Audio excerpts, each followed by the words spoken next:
doomsday, taint a pack till for days get rock, dag more, ulamaka cars. Ristic study, pay the one, smothering tide, now we're done, feed the fish and pay the four, what a fucking bore.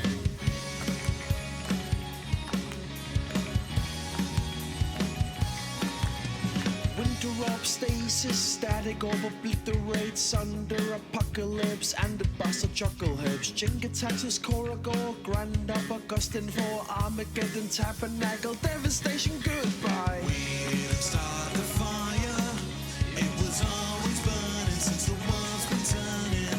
We didn't start the fire, though we didn't light it, but we tried to fight it. Blood moon, I said, wobble makes me upset. Cataclysm, grip of chaos, protean Hulk.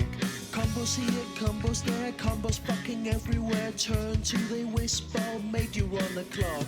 Spark ignition, Chandra please. Blyster's got a winning team. Overload cyclonic with wheel of fortunes coming next. Lowest cost, mana rocks, using up my paychecks. Rising cost of mana base, fucking reproof X-Land. We didn't start the fire, it was always burning since the world's been turning.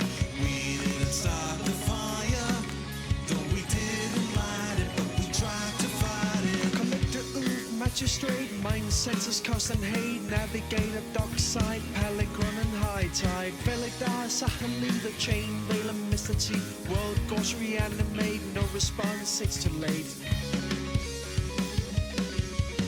Shoot the powers not too high, pull my new brew out to try. Can reserve, Najila, custom list, they all declare. Turn to this a counter war, Oracle still hits the ball. Shuffle up, it's such a ball, I can't take it anymore. We didn't start the fire, it was always burning since the world's been turning. We didn't start the fire, but when we are gone, it will still burn on and on and on and on and on and on and on and on.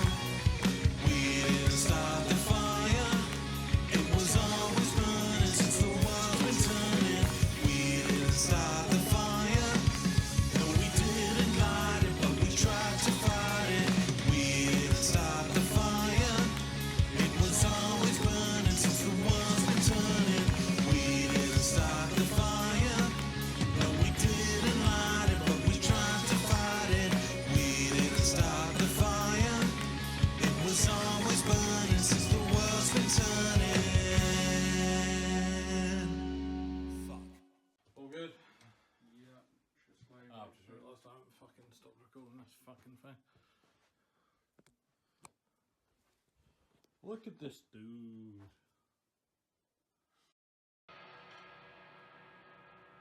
you ever sit and question, Jamie, what we're doing with our lives? yeah, always.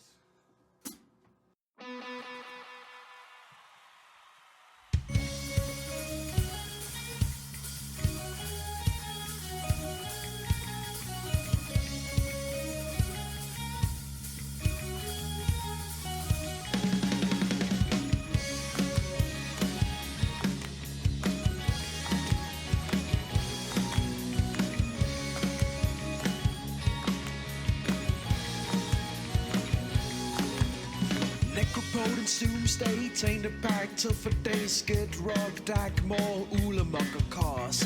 Ristic study, pay the one, smothering tide, now we're done, feed the fish and pay the four, what a fucking bore.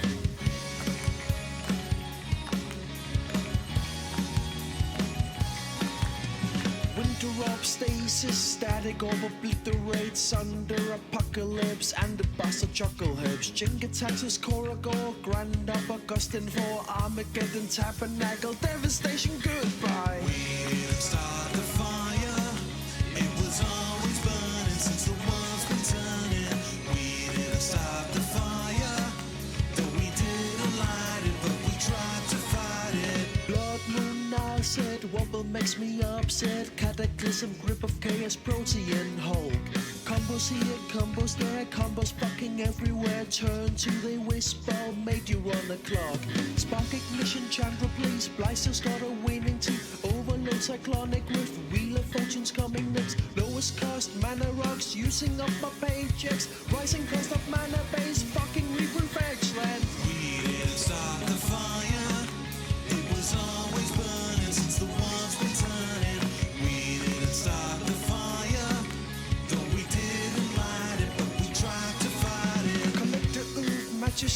mind senses cost and hate. Navigate a dockside, Pelegron and high tide. Veligdar, Sahan, leave the chain, veil and mysticity. World goes reanimate, no response, it's too late. Should the powers not too high, pull my new brew out to try. Can reserve, Najila, custom list, they all declare. Turn to this account of war, Oracle still hits the ball. Shuffle up in such a ball, I can take it anymore. We didn't start the fire. It was always burning since the world's been turning. We didn't start the fire, but when we are gone, it will still burn on and on and on and on and on and on and on and on. We didn't start the fire. It was always burning since the world's been turning. We didn't start the fire. No, we didn't light it, but we tried to fight it. We didn't start the fire. It was always burning since the world's been turning. We didn't start the fire. No, we didn't light it, but we tried to fight it. We didn't start the fire. It was always burning since the world's been turning. Fuck. All good? Yeah, just like Oh, I've just realised I haven't fucking stopped recording this fucking thing. Look at this dude.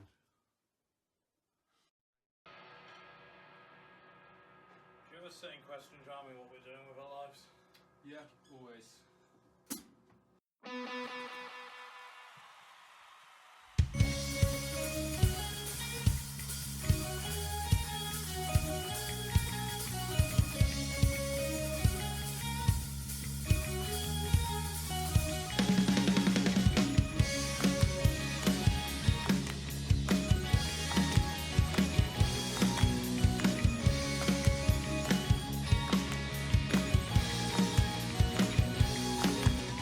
Necropotence, doomsday, taint a pack till for days. Get rock, dag, more, Ulamaka cars.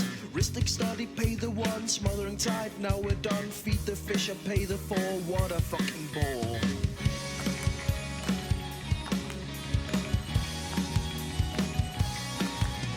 Winter of stasis, static of obliterates under apocalypse and the bastard chuckle herbs. Jinga Texas, Coragor, Grand Up Augustine for Armageddon Tabernacle, devastation, goodbye. We didn't start the fire. It was always burning since the world's been turning. We didn't start the fire.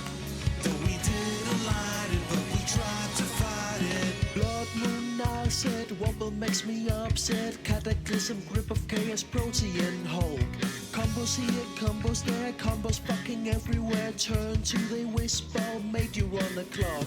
Spark ignition, Chandra please. Blyster's got a winning team. Overload cyclonic rift, wheel of fortunes coming next. Lowest cost, mana rocks, using up my paychecks. Rising cost of mana base, fucking reboot land. We didn't start the fire.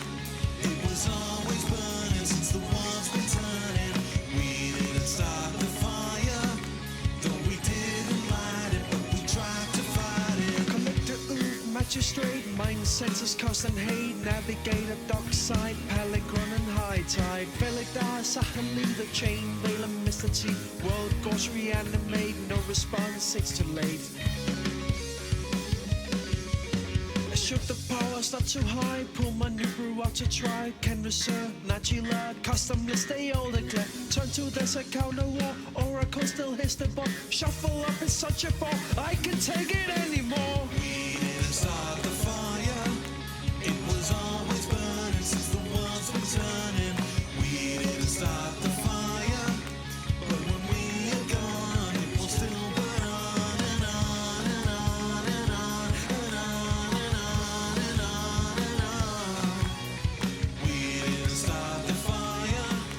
It was always burning since the world's been turning. We didn't start the fire. No, we didn't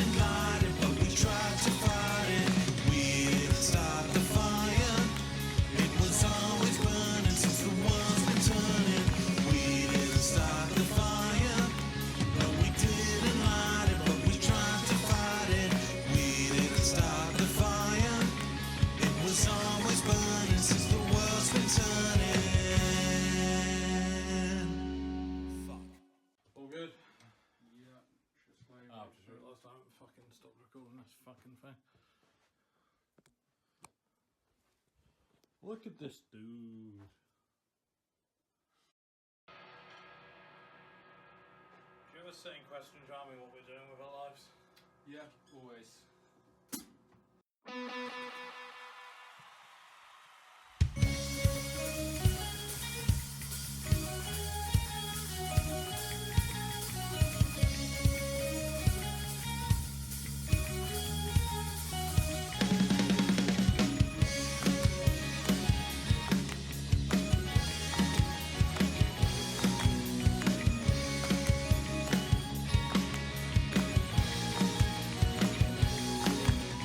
Necropotence, doomsday, taint a pack till for days, skid, rog, dag, mall, ulamaka cars. Ristic study, pay the one, smothering tide, now we're done, feed the fish and pay the four, what a fucking bore.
Do I need to be holding?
Do I need to be holding this now?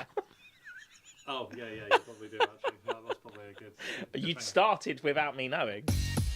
Welcome to Templar Trivia, the game show where we test Team Templar and friends to ascertain who is the least useless.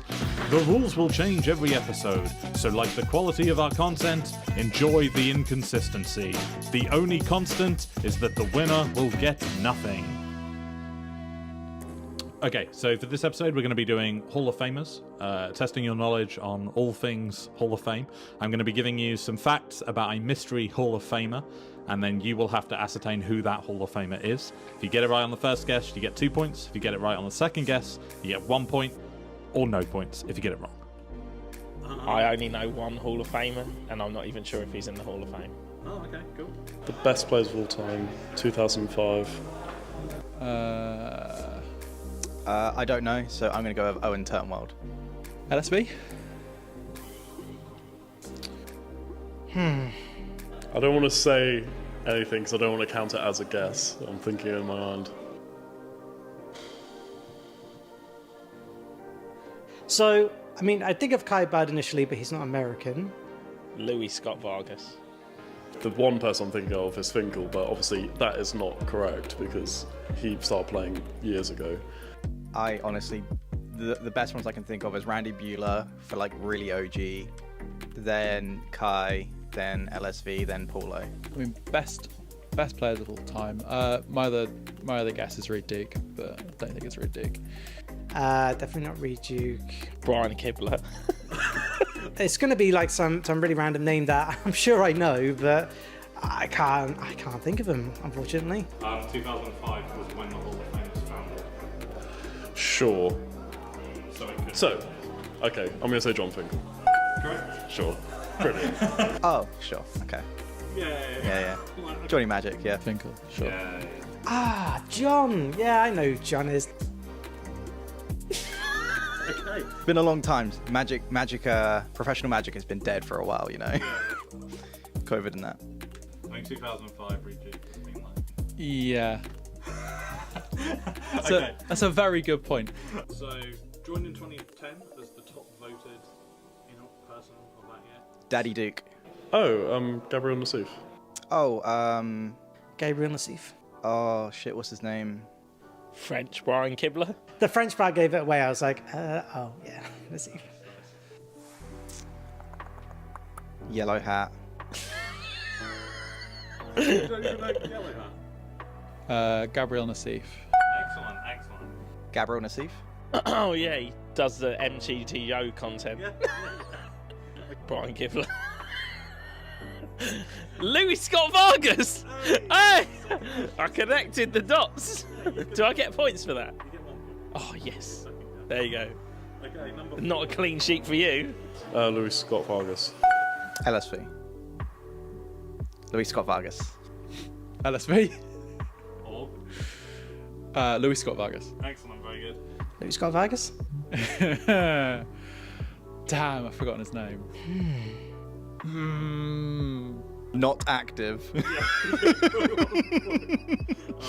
Nicely put. Yeah, no, forgotten his name. Yuya Watanabe? 2 points. Yes! Yuta Watanabe. Yuya Watanabe. Yeah, what's his name? Yuya Watanabe. Didn't he cheat? Can you still be in the Hall of Fame and cheat? Inactive for an unfortunate reason, yeah. Quote unquote. You guys, you can edit this out so I look really smart when I give a rapid response, but it's going to be Brad Nelson? I want to say Mengucci, but it's probably wrong. you say American. Oh, he's American. Oh, that makes it way easier. Reed Duke. Reed Duke. I have no idea. Star City Games player? Channel 5 will play. It's not Chapin, is it? That's probably wrong. No. Reed Duke. Oh, yeah. He looks too young to be in the Hall of Fame. Oh, Reed Duke. Yeah. Oh, okay. No, he looks good. Oh, fuck me. Yeah. I thought he was already in. Thank you for staying and watching till the end of the video. We hope you enjoyed the first of our trivia series. There are many more of these to come. The final scores will be here or here. Unfortunately, we have...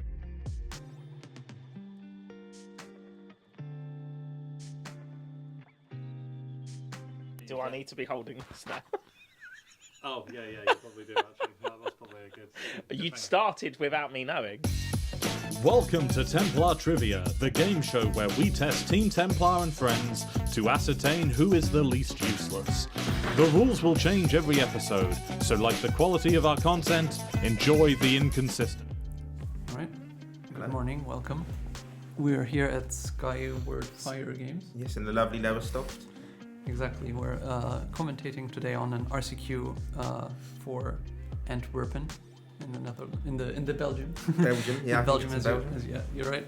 So people are trying to qualify for that. Mm-hmm. We have 5 rounds of Swiss coming with the top 8 after. And we are about to head into round 1. So we have James Gurney from Team Lovely. Templar here. And I'm Raoul to commentate on today's action, and we'll see how things will go. Our first round, the players are just shuffling up. We'll be watching Kira play a Tron deck versus Rory on is it Blue Red Prowess? Prowess, exactly. And yeah, let's have a quick look if they're ready. Looks like they're about to start. I hope this is obviously flipped. Let me just fix that. So it looks to me like Kira's on a mulligan.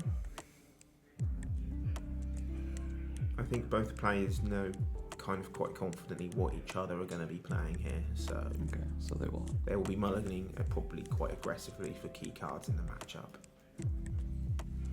And you're saying Kira, they're playing Tron as in what flavor of Tron do you know? I think it's more traditional mono green, but I'm not 100% sure. Okay. Well, we'll see shortly, I suppose. I can see some Tron lands. No, it was right. That to me looks like a mulligan to 5. Oh, wow, okay. Well, I guess yes. Not unusual for Tron decks to mulligan aggressively towards the 3 Tron lands. So we have Kira on the right, yes? Is that right? Bless you. Pardon me. Oh. Yes, Kira on the right. Okay. Right. So yeah, I guess it's normal then, like you said, that the Tron deck is looking for the turn 3 Tron. Mm-hmm. It's interesting. I've not seen traditional Tron around that much. It's kind of been supplanted by the Eldrazi decks. No, well, Kira won an RCQ yesterday, so I think she's on the more. I'm gonna pick a fun. Oh, okay, right. Go down the fun route today versus a fully competitive deck. Okay, yeah, you're right. It was a multi-5, but it seems like we're ready to go now, so we shall see. Okay, Rory on the play. Scalding Tarn's gonna get Steam Vents almost certainly, yeah. So what's the best course of action for Rory here? Dragon Rage Channeler? A Mishra's Bauble, perhaps? Yeah, it depends. I think a Swift Spear is still a solid start as well. And that is... I don't know what that is. I want to say that's a Dragon Rage Channeler. Well, probably it's not a Swift Spear, right? Let's have a look if that can be. Yeah, will be Dragon's Rage Channeler. It could be a Soulscar Mage. Okay, so Kira's also got Eldrazi Temples in their deck, though. So maybe they are colourless Eldrazi Tron then versus mono green.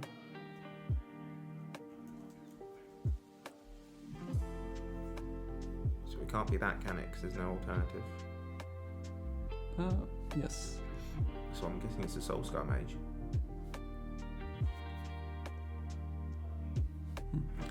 Interesting. A Soulscar.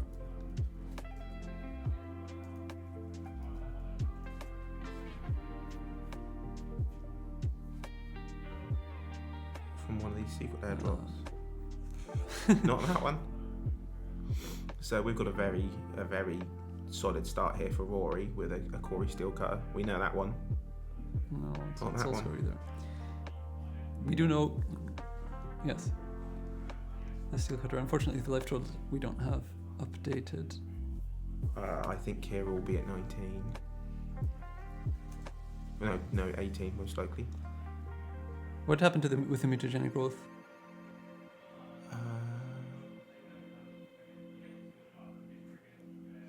It wasn't cast because there wasn't a monk token in play, is there? So it must be Dragon's Rage Channeler after all. So it got and a surveilled, surveil yeah. trigger off of Yeah. the Corey Steelcutter. Yeah, so it's a Dragon's Rage Channeler, even though we couldn't find the correct art. But anyway, yes, it's a quick start for blue-red as you would expect. Let's see if you can. Wow, okay. This is that's yeah, it is. Channeler. It's Chandler, and we have 2 Corey Steelcutters. Hopefully, hopefully for Rory, there's enough follow-up. Yeah. Second spell here. This will be. Oh, Okay, that's lovely. We already saw the Unholy Heat, so worst case scenario could have Unholy Heated his own creature just to get the 2 prowess tokens, but obviously it's much better. And then we are looking the surveil here. If we hit a creature or an artifact, we are golden. Oh, it's a land. Land, okay. But still, I mean, this turn is nice. And we're seeing like the Eldrazi Tron deck here, it doesn't really have a great catch-up from here, right? No, I mean, I think the best... If it's normal Tron, you could go Tron land, Yeah. third Tron land, all this dust or something like this, and you're stabilized, but this looks quite dodgy. I think I would be very surprised if there wasn't a Kozilek's command here, which for 2 would be very good. I think that's... Yeah, like it's otherwise kind of weird to lead with 2 lands. Do nothing. Exactly. Yeah. Although it was a multi-5 though. Yeah. So I would not be terribly surprised here if this was a Kozilek's command. Make 2 guys. Yeah, maybe but seemingly not. Seemingly not, unfortunately. Oh no. Okay. Yeah. The Chandler did get delirious, by the way, because the Mishra's Bauble was put in the graveyard there. Oh, there was a Mishra's Bauble as well. That's the promo on the top. Yeah, it's hard nowadays. It is very hard. Okay, so like how do you get back as a Eldrazi Tron player? It's gonna be difficult, right? You'll kind of only just have big creatures at that sort of mana stage, and you can probably swarm around them with the steel cutters pretty easily, sowing Micro Spawn. This is good. I think Kira has a Chalice of the Void in hand, so if she can grab an Ugin's Labyrinth here and has a something to imprint, we can play a Chalice for 1 as well, which will obviously limit it will prevent a lot of Rory's deck. Okay, it's just another Eldrazi Temple. So probably the 7-drop was just not in hand, or no follow-up. I think this is an easy Unholy Heat. Oh, it's a Lightning Bolt. I would have thought he'd used his Unholy Heat. Okay. Well, it doesn't matter, right? Like if it's lethal, it's lethal. It's lethal. Yeah. It seemingly was lethal.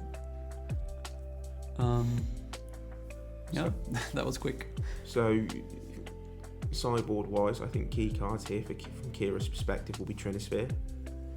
Try and, with the Ugin's Labyrinth, try and power one of those out as early as possible. See them pull to the front already, yes. From Rory's perspective, I would like to think Rory might have something like Blood Moon or Molten Rain. Or potentially Consigned to Memory if he is splashing blue, which I think he is, because I saw some expressive iterations. No, he definitely had blue. He got Steam Vents off the first fetch stuff. So yeah, he's going to have Consigns almost certainly, and they're going to be good. We see Trinisphere and some other cards as well in the back, but unfortunately unclear what they are. I think if there's a game for Kira to lose, that was the game, because she was on the draw. Right. On the draw, being mulligan to 5. Now she gets to be on the play with a fresh grip of 7. Hopefully can... Yeah, and you're right, it is Eldrazi Tron. So as she's flicking through her deck, we see the Tron lands. Some talismans, some Thought-Knot Spheres. There's Chalice there, Devourer of Destiny. There's the Kozilek's commands. Is that Big Ulamog I saw there? And also the 7-mana Ugin from Tarkir Dragonstorm is in there as well. Then we just cut a card which I didn't recognize, but What's Rory got here? Rory's put into the Floodmaw, pulled into the front. Oh, there's those Consigns. There's the Consigns. He is bringing in 1 Floodmaw, which I guess is meant to be a sort of a catch-all. Also another answer to Chalice, right? So what are we taking out here? No, it's not an answer to Chalice, really, because the Chalice is going to go on 1, right? Yes, most of the time. So interesting to note that you can consign to memory a Chalice of the Void trigger and use Replicate to make yourself because the original consign will get countered by the Chalice, but you can... So you can force a spell through that way. Yes, you could into the Floodmaw Chalice on 1, and then you'd need 3 mana in total, wouldn't you? Yeah, I mean that's it's not it's a way to do it, and then it comes back down the next turn. I mean, well, it's something that you have access to in case. I'd like to see Rory have something like maybe Smash the Smithereens, knowing that Meltdown. I saw Meltdown, and it's one of his first cards. Meltdown's not great. Smash the Smithereens would have been against Trinisphere, against Talismans, against... Sure. I mean, yes, it would be better, but in the 1-to-1 exchange. But Meltdown is still something that can take multiple Chalices at once, if that happens to be the case. Oh yes, Meltdown can. Yeah, Meltdown is a lovely answer to Chalice of the Void. Yeah, it's more for Chalice than for Trinisphere, I suppose, because getting to 4 mana will stall your game quite a bit, but... I mean, yeah, you're not going to win with a Trinisphere and play most of the time, so you have to get rid of it somehow, and if that's an answer you have, it's just the answer you have, right? Okay. Looks like, or by the way, I don't know what Rory ended up cutting in the end. Looks like he was looking to take out the grindy elements a bit. I He was think looking at the is iterations. how good is Lava Dart in this matchup? Obviously, it lets you be more explosive, but it's not pinging any creatures, is it? Yeah. I mean, that's also something you can cut, I suppose, if you... Unholy Heat doesn't go to face, and there is Yeah. sowing Micro Spawn and Thought Not Seer. So... Lightning Bolt probably is kind of bad. That one does go to face, but it doesn't interact with any of the creatures that are going to be in the way. I guess it kills Micro Spawn. Yeah. It's tricky, actually. You don't... There's... You can make arguments in many ways, it looks like. But getting Thought Not Seer out of the way is obviously nice, because you get your card back at least. Yeah. And the 4/4 is also harder to get through than a 3/3. Definitely. Because Swift Spear will get past the 3/3 with just a couple spells, whereas the 4/4 needs a bit more work. But yeah, we'll see. Hopefully Kira gets to keep her hand this game of 7 cards. That would be helpful, probably. That would be... It's kind of scary playing these big mana decks into the Pro S deck, because it's so explosive so quick. It is. The more traditional Eldrazi decks have Kozilek's return as more of a kind of a catch-up card for this matchup. Right. And then you want to try and stabilise ideally off of some sort of big creature or big threat that gains you life. So something like a Sire of 7 Deaths or an Ugin in this example. Ugin would be fantastic because you can exile something and then draw a card, gain 3 life every turn, and that will soon that will win the game. Will soon bury Rory. Once you get to the higher mana cost cards, you should be decent. But the scary thing is that you get to... Well, Rory's taken a mulligan down to 6 here. I saw that Kira had a Trinisphere in her hand, as well as I think a Talisman, so they're going to have an okay start at least. So the lock's going to be on the game by turn 3 on the play. So the question is whether Rory can muster a lot before then, basically. I think if Rory doesn't have a creature on turn 1 here, Kira is breathing a big sigh of relief. Right. And then hope that's what Kira's looking for, is a slow start from Rory and a Trinisphere to slow that down even more. Right. To then capitalise on some of these big creatures. But it's hard for Prowess to keep a hand without a 1-drop. I think that's a Devourer of Destiny as well from Kira's perspective, which will be absolutely fantastic here, because if that can find an Ugin's Labyrinth, then Kira will have a turn 2 Trinisphere on the play, which will be very hard. I mean, it will be a time warp, won't it?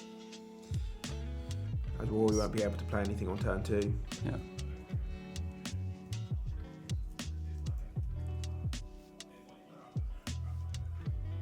Alright, so the 6 are deemed acceptable, and there's the Devourer. There's the Devourer, so 1, 2, 3, 4. There's a Kozilek's Command.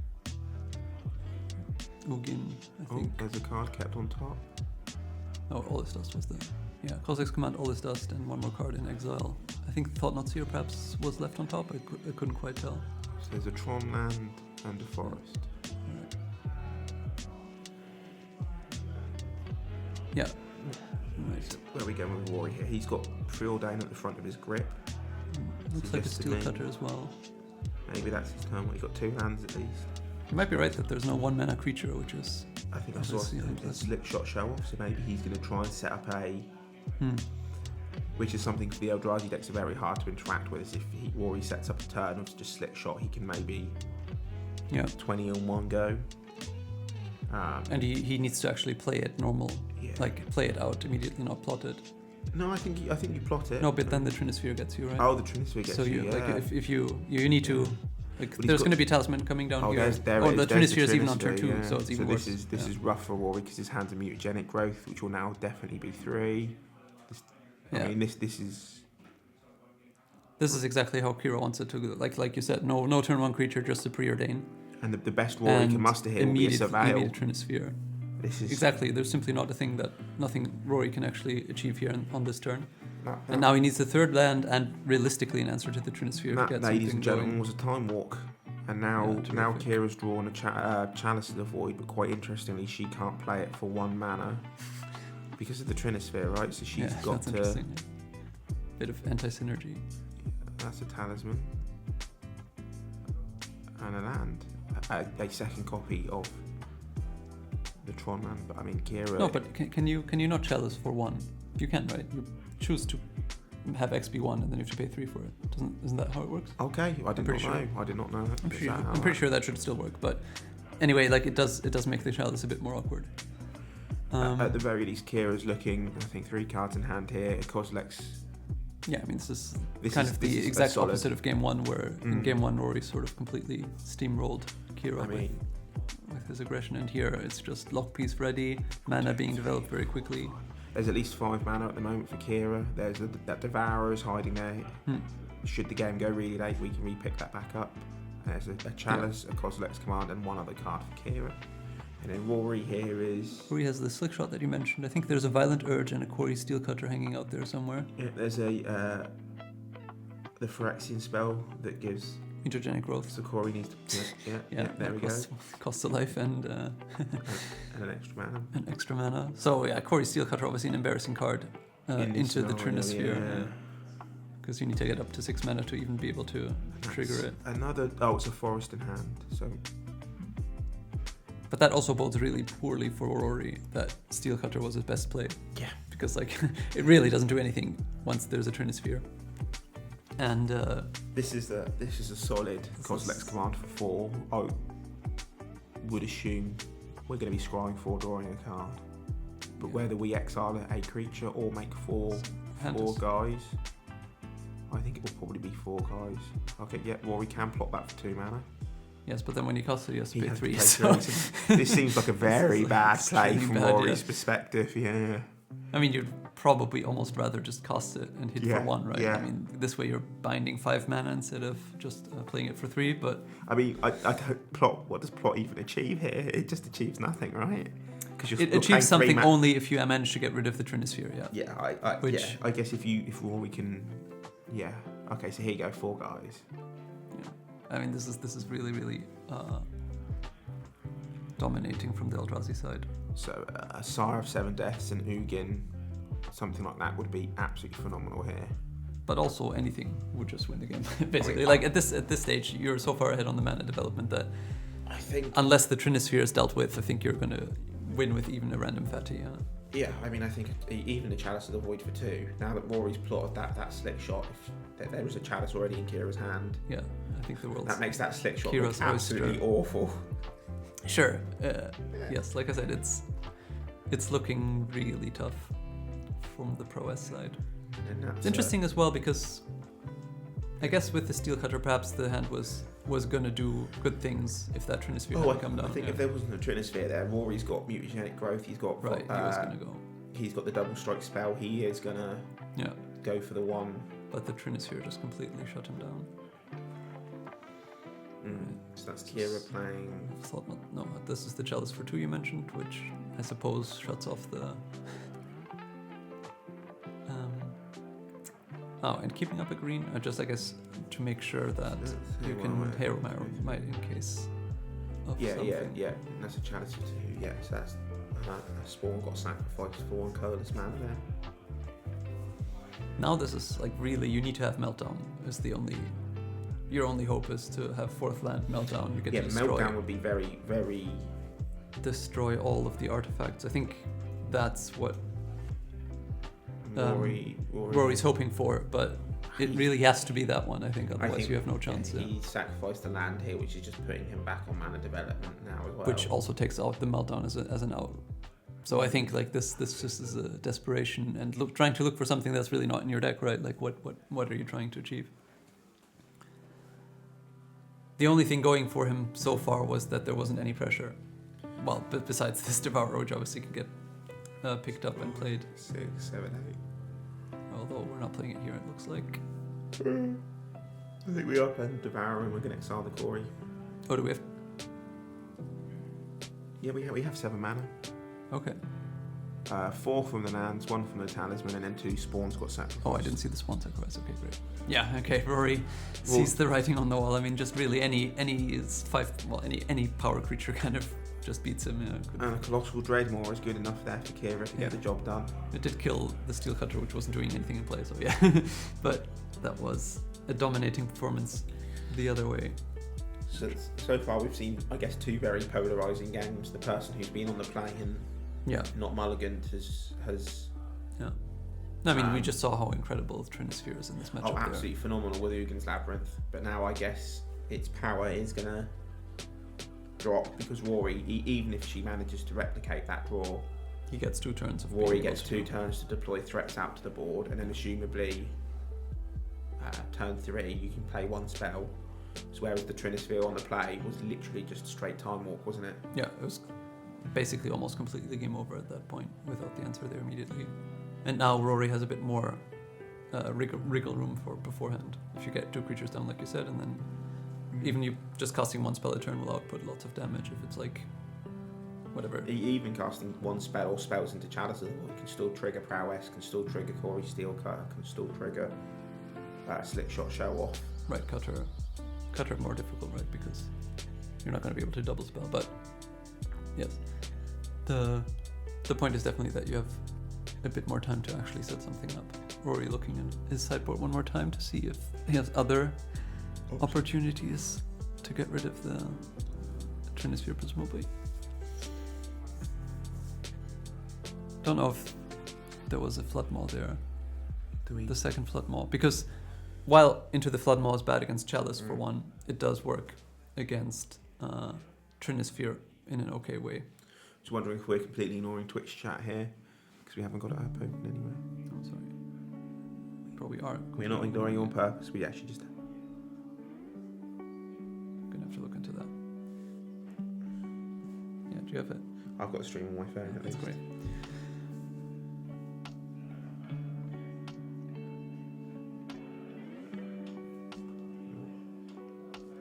All right.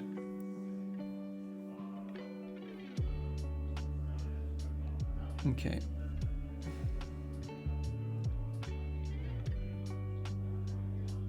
Yeah, so I mean, Into the Flood Maw isn't a great answer to Trinisphere either, because you still have to pay 3 mana to get rid of it. But again, if you're on the play, you've developed a board. You can pass on turn 3. The Trinisphere impedes them for some amount as well, and then you go end of turn Flood Maw. The Trinisphere, you get a whole turn of being able to do whatever you want again. I really like Flood Maw if Kira's plan is going to be Thought Not Sears as well. Yeah, I mean, that's also a really efficient way of getting your card back, getting the 4 mana versus 1 mana trade-off. That's really good. But on the other hand, we also saw that Chalice is in the deck as well, and it's a poor answer to Chalice.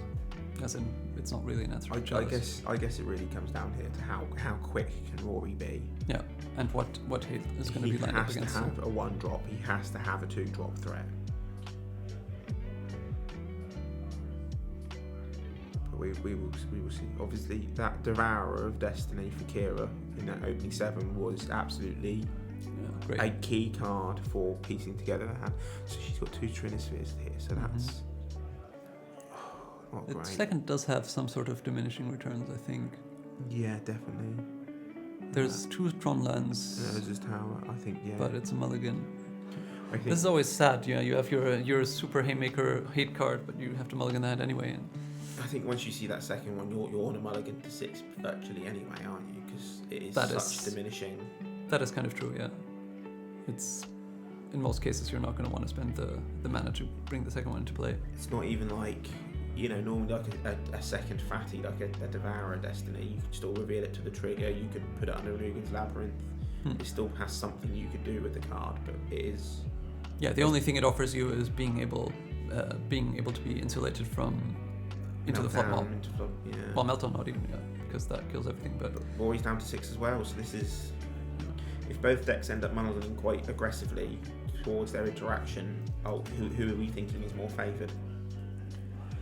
That's an interesting question, actually. Because Rory can mulligan quite aggressively down to some threats and like maybe a Preordain and try and chain together some Preordain or Expressive Iterations.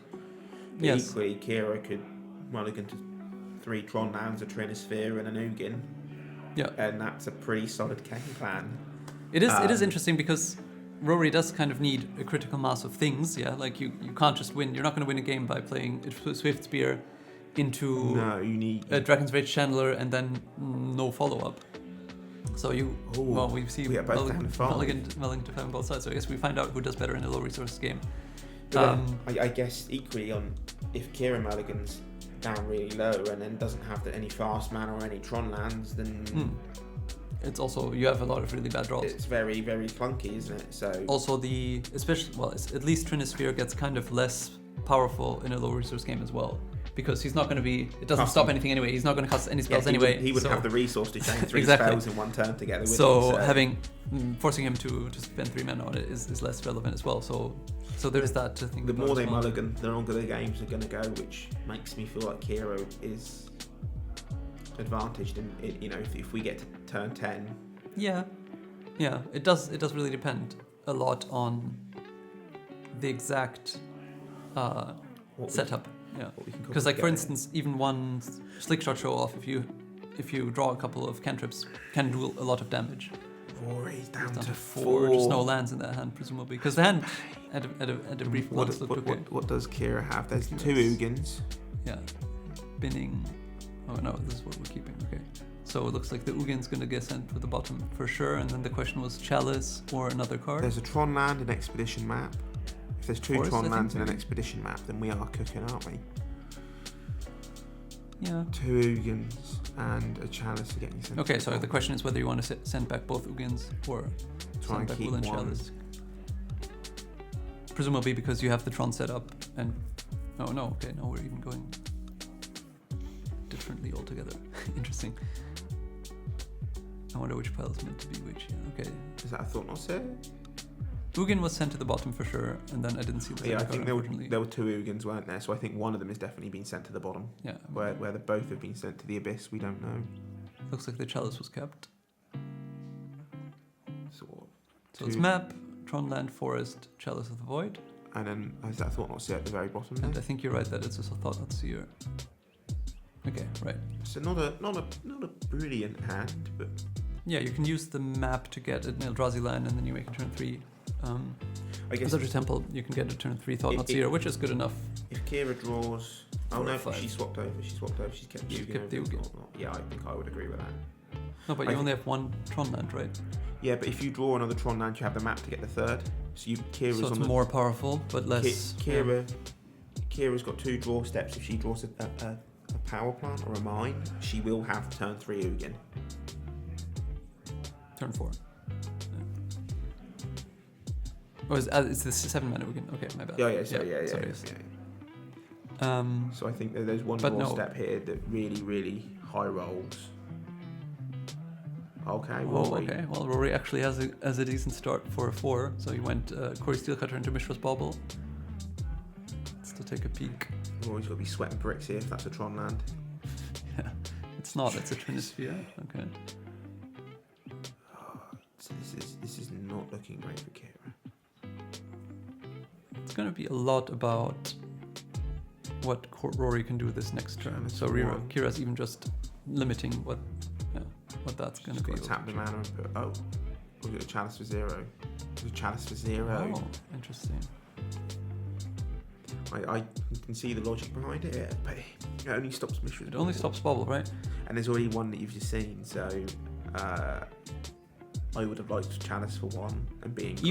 Even though it stops you from getting the land, I mean, obviously that's the trade-off, but I agree that Chalice for 1 cuts off so much more of Rory's deck and also most likely limits the...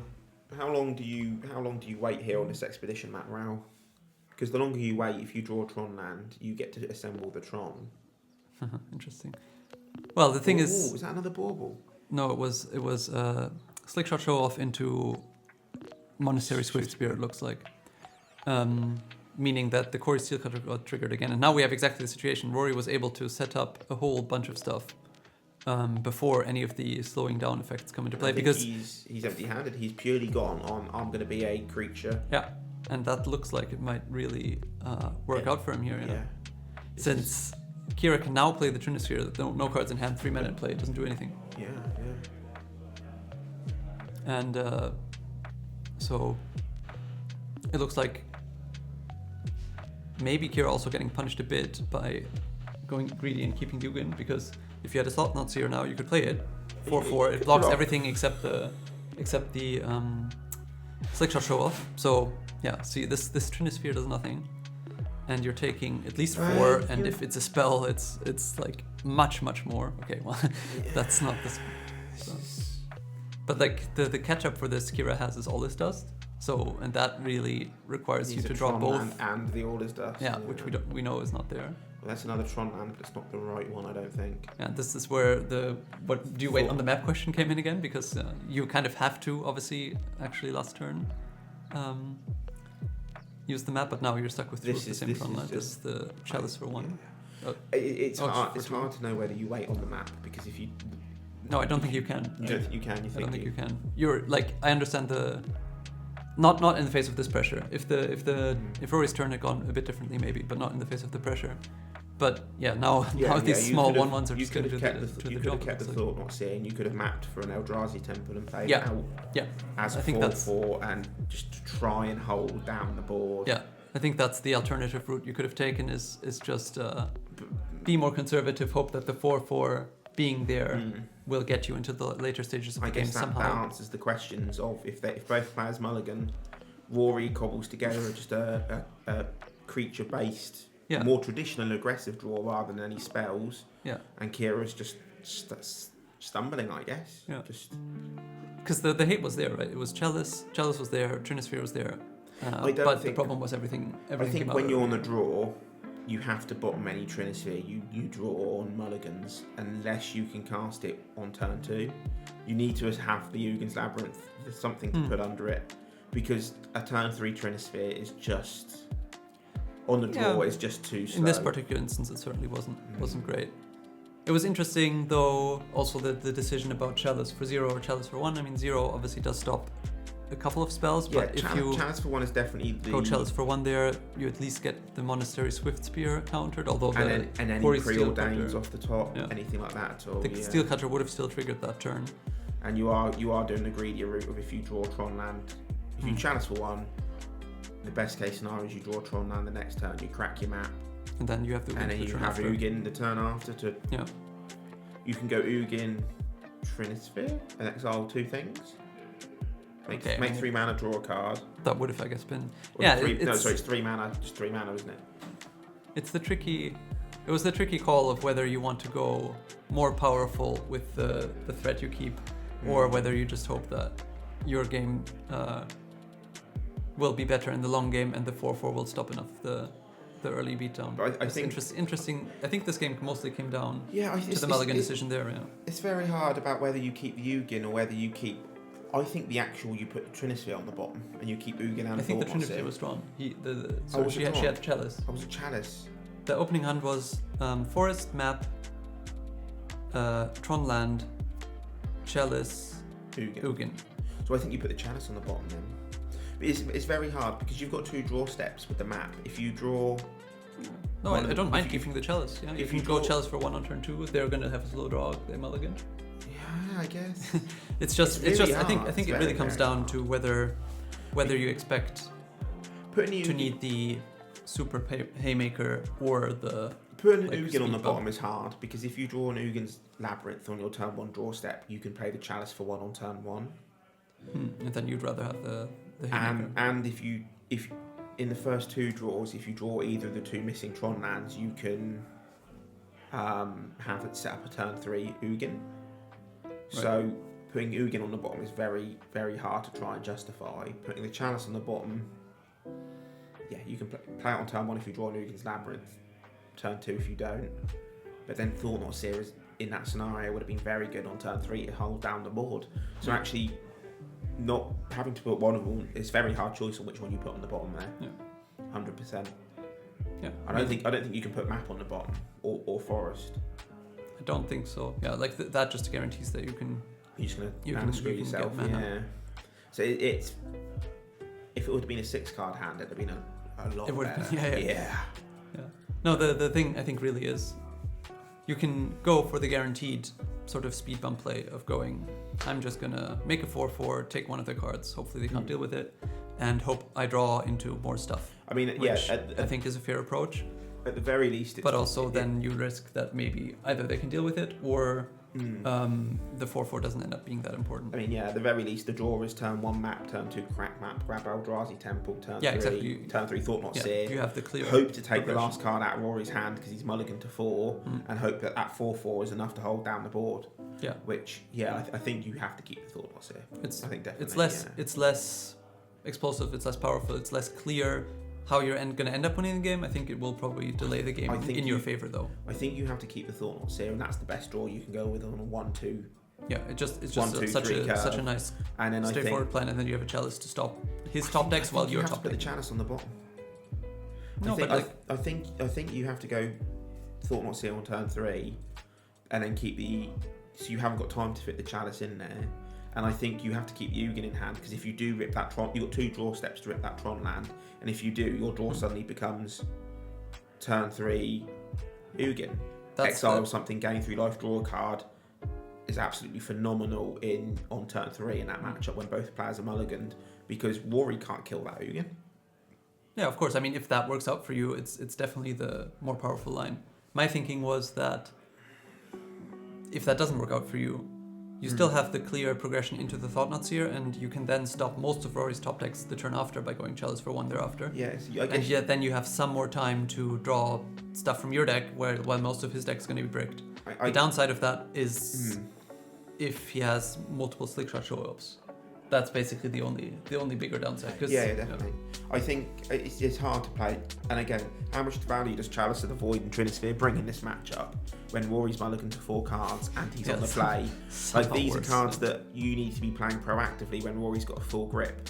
And Rory's mulliganed, he's not got a full grip, and that's going to go down even more because he's on the play and getting to play out his spells. So you do have to question how good those hate pieces are in that scenario. Obviously, it's so polarizing. On one hand, you saw game 2 completely dominated there because Trinisphere came down early and Rory had a full grip of cards and just couldn't do anything. But in game 3, they were worse than basic lands, right? Yeah. Actually, yes. Yeah. Interesting match, and to see even on 4 cards the Pro S deck can win matches. Definitely. Rory, I guess he knew.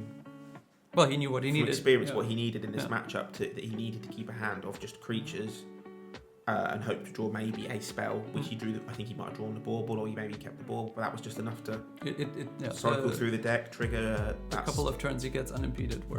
Trigger that some prowess, trigger. Make some monk tokens with Quarry Steel card. That's all he needed. Yeah. All right. Cool. So that was round 1. We're going to be back with round 2 shortly. As we saw, it shouldn't be too long. Yeah, about 15 minutes. And see you anon. Do I need to be holding this now? Oh yeah, you probably do actually. That's probably a good. You started without me knowing.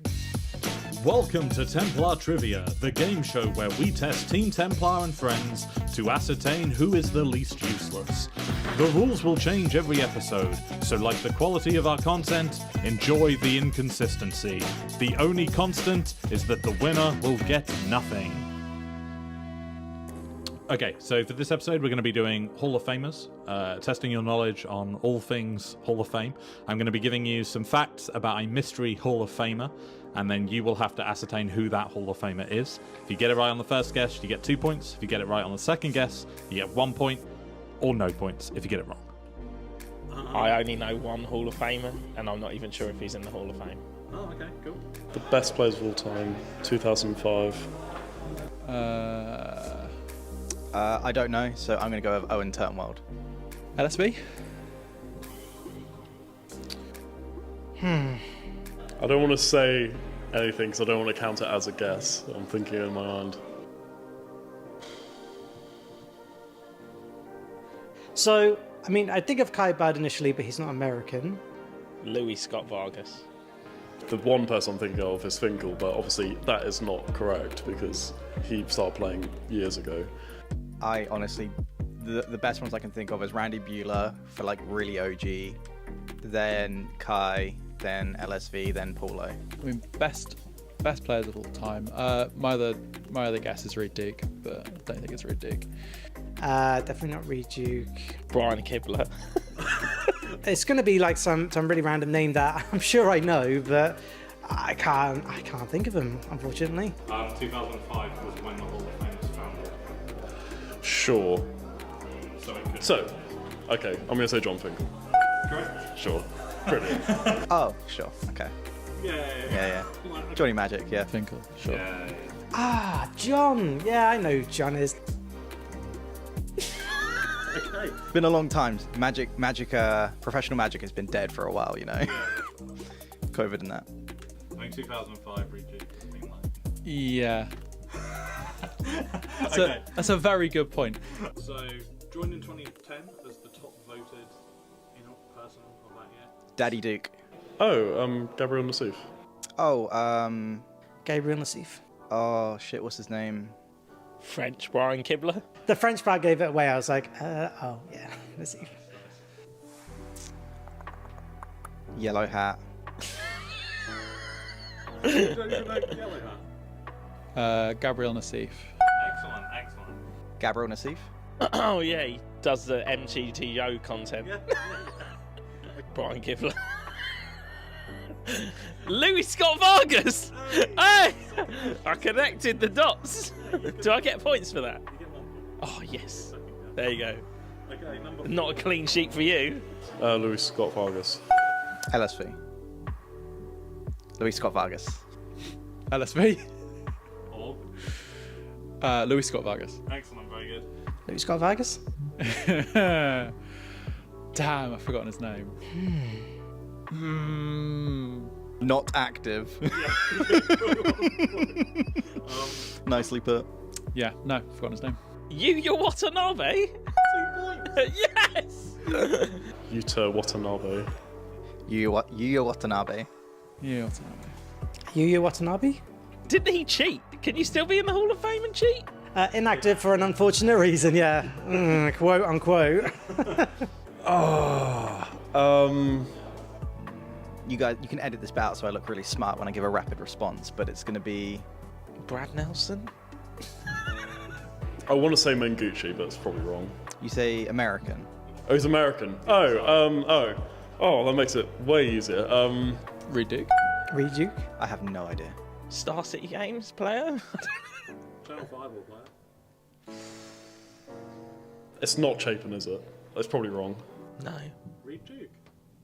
Oh, yeah. He looks too young to be in the Hall of Fame. Oh, Reed Duke. Yeah. Oh, okay. No, he looks good. Oh, fuck me. Yeah. I thought he was already in. Thank you for staying and watching till the end of the video. We hope you enjoyed the first of our trivia series. There are many more of these to come. The final scores will be here or here. Unfortunately, we have a shared first place between Jamie and Rocco. We did not do tiebreakers on this occasion, but we'll make sure to fix that in the future. We have a lot more exciting content coming soon, so please like, subscribe, comment, all that jazz, and we will see you in the next video.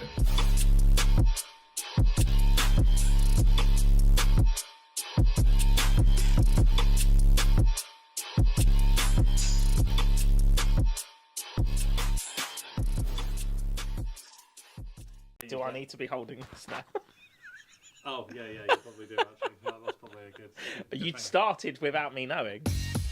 Welcome to Templar Trivia, the game show where we test Team Templar and friends to ascertain who is the least useless.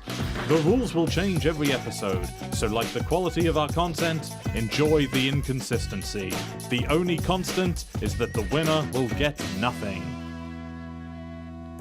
Okay, so for this episode, we're going to be doing Hall of Famers, testing your knowledge on all things Hall of Fame.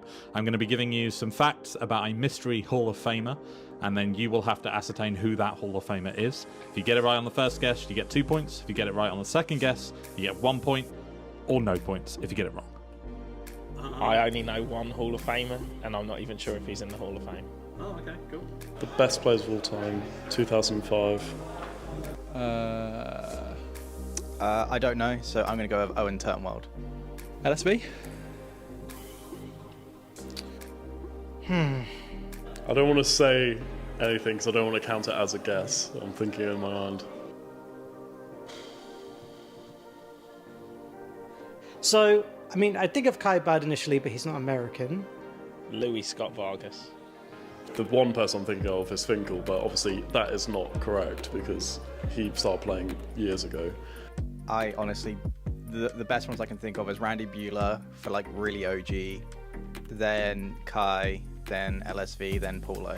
I mean, best players of all time.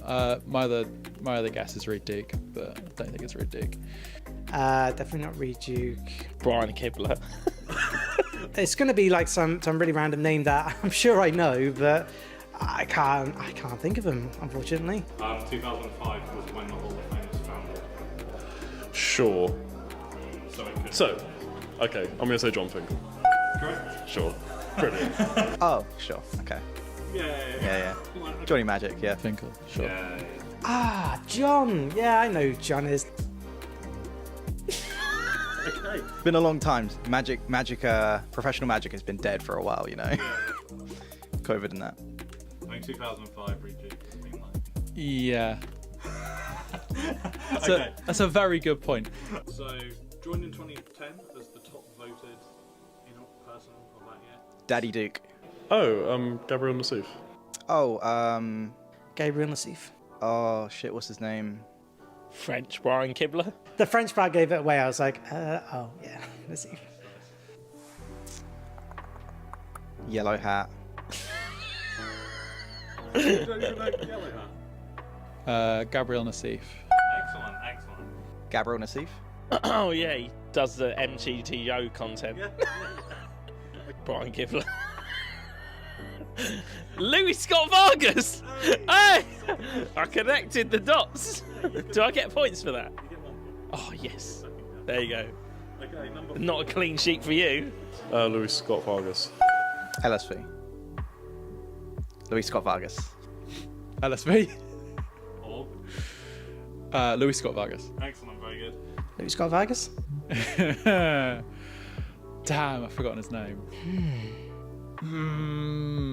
Not active. Nicely put. Yeah, no, I've forgotten his name. Yuya Watanabe. 2 points. Yes. Yuta Watanabe. Yuya Watanabe. Yeah, what's his name? Yuya Watanabe. Didn't he cheat? Can you still be in the Hall of Fame and cheat? Inactive for an unfortunate reason, yeah. Quote unquote. You guys, you can edit this bit out so I look really smart when I give a rapid response, but it's going to be Brad Nelson. I want to say Mengucci, but it's probably wrong. you say American. Oh, he's American. Oh, that makes it way easier. Reed Duke. Reed Duke. I have no idea. Star City Games player. Channel 5 will play it. It's not Chapin, is it? That's probably wrong. No. Reed Duke. Oh, yeah. He looks too young to be in the Hall of Fame. Oh, Reed Duke. Yeah. Oh, okay. No, he looks good.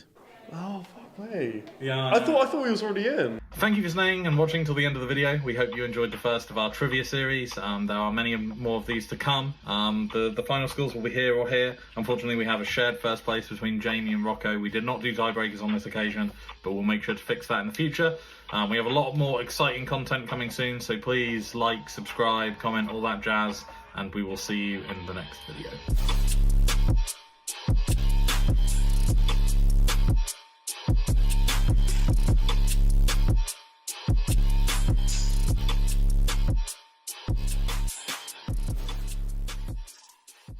Do I need to be holding this now? Oh, yeah, you probably do, actually. That's probably a good... You started without me knowing. Welcome to Templar Trivia, the game show where we test Team Templar and friends to ascertain who is the least useless. The rules will change every episode, so like the quality of our content, enjoy the inconsistency. The only constant is that the winner will get nothing. Okay, so for this episode, we're going to be doing Hall of Famers, testing your knowledge on all things Hall of Fame. I'm going to be giving you some facts about a mystery Hall of Famer, and then you will have to ascertain who that Hall of Famer is. If you get it right on the first guess, you get 2 points. If you get it right on the second guess, you get 1 point, or no points if you get it wrong. I only know one Hall of Famer, and I'm not even sure if he's in the Hall of Fame. Oh, okay, cool. The best players of all time, 2005. I don't know, so I'm going to go with Owen Turnwald. LSV. I don't want to say anything because I don't want to count it as a guess. I'm thinking in my mind. So, I mean, I think of Kai Bird initially, but he's not American. Louis Scott Vargas. The one person I'm thinking of is Finkel, but obviously that is not correct because he started playing years ago. I honestly, the best ones I can think of is Randy Bueller for like really OG, then Kai, then LSV, then Paulo. I mean, best players of all time. My other guess is Reed Duke, but I don't think it's Reed Duke. Definitely not Reed Duke. Brian Kibler. It's going to be like some really random name that I'm sure I know, but I can't think of him, unfortunately. 2005 was when the Hall of Fame was founded. Sure. So, Okay, I'm going to say John Finkel. correct? Sure. Brilliant. Oh, sure. Okay. Yeah. Johnny Magic, yeah. Finkel, sure. Yeah. Ah, John. Yeah, I know who John is. Okay. Been a long time. Professional Magic has been dead for a while, you know. COVID and that.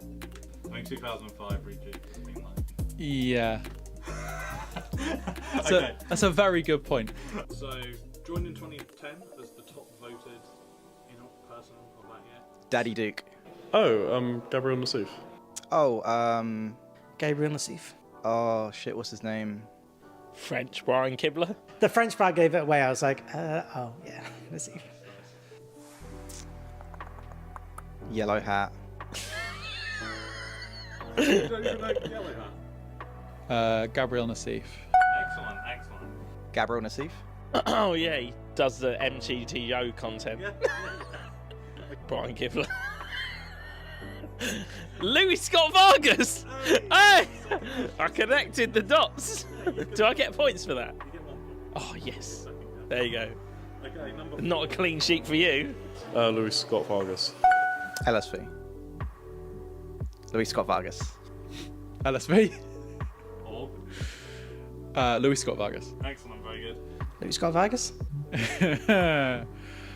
Damn, I've forgotten his name. Not active. Nicely put. Yeah, no, I've forgotten his name. Yuya Watanabe. 2 points. Yes. Yuta Watanabe. Yuya Watanabe. Yeah, what's his name? Yuya Watanabe. Didn't he cheat? Can you still be in the Hall of Fame and cheat? Inactive for an unfortunate reason. Yeah, quote unquote. You guys, you can edit this bit out so I look really smart when I give a rapid response, but it's going to be Brad Nelson. I want to say Mengucci, but it's probably wrong. you say American. Oh, he's American. Oh, that makes it way easier. Reed Duke. Reed Duke. I have no idea. Star City Games player. Channel 5 will play. It's not Chapin, is it? That's probably wrong. No. Reed Duke. Oh, yeah. He looks too young to be in the Hall of Fame. Oh, Reed Duke. Yeah. Oh, okay. No, he looks good. Oh, fuck me. Yeah. I thought he was already in. Thank you for staying and watching till the end of the video. We hope you enjoyed the first of our trivia series. There are many more of these to come. The final scores will be here or here. Unfortunately, we have a shared first place between Jamie and Rocco. We did not do tiebreakers on this occasion, but we'll make sure to fix that in the future. We have a lot more exciting content coming soon, so please like, subscribe, comment, all that jazz, and we will see you in the next video.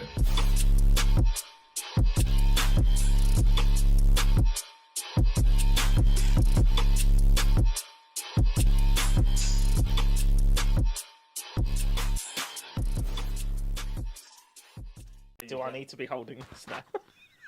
Oh, yeah, you probably do, actually. That's probably a good... You started without me knowing. Welcome to Templar Trivia, the game show where we test Team Templar and friends to ascertain who is the least useless. The rules will change every episode, so like the quality of our content, enjoy the inconsistency. The only constant is that the winner will get nothing. Okay, so for this episode, we're going to be doing Hall of Famers, testing your knowledge on all things Hall of Fame. I'm going to be giving you some facts about a mystery Hall of Famer, and then you will have to ascertain who that Hall of Famer is. If you get it right on the first guess, you get 2 points. If you get it right on the second guess, you get 1 point, or no points if you get it wrong. I only know one Hall of Famer, and I'm not even sure if he's in the Hall of Fame. Oh, okay, cool. The best players of all time, 2005. I don't know, so I'm going to go with Owen Turnwald. LSV? I don't want to say anything because I don't want to count it as a guess. I'm thinking in my mind. So, I mean, I think of Kai Bird initially, but he's not American. Louis Scott Vargas. The one person I'm thinking of is Finkel, but obviously that is not correct because he started playing years ago. I honestly, the best ones I can think of is Randy Bueller for like really OG, then Kai, then LSV, then Paulo. I mean, best players of all time. My other guess is Reed Duke, but I don't think it's Reed Duke. Definitely not Reed Duke. Brian Kibler. It's going to be like some really random name that I'm sure I know, but I can't think of him, unfortunately. 2005 was when the Hall of Fame was founded. Sure. So, Okay, I'm going to say John Finkel. correct? Sure. Brilliant. Oh, sure. Okay. Yeah. Johnny Magic, yeah. Finkel, sure. Yeah. Ah, John. Yeah, I know who John is. Okay. Been a long time. Professional Magic has been dead for a while, you know. COVID and that. I think 2005 Reed. Yeah. Okay. That's a very good point. So, joined in 2010 as the top voted person of that year. Daddy Duke. Oh, Gabriel Nassif. Oh, Gabriel Nassif. oh shit, what's his name? French Brian Kibler. The French crowd gave it away. I was like, oh yeah, Nassif. Yellow Hat. You don't even know Yellow Hat? Gabriel Nassif. Excellent. Gabriel Nassif. Oh yeah, he does the MGTO content. Yeah. Brian Kibler. Louis Scott Vargas. Hey, I connected the dots. Do I get points for that? You get 1 point. Oh yes. There you go. Okay, number Not a clean sheet for you. Louis Scott Vargas. LSV. Louis Scott Vargas. LSV. Or Louis Scott Vargas. excellent, very good. Louis Scott Vargas. Damn, I've forgotten his name. Not active. Nicely put. Yeah, no, forgotten his name. Yuya Watanabe. 2 points. Yes. Yuta Watanabe. Yuya Watanabe. Yeah, what's his name? Yuya Watanabe. Didn't he cheat? Can you still be in the Hall of Fame and cheat? Inactive for an unfortunate reason. Yeah, quote unquote. You guys, you can edit this bit out so I look really smart when I give a rapid response, but it's going to be Brad Nelson. I want to say Mengucci, but it's probably wrong. you say American. Oh, he's American. Oh, that makes it way easier. Reed Duke. Reed Duke. I have no idea. Star City Games player. Channel 5 will play. It's not Chapin, is it? That's probably wrong. No. Reed Duke. Oh, yeah. He looks too young to be in the Hall of Fame. Oh, Reed Duke. Yeah. Oh, okay. No, he looks good. Oh, fuck me. Yeah. I thought he was already in. Thank you for staying and watching till the end of the video. We hope you enjoyed the first of our trivia series. There are many more of these to come. The final scores will be here or here. Unfortunately, we have a shared first place between Jamie and Rocco. We did not do tiebreakers on this occasion, but we'll make sure to fix that in the future. We have a lot more exciting content coming soon, so please like, subscribe, comment, all that jazz, and we will see you in the next video.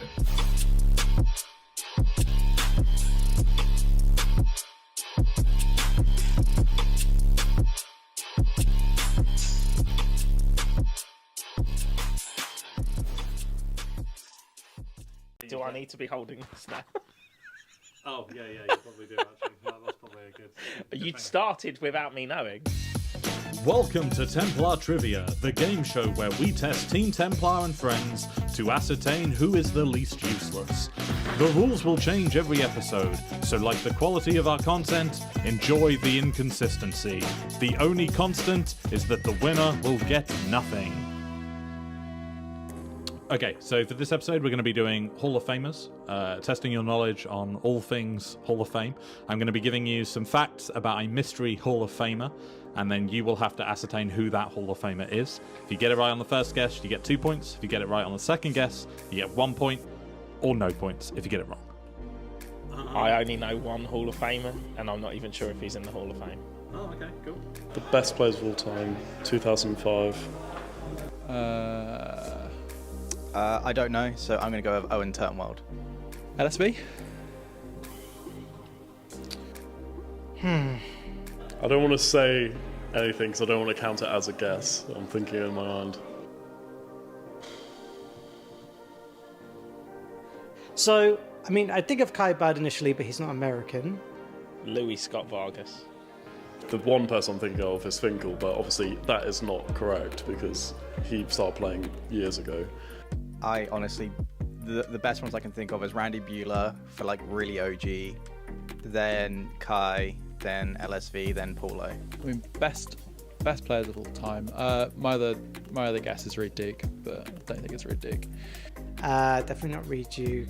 Brian Kibler. It's going to be like some really random name that I'm sure I know, but I can't think of him, unfortunately. 2005 was when the Hall of Fame was founded. Sure. So, Okay, I'm going to say John Finkel. correct? Sure. Pretty. Oh, sure. Okay. Yeah. Johnny Magic, yeah. Finkel, sure. Ah, John. Yeah, I know who John is.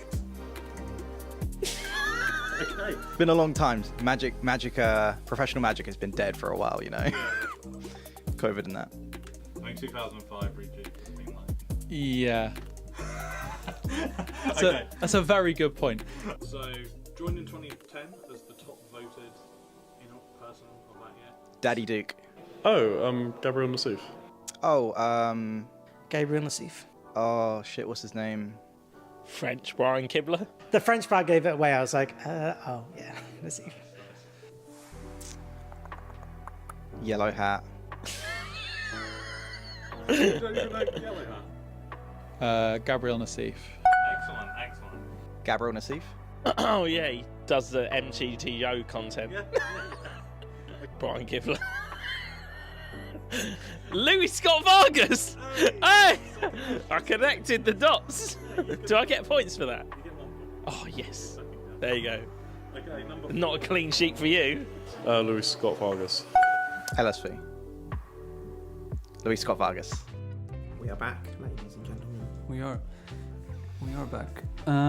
We've set our feature match up already as well, so it's going to be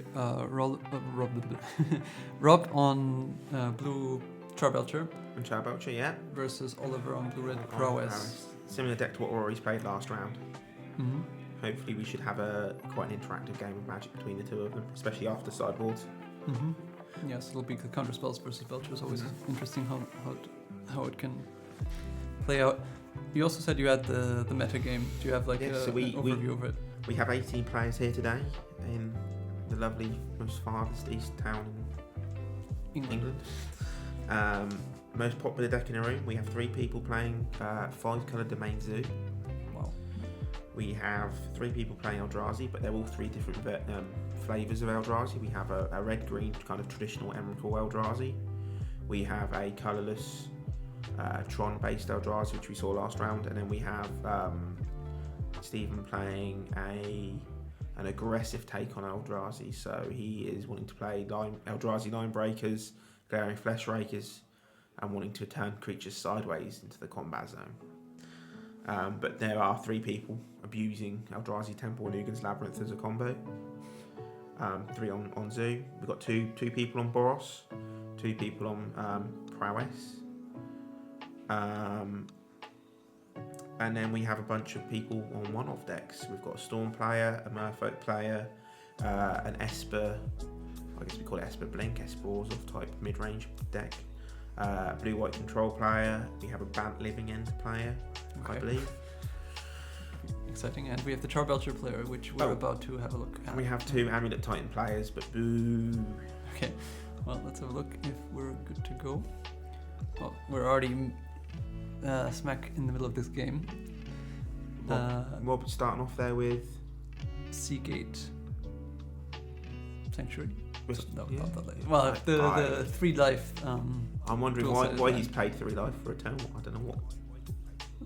What is it? What could this be here? That's some question. I guess does they have some sort of counter magic like Spell Pierce or spell stack? Spell Sneer? Yeah, I can see spell stack. I'm not sure what's in his deck. I don't know exactly. It does very much suggest he wants to interact with something. Ollie, right. yeah. So I guess Ollie was on the play. And interesting that he had no play turn 1 right from the prowess side. None at all is unusual. Doesn't want to land. Slick shot show off. These are Swift Spear. No, I don't think it's a Swift. Probably not because he would have played that one. But yeah, the show off. Now he's thinking: is there any point in plotting? Yeah. I guess there is because Rob put an untapped blue land into play. Yeah, by plot, this is play around the spell snare. This is probably if you expect there to be a spell snare. Well, now reading that, thinking, can I spell snare? This is what I'm assuming that pickup was. Yeah, perhaps. But that's a good way to avoid. Yeah, that was a very heads-up play there by Ollie. He's basically lightning bolted Rob for free, hasn't he? Yeah. He lost 1 damage from the slick shot, not attacking this turn, but obviously, yeah, it makes a lot of sense to try and counteract what Rob's trying to do there. Although Rob does have the start he wants as well, so you can't take the game too slow. Yeah, Rob because the Lotus Bloom is always what makes the Belter deck so powerful. We can't see Rob's hand. Does he have the? Oh, that's another 3 life. Okay. Man. Seagate. This thing. So Seagate Reborn. What do we have here for Oliver? We're cooking with a Corey Steel. More plotting. And what a preordain. It's a Dragon Rage channel. That was off the draw for top. So right. Okay. He has a preordain and expressive iteration at the very least. And he's still refusing to run his cards into. He's just heads up teching around Rob's. Yeah. Oh, so it makes sense because why would you shock in the second one, right? It has to be Jvari Disruption, which was what we saw here. Or I guess it could have been a second spell snare. Maybe Rob's thinking to himself, I can spell snare the slick shot, spell spare, a Corey Steel Cutter or something. Yeah. Okay, but now that Rob is tapped out, Oliver can play the first slick shot show off. Yeah. They plot last turn and get around the spell snare that way to at least get the threat into play. And given that Rob took 6 off his lands already, he's getting quite low. The Lotus Bloom still needs another turn before Rob can threaten lethal. And Oliver might deal a lot of damage next turn with the Lava Dart we already saw. Yeah. What does Rob really need next turn? He needs to have the Charbelcher. He needs to have another... enough life to have an untapped land, yeah. He needs to have the 3rd Seagate Restoration, right? To come in untapped. There's the specimen thing from MH3 as well. Right? Oh, yes, sorry, yes, yeah, I'm forgetting Hydro. that there are Sink into Stupor and Hydro. Yeah, Sink into Stupor. Sorry, so that is a lot more outs, isn't it? So yeah, but it's not trivial. It's true what you're saying. It's not trivial to have the untapped land in that deck. This one. But this is wild here that Oliver has decided to test the waters with an expressive iteration before playing the slick shot. Yeah. But I guess he's trying to bait out this spell snare, which he will do. Yeah. Well, that was very ill spotted that the spell snare is there. So now I guess Oliver has got the Lava Dart here. This is going to be a lot of damage, right? Because we got the trigger already off the expressive iteration. This is 3 damage. You play the slick shot. That's 4. Lava Dart is up to 5, 6, 7, 8, 9. Yeah. And then the flashback on the Lava Dart is up to 10. 4, 13. It is lethal. So it's actually just lethal. So if Rob purely doesn't have... What can he have? Like he has to have another... Force of Negation, I guess. Force of Negation for the Lava Dart, yeah. Which will stop the flashback at least. Yeah. But will it still be... Oh yes, another spell snare. That also works. No, it's Stern Scolding. Oh, okay. Well, I guess that's damn, Rob. Okay. Still, this is a lot of damage, but not lethal. And then the question is whether Rob has lethal. 1, 2, 3, 4, 5, 6, 7. So Oliver can put Rob to 3, which is the very important number here. That's true. That's a really good point. Yeah. Of Rob cannot combo off. So Oliver's just got to send it now. He's got to flash back that dart. Am I doing the maths correctly here? 1, 2, 3. 1, 3, and now 4 off the dart, 5, 6 off the dart, 7, 8, 9 off the dart. Right? Yeah. So yeah, he's gone for it. He's put Rob to 3, which is critically that all-important number here, where Oliver can now breathe a sigh of relief, I think. Oh, 4. Okay, 4. So because one damage from the thing already, Lava Dart, was already resolved. He was at 13 at the beginning of the turn. He's at 13, the Lava Dart does basically 6. And the iteration, that's 8, 9, it's 9 damage. He's 13, he goes to 4. It's correct. It is correct. So Rob did have the Charbelcher, and he did have the land. Yeah, so the 1 damage made the difference. So the 1 damage really does make the difference there. Crazy. Because this is now just over, yeah. You sacrifice the Lotus Bloom. And yeah, Rob was at 13 going into the round, wasn't he? It definitely 6 damage off of his lands, 1 damage off of an attack for 1. Yeah. And then that turn, the Lava Dart is 1 damage plus 2 from the 6 sphere. So Lava Darts are basically lightning 6 bolts. damage. Yes, that's 6 damage. Plus 2 from the Expeditor's Iteration trigger, that's 8. And then plus 1 power from the 6 shot is 9. Just one short, yeah. And Oliver here being... Let's see, maybe there's a land in the deck, yeah? Yeah. Rob is crazy to play 61 cards. He could put a basic mountain in there. Yeah. No, but also I guess you do want to see what's in the deck, yeah. But very well played, I think, from both perspectives. Oliver, Rob needing to know when to shock those lands in, to telegraphing kind of this interaction that he had, and then Oliver as well picking up those signals on that telegraph, and trying the best he can. He did absolutely play the best around he could, yeah.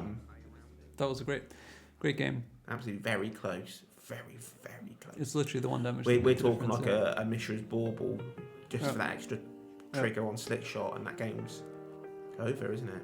Yeah, but I mean, Oliver, to put himself into the position of getting so close, had to sniff out the spell snare, which he did, and then managed to even circumvent the Jwari Disruption. I guess the only thing you could have done differently is go...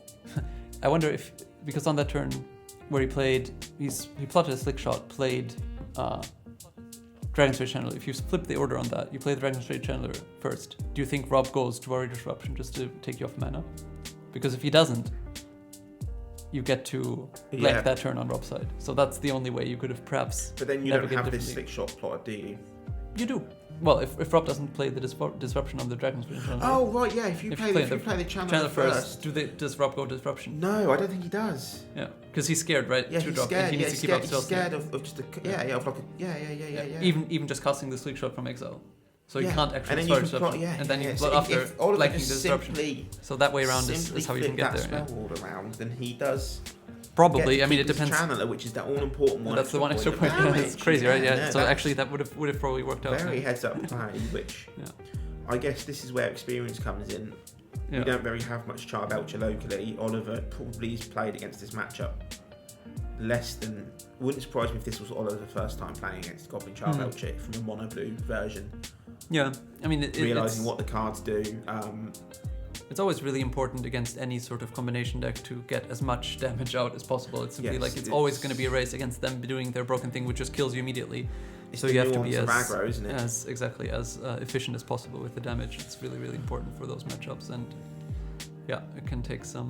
So what are we thinking sideboard-wise here? From Oliver's perspective, consigned to memory, counter a colourless spell, counter that Goblin Charbelcher seems fantastic. Counter Lotus Bloom even as well. I think you want to bring it into the Floodmoor because you can bounce a Lotus Bloom in the upkeep after it's resolved. Yeah. Which feels like that could be better than... I don't know what Oliver is cutting from his deck. Lava Dart is explosive, but... Whichever removal he has, he can probably cut. I don't know how many Unholy Leads is... You can't cut Preordains and Expressives because you need to dig for the interaction, so you just don't die to Goblin Charbelcher, don't you?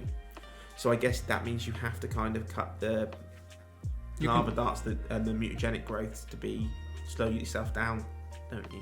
It's a difficult question. I think you can cut some expressive iterations because you're especially if you have counter spells, you're unlikely to be able to commit the mana, and also costs 2 mana, and the game's not going to go that long, so the grind is not going to be that important.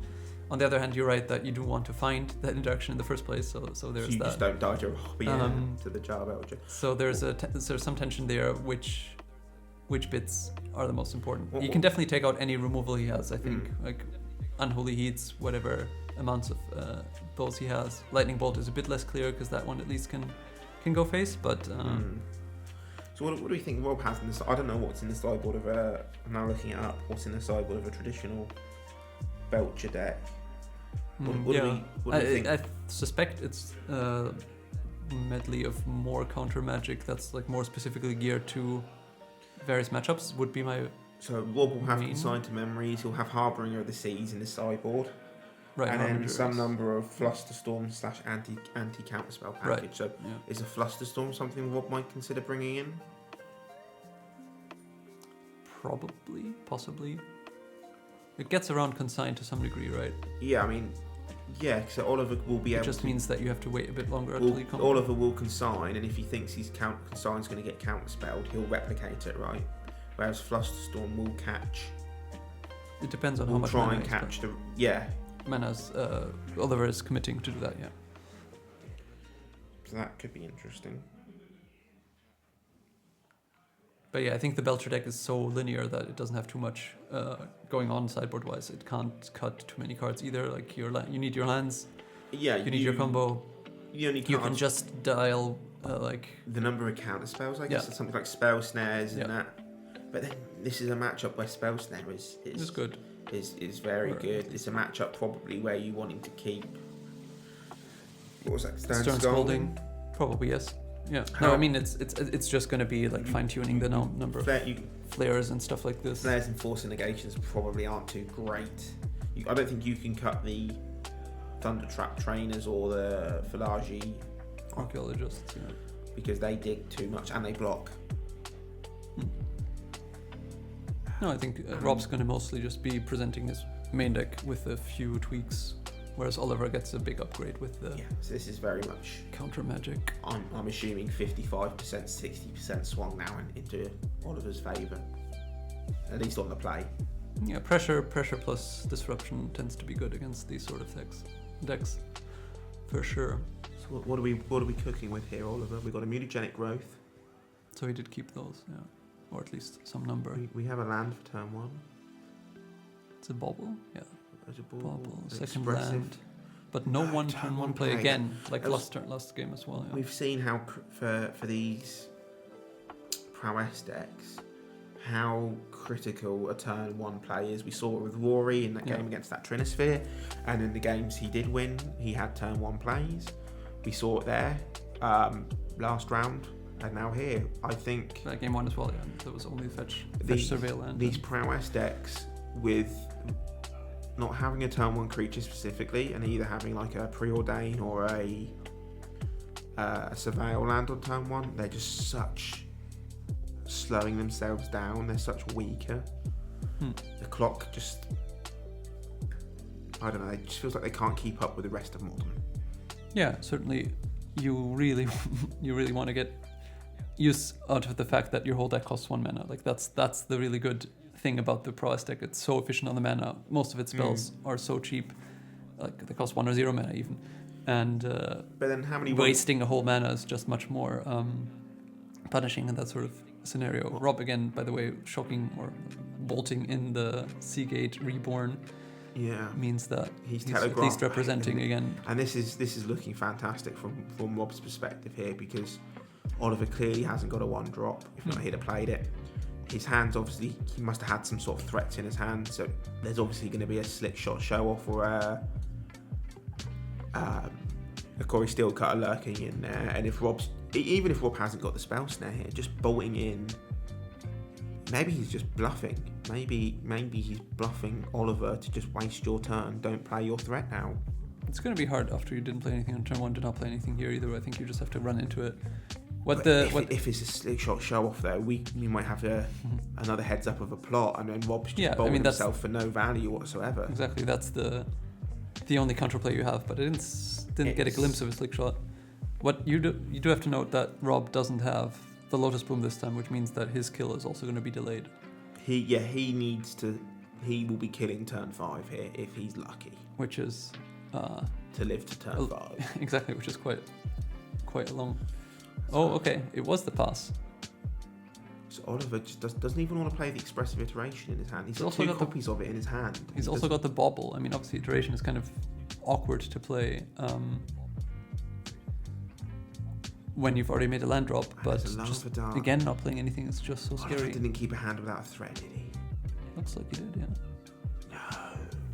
I mean, that really does play right into Rob's hands. That's so brave. And if I'm Rob here and I've known that Oliver's not, this is turn 3, the first spell.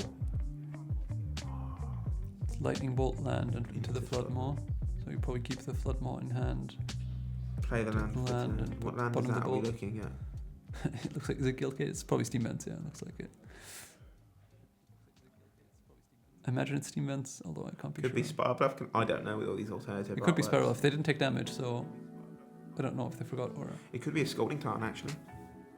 Yeah, it could be any number of red blue lands anyway.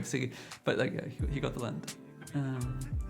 Rob's paying 3 life. Okay, so what are we thinking here from Rob?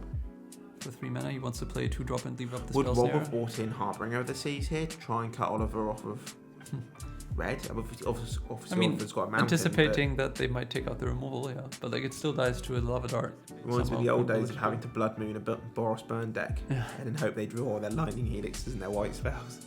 It was not great. Not a great plan, yeah. I doubt that Rob went that way, but it's possible. Preordained. But like, all this digging and no damage is obviously.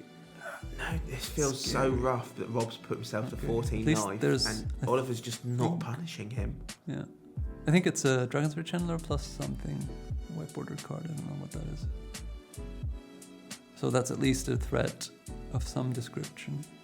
There's sorcery and lands in the graveyard for now, but I mean, there's so many spells in hand. We can get a Bauble in the graveyard, can't we, quite easily? Land instant as well with the Lava Dart. So like, definitely it will be delirious, but another expressive. Why would you not want to deploy your threat there? Well, but I wonder if. But now Rob's got free reign. He didn't hit a land. Rob can play a land, and if he's got the Belcher, he just puts it on the table. Yeah. Oh, but there's a land in hand. Okay. Did Oliver keep into the Floodmaw if Rob if Rob just plays out this Char Belcher? Yeah, I mean, you kind of need to, right? Just so that you can then hopefully counter it on the way back down. So is that the best case scenario here for Oliver? You've got to be happy that he's not putting that in his hand. Okay, so that means that he must have one. Or is he planning to just play the Chandler? No, he does have a Consign in hand. We did see it at the end. I'm so curious what that land is, because he's tapped it for mana and now it's entered untapped. It must be Spiralbluff, right? It can't be, because it's a fourth hand for the tap. Oh, this one is the same. It's the same land, yeah. Oh my god. Oh, it could be Fiery Alid. Maybe it's Fiery Alid. From a Doctor Who Commander deck. And that's why Oliver's lost 3 life so far. Yeah. Effect. It's probably Fiery Alid. It's Fiery Alid. It's got to be. Yeah. Okay. Wow. Okay. So now Rob gets to actually. Oh baby, he's going for the Lotus Bloom. Yeah. I was wondering slightly if Rob has a way to punish, because he didn't count. He could have countered the expressive iteration, which probably would have thrown a wrench in the works. Does Oliver see this? Does Oliver see that he's got to use his Into the Floodmaw here? Unless he. Well, I mean, he has Consign in his hand. He can just say. Does he have a Consign in hand? Yes. Yeah. It was at the back of his hand. Otherwise, I think there's no way you exile that one, right? I also am kind of positive he saw. Is Rob thinking in his head now that Oliver must have a Consign to memory because he's already exiled one? He hasn't. You would imagine so, yeah. I mean, it's also quite a big telegraph, yeah. But I mean, if Rob's got a second Goblin Charbelcher here, he can jam the first in the counter spell. Or even just a counter spell. Like, you can just use the Lotus Bloom, counter it, and then the Charbelcher doesn't play. You don't get punished that often for that. Like, I guess there's... here comes the Charbelcher. There is the Into the Floodmaw that we know about, but I think it's still a reasonable play to just run this out, probably use the Lotus Bloom to counter. There it is. And then Rob's he's got to have a counter spell here. Yeah, it's a Disrupting Shoal, so that's even better. That's just going to win the game, right? Insane play from Robert Wiseman here. Yeah, because the Consign there wasn't mana to replicate it, so now you can just activate the Charbelcher with the Lotus Bloom. We've seen from Ollie here. Should be it. he just didn't have a turn one play. He kept a hand of just digging, but no action interaction, no threat. It just wasn't good enough to cobble it together. And we see there, by the way, that there was double iteration, so you can see how you can get punished by having that card. Yeah, that card. Like it's obviously clunky, powerful, but in this sort of matchup, you really do need the pressure, and looking for the pressure with iteration is really not how you want to go about it. I think you're fine having an iteration after you've put some pressure on, just to find more disruption in answers. But I think to be noted there, Rob in both games had pretty good draws with his Lotus Bloom and his opener and his Charbelcher, and like we haven't seen Rob cast any Thunder Trap trainers. We haven't seen him cast any Falaja. Rob has just naturally had. Yeah. No, but I mean that's how the deck is built. Yeah, you want to be able to. Yeah, but Word mentioned there came out of nowhere. We thought Rob was turn 4, turn 5, but no. Yeah. Well, the Word definitely made this. Makes a lot more sense as the way Pain Through Life there. Yeah. Absolutely fantastic from Rob there. Rob is now 2-0 with Goblin Charbelcher. Indeed. Hopefully 1, maybe 2 more wins, and he'll be locking up his slot. If he wins the next one, he should be fine. Let's go, Rob from Alex Zielinski. Yes, yeah, indeed. Rob is a wild card in this tournament. And if we look at the meta game, you said there's Eldrazi decks which struggle. Yeah, Titan decks, I assume, should be okay for you as well. The Eldrazi and the Titan decks really will struggle against Goblin Charbelcher. Storm, I feel, is favoured for Storm's probably quicker, but Rob can interact with counter spells. Right, he has spell snares and stuff. Whereas I feel that the Storm deck can't, maybe Orange Chant, but it can't really interact with the Charbelcher. Rob's dismantled the prowess. Merfolk will be a hard matchup for Rob. Aggro with counterspell and the zoos will be hard matchups for Rob. Yeah. But after that, Azorius Control, I think was Rob's round 1 and he won. Living End and Esper, Blink. I imagine that must be. You can knock your heart out on Living End on turn 3. I'm gonna belcher you on turn 4. Yeah. So. And the Boros also doesn't have great interaction for you. Depends a bit on how they're set up, I guess. But like overall, it seems like his choice is paying off pretty well here. The Boros might have, I guess, the best Boros can cobble is Orange Chant for maybe a Time Walk-esque effect. Especially if you can Orange Chant a Lotus Bloom, that feels very good. Right. Yeah, that's true.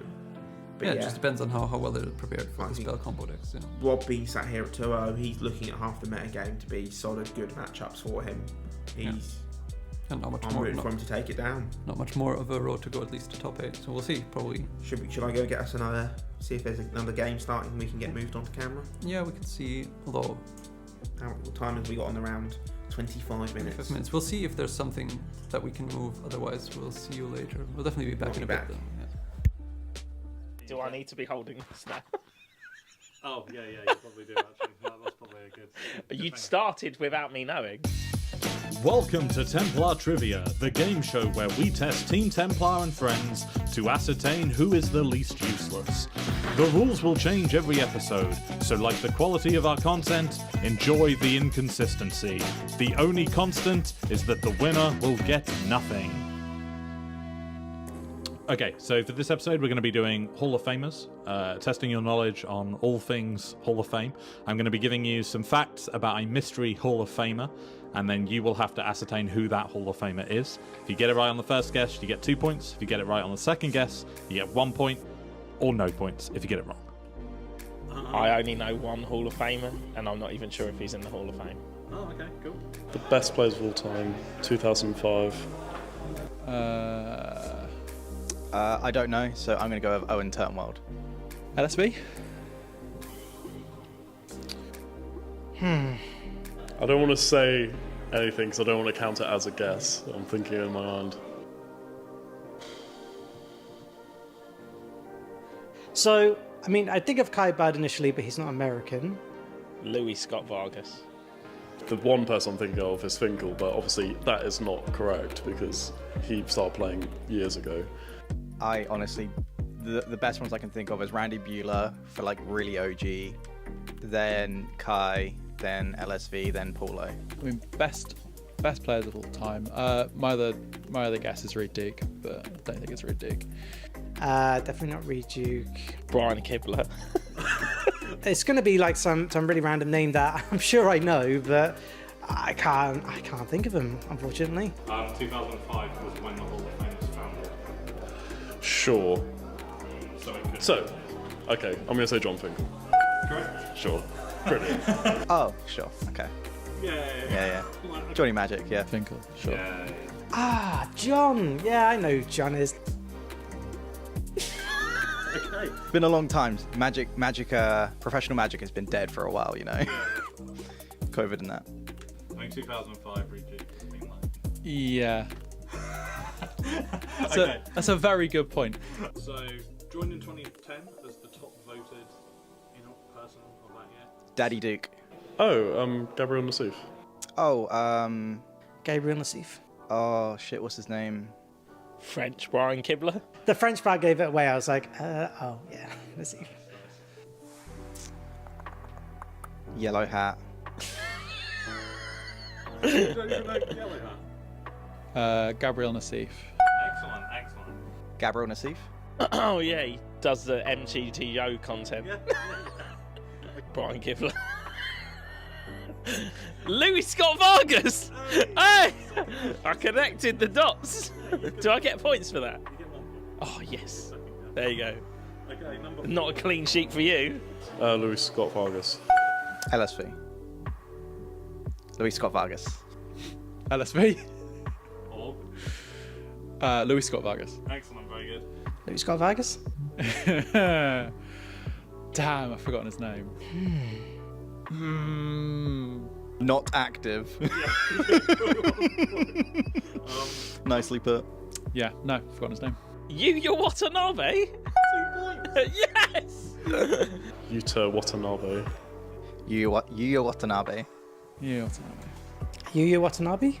Didn't he cheat? Can you still be in the Hall of Fame and cheat? Inactive for an unfortunate reason. Yeah. Quote unquote. You guys, you can edit this out so I look really smart when I give a rapid response, but it's going to be Brad Nelson. I want to say Mengucci, but it's probably wrong. you say American. Oh, he's American. Oh, that makes it way easier. Reed Duke. Reed Duke. I have no idea. Star City Games player. Channel 5 will play it. It's not Chapin, is it? That's probably wrong. No. Reed Duke. Oh, yeah. He looks too young to be in the Hall of Fame. Oh, Reed Duke. Yeah. Oh, okay. No, he looks good.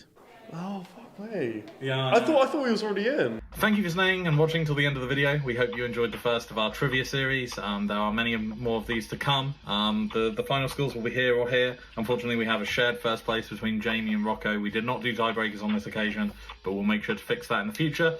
We have a lot more exciting content coming soon, so please like, subscribe, comment, all that jazz, and we will see you in the next video.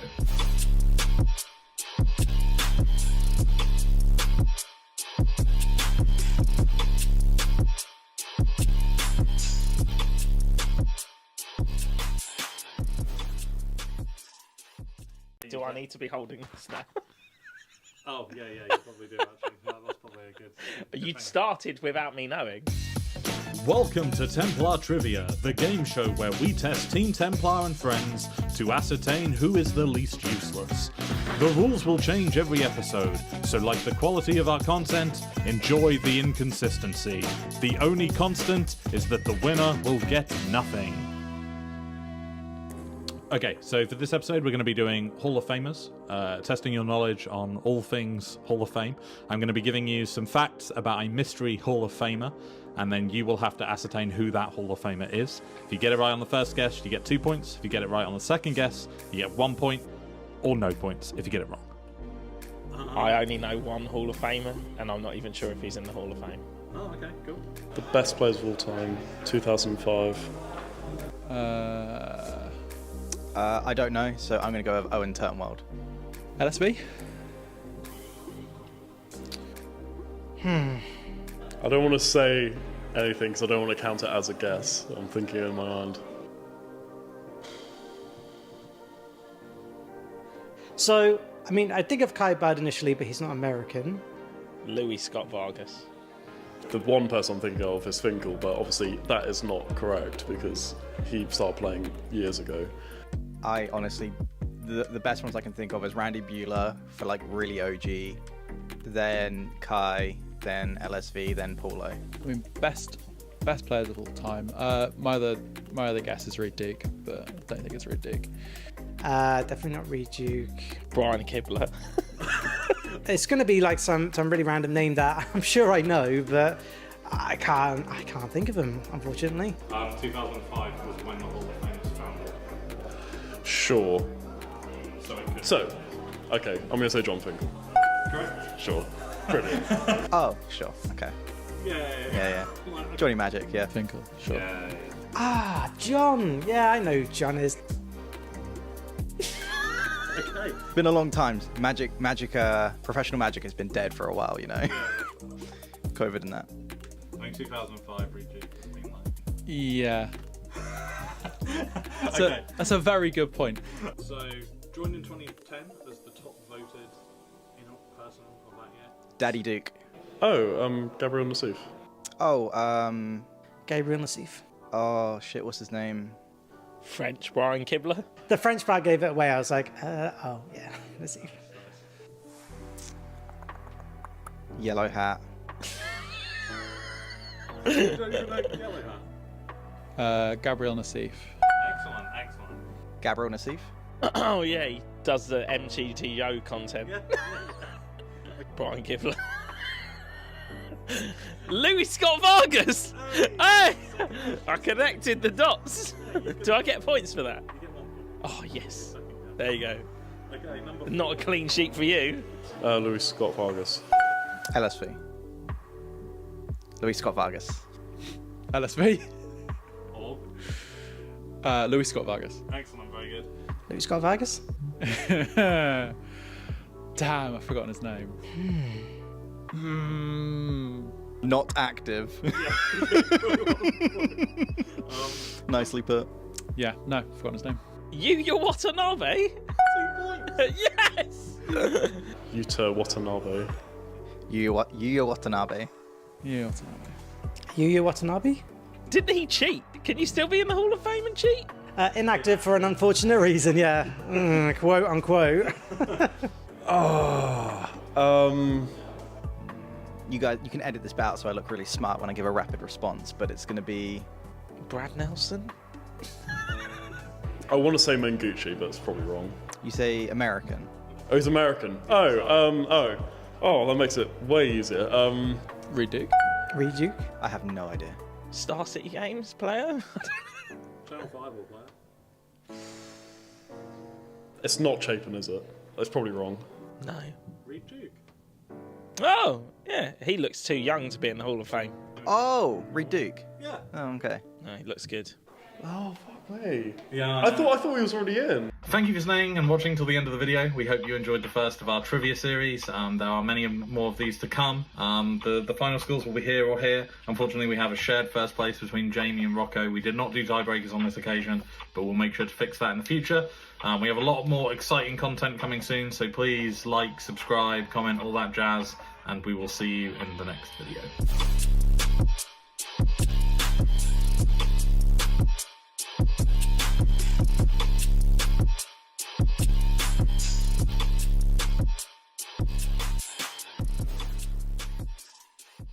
Do I need to be holding this now? Oh, yeah, you probably do, actually. That's probably a good... But you'd started without me knowing. Welcome to Templar Trivia, the game show where we test Team Templar and friends to ascertain who is the least useless. The rules will change every episode, so like the quality of our content, enjoy the inconsistency. The only constant is that the winner will get nothing. Okay, so for this episode, we're going to be doing Hall of Famers, testing your knowledge on all things Hall of Fame. I'm going to be giving you some facts about a mystery Hall of Famer, and then you will have to ascertain who that Hall of Famer is. If you get it right on the first guess, you get 2 points. If you get it right on the second guess, you get 1 point, or no points if you get it wrong. I only know one Hall of Famer, and I'm not even sure if he's in the Hall of Fame. Oh, okay, cool. The best players of all time, 2005. I don't know, so I'm going to go with Owen Turnwald. LSV. I don't want to say anything because I don't want to count it as a guess. I'm thinking in my mind. So, I mean, I think of Kai Bird initially, but he's not American. Louis Scott Vargas. The one person I'm thinking of is Finkel, but obviously that is not correct because he started playing years ago. I honestly, the best ones I can think of is Randy Bueller for like really OG, then Kai, then LSV, then Paulo. I mean, best players of all time. My other guess is Reed Duke, but I don't think it's Reed Duke. Definitely not Reed Duke. Brian Kibler. It's going to be like some really random name that I'm sure I know, but I can't think of him, unfortunately. 2005 was when the Hall of Fame was founded. Sure. So, Okay, I'm going to say John Finkel. correct? Sure. Brilliant. Oh, sure. Okay. Yeah. Johnny Magic, yeah. Finkel, sure. Yeah. Ah, John. Yeah, I know who John is. Okay. It's been a long time. Professional Magic has been dead for a while, you know. COVID and that. I think 2005 Reed Duke. Yeah. Okay. That's a very good point. So, joined in 2010 as the top voted person of that year. Daddy Duke. Oh, Gabriel Nassif. Oh, Gabriel Nassif. oh shit, what's his name? French Brian Kibler. The French part gave it away. I was like, oh yeah, Nassif. Yellow Hat. You don't even know Yellow Hat? Gabriel Nassif. Excellent. Gabriel Nassif. Oh yeah, he does the MTTO content. Brian Kibler. Louis Scott Vargas. Hey, I connected the dots. Do I get points for that? You get 1 point. Oh yes. There you go. Okay, number Not a clean sheet for you. Louis Scott Vargas. LSV. Louis Scott Vargas. LSV. Or Louis Scott Vargas. excellent, very good. Louis Scott Vargas. Damn, I've forgotten his name. Not active. Nicely put. Yeah, no, Oh, forgotten his name. Yuya Watanabe. 2 points. Yes. Yuta Watanabe. Yuya Watanabe. Yeah, what's his name? Yuya Watanabe. Didn't he cheat? Can you still be in the Hall of Fame and cheat? Inactive for an unfortunate reason. Yeah. Quote unquote. You guys, you can edit this out so I look really smart when I give a rapid response, but it's going to be Brad Nelson. I want to say Mengucci, but it's probably wrong. you say American. Oh, he's American. Oh, that makes it way easier. Reed Duke. Reed Duke. I have no idea. Star City Games player. Channel 5 will play. It's not Chapin, is it? That's probably wrong. No. Reed Duke. Oh, yeah. He looks too young to be in the Hall of Fame. Oh, Reed Duke. Yeah. Oh, okay. No, he looks good. Oh, fuck me. Yeah. I thought he was already in. Thank you for staying and watching till the end of the video. We hope you enjoyed the first of our trivia series. There are many more of these to come. The final scores will be here or here. Unfortunately, we have a shared first place between Jamie and Rocco. We did not do tiebreakers on this occasion, but we'll make sure to fix that in the future. We have a lot more exciting content coming soon, so please like, subscribe, comment, all that jazz, and we will see you in the next video.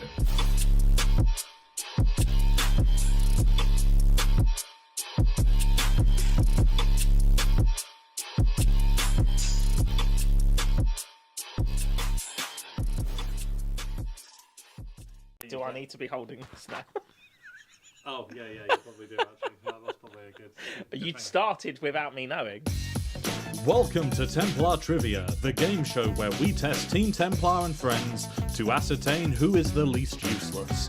The rules will change every episode, so like the quality of our content, enjoy the inconsistency. The only constant is that the winner will get nothing. Okay, so for this episode, we're going to be doing Hall of Famers, testing your knowledge on all things Hall of Fame. I'm going to be giving you some facts about a mystery Hall of Famer, and then you will have to ascertain who that Hall of Famer is. If you get it right on the first guess, you get 2 points. If you get it right on the second guess, you get 1 point, or no points if you get it wrong. I only know one Hall of Famer, and I'm not even sure if he's in the Hall of Fame. Oh, okay, cool. The best players of all time, 2005. I don't know, so I'm going to go with Owen Turnwald. LSV? I don't want to say anything because I don't want to count it as a guess. I'm thinking in my mind. So, I mean, I think of Kai Bird initially, but he's not American. Louis Scott Vargas. The one person I'm thinking of is Finkel, but obviously that is not correct because he started playing years ago. I honestly, the best ones I can think of is Randy Buehler for like really OG, then Kai, then LSV, then Paulo. I mean, best players of all time. My other guess is Reed Duke, but I don't think it's Reed Duke. Definitely not Reed Duke. Brian Kibler. It's going to be like some really random name that I'm sure I know, but I can't think of him, unfortunately. 2005 was when the Hall of Fame was founded. Sure. So it could. So, okay, I'm going to say John Finkel. Correct? Sure. Brilliant. Oh, sure, okay. Yeah. Johnny Magic, yeah. Finkel, sure. Yeah. Ah, John. Yeah, I know who John is. Okay. It's been a long time. Professional Magic has been dead for a while, you know. COVID and that. I think 2005 Reed Duke. Yeah. Okay. That's a very good point. So, joined in 2010 as the top voted person of that year. Daddy Duke. Oh, Gabriel Nassif. Oh, Gabriel Nassif. oh shit, what's his name? French Brian Kibler. The French crowd gave it away. I was like, oh yeah, Nassif. Yellow Hat. You don't even know Yellow Hat? Gabriel Nassif. Excellent. Gabriel Nassif. Oh yeah, he does the MTTO content. Yeah. Brian Kibler. Louis Scott Vargas. Hey, I connected the dots. Do I get points for that? You get 1 point. Oh yes. There you go. Okay, number 4. Not a clean sheet for you. Louis Scott Vargas. LSV. Louis Scott Vargas. LSV? Or? Louis Scott Vargas. Excellent, very good. Louis Scott Vargas. Damn, I've forgotten his name. Not active. Nicely put. Yeah, no, I've forgotten his name. Yuya Watanabe. 2 points. Yes. Yuta Watanabe. Yuya Watanabe. Yeah, what's his name? Yuya Watanabe. Didn't he cheat? Can you still be in the Hall of Fame and cheat? Inactive for an unfortunate reason, yeah. Quote unquote. You guys, you can edit this out so I look really smart when I give a rapid response, but it's going to be Brad Nelson. I want to say Mengucci, but it's probably wrong. You say American. Oh, he's American. Oh, that makes it way easier. Reed Duke. Reed Duke. I have no idea. Star City Games player. Channel 5 will play. It's not Chapin, is it? That's probably wrong. No. Reed Duke. Oh, yeah. He looks too young to be in the Hall of Fame. Oh, Reed Duke. Yeah. Oh, okay. No, he looks good. Oh, fuck me. Yeah. I thought he was already in. Thank you for staying and watching till the end of the video. We hope you enjoyed the first of our trivia series. There are many more of these to come. The final scores will be here or here. Unfortunately, we have a shared first place between Jamie and Rocco. We did not do tiebreakers on this occasion, but we'll make sure to fix that in the future. We have a lot more exciting content coming soon, so please like, subscribe, comment, all that jazz, and we will see you in the next video.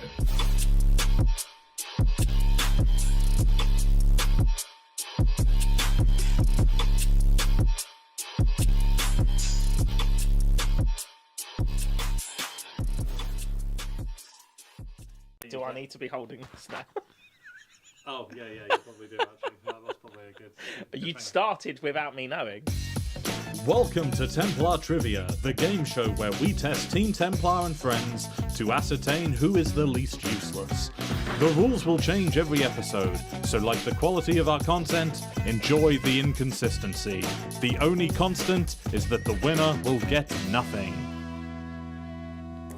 Okay, so for this episode, we're going to be doing Hall of Famers, testing your knowledge on all things Hall of Fame. I'm going to be giving you some facts about a mystery Hall of Famer, and then you will have to ascertain who that Hall of Famer is. If you get it right on the first guess, you get 2 points. If you get it right on the second guess, you get 1 point, or no points if you get it wrong. I only know one Hall of Famer, and I'm not even sure if he's in the Hall of Fame. Oh, okay, cool. The best players of all time, 2005. I don't know, so I'm going to go with Owen Turnwald. LSV? I don't want to say anything because I don't want to count it as a guess. I'm thinking in my mind. So, I mean, I think of Kai Bird initially, but he's not American. Louis Scott Vargas. The one person I'm thinking of is Finkel, but obviously that is not correct because he started playing years ago. I honestly, the best ones I can think of is Randy Buehler for like really OG, then Kai, then LSV, then Paulo. I mean, best players of all time. My other guess is Reed Duke, but I don't think it's Reed Duke. Definitely not Reed Duke. Brian Kibler. It's going to be like some really random name that I'm sure I know, but I can't think of him, unfortunately. 2005 was when the Hall of Fame was founded. Sure. So it could. So, okay, I'm going to say John Finkel. Correct? Sure. Brilliant. Oh, sure, okay. Yeah. Johnny Magic, yeah. Finkel, sure. Yeah. Ah, John. Yeah, I know who John is. Okay. Been a long time. Professional Magic has been dead for a while, you know. COVID and that. I think 2005 Reed Yeah. Okay. That's a very good point. So, joined in 2010 as the top voted person of that year. Daddy Duke. Oh, Gabriel Nassif. Oh, Gabriel Nassif. oh shit, what's his name? French Brian Kibler. The French part gave it away. I was like, oh yeah, Nassif. Yellow Hat. You don't even know Yellow Hat? Gabriel Nassif. Excellent. Gabriel Nassif. Oh yeah, he does the MTTO content. Brian Kibler. Louis Scott Vargas. Hey, I connected the dots. Do I get points for that? You get 1 point. Oh yes. There you go. Okay, number Not a clean sheet for you. Louis Scott Vargas. LSV. Louis Scott Vargas. LSV? Or Louis Scott Vargas. excellent, very good. Louis Scott Vargas. Damn, I've forgotten his name. Not active. Nicely put. Yeah, no, I've forgotten his name. Yuya Watanabe. 2 points. Yes. Yuta Watanabe. Yuya Watanabe. Yeah, what's his name? Yuya Watanabe. Didn't he cheat? Can you still be in the Hall of Fame and cheat? Inactive for an unfortunate reason, yeah. Quote unquote. You guys, you can edit this out so I look really smart when I give a rapid response, but it's going to be Brad Nelson.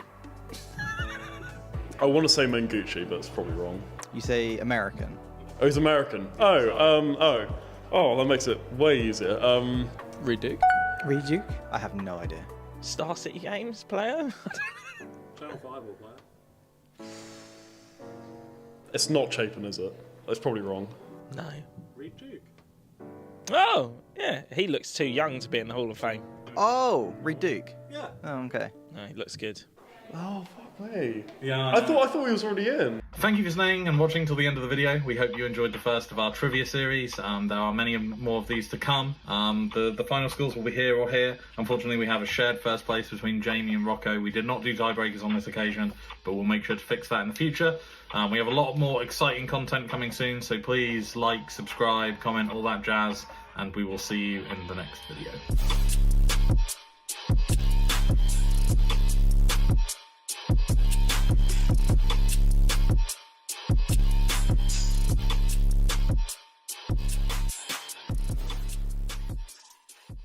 Do I need to be holding this now? Oh, yeah, you probably do, actually. That's probably a good... You'd started without me knowing. Welcome to Templar Trivia, the game show where we test Team Templar and friends to ascertain who is the least useless. The rules will change every episode, so like the quality of our content, enjoy the inconsistency. The only constant is that the winner will get nothing. Okay, so for this episode, we're going to be doing Hall of Famers, testing your knowledge on all things Hall of Fame. I'm going to be giving you some facts about a mystery Hall of Famer, and then you will have to ascertain who that Hall of Famer is. If you get it right on the first guess, you get 2 points. If you get it right on the second guess, you get 1 point, or no points if you get it wrong. I only know one Hall of Famer, and I'm not even sure if he's in the Hall of Fame. Oh, okay, cool. The best players of all time, 2005. I don't know, so I'm going to go with Owen Turnwald. LSB? I don't want to say anything because I don't want to count it as a guess. I'm thinking in my mind. So, I mean, I think of Kai Bird initially, but he's not American. Louis Scott Vargas. The one person I'm thinking of is Finkel, but obviously that is not correct because he started playing years ago. I honestly, the best ones I can think of is Randy Buehler for like really OG, then Kai, then LSV, then Paulo. I mean, best players of all time. My other guess is Reed Duke, but I don't think it's Reed Duke. Definitely not Reed Duke. Brian Kibler. It's going to be like some really random name that I'm sure I know, but I can't think of him, unfortunately. 2005 was when the Hall of Fame was founded. Sure. So, Okay, I'm going to say John Finkel. correct? Sure. Brilliant. Oh, sure. Okay. Yeah. Johnny Magic, yeah. Finkel, sure. Yeah. Ah, John. Yeah, I know who John is. Okay. It's been a long time. Professional Magic has been dead for a while, you know. COVID and that. I think 2005 Reed. Yeah. Okay. That's a very good point. So, joined in 2010 as the top voted person of that year. Daddy Duke. Oh, Gabriel Nassif. Oh, Gabriel Nassif. oh shit, what's his name? French Brian Kibler. The French crowd gave it away. I was like, oh yeah, Nassif. Yellow Hat. You don't even know Yellow Hat? Gabriel Nassif. Excellent. Gabriel Nassif. Oh yeah, he does the MTTO content. Yeah. Brian Kibler. Louis Scott Vargas. Hey, I connected the dots. Do I get points for that? You get 1 point. Oh yes. There you go. Okay, number 4. Not a clean sheet for you. Louis Scott Vargas. LSV. Louis Scott Vargas. LSV. Or. Louis Scott Vargas. Excellent, very good. Louis Scott Vargas. Damn, I've forgotten his name.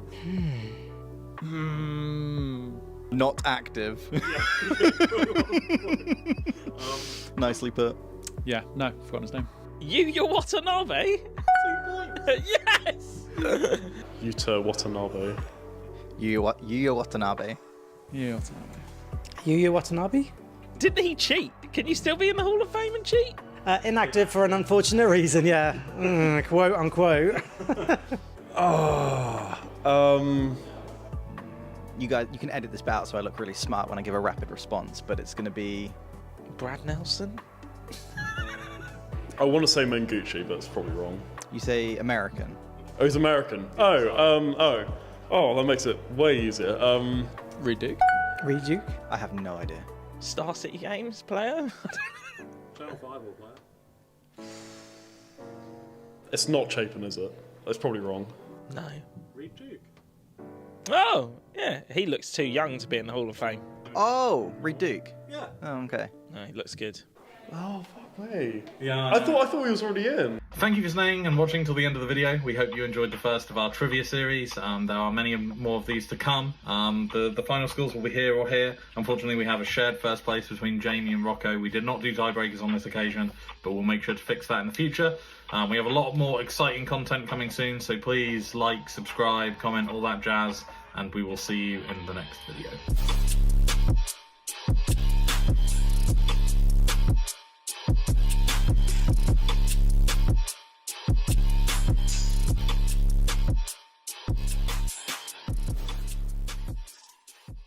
Do I need to be holding this now? Oh, yeah, you probably do, actually. That's probably a good... You'd started without me knowing. Welcome to Templar Trivia, the game show where we test Team Templar and friends to ascertain who is the least useless. The rules will change every episode, so like the quality of our content, enjoy the inconsistency. The only constant is that the winner will get nothing. Okay, so for this episode, we're going to be doing Hall of Famers, testing your knowledge on all things Hall of Fame. I'm going to be giving you some facts about a mystery Hall of Famer, and then you will have to ascertain who that Hall of Famer is. If you get it right on the first guess, you get 2 points. If you get it right on the second guess, you get 1 point, or no points if you get it wrong. I only know one Hall of Famer, and I'm not even sure if he's in the Hall of Fame. Oh, okay, cool. The best players of all time, 2005. I don't know, so I'm going to go with Owen Turnwald. LSB? I don't want to say anything because I don't want to count it as a guess. I'm thinking in my mind. So, I mean, I think of Kai Bird initially, but he's not American. Louis Scott Vargas. The one person I'm thinking of is Finkel, but obviously that is not correct because he started playing years ago. I honestly, the best ones I can think of is Randy Bueller for like really OG, then Kai, then LSV, then Paulo. I mean, best players of all time. My other guess is Reed Duke, but I don't think it's Reed Duke. Definitely not Reed Duke. Brian Kibler. It's going to be like some really random name that I'm sure I know, but I can't think of him, unfortunately. 2005 was when the Hall of Fame was founded. Sure. So, Okay, I'm going to say John Finkel. correct? Sure. Brilliant. Oh, sure. Okay. Yeah. Johnny Magic, yeah. Finkel, sure. Yeah. Ah, John. Yeah, I know who John is. Okay. It's been a long time. Professional Magic has been dead for a while, you know. COVID and that. I think 2005 Reed Yeah.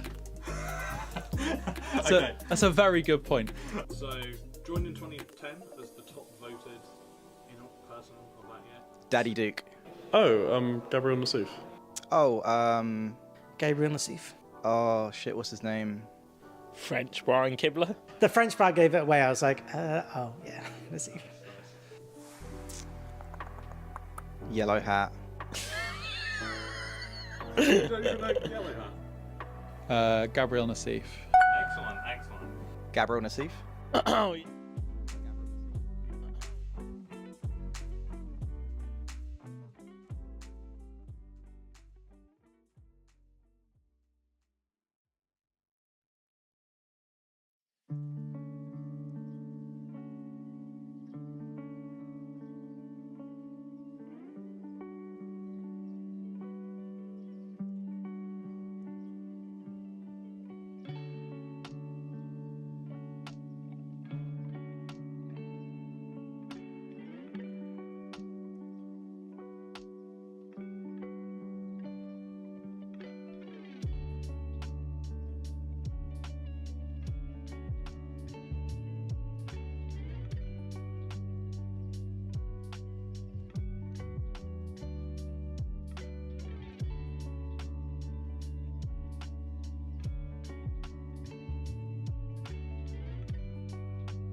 Do I need to be holding this now? Oh, yeah, you probably do, actually. That's probably a good... You started without me knowing. Welcome to Templar Trivia, the game show where we test Team Templar and friends to ascertain who is the least useless. The rules will change every episode, so like the quality of our content, enjoy the inconsistency. The only constant is that the winner will get nothing. Okay, so for this episode, we're going to be doing Hall of Famers, testing your knowledge on all things Hall of Fame. I'm going to be giving you some facts about a mystery Hall of Famer, and then you will have to ascertain who that Hall of Famer is. If you get it right on the first guess, you get 2 points. If you get it right on the second guess, you get 1 point, or no points if you get it wrong. I only know one Hall of Famer, and I'm not even sure if he's in the Hall of Fame. Oh, okay, cool. The best players of all time, 2005. I don't know, so I'm going to go with Owen Turnwald.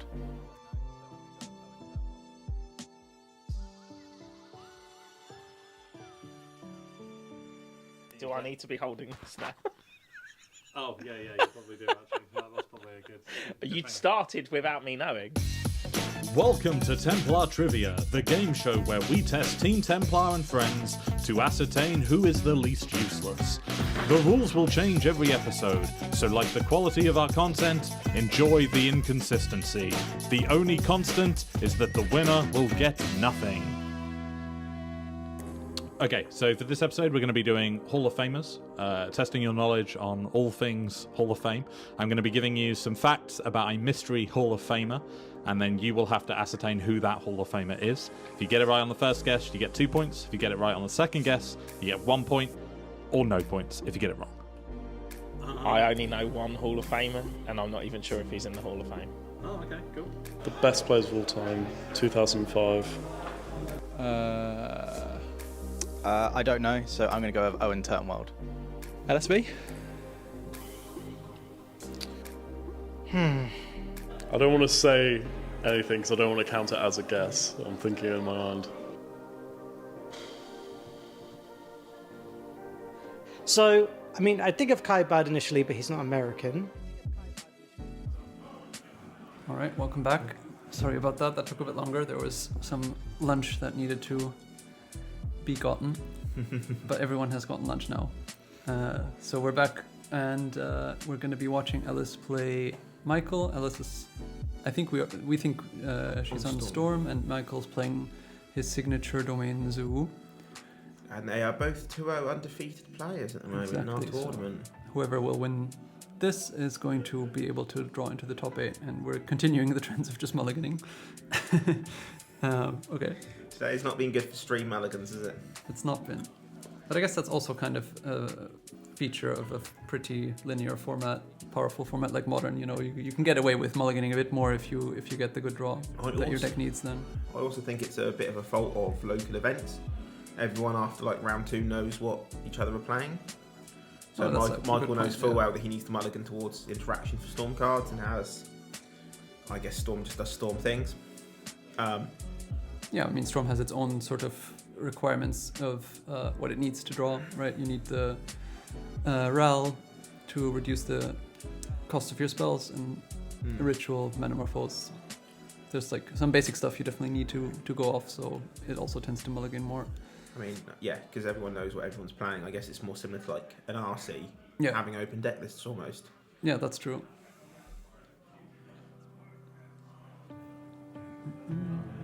So it's Raoul, Metamorphose, Ritual, 3 lands. I think that's a Glimpse. 4 lands. The Glimpse, the exile the top 3, yeah. and you get some. This one. Glimpse the Impossible. There we go. Right, looks like we've both kept now. Michael's just deciding what to put back. So Ellis stuck with the Glimpse, 2 lands, Raoul, Ritual, Metamorphose, and Michael does put the domain ley line into play immediately. So I think this is another matchup that emphasises kind of the importance of having there it is that 1-drop in this format. So far we've witnessed, I guess, 3 aggressive decks against almost 3 combo decks on stream, haven't we? The Eldrazi deck is, I suppose, a sort of combo deck and that sort of matchup, sure. The games where the aggro decks don't have the 1-drops are the games where they're just falling apart, aren't they? Yeah. So, Although this one drop's gonna get stopped by 1/3, presumably. Well, maybe Alice doesn't want to expose the Raoul to a removal spell. That's a good point. there could be a lightning bolt, a tribal flames, even a ley line binding is possible because of that ley line of the guild pact over there.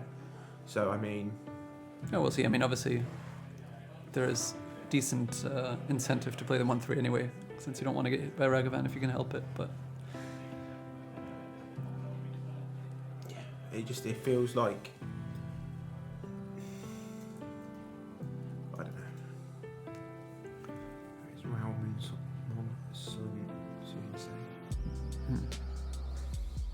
Interestingly, that this guy is very hard to actually kill, because if you try to kill him and they cast an instant or sorcery, an instant in response, there's a 50-50 chance it flips. Oh, it just flips. Yeah, that's true. Yeah, which I found out the hard way when I tried the lightning bolt.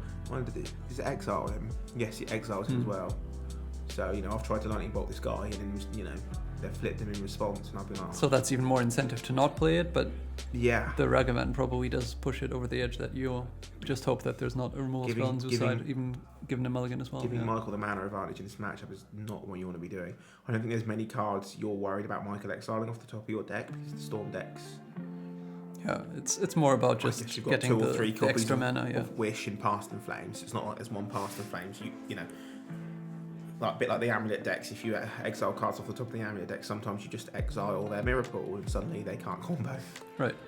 But you can see Alice is not immediately slamming the Raoul, so there is really this question whether it makes sense to play it or not, or whether she wants to risk it being exposed there without that possibility of flipping it. Maybe she's even considering. We just try and go for the turn 2 combo here. There's a Desperate Ritual. There's a Raoul. Yeah, given the given the ritual drawn, you can go Ritual, Raoul, next Ritual, and then you have Manamorphose and a Glimpse to try and hit more stuff to try and win. But the problem is, it's the obviously second very ritual risky. is Manamorphose, which is +1 at that point. Yeah, it's not.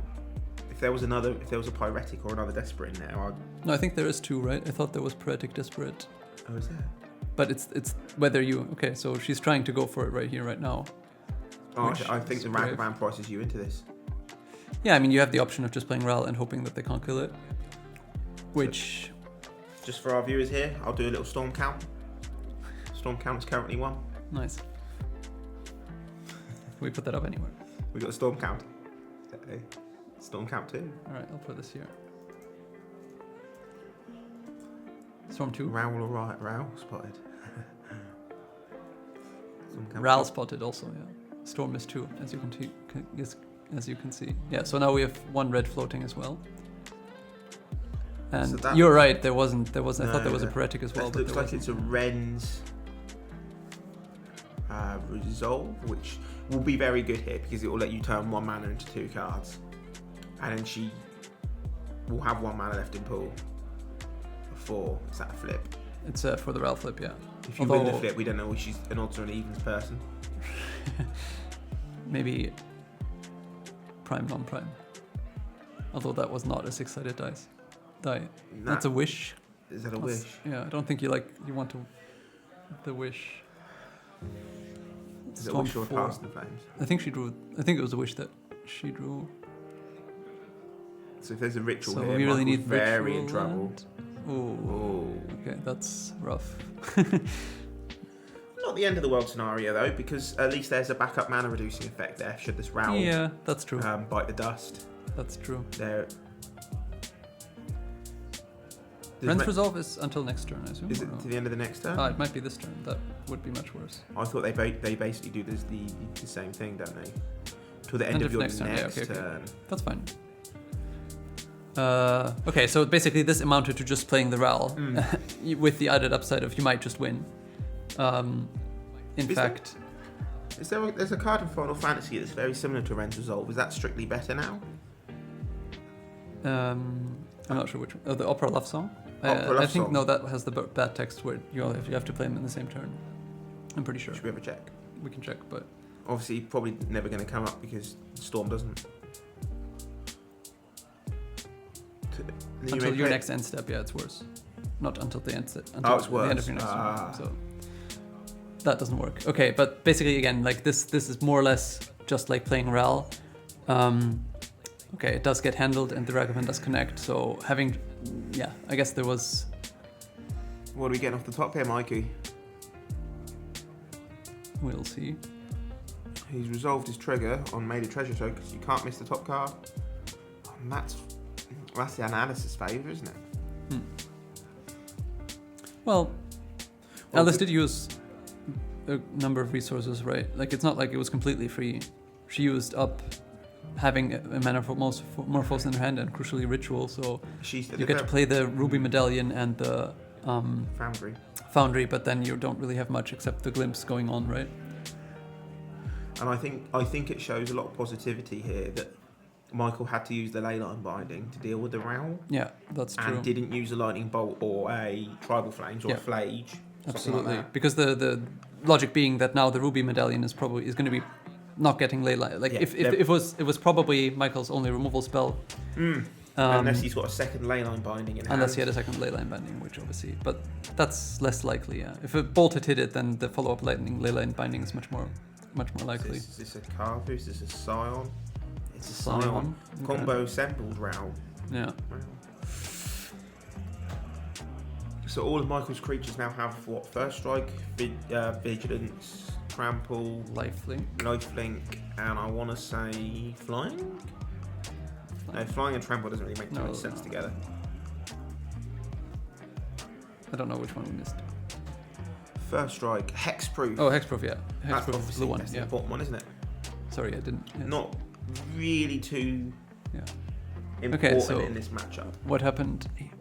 How did the Ruby Medallion get exiled? I think she played the Ruby Medallion in the Sacred Foundry and then she cast a... But how come there's a Ruby Medallion in exile? Sorry, I didn't Oh, because of the Ragavan exile trigger. Oh, I thought... No, that was the Blood Semi, right? Yeah, it's been 2 attacks of Ragavan. Okay, sorry. Yeah, I'm just not on top of things. Alright, anyway, it seems like we're trying to start the engines again with the other exile effect and hitting 2 rituals. That is perfect. That is exactly what she wanted to see there. Pretty good. Now a lot is riding, I suppose, on the Glimpse the Impossible. But there's also a wish, isn't there? Oh, you're right, absolutely, yeah. So then it's actually, you're right, it's just perfect, there is a little bit of redundancy here over... So this could well be the end. We got to hope if you're Michael here, you've got Stubborn Denial or a Spectral, the new counterspell they play. Oh yeah, the one from Tarkir, the Spectral Denial maybe. Stubborn Denial and Spectral Denial, are they the two? I'm not sure whether it's called Denial. It is, this one. Double D's, Double Denial. Yeah, I mean, it really depends if Michael has interaction for spells here. Otherwise, it's going to be a lot of the way there for Alice. So we played... No, Stormcounters 2 now, since we played the Exile effect and the Ritual. We've played 1 Ritual, haven't we? So yeah. So there should be 3 mana, 3 red mana 3 floating. mana in the pool, Storm Counter 2. Yeah, so you play the next Ritual. Presumably you can... Oh, okay. It's raining? It's raining, yeah. Sorry. So the Wish will be able to get Past in Flames, I thought, which will get you access to a bunch more cards. I think this is... I think you go for the Glimpse. Do you go for the Glimpse first to try and bait out the counterspell? It's a good question, yeah. The Wish was... How did she get the Wish? We just saw her draw it, so there's no way it's revealed, yeah. It's interesting how much... So we have 6 mana. We can spend 2 on the thing. No, but if we bait and they counter, we can't go Wish into Past in Flames. We don't have enough mana, right? Wish is 2 mana. Wish is 2, and Past in Flames is going to be 3. So that's 5. Yeah. And we have 6, 7, 8. Okay. 2 for Glimpse. 3. 5. 2 for Sorry, Wish. we have 2 more lands untapped. I didn't think. Yes, we have 8 mana in total. So 2 for Glimpse. Yeah. Okay. 2 for Wish. 3 for Past in Flames, and then 1 That's left. 7, so 1 left. It actually works exactly. Yeah. The Pyretic. So I guess then it's just all upside to go for the Glimpse first. Yeah. No, it's the wish first. Although, wait, maybe this way, are you playing around Spectral Denial maybe? Because they can only counter for, as in Michael will only make you pay 2 more, so you can just pay the 2 for that, and it doesn't disrupt you. 3 more, right? The Silent Draco has 4 power, and then there's 2 treasures. So that's... So we pay blue, pay Scion of Draco, and then 1 for the other one. So it's 2 more, right? Or am I? No, you're right, it is 2 more, yeah. So basically this plays around Spectral Denial, but not Stubborn Denial. Yeah. Whereas the other way, I guess you play around Stubborn Denial, not Spectral. Now, I know for a fact that Michael doesn't like Spectral Denial. Okay. So he's more likely to be on the 4 stubbies. But well, given that he's not played it, it seems unlikely that he has it. Maybe he's just maybe living on a prayer right now. Yeah, and I mean, this is... You have to come to the wish, right? Otherwise, the Past in Flames going to the graveyard, even if they don't go off that turn, it's just too much value for them the turn after. Yeah. Or I guess this could be a mistake. That must be Past in Flames, I assume. I don't know. Should we look it up? Yes. What commander set are we thinking this is from? I'm going to go Doctor Who. Michael does play Chocobos. I saw him have one in play earlier. Oh, Spectral now. No, Chocobo. It was a question marks yeah. the Sash Chocobo. Doctor Who? I think it's the Doctor Who one. That looks like a TARDIS exploding. That looks. Yeah. Oh, but there is the Spectral Denial. So there even though he doesn't I like was it, wrong. even though he doesn't like it, he has it. This isn't and gonna... now you kind of get. No, because that's the 2 mana left over, right? So now you can't pay without it just doing nothing. So it actually does make sense to let the wish resolve, because it was. Wait. Wish was 2. Past in Flames was 3, so that's 5. Yeah, so can't you just pay? Yeah. Maybe we missed something there? I don't know.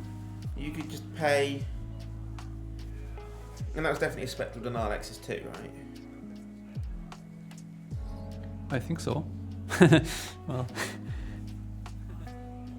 So yeah, I thought you could pay the 2 and have 1 mana left, and then just start ritualing. Yeah, I thought so too, but maybe there was some mana spent we missed along the way.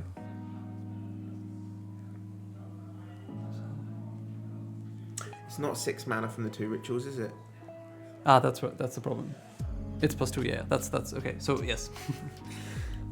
Yeah. It's 5, yeah. You end up with 5, and then it works out exactly like we said. We just had the wrong amount of mana at the start. You're right. The second land was tapped for 1 ritual, which makes 3, and then down to 2 mana, up to 5 mana. Yeah. So basically the Spectral Denial stopped the Past in Flames from working properly. Basic maths is hard, chat. This is why I don't play Storm. Or Amulet Titan. Okay. Right, now the problem the Storm player has is that her rituals have been depleted, so she needs to get to the 5th mana in order to start actually doing the Pass of Flames with flashback. Or a second ritual effect. Oh, a second one. But this time, yes, we can pay, yeah? 1. Or... No? There was a treasure... A treasure 2 mana, and okay. powerful creatures. So it's X is 3. Yeah, fair enough. And then it's a land, a 5th land. So Michael has to kill here. With the Tribal Flames, that'll do it. Okay, well, just got there. No, Spectral Denial did its thing. Yeah. Turns out having Ragavan +2 counter spells, plus a Leyline Binding, is what was the Doctor ordered. This is the thing with the Zoo deck, like, if he had some burn spells or other removal or even just more creatures there, it would have just been game over, but if you draw the counter spells in the matchup where you need them, it's great. Maybe 1 too many lands. And it's not looking so bright.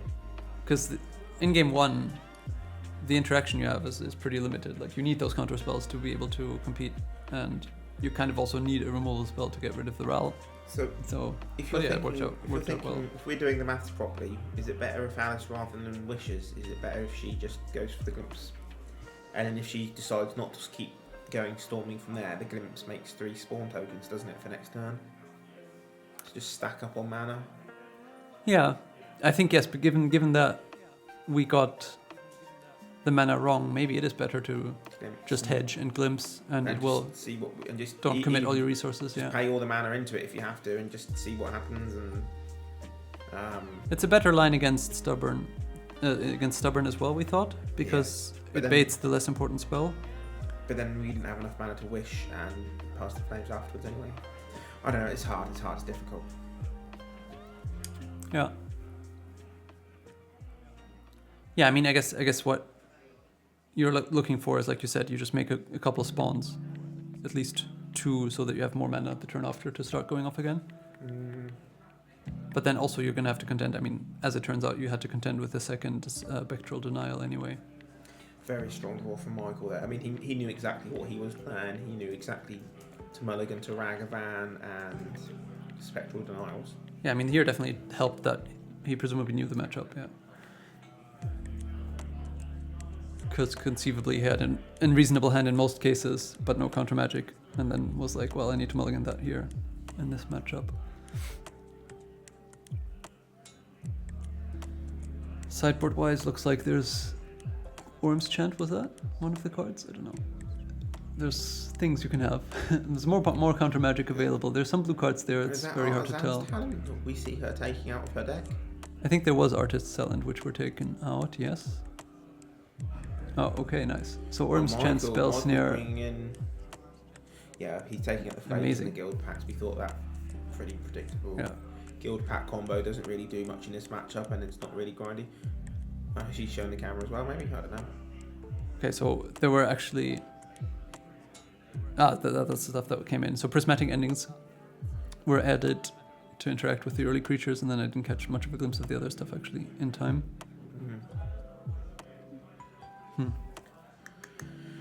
Well, ending is interesting, yeah. It kills Ragavan, obviously.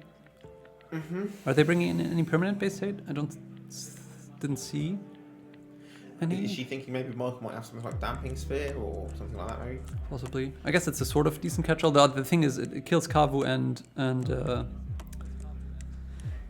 Ragavan efficiently. I guess this Chocobo, it's probably fine to just have as a speed bump. It just doesn't kill some of the bigger stuff, right? It's not unreasonable. Michael could have something like High Noon in his sideboard. Yeah, I guess it's a good hedge to bring in. That's fair enough. But yeah, I mean that game was. I think Jizu doesn't win that game on average. It was good to have the double counter spell. Yeah, considering Michael probably only has about five counter spells in his deck, 4 or 5, for him to not have any card selection there and have both is pretty. Yeah, but on the other end, like you said, knew the matchup probably that allows you to be more selective with the hands you keep. I wonder what this matchup goes like normally, like who's actually ahead. Because the Zoo deck does output damage quite quickly, but obviously Storm is a pretty consistent turn 3 kill if undisrupted. But the Zoo deck does have removal as well. It's probably actually pretty even-ish, I would guess. It's going to get better for... The main Zoo has confirmed a lucky person's deck. Oh, well. I wouldn't go that far. It's like most modern decks, you need to draw your cards in the right order. Very much, I figure Zoo is draw a couple of lands, have some threats, and then hope to draw interaction for the rest of the game. Whereas if you draw them in the wrong kind of order, then you're a bit out of luck. Yeah, it's quite possible that just a single counter spell is enough to throw the balance off. I think so too, Black Razor. I think if Michael's got a threat and a counter spell, especially this threat, it doesn't win super quick, but the mana that it gives allows Michael to deploy future threats and still interact. And especially after boarding, I assume that also it swings more in Zoo's favor than the other way, because the removal is nice, but just having more of the really relevant cards like Orm's Chant and just counter spells is more important. Though notably, I mean, Orm's Chant is fantastic. If Alice doesn't see this coming and she tries to storm off, Orm's Chant in response to a wish or a Past in Flames is just game over.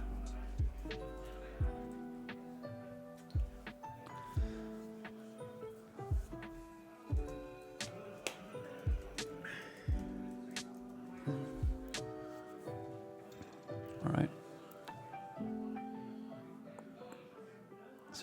anything from the fetch land. We saw that there were double ruby medallions in the hand. Really interesting here on the surveil. With Ragavan, you mean? Yeah. I guess. No, Right, no, it doesn't. It's going to Doesn't go make a straight to difference. hand. Okay, it doesn't make a difference. We are at the end step. Anyway, so ruby medallions. It's a bit annoying for the storm deck that the zoo deck actually has, straight up answers to it, right? Because normally an artifact is a bit more difficult to interact with, but with Leyline Binding being there, obviously, it's. I think of importance to note here. I would have gone with ruby medallion because Michael cannot interact. Yeah, the thing is, there's no one Leyline know in the the guild line, pact. yeah. Leyline Binding will be at least. I guess Michael could get a tri-land and then make a treasure token and use the treasure for Leyline Binding. I mean, or this way, right? He makes Temple Garden. That's four types. This is now. This still works for binding. Yeah, Leyline. And also, like the Raoul does have, like we discussed in the last game, the upside of stopping Ragavan. Like it requires an answer otherwise. I guess if you're Alice here, you've baited this perfectly here because you've 2 medallions now in hand, and there's 1 Leyline Binding down. So these medallions, if they resolve, are going to probably stick around. Yeah, I mean it's a similar question as we had in the last game, right? Do you expose the Raoul, and does that? What? Yeah, the removal spell they use on it indicates. How good your chances are going forward. What have we got here for Alice? It looks to me like it's another medallion. A Ren's Resolve, I think, and a Desperate Ritual, and 1 card tucked at the very end, which I can't see. Is that Strike It Rich at the very end? Some old border art card, but that doesn't mean anything nowadays. It could be Strike It Rich, could be something else, I don't know. It does kind of look like it could be, but oh, yeah, that is Strike It Rich, right? So is she just storing up mana? Yeah, it looks like there's a treasure token now coming. Treasure token with a badger on it. And this is just setting up for next turn, right? You just have to hope that your Ren's Resolve delivers some stuff, because otherwise this draw is very mana heavy, and doesn't have that many ways of replenishing. In fact, I think it's only the Resolve if I saw this, but there's a second Leyline. Alice doesn't mind that much, fine. right?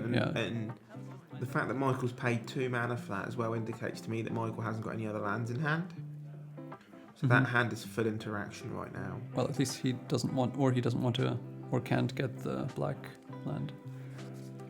But yeah, that is not the end of the world. That's true. Pyretic Ritual. Is there anything Michael wants to cast that for? Pyretic Ritual. Do you want to double turn tribal flames? 2 treasures into 3 red mana? Probably not most of the time. Here's the Chocobo, but you're right, there's no land, so that makes the Chocobo a bit worse. Yeah, that little boy he's very polarizing now. Is he worse than Wild and the Cattle or better? Who knows? Some games I've seen him be a 4/5. Some games I've seen him be 0/1. Be 0/1, exactly. So, and other games I've seen him get up to a 4/5 and then get bounced. Yeah. So there's the third mana reducing effect, which is... Yeah, so we're down to Ritual and Ren's Resolve, I believe. I think this is... Yeah, so this one wants to deliver more cards. Stubborn Denial is just a force spike. Spectral Denial doesn't but do like anything. we do need still to actually hit any more. We need to hit more action here, right? If this is the turn to go for it, it's the turn. Wear Tear. That's Manamorphose. Manamorphose is a redraw. Do you want to go for it? You can just kind of chill. Like, there's not that much pressure, right? You could just go, I'm going to Wear Tear at some point and get back all my mana reducing effects. They don't stack that well in the deck, right? Because most stuff already costs only 1 generic mana. But yeah, I mean, you're not worried about your... Yeah, you can free the Raoul with it. That's definitely something you can do. And you're not worried about your this third Leyline Binding now. You've seen that Wear Tear for another turn cycle, aren't we? I guess that's true as well. I mean, it's interesting. You can try and continue. You can also just not. You'd go down to, if there's a fetch land, you take 4 damage, 7. That, I guess you could die to burn. Interesting to note, what colour of manas do you think she made there with the Manamorphose? Because if she made red-white, she could she can wear and tear here. Kill the treasure. Kill a treasure and a ley line binding for 2 mana. Oh, that's Am I true. right in thinking that's reduced by? Yeah, it should be. Because it's a red spell. Yeah. Yeah. Yes. Or do you think she's made just double red? Oh no, she's still got the treasure there. The badger token I've forgotten about. Yeah, I mean, it looks like we are using it right now. 3 now, are we? But it looks like the mana made was white off the treasure. Are we kicking it red for 1 red to burp the treasure? Oh, okay. It is no. Oh. Orange chant. Okay, that if you're Alice here, you are. That's probably fine. You're right? ecstatic at seeing that. Michael has just. That's not done anything, has it? Because Alice has just not got no more gas. Well, I mean, you're ecstatic in the sense that, you didn't get God of Bed later. You're not ecstatic because your hand is a desperate ritual in the land, it looked like. You do have the Sunbake Canyon to redraw, but... And now you've got this Raoul, which is holding down Michael's board. Yeah, the position is okay, but you're still kind of in trouble. Yeah, you're not... in the sense, like, you need to find more... You're not out of the woods yet, but you can see the clearing kind of thing. Depends a lot on how this goes on. Yeah. Oh, it is the 3rd. Ley line binding. Wow. Yep, 0-1 getting in there. Gotta love it.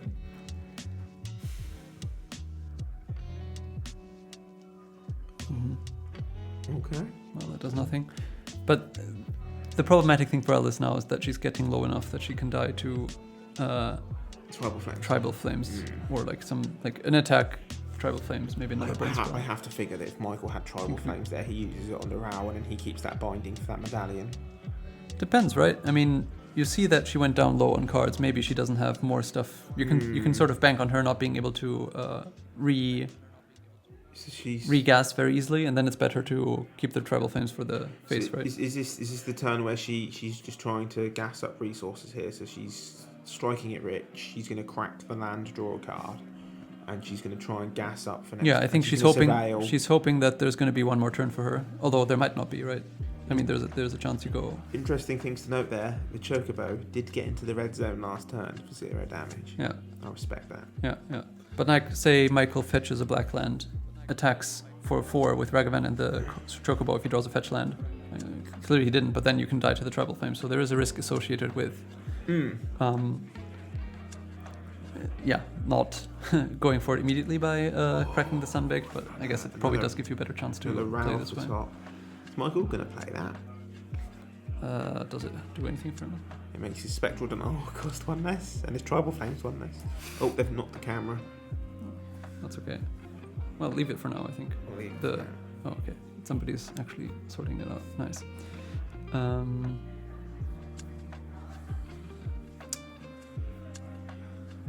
Too many rails.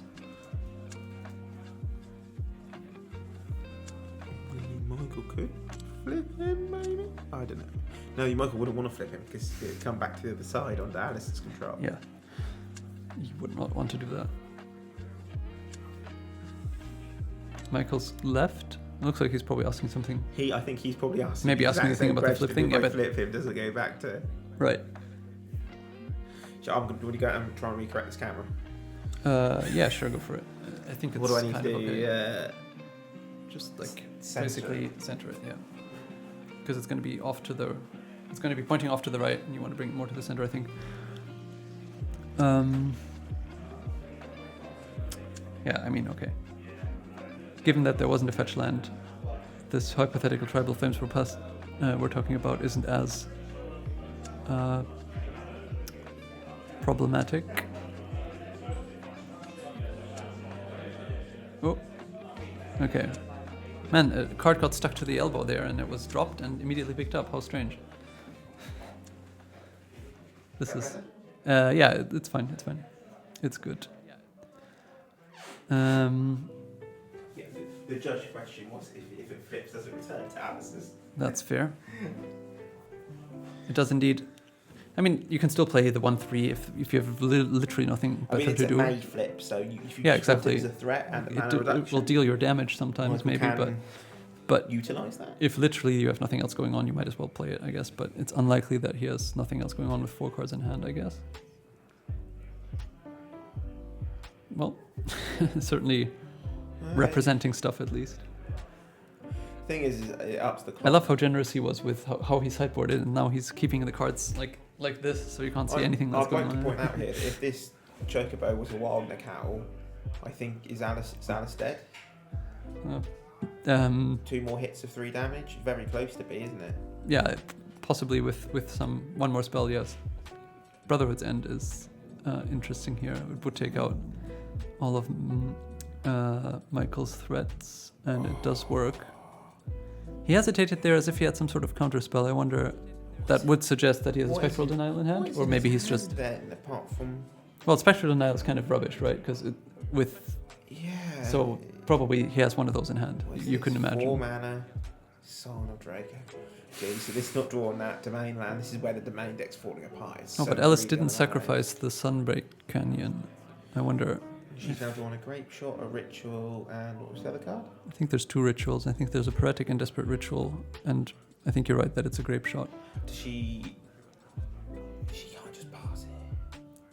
No, it's got to be like a Lightning Bolt or a Type of Frames. There's a land at least. Yeah. Michael's ripped the land. There we go. A bit too late here. I wonder if the Sunbreak Canyon just got missed. Probably you wanted to sacrifice that in step to get a bit more stuff going on. Yeah, basically, to answer your question again, I think it's likely there's a Spectral Denial. I think it's not unlikely that there's some sort of Treble Flames, like stuff that, doesn't do anything just by casting it. No, exactly, Razor. Black Razor in chat here. Nice bird. Saying, if that had been a Mark Necatl, this game would have been over. Oh, there is a bolt. Yeah, I believe so as well. Yeah. So this was the thing. Christ, I mean, we weren't. Oh no, we were only going to get to the mountain right with the draw spell. Did not look good that game, did they? The Chocobo didn't look great, and unfortunately, Storm also didn't really get anywhere. I agree. Not sacking that land must have been that turn cycle where she striked it rich. We thought we just end of turn just hope to find something, but it was the whole problem was that this hand was just mana heavy, and it did have the interaction with Wear Tear to kill Layla and get back the stuff that Michael had interacted with, but unfortunately there was just not the depth of cards needed to actually combo. We were just like a glimpse of the impossible kind of away, weren't we? Yeah, basically you just want more of those effects. Game 1 is interesting as well. This is Michael, our resident zoo player, now at 3-0. Yep. The last couple of months he's been absolutely on a tear with Zoo. That game was kind of funny because neither deck really did that much. It was both the 2-1 just kind of they both chipped kind of in stumbled, but that Ragavan was just enough to slowly get him there, I guess. Yeah. Shows the very strong power level of a turn 1 play. As I say, I can't emphasise this enough. Yeah, I mean, I think Modern is a format where you just have to have. If you're an aggro deck, you have to have it on turn 1. Yep. Whether it's a Ragavan, a Channeler, a Guide of Souls. Should we go find out how the other guys are doing? Yeah, we can. Well, looks like there's 10 minutes left. The Charbelcher for Mr. Wiseman. He's my hero at the moment. He was playing on table 1. I saw. Yes. Looks like Basically, we have the Zoo player locked, and then Charbelcher, if they win the round, are also going to be in. Double ID. Yes, and then we'll see what else is going on. But for now, we are going to see you later. I'm going to leave the screen up, I think, and put up around when the round ends, so that I'll leave the timer so it's going to be more obvious when the next round starts, and then we'll catch you later.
Do I need to be holding this now? Oh, yeah, you probably do, actually. That's probably a good... You started without me knowing. Welcome to Templar Trivia, the game show where we test Team Templar and friends to ascertain who is the least useless. The rules will change every episode, so like the quality of our content, enjoy the inconsistency. The only constant is that the winner will get nothing. Okay, so for this episode, we're going to be doing Hall of Famers, testing your knowledge on all things Hall of Fame. I'm going to be giving you some facts about a mystery Hall of Famer, and then you will have to ascertain who that Hall of Famer is. If you get it right on the first guess, you get 2 points. If you get it right on the second guess, you get 1 point, or no points if you get it wrong. I only know one Hall of Famer, and I'm not even sure if he's in the Hall of Fame. Oh, okay, cool. The best players of all time, 2005. I don't know, so I'm going to go with Owen Turnwald. LSB? I don't want to say anything because I don't want to count it as a guess. I'm thinking in my mind. So, I mean, I think of Kai Bird initially, but he's not American. Louis Scott Vargas. The one person I'm thinking of is Finkel, but obviously that is not correct because he started playing years ago. I honestly, the best ones I can think of is Randy Buehler for like really OG, then Kai, then LSV, then Paulo. I mean, best players of all time. My other guess is Reed Duke, but I don't think it's Reed Duke. Definitely not Reed Duke. Brian Kibler. It's going to be like some really random name that I'm sure I know, but I can't think of him, unfortunately. 2005 was when the Hall of Fame was founded. Sure. So, Okay, I'm going to say John Finkel. correct? Sure. Brilliant. Oh, sure. Okay. Yeah. Johnny Magic, yeah. Finkel, sure. Yeah. Ah, John. Yeah, I know who John is. Okay. It's been a long time. Professional Magic has been dead for a while, you know. COVID and that. I think 2005 Reed has been like... Yeah. Okay. That's a very good point. So, joined in 2010 as the top voted person of that year. Daddy Duke. Oh, Gabriel Nassif. Oh, Gabriel Nassif. oh shit, what's his name? French Brian Kibler. The French. All right, welcome back. That round was over much quicker than expected. We're back with two players at 2-1. We saw Rory earlier on Blue-Red Prowess. Now he's facing Steven, who has just defeated Zoo to go to 2-1 as well. So I think this should be pretty much, in most cases, a win-in for them. So whoever wins here can probably draw the next round, or at least has a great tiebreaker chance for the final round, given the tournament is quite small. And yeah, we'll see how Merfolk fares against Prowess. Normally it's kind of bad for Merfolk, right? These game decks which have lots of removal, but then there are islands on the Prowess side, and also it seems like we once again didn't really do anything on turn 1 out of the Prowess deck. Yeah, we'll see. Being on the play obviously helps. I think Steven played an Aether Vial on turn 1. It's unclear if the player is a bit difficult, but yeah, it kind of has to be, right? What else can it be? Whereas, Rory had a slow, no turn 1 play draw, but The full followed it up by... deck being on camera probably wasn't the best idea, but... That's going to be fine, I'm sure. And Rory actually accelerating here with Slick Shot into Mishra's Bauble for some damage. He's not scared to just jam out here. So I've got some news from the guys. Rob and Mikey, both undefeated, the 2-3-0 undefeated at the moment. So that's Belcher and Zoo. And then we have Alice versus Ray, who are both 2-1. Alice is on Storm and Ray is on... I thought she was on Esper mid-range, but she's actually on Mono Red Charbelcher. Okay, so we have two Charbelcher decks in the tournament. Nice. I believe. I'll go and check that in a minute. We've got Rory versus Steven here, both I think on 2-1 records. Yeah. There is Kira versus George. Tron versus Eldrazi Tron versus Ant Living End on 2-1.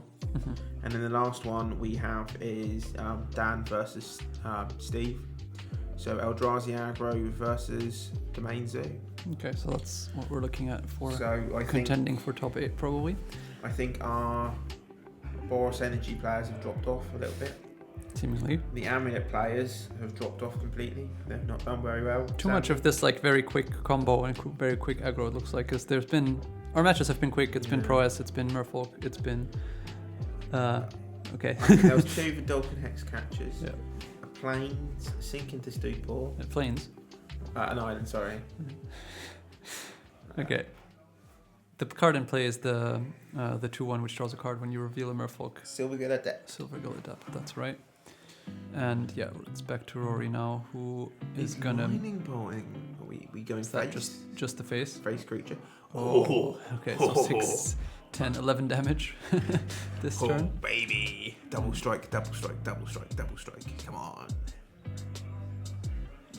Now, what Steven needs is the Merfolk that. No, he has a Vial on 2, right? So if he Vials in the 2-drop thing, which bounces a tap thing.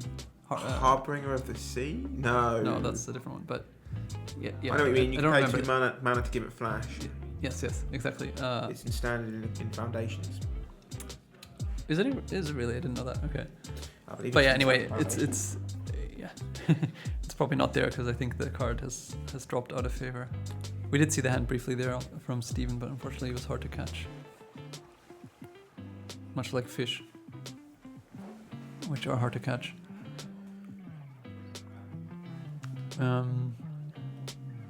But yeah, I mean, this is kind of the danger. It's also, I guess interesting that Rory just completely disrespecting the creature deck and just chucking these bolts in the face. I think he also still has an Unholy Heat though, so I think he just has the great hand for this matchup. He just has the double strike, the Violent Verge. Does he have Delirium? Does it need to have Delirium for double strike, or is it Delirium for power? What actually is the card? I'm pretty sure it's Delirium. He has instant, artifact, land. I think you need. I mean, it's also just +3 damage if that's Force the Flare of Denial there, so you've got to. Yeah, you get double strike on thing, but also it does just deal extra damage, right? Oh, it puts Steven. Yeah. At 1 point of power from Violent Verge. It had to be Flare, but then this kind of means how can Steven ever recover, right? You don't interact with the board very well as Merfolk. Can you do anything about this? I guess there are a few cards there could be in the deck, but most of them are just temporary. You can tap it down with the 2 mana 2/2, tap something and lose all abilities when it comes to play. Merfolk Trickster. But you've got to be feeding Steven's scenario. You just need another haste creature. Lava Dart is just unbeatable in this scenario, right? Yeah, it's gonna be very tough because not only do you have to survive every turn, you also have to actually get somewhere yourself. So Corey Steelcutter, land for Rory here. He's going to take the Corey, he's going to play a land for this turn. Does Rory have another Surveyor land in his deck? I'm not sure. But the combat just works. Here comes for 3 mana. Something to... Oh, Sink it is super. Yeah, that's sad times. To have to spend your whole turn on that, yeah. Oh, jeez. And then you just replot it, right? Yeah. Or just play it. Might be better to play it in case there's more counter magic, but that's rough. There was we know Steven has a Vidalcan Hex catcher in hand. Yeah. So that's at least something to Ether Varlin. That's right. Yeah. But also by itself, it's pretty measly. Is the problem. And also Rory can set up a decent turn to next turn. If he does plot the Slick Shot, he can go Corey Steelcutter next turn. Oh, he's just playing it this turn. I guess that kind of works the same way. And then just play 2 things next turn, which like the Slick Shot and something else. Oh, but Steven can counter this, and he will counter it. That's the difference, yeah. It's not in exile, it's in your graveyard, Rory. That's true. Likely not doesn't matter that much. Shall I go point it out to him and correct some board states? Don't worry about it for now, I think. Does he have an artifact in his graveyard already? He has Mishra's Bubble already, so that's why it doesn't matter that much. Like I don't think interrupting them is going to be that helpful or necessary. But obviously, I don't know why it's in exile. Maybe you think force of negation or something. But yeah, maybe you thought the worst thing that can happen is force of negation, and then yeah. But anyway, So how does Stephen turn this around? the problem is still there's a slick shot in hand, right? He's taken his up to 3, so that represents Sylvian of Sky and Sea.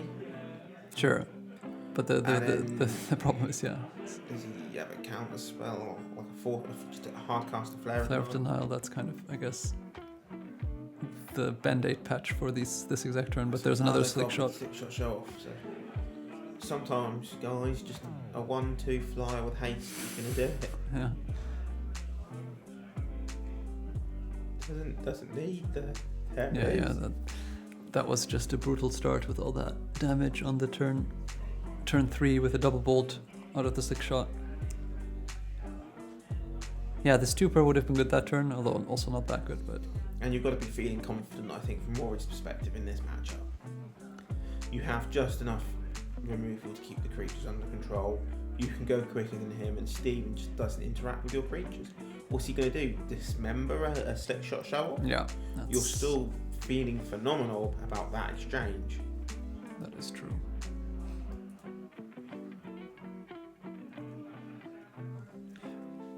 Yeah, what can Merfolk do? It's kind of tough. We'll see what's up. If he has anything particularly exciting here. Although Rory, I don't know how much he has that's that helpful here either in the sideboard, because those decks tend to have like a lot of spell interaction in the sideboard, right? Because they're already decent against creatures. It looks like there is more Unholy Heats coming in though, even. Seems solid. Which obviously, yeah, you're happy for any cheap interaction. Lava Dart seems fantastic for Rory's deck in this matchup. That's also true, yeah. In that if you can get it early enough, you can catch a Vindorka Hex Catcher, you can catch a Silver Adept. Well, and you can double up on any 2-power 2 toughness creature as well by sucking the land immediately. It's something you can probably you're happy enough doing if you get a valuable creature off the board that way. That's just tricky. Rory's taking out, from the looks of it, the mutagenic growths and violent urges. Is that the card? Maybe an iteration. He's just bringing in more one-man interaction. Into double into the flood mod, double. I like that a lot. Yeah. I mean, this is where the prowess deck can really play to its strengths of having just really cheap spells, because the more impactful cards from Steven just cost 2 or 3 mana, right? It's like Lords and Svelun and stuff like this. And if you can just answer those for 1 mana, you just get such a tempo boost that way. Even if it's only temporary with into the Flood Maw. Like, you can't really ever afford to recast a Svelun in a matchup like this, I think. So what is I think step 1 is Steven needs to not die to flyers. I think the Slick Shot Show Off and the Drag Rage Channeler are going to be huge flying over. Yeah. Steven can, at least in the short term, match the width of a Corey Steelcutter. Yeah, I mean, this is the way you win. But Corey Steelcutter, if left untamed, will also just generate too much value. Yeah, it's just interesting. go wide. Is there any room for maybe, I don't know if Steven plays it, does he play something like Master of Waves? I was thinking about that earlier. I didn't want to mention it because I thought it was so far-fetched that, but like that sort of thing would be nice. But it also kind of suffers against spot removal in the sense that they remove the stuff around it, right? And then you just make a 4-mana 2/1, which, the 2/1 bit is okay. You get maybe another 2/1 to go with it, but it's for 4 mana, it's just going to be prohibitive most of the time. And the monks are white as well, right? So they don't even get stopped by the monks from the Steelcutter are white. No, they don't, do they? Yeah, they don't get stopped by Master Wave, so it's unlikely that card is around anymore. Yeah, Steven just wants to get on the board quickly with a bunch of creatures before Rory can, and hope that, and both basically he has to hope that Rory doesn't have too much removal. I think is the. Is this a matchup where Steven still wants to keep either arm as a card in his deck? Good question. Obviously, he hasn't got it here. What's that? That's that. He's got Chalice of the Voids.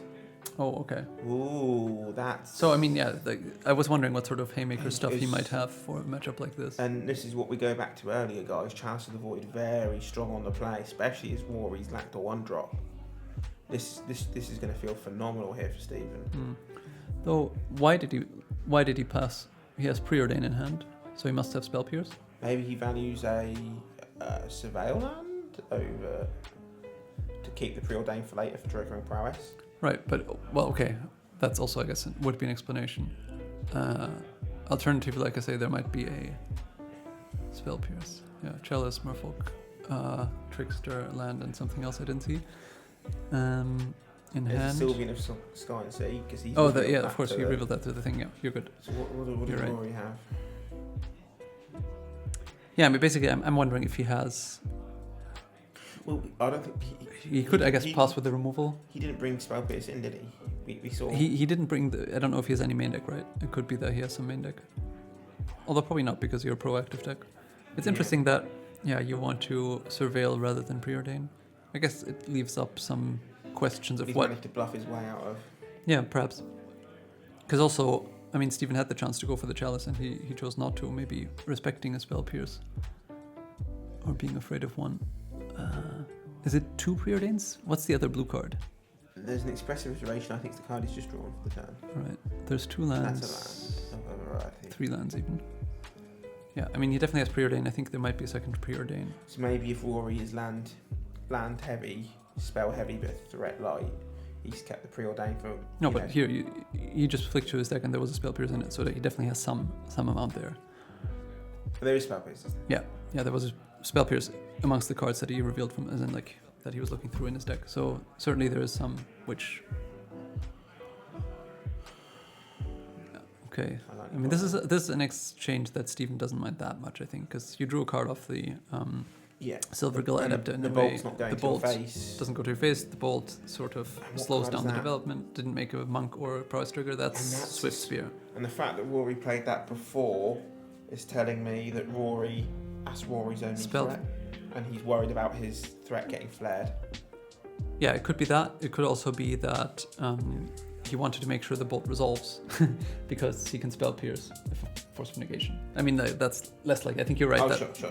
But you're right that it does indicate that he is worried about free counter magic in one way or the other. This was the guy who was recently... Because you've got to imagine if you're Stephen and you've seen Rory do nothing on turn 1, and then turn 2 is a 1-mana spell, that tells me A, Rory drew it this turn, and B, that's his only threat, because if you had another threat, you'd be playing a straight shot, you'd be playing your... You don't mind. Corey Steelcutter. I mean, getting flared is also not that big a deal for you, that's right. And this is kind of the spot where you want a Chalice. Yeah, Stephen seems to be considering it heavily, and I think he would be right to play it here because it won't get Spell Pierced, and the Swifty by itself is not a huge enough threat. You could play the spell on, is I guess a pretty appealing thing because that uses your mana better, but I think you do want to get the Chalice out. Stephen's really agonizing over this. It's worse on the mana, but I think the impact on the game is going to be much bigger, right? It just means it shuts off any further. It also, if you're playing around Spell Pierce, you assume they have Spell Pierce. So playing the Chalice on 1 means that they can't Spell Pierce now, and they won't be able to Spell Pierce in the future. So I think you should just Chalice here, which is what I think we're finally seeing. Yeah. He's still thinking about it. He's shown Rory the Chalice. I mean, at that point, sure, you have to. You have to go for it. You have to be. I think it's such a good play here because it stops so large a chunk of Rory's deck, and you get it at the price of just probably taking 1 or 2 damage, which is something you can really afford, and play the Swaylin after. Yeah, and the fact that, as I said before, you've got to imagine Rory hasn't got a Corey Steelcutter or a Slipshot Shot Off now because he'd have played it last turn over that Swift Spear. Well, it depends, right? Maybe he felt like he wanted to bolt, but yeah, you're right that it's pretty unlikely. What's this? That was a Mishra Bauble. Mishra's Bauble. Oh, that's hideous. I've told Rory that he had... But yeah, look at the hand now. It's Lightning Bolt, Preordain. I think in the end is the other blue card, which is either Spell Pierce or... No, I don't think there's Expressive. I think... That was an Into the Flood Maw. So like the whole hand is blank now. it's 2 preordains. It wasn't spell pierce. So the spell pierce was efficiently bluffed, but the hand is just full blanks. Yeah, it's just prowess triggers. That's it. Been absolutely. He has 4 times trigger prowess in hand for 1 mana. That ain't gonna cut it, boys. When Steven's still. Is Steven still at 20 life? Do we need to go and poke them? No, that's fine. I think we shouldn't disturb him too much. He's going to be at 18 after this. I think they'll probably notice at some point anyway. I don't think we want to constantly get in their way. That is a promo card. I'm just going to assume it's a 2 mana 2/2 that buffs his team. I also think it's probably Lord. The most likely thing for it to be. But your guess is as good as mine.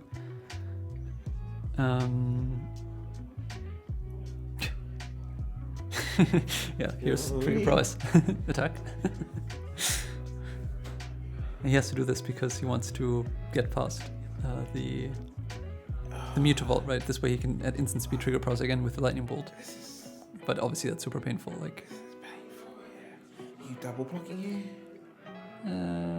No, double block is bad. No, double block would be okay.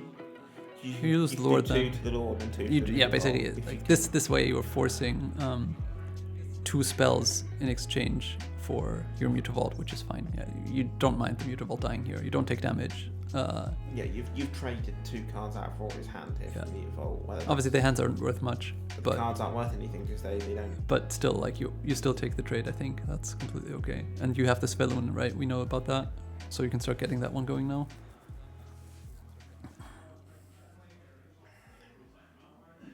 So what does Rory need to get out of this? It's kind of tough to envision because he's not going to have ways to like consign the chalice like in that other matchup because consign's terrible here. Silvergate Adept here is pretty. That's great. It's another body you can just chuck in front of the thing, which forces some sort of action. So two cards as well because it's a 3/2 from the master. Yeah, you can. In order to, you could trade it off with just 1 spell, but then obviously you lose your creature, which also is really bad for you. I mean, this is just. He's just drawn dead here, isn't he? Kind of. I mean, would he have brought in stuff to kill Chalice with? It's also not like you would expect every Merfolk deck to be bringing in Chalice against you, right? Prowess deck, the more I'm looking and I'm just realising that Into the Floodmoor is a good catch-all card, but it looks really bad. Catch the Chalice. It doesn't catch the Chalice. Yeah.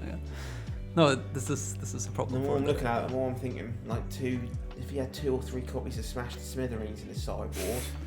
Yeah, I mean it depends on what you're targeting, right? But the Chalice has been a problem for the Prowess decks. We saw that a few times now, yeah.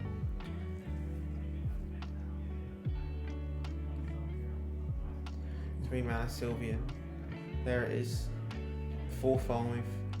Does it give my other Merfolk wards, does it? And then when it attacks, it draws a card and it's indestructible. No, it's off Sky and Sea, isn't it? There it is.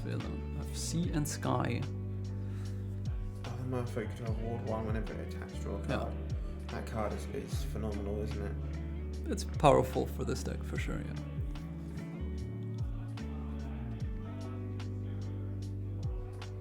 I mean, at this point I really struggle. I'm trying to think of how Prowess can really do anything meaningful. I guess yeah, I guess Rory is also struggling. I guess the meaningful thing is to go to game 3. Yeah, perhaps.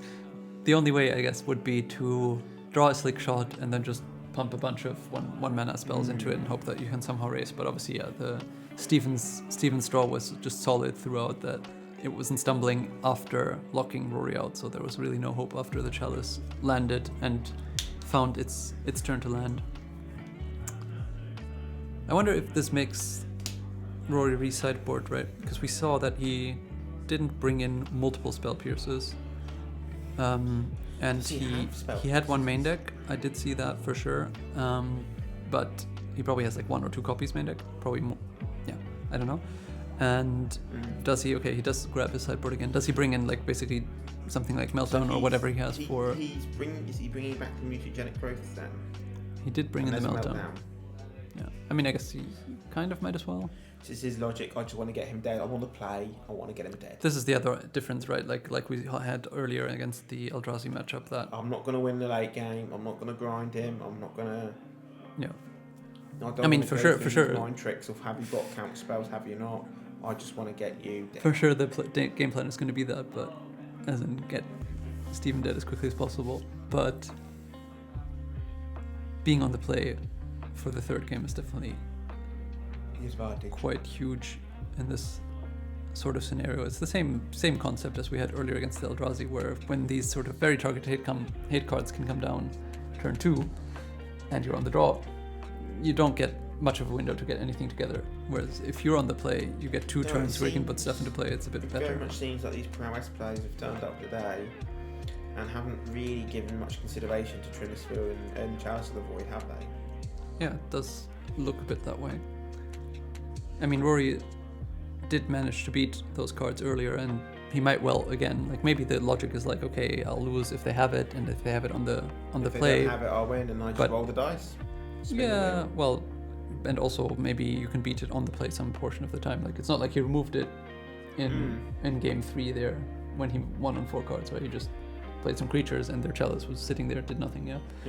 You still have some play through Chalice as well with the Steel Cutter costing 2, and then you can again turn your cards into monks at a bad rate, but you still get something out of it. So it's not like you're just completely dead if the other player doesn't have too much going on. So I really worry here that Stephen's not going to have anything to do on turn 1 in this matchup. Yeah, there's just not that much you can do on turn 1. I still think this matchup will be defined by if Rory has a 1-drop and Stephen doesn't. We'll see. You can do the Tidebinder on turn 1, I guess. It's going to be 2-2 most of the time. So I think that's a Shaman's Tidebinder at the top of Stephen's hand then. As a mutable at least.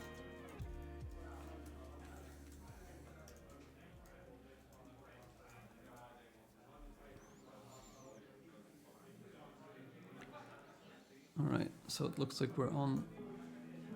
Which, Deshaun's Tidebinder could be a good answer for Corey Steel card.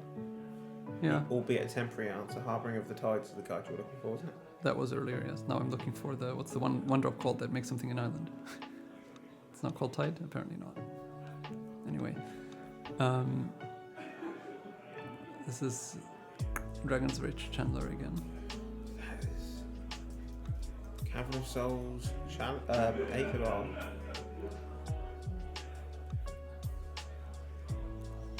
I'm surprised the other artwork isn't on there. Yeah, it might be some new thing. I don't know. Oh, he has Meltdown. He has Meltdown, so that if there is a Chalice, it's not going to do anything. That's Swift Spear and a bubble. Has Rory kept a 1-lander? Yeah, I think there's a Bolt and Expressive, Meltdown. Master of the Pearl Master of the Pearl Trident, yeah. Yeah, I think you were right, yeah. It's 2 damage. 3 damage. Not a bad attack. Obviously, Rory, a second land here will be very good for Rory. He did draw it, that's a mountain. Very nice, very nice. That's gonna... What's Stephen got to cook with here?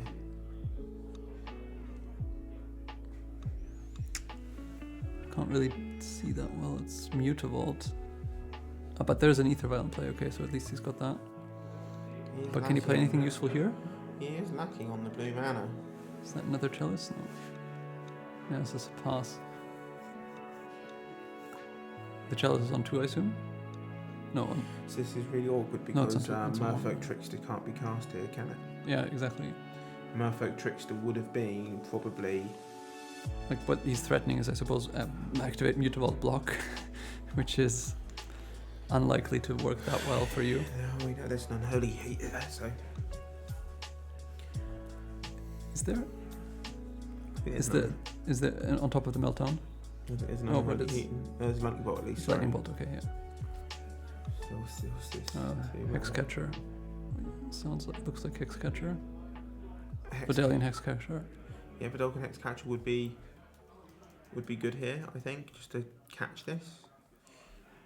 You know Rory's. You don't know that Rory's screwed on land. He didn't miss a land drop, did he? Oh no, he did. He did the previous turn. So you do. Yeah. You do know. So that know that Rory has that does make it more enticing to counter, like to this grip is a one presence spell for this this. turn. Yeah. He will still get the Prowess trigger and the Surveil trigger. Yeah. The Surveil trigger well needs to hit a...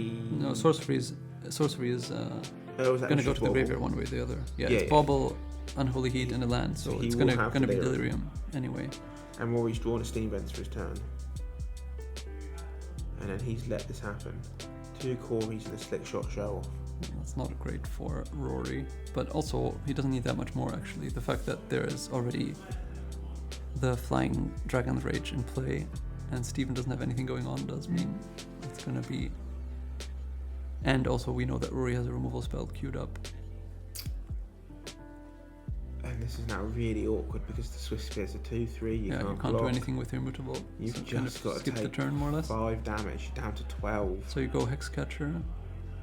Yep. There's the Hexcatcher. That's fine. Then you move up your vial to 2, I suppose. We know that next turn Rory has at least land, Cory Steel Cutter, Lightning Bolt. Yeah. 2 prowess triggers. Where did the land come from?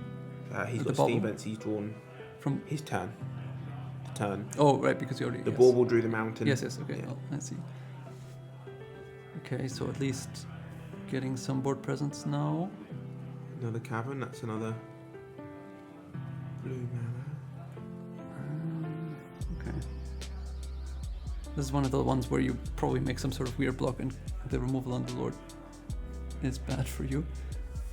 That's a Fiery Islet draw for Rory for the turn, so he's got his 4th mana there. And the ability to gas a little bit back up with that card. So I think you go for the 2-drop and then the bolt. You're not. Yeah, I mean it's a bit. Hand is what Meltdown 2 lands. After that. Well, he has the Cory Steel Cutter you can play from. That was sorry. Yes. Expressive last time. But he kept the other one, I meant. Yeah, I think he's got one in so hand. he can go Steel Cutter, Bolt, land, hope that's good Bolt. I suppose. Is that good enough? What happens? You get 2 prowess triggers. So the Swift Spear is a 3/4. You have 3 flying. You get the Monk. You bolt the Lord. The problem is that Steven can just sack a Merfolk to keep the Lord around.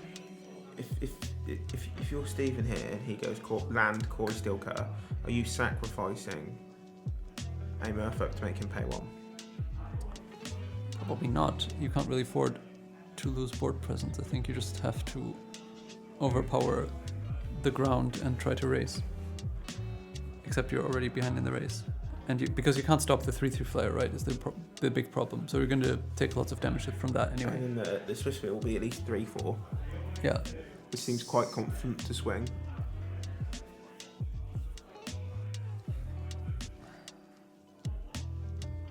Yeah, I mean, okay. Cory Steel Cutter. Is there another play than that? Not really, right? So you get the 2/2, you get a 3/4, and you have the 3 flyer. So Steven definitely is going to go to 9, and you have a 2/2 and a 3/4 attacking theoretically, and the bolt will either kill something or get countered, but also, yeah, you could Meltdown for 0, I guess.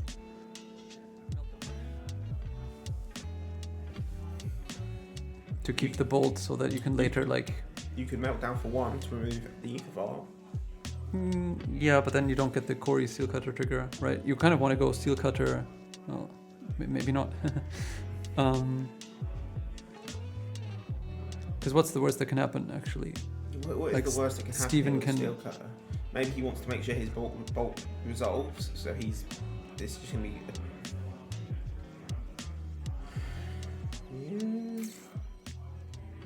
Okay, I mean, that feels kind of horrible for Steven now, right?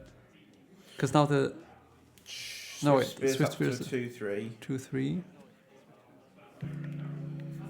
Because if Steven had another Lord to Vial he's in there, flaring? he could have Vialed in another Lord and still taken the trade.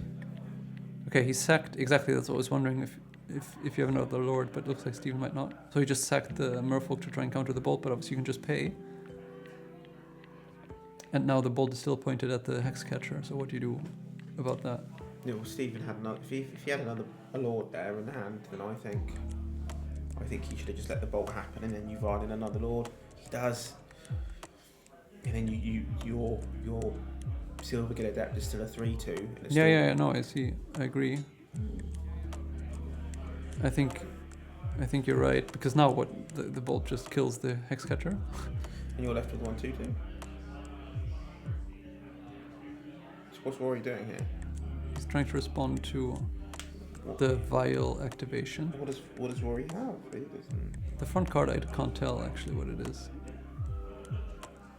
He has Steam Vents, Steel Cutter, Meltdown, and one more thing.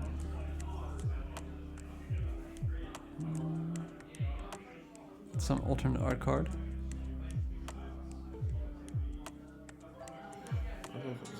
Is this the surveil from the bolt from the thing? From the thing, yeah. Okay. Interesting sequencing.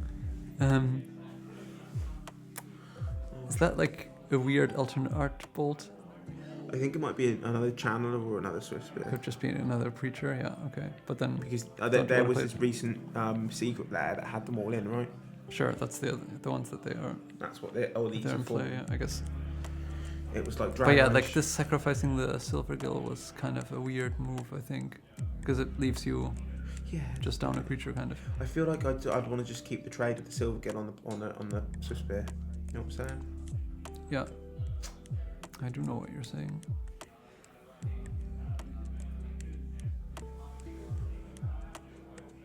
What do we think Stephen's cooking with? Anything? It's hard to tell what is actually going on here.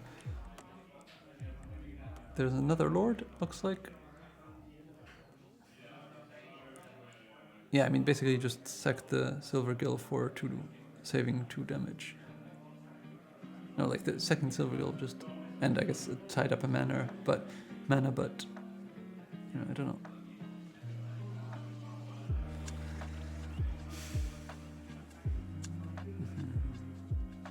I mean, I guess the only bright side from Stephen's perspective from that exchange is that the bolt is out of the hand, so it's neither going to go face nor interact with your creatures more. Yeah, but that Silver Gill. But the problem is with the chump block on the Silver Gill, that felt so bad. Now Rory's drawn probably one of the most important cards to draw, which is an expressive to gas back up. If he even needs that, right? You can go Steel Cutter and then Meltdown for 1 now this turn, or play whatever else he has in his hand. I don't. 2 triggers there. It looks quite firmly to me that Rory is in the driver's seat here. Oh, he did draw it. Yeah, expressive. Yeah.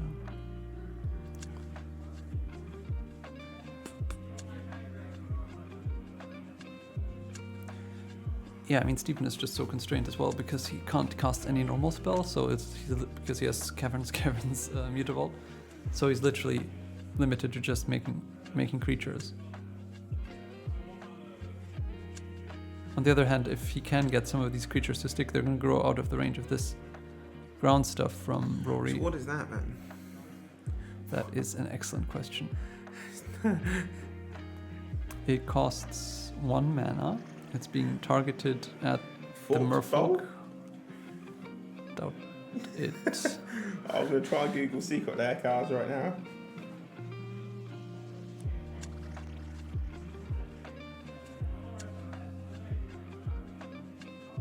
Tidebinder was cast. We did know about the Tidebinder, I guess. So I guess we'd countered the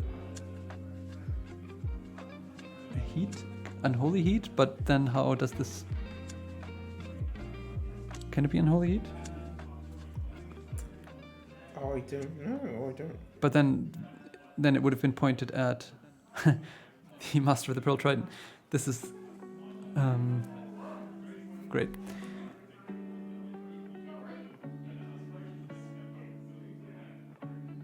So what actually happened? I still don't know what actually happened because the Tidebinder countered something. Was it the fetch land? But I think the Tidebinder countered the Corey Steelcutter trigger. Okay, that makes sense. And then the Corey right, but then this the spell that Rory cast just didn't do anything. Lava Dart. Aha, okay, that could be. Lava Dart would be a good call. Sorry, I didn't miss. Yeah, I missed the. Do we think it's Lava Dart? Is that what yeah, that would make sense. I missed the damage being dealt with it.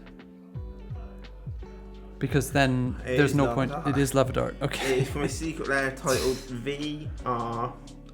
Great call, George. 5 O's.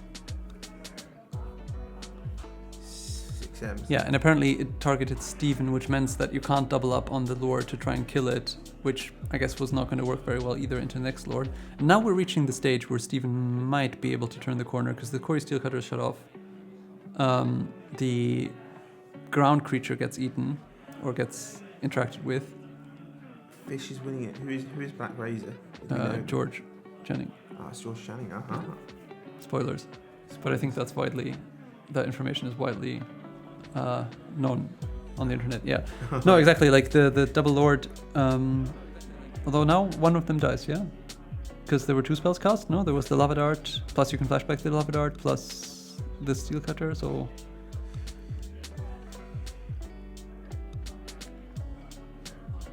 Yeah. So this is 4... 3 spells cost, so it's a 4/5, yeah? So basically... You can... If you Lava Dart the Lord, you can actually just kill them both, I think. No? Because it's 5 damage, 3 on one, 2 on the other. Should kill them both.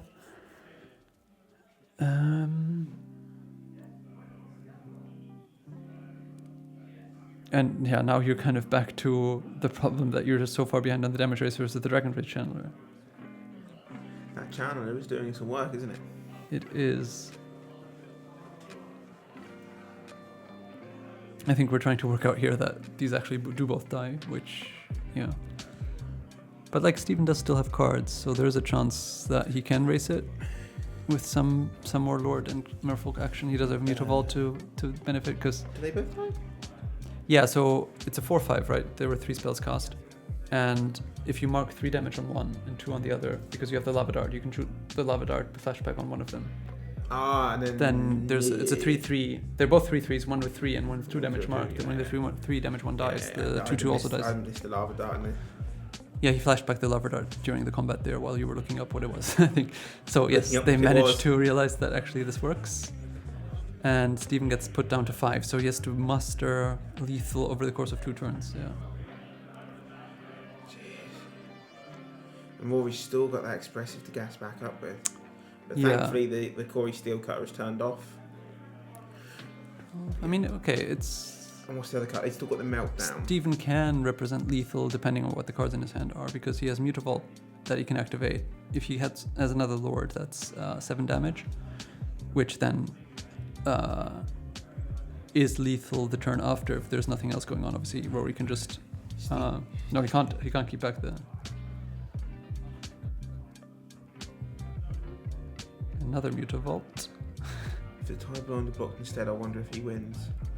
It's possible. It turns on the Steel Cutter again, which might open up you taking lethal the following turn. Yeah, I think. Because then it depends how you attack. Like this game is quite complicated combat wise, because then like if the Steel Cutter is on again, we mean this turn. Right, I see. 3, 10. He needs 5 extra damage from somewhere. It's gonna be hard, yeah. This is an extra Lord, right? He would have had 2 Lords in play, which are 3/3s. The Mutavault attacks for 4, so that's 10 damage. Rory's at, I don't know how you get to 5 extra damage. What is in Stephen's hand here? We know there's a 2-drop because he's almost tapped as well. Yeah, it's hard to tell again. We've got on one side of the screen, viewers. We've got full foil, traditional foil. We can recognise the artwork, but it's glary. And on the other side, we've got the entirety of Secret Lair, that we don't know what any of the cards do. Right, but okay. So this is 12. No attack with Mutavault. I think one of them is a Lord,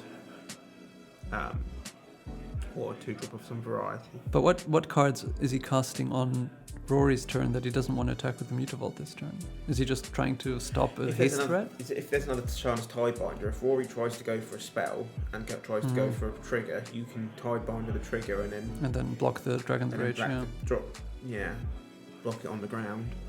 That's a ballsy play, though. I guess that would be a sensible explanation why you don't do anything with your mana on your turn. You could still activate. If there was a Lord, you could have activated the Vial. I'm trying to think what 2-drops would you. Yeah, I agree that it's like You wouldn't just activate the Violent Dump into play, like... Oh, you think... Silvergill, you just want to draw a card to see, get more information. Lord, you want the extra damage, yeah. Lord, yeah, you'd want maybe the extra point of damage. It's interesting, it's interesting. It does seem like you should probably put in Lord if you had it.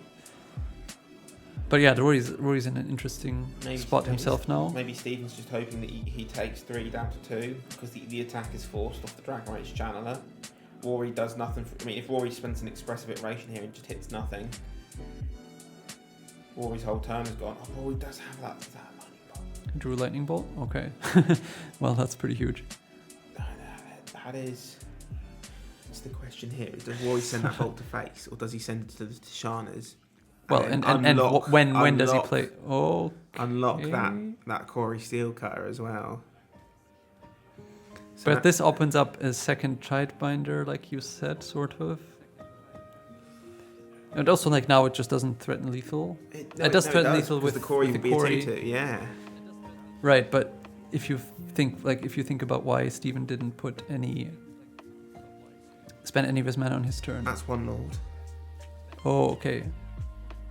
Oh, damn. And then another Lord just saves it from the bolt. Oh, damn. Wow. Yeah, okay, wow, okay, that's crazy. Because now you're completely wasted your lightning bolt, and you don't get to threaten lethal. If Rory had just gone face, then... I guess the benefit of keeping back the Lords this way was that, yeah, you just get to own... what are the chances that Steve has 2 more Lords in hand? Yeah. Because now, surely this has to be lethal somehow, right? They're all going to have Island Walk, aren't they? Exactly, yeah. So the Tishanas 5, yeah, it's like uber lethal, in fact. This is like 20 damage. Crazy. What a swing around from sea. Yeah, but like pointing the bolt at the Tishanas, what are you actually trying to achieve there? Because if you point it at face, you just win, right? You can just go attack, and then it's on Stephen. What does he do? And then they're at 2 after the attack from Dragon Rage. You don't trigger it at all to play around the Tishana Sidebinder. You attack for 3, and then you have a bolt in hand. You go like, I guess you like, yeah. Yeah, I think you just go to attack step and you attack first, and you see what happens. I agree. And he's going to sack a Mutavault to stop that. He goes to 2, and then he's got 5 damage from the Tishanas, 4 damage from that Mutavault, 3 damage from each Lord. 5, 9, 12, 15 damage, yeah. Stephen, bringing it around. No, it's 14 damage, but that's more than 11. And it seems like we have another Lord. Yeah, okay. You just got all the Merfolk Lords. Amazing. Man, that was amazing comeback from the Merfolk there. I honestly thought if Rory had just gone bolt to face there, I think Stephen had to throw away 3 creatures. No, he could have survived it. He could have survived it, couldn't he? If he goes, okay, so you go attack him down to 2. The Hex Catcher, and then you sack the 2 Mutavaults off. You sack them 2 Mutavaults and another Merfolk. And another Merfolk, just to stay. So you can survive, just to stay alive. But then you still have the Dragon's Rage threatening lethal the turn after. Because Stephen got enough power to crack back for lethal then, after he's lost 2 Mutavaults and another 3 Merfolk there. Unlikely, right? He gets to keep the Tidebinder. It's 11 damage. He has another Lord to violin. He can activate. So it's 5, Assuming 8. He keeps a Lord. They're going to be 6, and then the Tidebinder will be 5, which will be 11. So I think he even. No, but he has to sack one of the Merfolk besides the Mutavault. He has to sack one more because Stephen had 2 mana after. Right, he had 3 mana. So if he sacks two Mutavaults and the Vidolphin Hex Catcher because it's the weakest Lord. Yeah. So then vials in the other Lord. He keeps Tishana Sidebinder and the Lord he vials in. So and then the next turn he can make another Lord. Yeah. Which is 5 and 3. So it's only 8. So there's 3 damage missing somewhere. I don't think he has the damage then. Yeah. Absolutely remarkable scenes here. All of these games we've been spectating so far have all been very, very close, haven't they? Yeah, I mean, like this one was. There was also like so many decisions people could have taken differently that it's also one of the ones where it's really hard to play around everything that each deck could have there, because like you're trying to play around removal. You don't expose your Lords as early. You try to play around Tishana's Tidebinder. So in that turn, that last turn, you might want to try to play around Tishana's Tidebinder to not trigger your to not trigger your Dragon's Rage, so you can just get the damage in.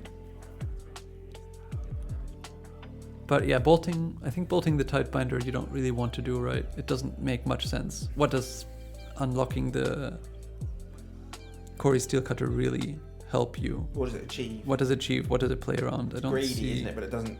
I mean, assuming Stephen has nothing there and the bolt resolves, then you get to expressive. You get to make a 2/2. You do have. I guess what it plays around sort of is going to combat and Stephen having Merfolk Trickster. Because if that happens, you go to combat, try to attack for 3. Stephen just taps it down. I mean, and then what? Yeah. What are the? I mean, Stephen has to have exactly 2 lords there, and one of them has to be the flash one, doesn't it? That's true. That is not high odds of him having. Yeah, I mean, so there is some sort of reason. Like I said, if you are worried about Trickster specifically, the play of just going to combat, trying to attack, you might get screwed. That's the way you kind of get punished there. But then you still have a bolt. That meltdown though did nothing achieved. Yeah, the meltdown. I feel like if he had cast that meltdown and killed that Ether Vial, that game goes so differently because you just slow down Stephen's creature deployment, especially when Stephen's got a factor 2 that could have Mutavolts in play, and yeah. he's got so many pips of creatures to try and cast out, hasn't he? Yeah. I mean, that game was great, actually, just from the fact that it's so hard to account for everything that could possibly happen.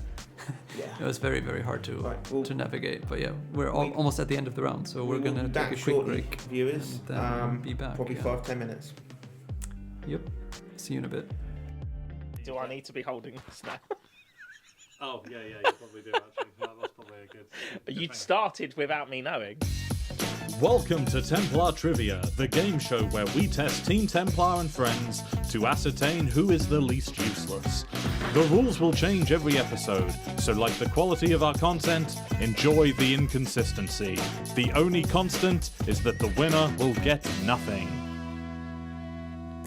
Okay, so for this episode, we're going to be doing Hall of Famers, testing your knowledge on all things Hall of Fame.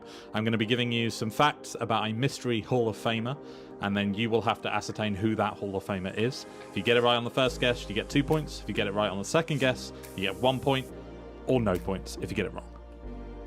I only know one Hall of Famer, and I'm not even sure if he's in the Hall of Fame. Oh, okay, cool.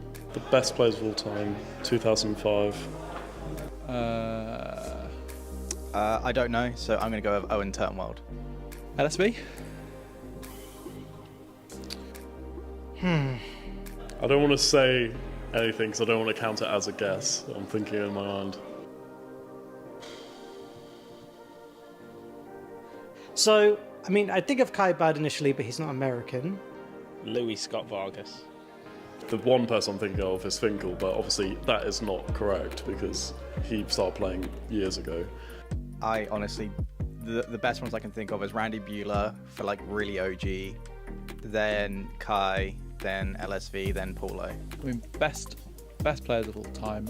My other guess is Reed Duke, but I don't think it's Reed Duke. Definitely not Reed Duke. Brian Kibler. It's going to be like some really random name that I'm sure I know, but I can't think of him, unfortunately. 2005 was when the Hall of Fame was founded. Sure. So, okay, I'm going to say John Finkel. correct? Sure. Brilliant. Oh, sure. Okay. Yeah. Johnny Magic, yeah. Finkel, sure. Yeah. Ah, John. Yeah, I know who John is. Okay. It's been a long time. Professional Magic has been dead for a while, you know. COVID and that. I think 2005 Reed. Yeah. Okay. That's a very good point. So, joined in 2010 as the top voted person of that year. Daddy Duke. Oh, Gabriel Nassif. Oh, Gabriel Nassif. oh shit, what's his name? French Brian Kibler. The French part gave it away. I was like, oh yeah, Nassif. Yellow Hat. You don't even know Yellow Hat? Gabriel Nassif. Excellent. Gabriel Nassif. Oh yeah, he does the MGTO content. Yeah. Brian Kibler. Louis Scott Vargas. Hey, I connected the dots. Do I get points for that? Oh, yes. There you go. Okay, number Not a clean sheet for you. Louis Scott Vargas. LSV. Louis Scott Vargas. LSV. Or Louis Scott Vargas. excellent, very good. Louis Scott Vargas? Damn, I've forgotten his name. Not active. Nicely put. Yeah, no, I've forgotten his name. Yuya Watanabe? 2 points. Yes! Yuta Watanabe. Yuya Watanabe. Yeah, what's his name? Yuya Watanabe? Didn't he cheat? Can you still be in the Hall of Fame and cheat? Inactive for an unfortunate reason, yeah. Quote unquote. You guys, you can edit this bit out so I look really smart when I give a rapid response, but it's going to be Brad Nelson? I want to say Mengucci, but it's probably wrong. you say American. Oh, he's American. Oh, that makes it way easier. Reed Duke. Reed Duke? I have no idea. Star City Games player? Channel 5 will play it. It's not Chapin, is it? That's probably wrong. No. Reed Duke. Oh, yeah. He looks too young to be in the Hall of Fame. Oh, Reed Duke. Yeah. Oh, okay. No, he looks good. Oh, fuck me. Yeah. I thought he was already in. Thank you for staying and watching till the end of the video. We hope you enjoyed the first of our trivia series. There are many more of these to come. The final scores will be here or here. Unfortunately, we have a shared first place between Jamie and Rocco. We did not do tiebreakers on this occasion, but we'll make sure to fix that in the future. We have a lot more exciting content coming soon, so please like, subscribe, comment, all that jazz, and we will see you in the next video.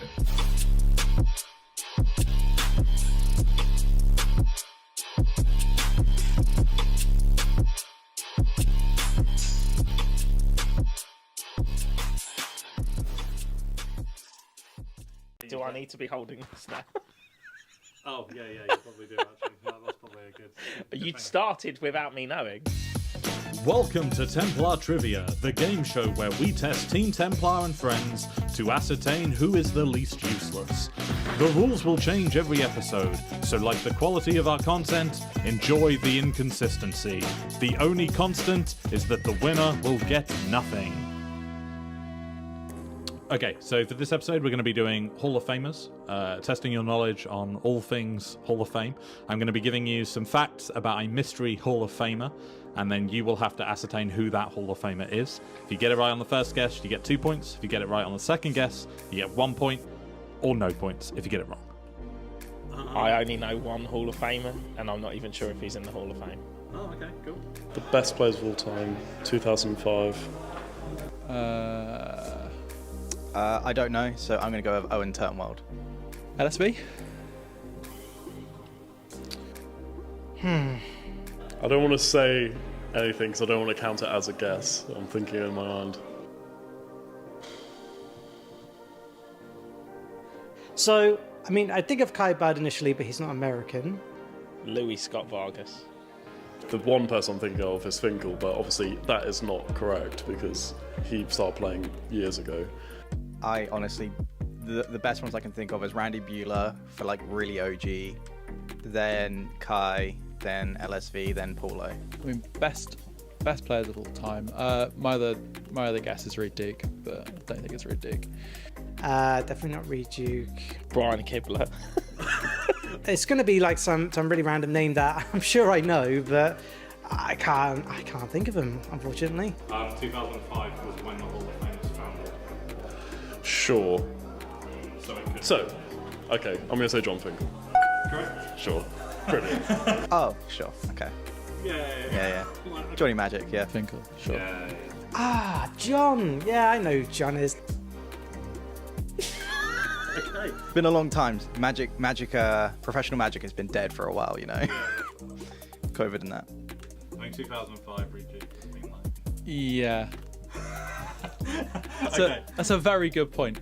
So, joined in 2010 as the top voted person of that year. Daddy Duke. Oh, Gabriel Nassif. Oh, Gabriel Nassif. oh shit, what's his name? French Brian Kibler. The French part gave it away. I was like, oh yeah, Nassif. Yellow hat.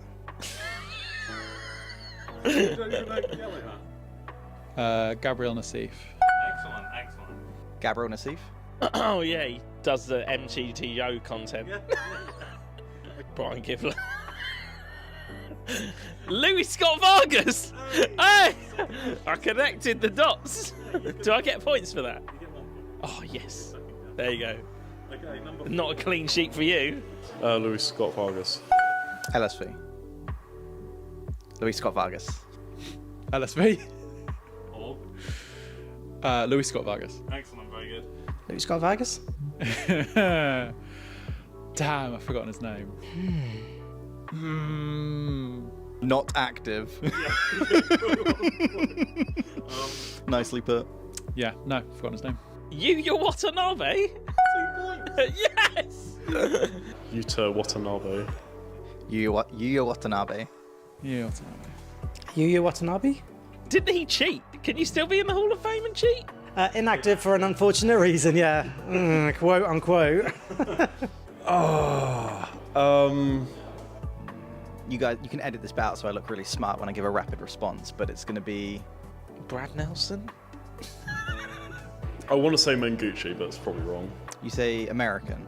Oh, he's American. Oh, that makes it way easier. Reed Duke. Reed Duke. I have no idea. Star City Games player. Channel 5 player. It's not Chapin, is it? That's probably wrong. No. Reed Duke. Oh, yeah. He looks too young to be in the Hall of Fame. Oh, Reed Duke. Yeah. Oh, okay. No, he looks good.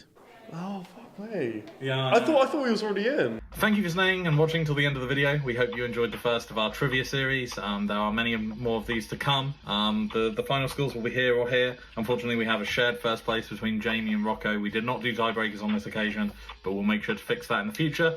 We have a lot more exciting content coming soon, so please like, subscribe, comment, all that jazz, and we will see you in the next video.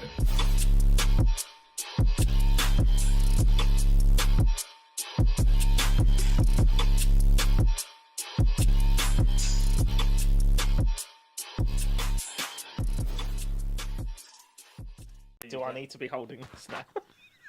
Oh, yeah, you probably do, actually. That's probably a good... You started without me knowing.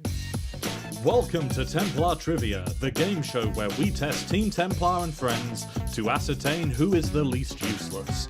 The rules will change every episode, so like the quality of our content, enjoy the inconsistency. The only constant is that the winner will get nothing. Okay, so for this episode, we're going to be doing Hall of Famers, testing your knowledge on all things Hall of Fame. I'm going to be giving you some facts about a mystery Hall of Famer, and then you will have to ascertain who that Hall of Famer is. If you get it right on the first guess, you get 2 points. If you get it right on the second guess, you get 1 point, or no points if you get it wrong. I only know one Hall of Famer, and I'm not even sure if he's in the Hall of Fame. Oh, okay, cool. The best players of all time, 2005. I don't know, so I'm going to go with Owen Turnwald. LSB. I don't want to say anything because I don't want to count it as a guess. I'm thinking in my mind.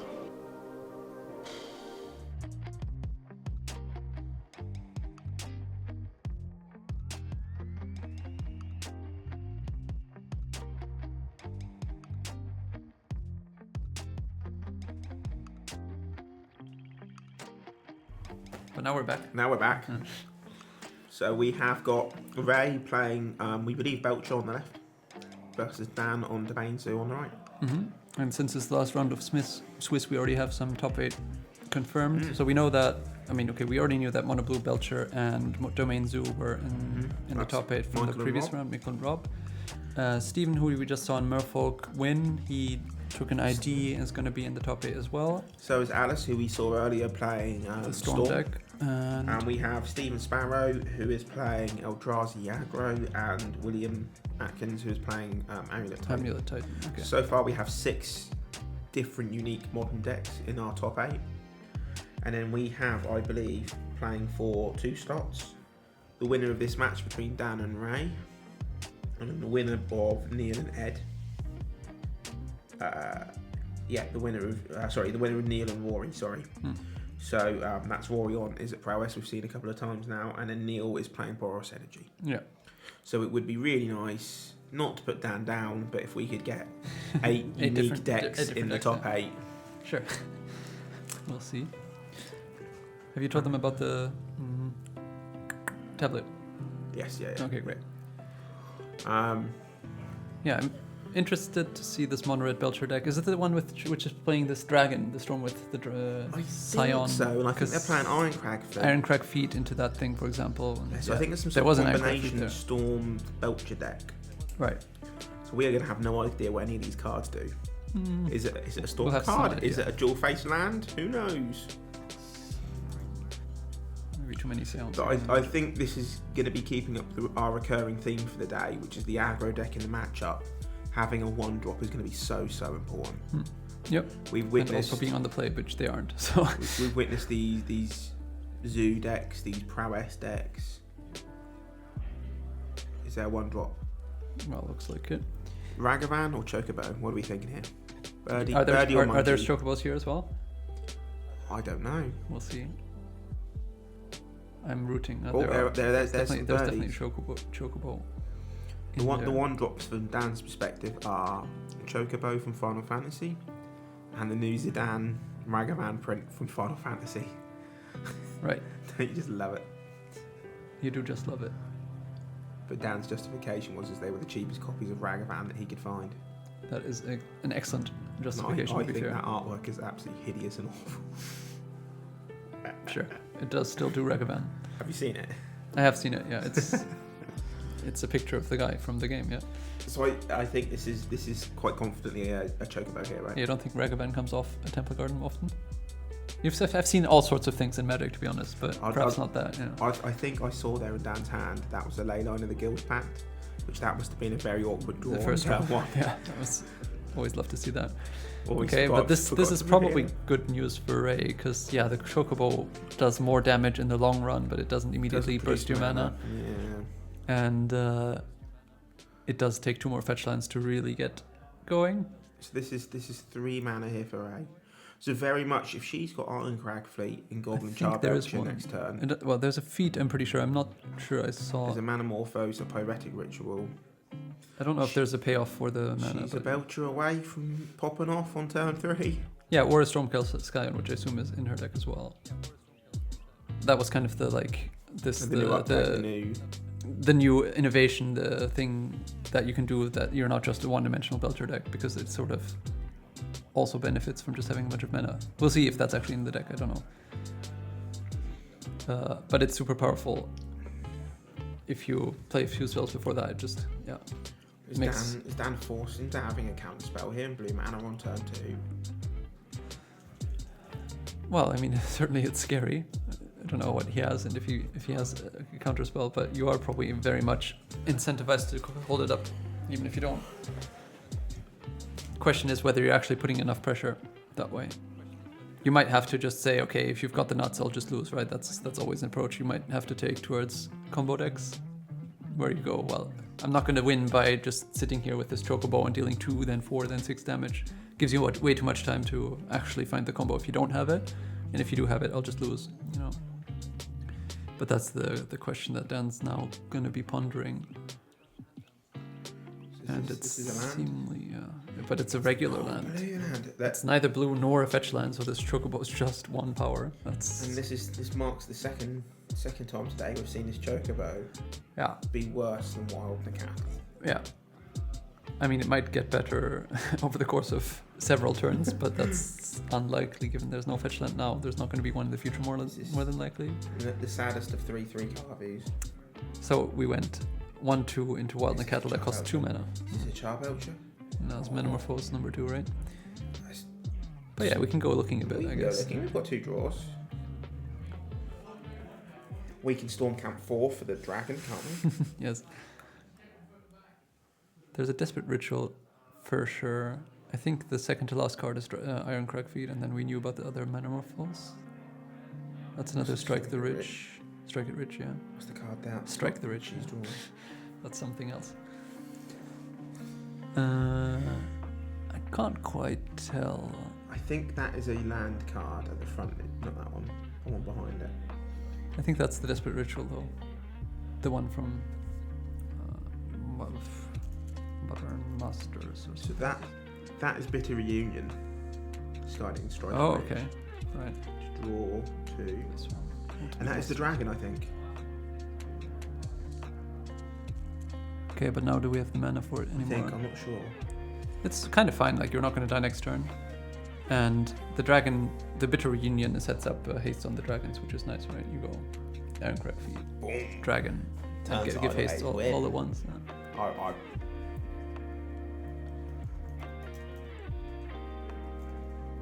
Oh, that's Fear. the monk. That's Pinnacle Monk.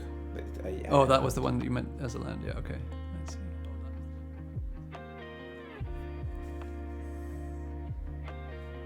So we have Ritual, Pyretic Ritual, Desperate Ritual, Ironcrag Feet +1, and if that's the dragon, then we're going to see loads of dragons next turn.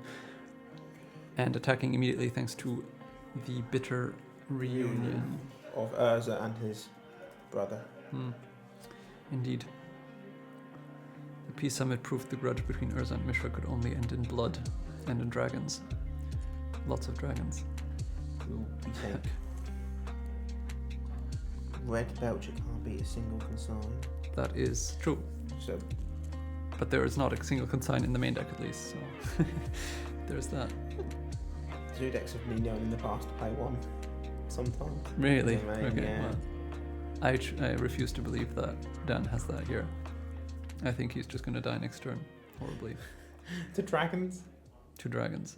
Oh, because it counts. Provided you're right. It counts the storm trigger as well on the dragon. Yeah, that's what George means. Is that exactly? You can either counter Belcher Belcher or altogether, Storm or Trigger. you make a 1/4 dragon for all your efforts. So it's just completely backbreaking.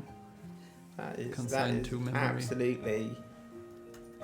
Consigned to memory, I think, has got to be rated as the best sideboard card in Modern. Yeah, for sure. Like Since this its card is printing. It incredible. is. No wonder it's like 30 tickets on Magic Online. Yeah, So- and I sold mine when they were like 6. Oh no. Unlucky. So what is this? What's going on here? Oh, she's.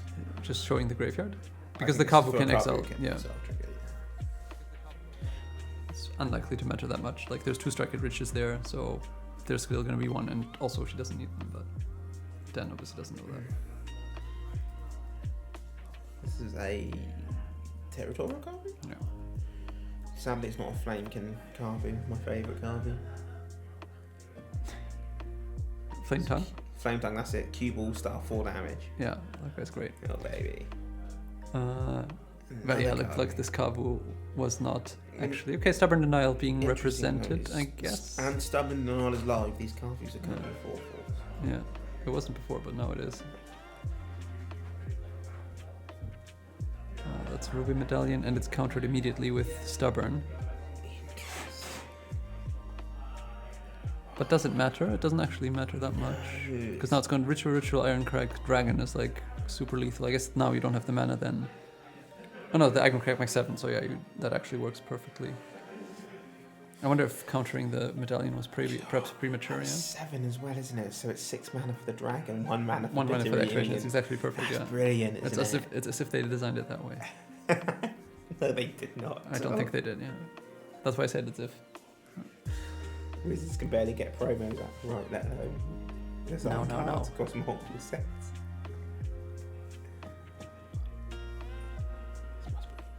I mean, this is assuming that all the cards are actually what we thought they Oh, were, it's and that's not another true. Bitter That is not the Reunion. case, yeah, okay. So I think there is not. There is nothing. There's nothing something going we on. thought was there is missing, and I think that's another ritual and another bit. one of them is Pyretic Ritual rather, and then the other. I think the second cards. card is Bitter Reunion, and I think the 2 at the end are the Splice Ritual. Okay, so now suddenly we're dead if we draw. If Dan draws a black, like a swamp. No, it's just 8 lethal. land because the Chocobos are 3/3, isn't it? Is it 3? No, it's Well, it's it's 2/3, right? I thought there's been. Oh, was 3 there a fetch triggers. land? Ah, you're right. There was a fetch land last turn. Yeah. Okay, you're right. Yeah. You're right. I mean, Yeah, you're right. Any land there we just. go. We Okay. just got. So this now just does it. Oh, that's a shame. The Chocobo has finally gotten better than a Wilder cattle, ladies and gentlemen. Well, not really yet, because it dealt less damage along the way. I keep looking at that card and thinking Wilder cattle's better. Yeah, and then the cobbles just take it down. Okay, so it was just a matter of not having the payoff. The mana was there, the payoff was Speed not. was there, yeah. Lucky. Yeah. Oh, they haven't put the round timer down for the... That's okay. I don't think they're going to go to time. It looks like it's a pretty straightforward matchup, yeah. I'll go find out. I'll go find out what's happening between... You can, yeah, why not give us a... Our other winning in matchup being Rory versus Neil. Yeah. Boros Energy versus Is It Prowess. I can't imagine that game goes too long. Have a little look. We'll be Well, back in how we think about that. sideboarding. Well, it's just going to be better for Dan, right? Because Dan can bring in the consigns that George mentioned, which here they come. Could have only been 3, which obviously that's about the best that Ray can hope for, is that there's just not the full 4 copies. But this is going to be a massive disadvantage for Ray now, is that having lost game 1, you now have to actually face the sideboard cards.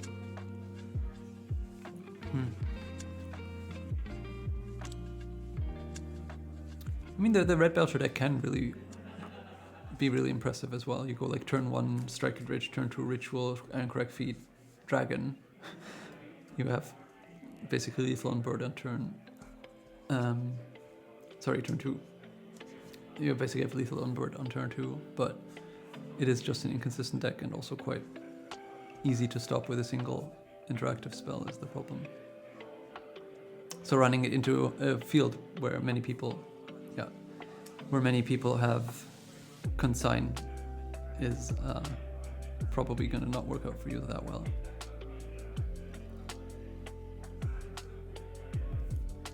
Blue Belcher I wondered about as well, because it was reasonably popular for a while and it seems to have just disappeared. Mostly. I don't know. I guess I don't keep on top of stuff that well anymore. But it looked okay today. Right. So it's maybe just a matter of not encountering it as often.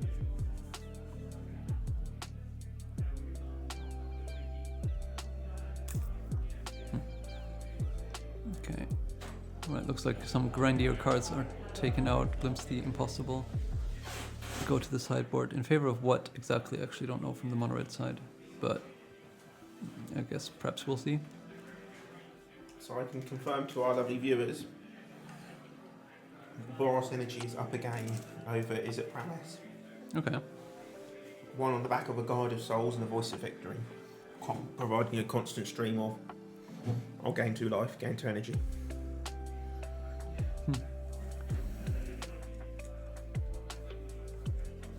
Yeah, energy kind of... I guess there were just 2 players. So it was pretty non-existent, but mostly because it was just not played. It's still in there with a chance to top 8.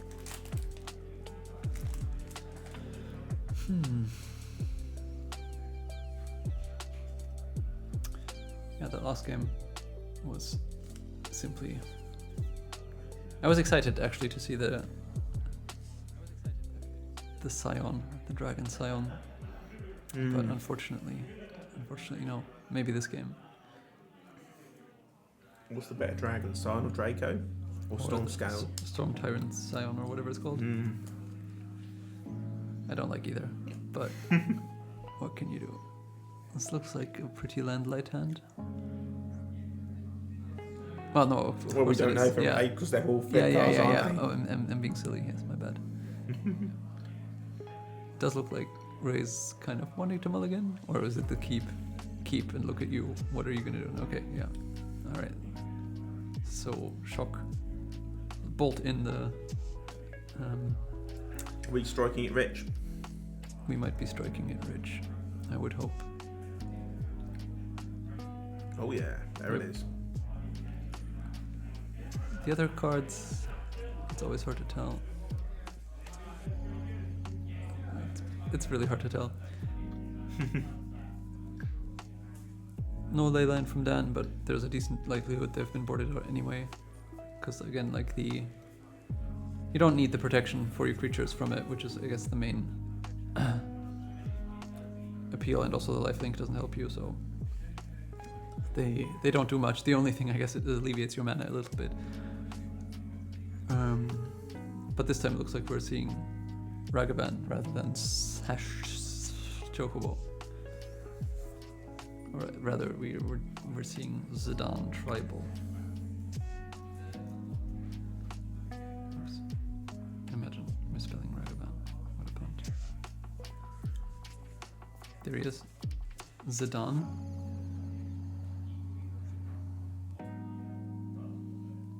Boom. In all its glory. I believe it's the main character out of Final Fantasy 9. Yep, good. It was blocked by the keycard plate Well, banner, I but only here. know that it's 9 because I've read it off that card. Yeah, exactly. Yeah. But apparently that's the same Final Fantasy that Vivi is in. I'm not sure it's the main character, but it's a character from there. Is this Blood Moon? That looks like Blood Moon, yeah. Oh, dang. Well, this Ragavan's going to have to do some work then. Yeah, the game's not over. There will be some treasures. Indeed. I mean, turn 2 Blood Moon is nice on the play against Zoo, but obviously if they have Ragavan, it's... On that card, It's ladies sad. and gentlemen, it's absolutely phenomenal to hit off that Ragavan there.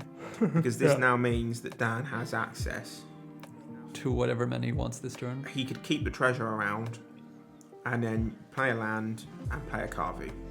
Yeah, as an example. Yes. And he just but instead he just passes. He doesn't even want to draw the free card. I wonder what the reasoning is for that. Maybe there's not another threat in his hand he can cast. Right, but then still, you, like you say, you kind of want to just cycle it, right? Does he have something he wants to play in race turn? What's it? Wear tear? Like I guess the only thing. Oh no, there's 2 wear tears and down side. Oh, there are wear tears. Okay, I guess that And would, if you've that would seen make the sense. Ruby Medallion, maybe you're considering boarding them in. No, but you can then Metamorphose wear tear, right? Like it's kind of. Oh, you want to wait until the. It's unclear. It's a bit unclear. Maybe you want to like try and replicate the. So from what we can see with Ray's hand, it is a Bitter Reunion, 2 Pyretic Rituals, a Desperate Ritual, and then there's an mystery card here. Yeah, the black one. Second from the left. And Dan not giving anything away.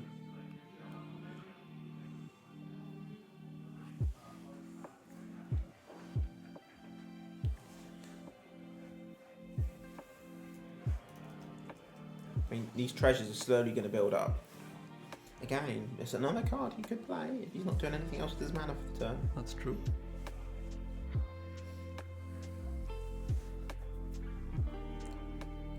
So we need to get to lane 9 binding now. I mean, lane 9 binding now would be. We can't, right? We have mountains. But if we have a third land, we have 5 one mana. domain. Yeah, okay. And Right. 5 mana. Okay, yes, you're right. But he is actually playing the value. That's a combo. Why doesn't Dobain Zoo play Bitter Reunion? You can give it's a better Arena of Glory. Well, he's going to have double white from this. Yeah. From these 2 treasures. No, but the Bitter Reunion gives the Flage Haste as well. Incredible. Should just be in the deck. Next turn he hasn't got. Well, the he cards doesn't have the card in the graveyard. graveyard, but other than that, it's pretty good. Yeah. It's like build your own Arena of Glory. Yeah. Which I despise Arena of Glory as a card. Really? Why? I don't like You it. don't like the fact that people get to attack you with their giant thing immediately? Yeah, I think it just breaks. I feel like it breaks one of the fundamental rules of Magic, which is like it's a free way to give your creatures haste, and there's little to no deck building cost to playing it. Sure. Yeah, I think you're right that there's a chance that discarding the Flage might not be great, George. I agree that that was a question that you should at least ask. Yeah, you won't likely be able to get it to flashback, and the extra 3 damage might be important. Absolutely. Could be that he just has another one in hand, in which case obviously it's a pretty easy discard, but it could also just be that. To note for Ray there, there's a Goblin Charbelcher drawn. Okay. And Blood Moon discarded. But do we have the mana for? And then obviously not this turn. Is there a feast? Because then that at least threatens. What would she pay 3 life for? No, it's because Blood Moon comes in play untapped anyway. Oh. But and also that's Valkyrie. Second Arena of Glory. Well, they're all mounted. Zoo decks are greedy, aren't they? They're all mounted. There's a bit of a glimpse we could get of the hand, but it was not enough to really tell what was in there exactly.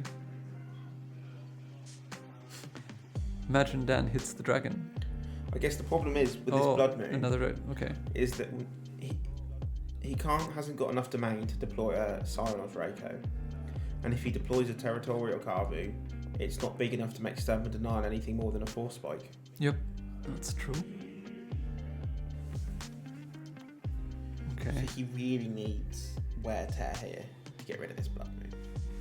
If that happens, then the game opens completely up. I mean, he might just be fine even without, to be honest, because if he has, as long as he has a counterspell for the Belcher, you can just keep attacking with the Ragavan, and it's only 8 life left, yeah. And here is another Flage, so seemingly there was a second one, most likely. Although, yeah, I mean, keeping the first one then might still be good to just deal another 3, so it's still not clear. There is a consignment. Because now it's 5. There's a Scion at least in Dan's hand as well. Because now if you had kept the other Flage, yeah, exactly, you would have lethal next turn. Yep. But with the consign, at least this turn you're not going to suffer any horrible things happening to you. What's this? Mystical Dispute, I assume. Yeah, right. Interesting thing to bring in. 3 mana mana leak, but I guess if you have nothing, if you think you have nothing better. Yeah, it probably works. Works okay.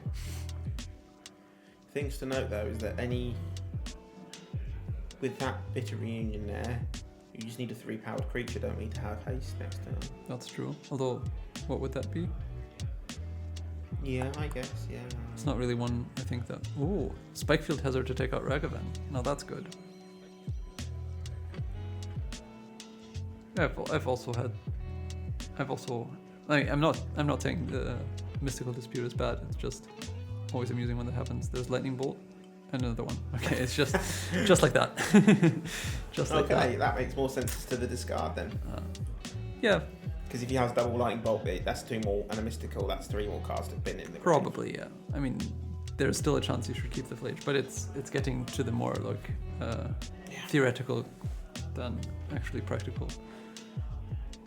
Yeah, so no. Congratulations to Dan on Domain Zoo. I guess he will be making the top 8. Yeah, he possibly drew the bolt. Yeah. Like I think you're right that it's probably there was a different card you could have discarded than the first Flage. I'm not sure. Yeah, what else was left in his hand? Yeah, there was probably a bunch of stuff you just never have a hope of casting. Yeah, like you can discard that one or whatever. Or the Chocobo as it appears to be have been there since this was probably in his hand, right?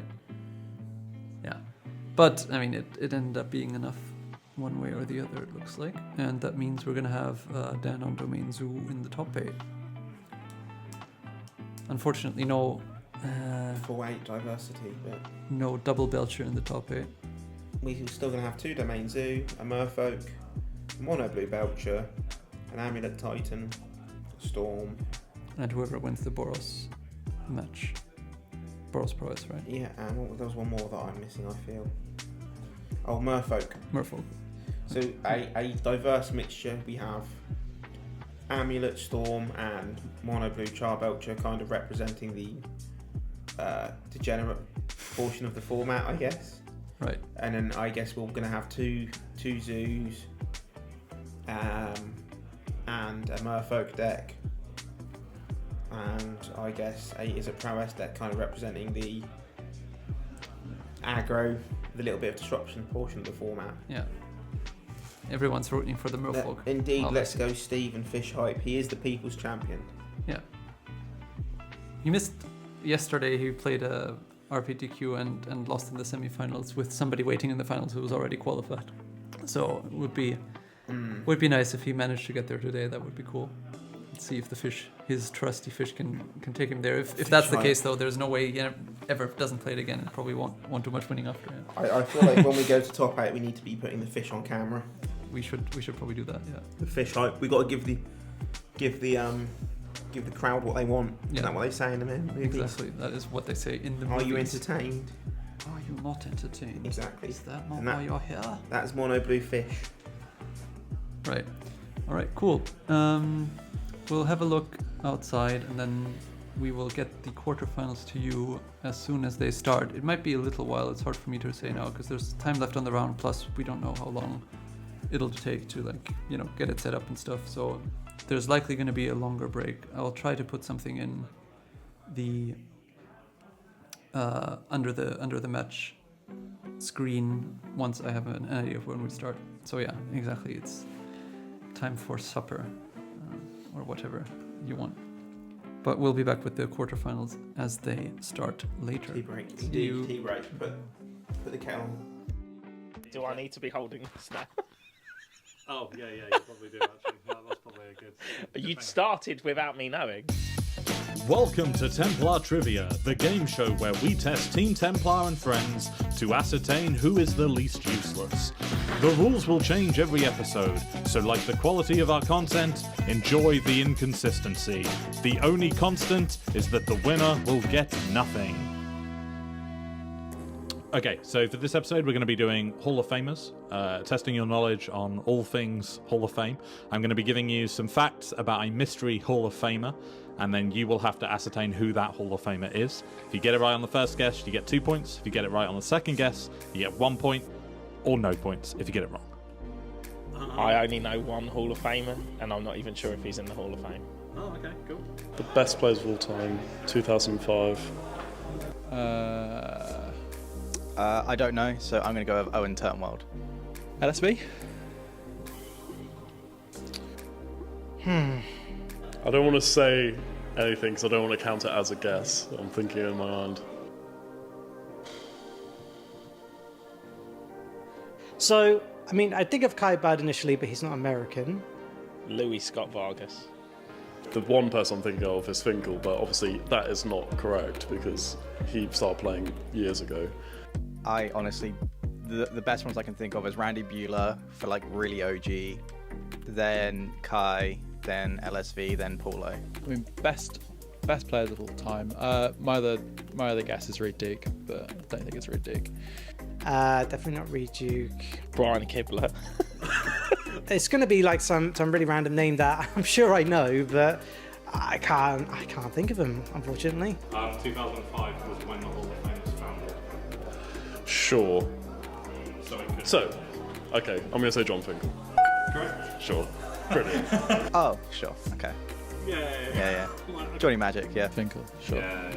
Ah, John. Yeah, I know who John is. Okay. It's been a long time. Professional Magic has been dead for a while, you know. COVID and that. I think 2005 rejig. Yeah. Okay. That's a very good point. So, joined in 2010 as the top voted person of that year. Daddy Duke. Oh, Gabriel Nassif. Oh, Gabriel Nassif. oh shit, what's his name? French Brian Kibler. The French part gave it away. I was like, oh yeah, Nassif. Yellow Hat. You don't even know Yellow Hat? Gabriel Nassif. Excellent. Gabriel Nassif. Oh yeah, he does the MGTO content. Yeah. Brian Kibler. Louis Scott Vargas. Hey, I connected the dots. Do I get points for that? You get 1 point. Oh yes. There you go. Okay, number Not a clean sheet for you. Louis Scott Vargas. LSV. Louis Scott Vargas. LSV. Or Louis Scott Vargas. excellent, very good. Louis Scott Vargas. Damn, I've forgotten his name. Not active. Nicely put. Yeah, no, forgotten his name. Yuya Watanabe? Yes! Yuta Watanabe. Yuya Watanabe. Yeah, what's his name? Yuya Watanabe? Didn't he cheat? Can you still be in the Hall of Fame and cheat? Inactive for an unfortunate reason, yeah. Quote unquote. You guys, you can edit this out so I look really smart when I give a rapid response, but it's going to be Brad Nelson? I want to say Mengucci, but it's probably wrong. You say American. Oh, he's American. Oh, that makes it way easier. Reed Duke. Reed Duke? I have no idea. Star City Games player? Channel 5 player. It's not Chapin, is it? That's probably wrong. No. Reed Duke. Oh, yeah. He looks too young to be in the Hall of Fame. Oh, Reed Duke. Yeah. Oh, okay. No, he looks good. Oh, fuck me. Yeah. I thought he was already in. Thank you for staying and watching till the end of the video. We hope you enjoyed the first of our trivia series. There are many more of these to come. The final scores will be here or here. Unfortunately, we have a shared first place between Jamie and Rocco. We did not do tiebreakers on this occasion, but we'll make sure to fix that in the future. We have a lot more exciting content coming soon, so please like, subscribe, comment, all that jazz, and we will see you in the next video.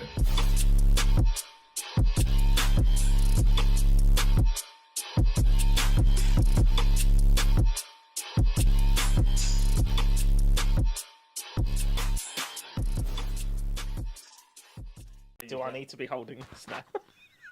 Oh, yeah, you probably do, actually. That's probably a good... But you'd started without me knowing.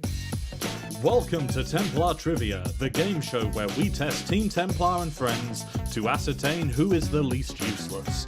The rules will change every episode, so like the quality of our content, enjoy the inconsistency. The only constant is that the winner will get nothing. Okay, so for this episode, we're going to be doing Hall of Famers, testing your knowledge on all things Hall of Fame.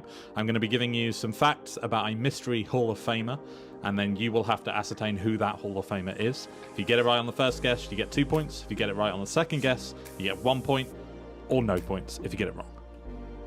I only know one Hall of Famer, and I'm not even sure if he's in the Hall of Fame. Oh, okay, cool. The best players of all time, 2005. I don't know, so I'm going to go with Owen Turnwald. LSV.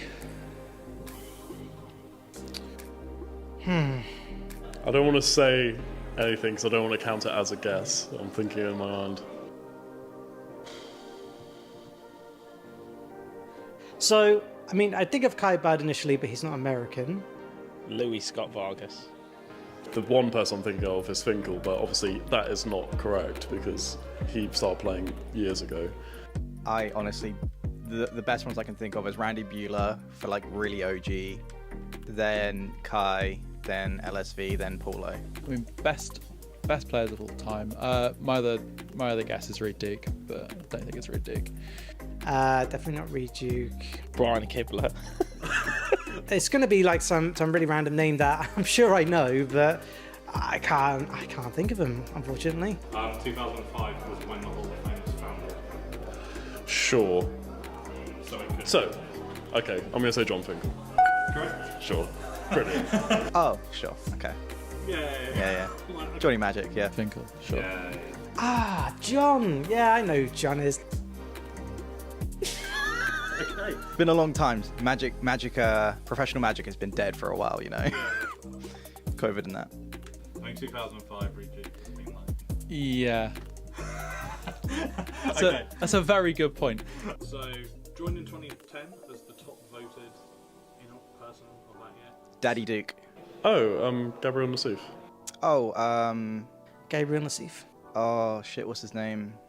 French Brian Kibler. The French part gave it away. I was like, oh yeah, Nassif. Yellow Hat.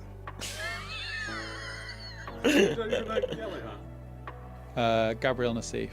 Excellent. Gabriel Nassif. Oh yeah, he does the MGTO content. Brian Kibler. Louis Scott Vargas.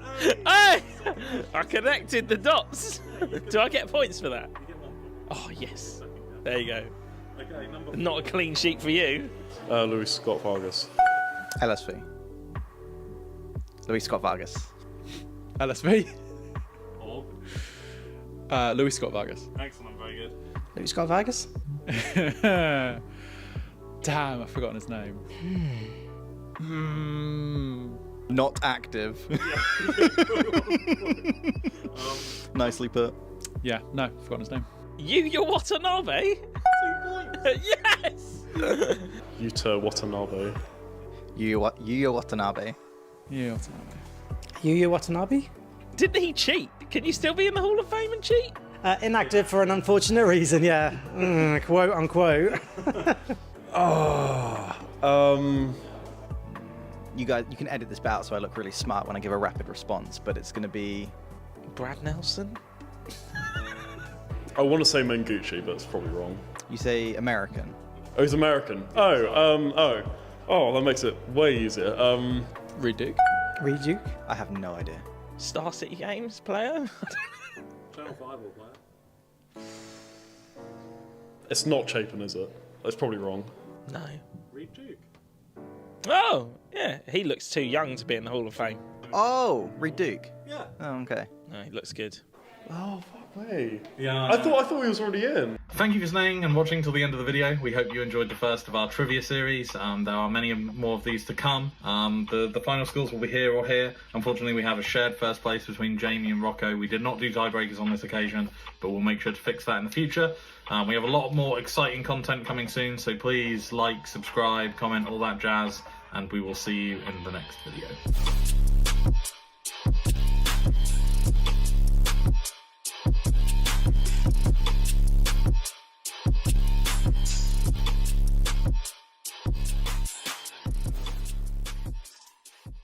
Do I need to be holding this now?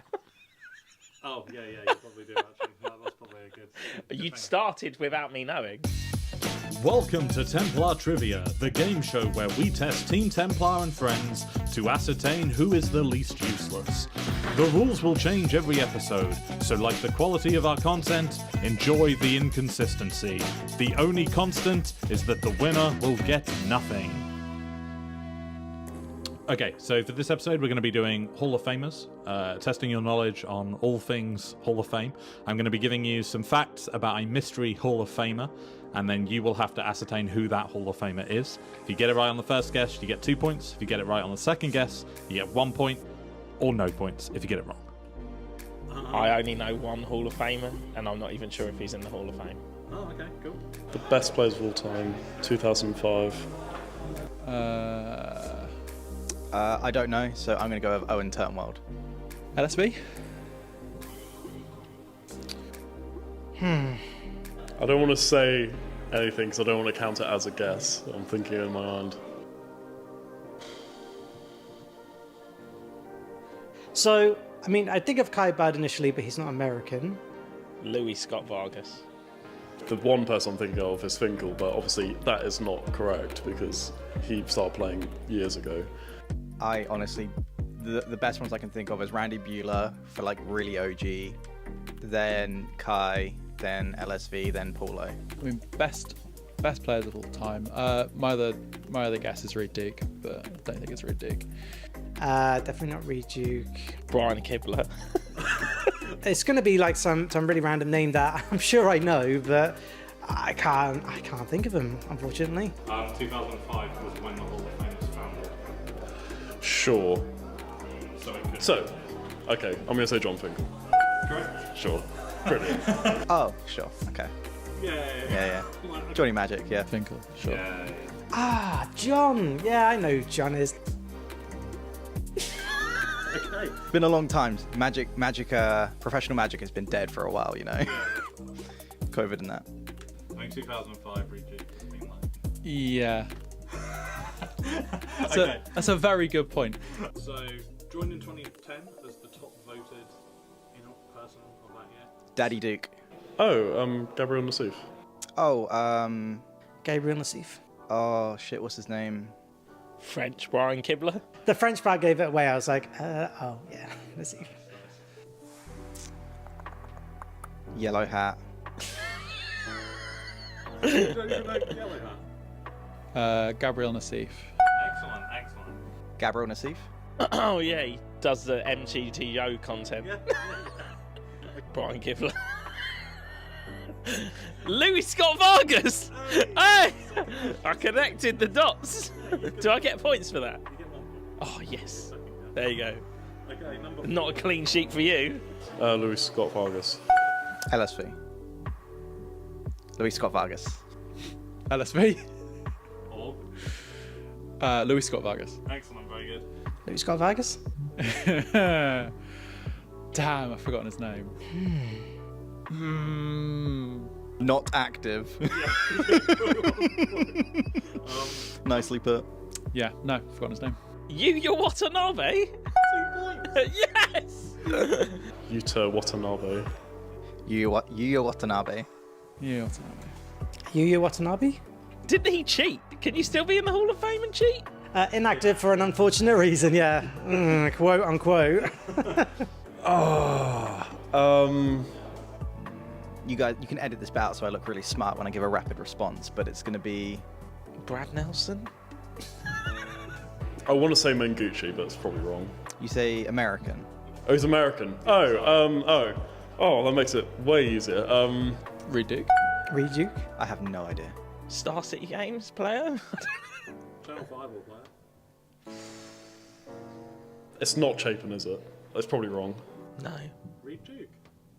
Oh, yeah. He looks too young to be in the Hall of Fame. Oh, Reed Duke. Yeah. Oh, okay. No, he looks good. Oh, fuck me. Yeah. I thought he was already in. Thank you for staying and watching till the end of the video. We hope you enjoyed the first of our trivia series. There are many more of these to come. The final scores will be here or here. Unfortunately, we have a shared first place between Jamie and Rocco. We did not do tiebreakers on this occasion, but we'll make sure to fix that in the future. We have a lot more exciting content coming soon, so please like, subscribe, comment, all that jazz, and we will see you in the next video.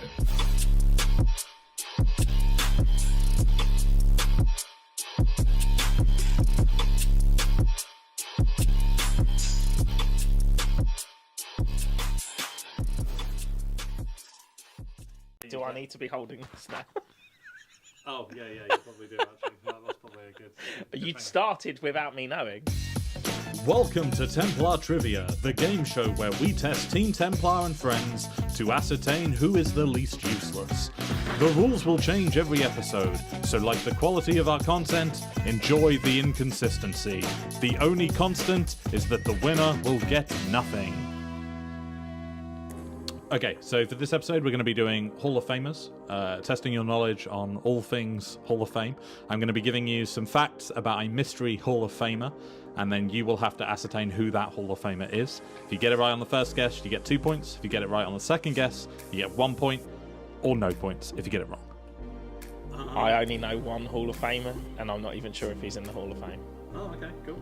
The best players of all time, 2005. I don't know, so I'm going to go with Owen Turnwald. LSB. I don't want to say anything because I don't want to count it as a guess. I'm thinking in my mind. So, I mean, I think of Kai Bad initially, but he's not American. Louis Scott Vargas. The one person I'm thinking of is Finkel, but obviously that is not correct because he started playing years ago. I honestly, the best ones I can think of is Randy Bueller for like really OG, then Kai, then LSV, then Paulo. I mean, best players of all time. My other guess is Reed Duke, but I don't think it's Reed Duke. Definitely not Reed Duke. Brian Kibler. It's going to be like some really random name that I'm sure I know, but I can't think of him, unfortunately. 2005 was when the Hall of Fame was founded. Sure. So, Okay, I'm going to say John Finkel. correct? Sure. Brilliant. Oh, sure. Okay. Yeah. Johnny Magic, yeah. Finkel, sure. Yeah. Ah, John. Yeah, I know who John is. Okay. Been a long time. Professional Magic has been dead for a while, you know. COVID and that. I think 2005 Reed. Yeah. Okay. That's a very good point. So, joined in 2010 as the top voted person of that year. Daddy Duke. Oh, Gabriel Nassif. Oh, Gabriel Nassif. oh shit, what's his name? French Brian Kibler. The French part gave it away. I was like, oh yeah, Nassif. Yellow Hat.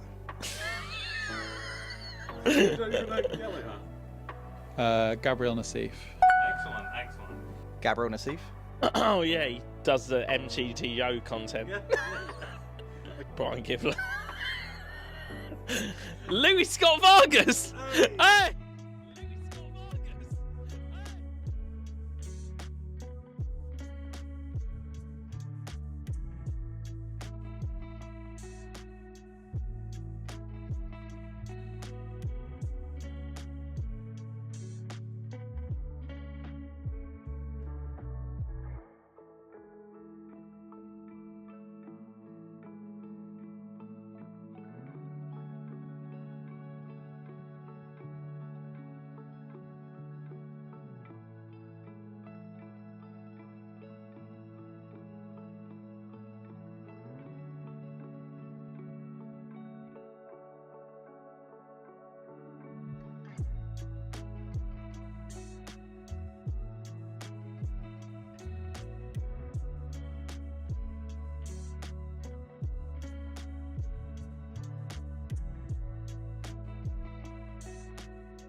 Do I need to be holding this now?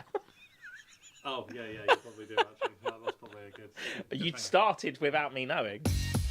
Welcome to Templar Trivia, the game show where we test Team Templar and friends to ascertain who is the least useless.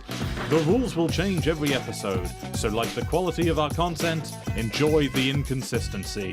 The only constant is that the winner will get nothing.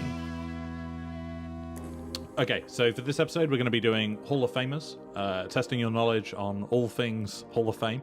I'm going to be giving you some facts about a mystery Hall of Famer, and then you will have to ascertain who that Hall of Famer is. If you get it right on the first guess, you get 2 points. If you get it right on the second guess, you get 1 point, or no points if you get it wrong. I only know one Hall of Famer, and I'm not even sure if he's in the Hall of Fame. Oh, okay, cool. The best players of all time, 2005. I don't know, so I'm going to go with Owen Turnwald. LSV? I don't want to say anything because I don't want to count it as a guess. I'm thinking in my mind. So, I mean, I think of Kai Bird initially, but he's not American. Louis Scott Vargas. The one person I'm thinking of is Finkel, but obviously that is not correct because he started playing years ago. I honestly, the best ones I can think of is Randy Bueller for like really OG, then Kai, then LSV, then Paulo. We are back. And we are already into the quarterfinals, which started quite promptly, to be honest. We are giving the people what they want with Stephen on Merfolk, foiled Merfolk. Yes. We are So we need to rooting follow the for Merfolk saga. For our underdog here, going into the top 8. I believe Stephen is... You say he's underdog, what? I think he's second seed, so he unless he gets paired into a Rob, he will be on the play in every game. Stephen? Yeah. I think he's second seed. I'm not 100% sure on that. I think it was 6th. I think it was 6th. Was he 6th? I think so, yeah.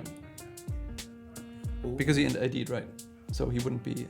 The people who played the previous round were going to be her up. Sorry, Michael. I think it's Ellis 3 versus Steven 6 here, but I'm not super sure. That was what the impression I got when looking at the standings. So he'll be... I think he's going to be on the draw against... Well, I mean, we'll see pretty shortly.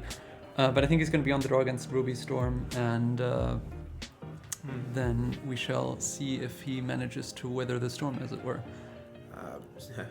It's an interesting one, again, because Storm is quite quick. Merfolk does have counter magic, but it also does need to, establish a board. I think if Steve can counter the 8, the Raoul's and the medallions, I think he's going to be looking good. But there's, I guess, not that much counter magic, right? Fodelian Hexcatcher must be a really good card in the matchup, though. Flare of Denial, Force of Negation. Is he playing like all the copies of all those cards? I think he's playing the max amount of Flare of Denial. Right. I'm not sure about the Force of Negation. Yeah. So there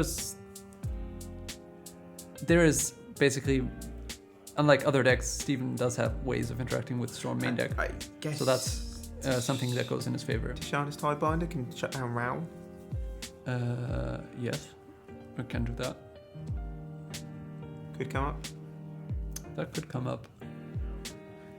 It just depends, I guess, a bit on the draws again. Like, I could see Merfolk struggling potentially if it, in the early phases of the game, like turn 3, if Raoul comes down with a ritual, sometimes you might just be dead because you had to establish some board, and if you don't have the flare, you just lose. I think something else. But maybe it's actually just fine for Merfolk. Yeah. I think something else we can talk about is this is a Storm deck that if Alice doesn't fetch a basic mountain here, could be susceptible to Harboring Overseas. Interesting, yeah. Although that one also comes down on turn 3. It seems like Merfolk has the edge as long as it doesn't die immediately. As long as it can, I think, as long as it can get a creature onto the board on turn 1 or 2 to be sacrificed to Flare, I think Steven's going to be in a pretty good spot. That was a sink into Steve. Yeah, awkward. Sleeve broke, let me replace it. Oh, it's the double-sided card. So I guess at this point everyone knows what everyone's playing anyway, so... Oh. So for the benefit of our viewers, we have Steve versus Will in the top 8. So that would be Eldrazi Aggro versus Amulet Titan. Yeah. We have Mono Blue Belcher versus Zoo, Rob versus Dan, who we've both had on camera. We've got Steve versus Alice here, Storm against Merfolk. And then we have Neil versus Mikey on Boris versus Zoo. So what are we thinking here around? What would you put your money on for Eldrazi versus Amulet Titan? I'd put my money on Titan. On Titan, yeah. I would hope that that would be the point of playing Titan, is to beat like slower value based decks. Yeah, I think it's very hard for Eldrazi, and there's little in the sideboard that Eldrazi can have for Titan. Rob Belcher versus Zoo. I think Dan should have that. Really? A quick clock backed up with some counter magic, yeah. Well, it depends a bit, right? It requires some... I mean, I'm not saying it's like written in stone, but I think it's like maybe 55-45 kind of. Mm-hmm. Here we think that Merfolk is ahead slightly. Yeah. Being on the draw is obviously sad, but beyond that... And then Michael versus Neil, Zoo versus Boros. Michael knows how to play that matchup. Mm-hmm. And I think it's favoured towards Zoo, especially the kind of the Flage version of Zoo. But we will see. I don't know about Energy versus Zoo that much. Energy, I guess, is a more solid deck, but maybe Zoo. I think really Energy annoying... find it very difficult to interact with Sign of Draco, Leyline of the Guild Pact. Right. They don't have many static prisons. Yeah. I guess, and then there's still a 4/4 after that. And there's still Leyline bindings to unfree them. And... Sure. I can believe that. Looks like Steven is taking a mulligan and also all of the cards out of his deck. We'll see. I think it was also a mulligan that was going on here, or maybe he's still just shuffling.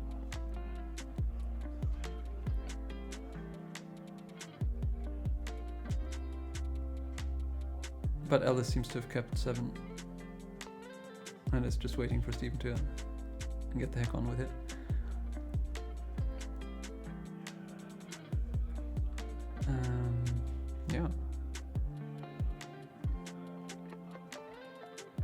Yeah, so Hexcatcher is probably a card that Steven really wants to have access to, because it just repeatedly allows you to disrupt their plays and just makes it more awkward for Storm to combo off. You can use the kicker Merfolk to make lands and gardens, can't you? Yeah. To try and disrupt any sort of. I guess Storm doesn't have much of a use for colourless mana, does it? It's very coloured intensive. Yeah. When it's storming off. It can be, I guess. But as soon as the first ritual resolves it, that's normally not a problem anymore, but yeah.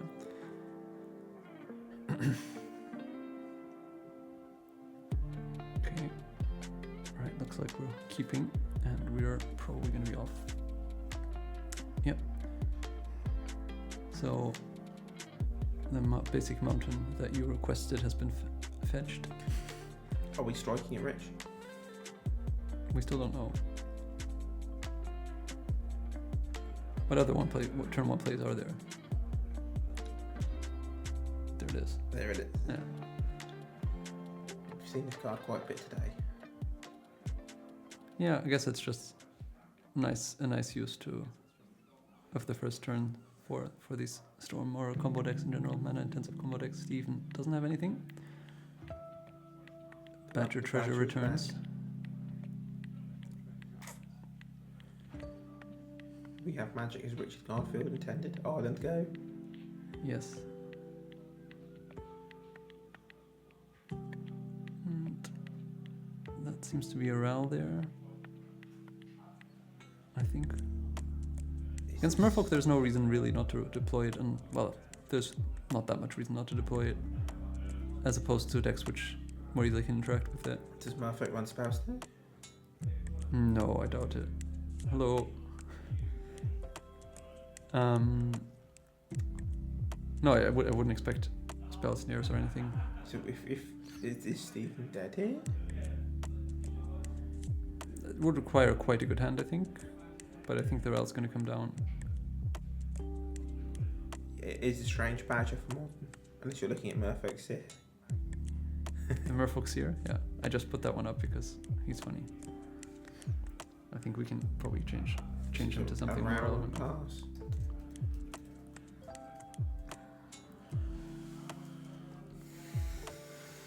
Yeah, Raoul got played by the Storm side, and now Steven still isn't doing anything. What does that mean? He has Hexcatcher in hand, probably, right? Given the mana. He has Hexcatcher, maybe a Flare. Because the start is very slow otherwise. Even playing Hexcatcher here is kind of not great, because it can't start attacking very well. This gives Storm plenty of time to start doing things.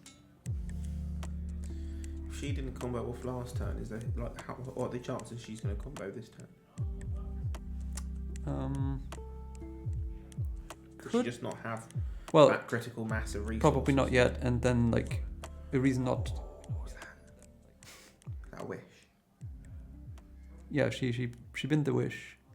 The reason to she might not have tried comboing is if she has a bunch of these Ren's Resolve type cards, because casting them obviously off the treasure isn't very helpful. So she could try and perhaps is going to use this turn to build up cards that way and then go off the turn after, which is what we see here.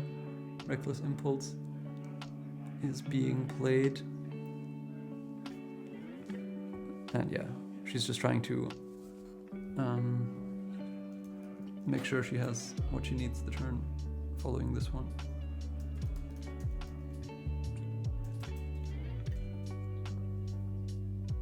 Oops.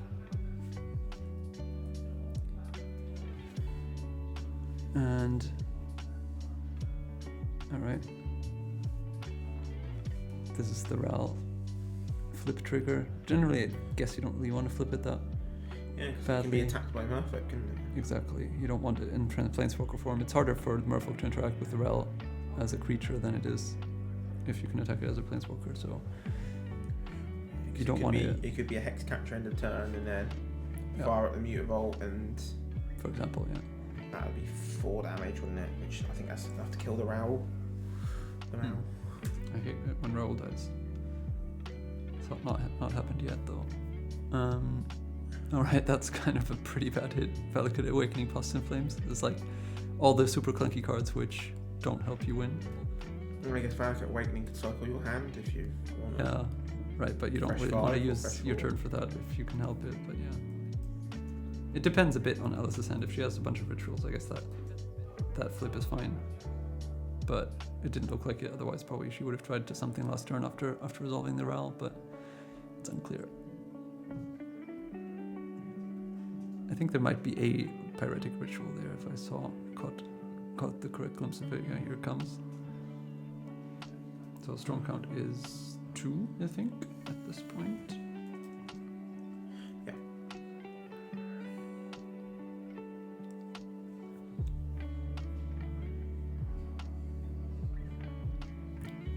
Is Stephen firing off Flare. interaction here? There's one man on that badger token, be careful. Yeah. Oh, he does have Force of Negation. And there's a Tidebinder in hand. Oh. I guess that treasure is really in the mountain, really insulated, or the two mountains. Means Yeah, the Harbinger Harbinger doesn't really do anything, so that's fair. Yeah, and the Pyretic Ritual exiling is obviously relevant in this matchup. Does Stephen have the land for the Tishana's next turn on the Raoul? Because that could shut down. Yeah, I mean, this went decently for Stephen. He gets to kind of disrupt this turn. And next turn you next turn you're losing the resources from the Reckless Impulse. Attack for 1. So, and there's only 2 cards in hand, so that force was kind of clutch just to throw a wrench in the works here. Which is the second caster? Is that me or James? I think you need to get closer to the mic because you're too quiet. I'm too quiet, sorry. Yeah. Characteristically. Yeah. And also the Hexcatcher that we kind of expected might be there comes down. Thank you for pointing out, that's good. You're right. And then, if he has Tidebinder, like you say, can shut off the Raoul on the first trigger. And suddenly Stephen looks to be in the driver's seat. Shuts off the Raoul, puts another Merfolk into play to be sacrificed for a 4 spike. Yeah, and we have 2 Mutaballs, so the clock is quite quick with that Lord pumping them up to 3/3 already. Yeah, you're right that there is a Tidebinder. And another Harbinger of the Seas by the looks of it. He's just shuffled. He's got 1 unknown card after that. Okay. Often note he can't cast a Harbinger of the Seas. Yeah, so what do you do now as Alice? You're going to lose this Past in Flames, you're going to lose the Valakut Awakening at the end of this turn, so you kind of really want to do something this turn. Do you turn. just Past in Flames just to stick it in the yard? Or do you Valakut Awakening to pit if your whole hand is just awful, just to pitch it away? Yeah, you don't really want to do either of those things though. If like you're kind of you forced want, into you want doing one of something these more impactful than that, yeah. So it's possible that you just lose the cards entirely. I feel so bad. It does. It would feel quite bad. Yeah. We'll see what happens. There's a glimpse of the unthinkable. Impossible? No, it is the Valakut Awakening for 2 cards. But this also gives the chance of interacting with the Raoul. And I would take that Tishana's right now. Yeah, I suspect Stephen might as well.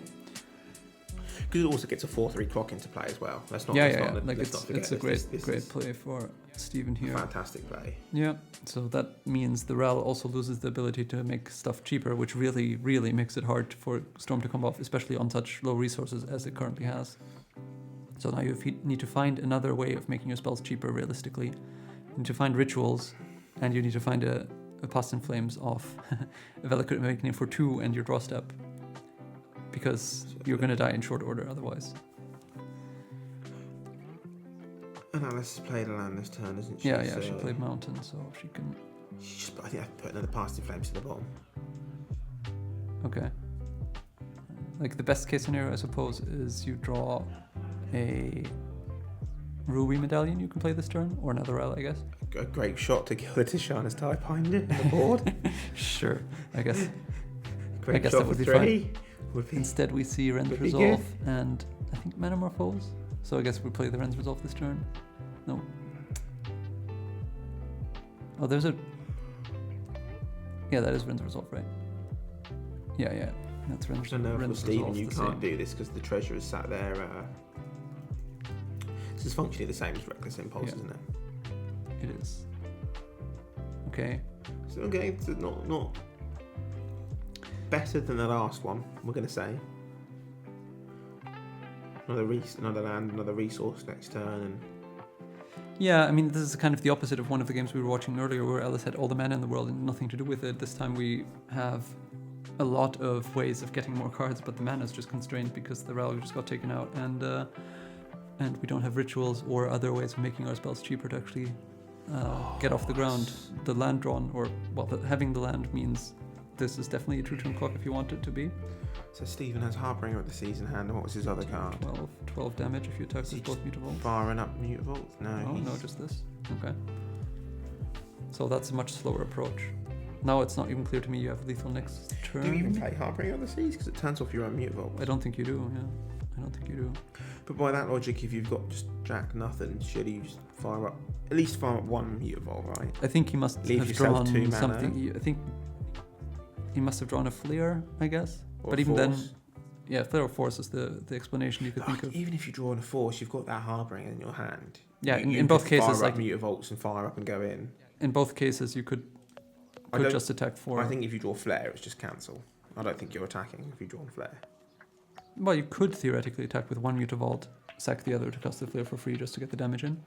I think you have to But- sack a blue creature for Flare. Oh, okay. Well, in that case, yeah. In that case, it's just cancel. You're right. So that's the most likely draw from him. Okay, so the Ren's Resolve. Okay, this is kind of better, but still we're lacking the I guess we the have ruby effect. We have the land. We can.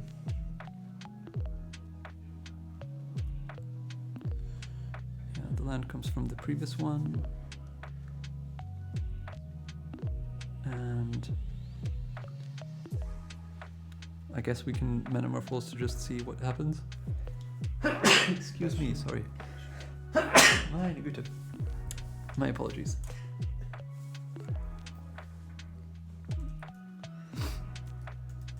Big fan of tracking the storm every turn.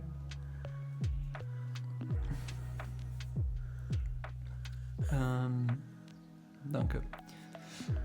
We shall see what happens next. So can Alice realistically do stuff here? Because she's gonna have to commit 2 mana to any further ritual. So it's gonna be so hard, right? Because even if something you find a ruby off this, then you have the ritual with the 3 cards in hand to try and go off. You can. I just don't think you can. You would need another ritual and a Past in Flames as part of the 3 cards in your hand, I think, which I don't think he's is there. just a 1/3, isn't he? He's a 1/3, yeah. Do we know what 1/3 is in limited? Sure. Coral Motherfucker is a 2/1. There's this. I used to be better at this then. Let me find a good 1/3. I know exactly the one I want. It's a Merfolk. That's a 1/3. Let me. But does red have a 1/3? Not entirely Vanilla- without abilities. a vanilla I don't think 1/3. so. Let's have a look. Stats. Power equal to 1. Toughness equal to 3. I don't know if there's a way to search for vanilla. Anabas Spirit Crafter, basically. That's pretty vanilla. Alright. Oh yeah, Dreadhorde Arc next to the Fire 1/3. Urchin, E2 Chronicler. No, but the one I want is this Merfolk, which I will now search for irresponsibly. You've ticked blue for Commander. Oh, that's fair enough.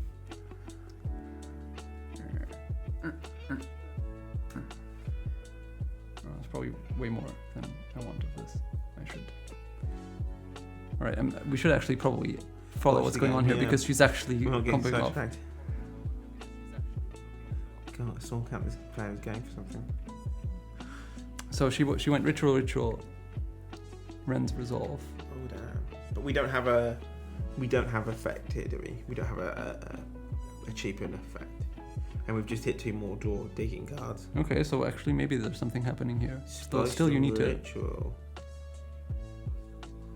So it's 5 mana floating apparently, and some digging, but yeah, now the fact that these cards cost so much is really bad for you.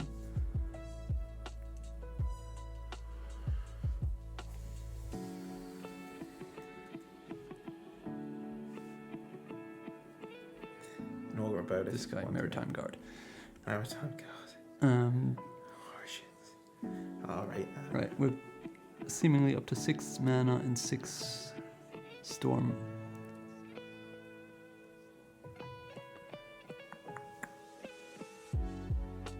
If you're Stephen here and you've gone through a whole turn cycle, yes, you've wasted 4 mana, but are you feeling happy that your opponent has just basically... I think I feel still kind of confident here because, like I They're said, digging so hard. they're digging hard and that- using a lot of resources too. Because if they use up their rituals to They just dig, they don't have them later, right? yeah, they're just spinning the wheels, right? She's not accomplishing Yeah. anything.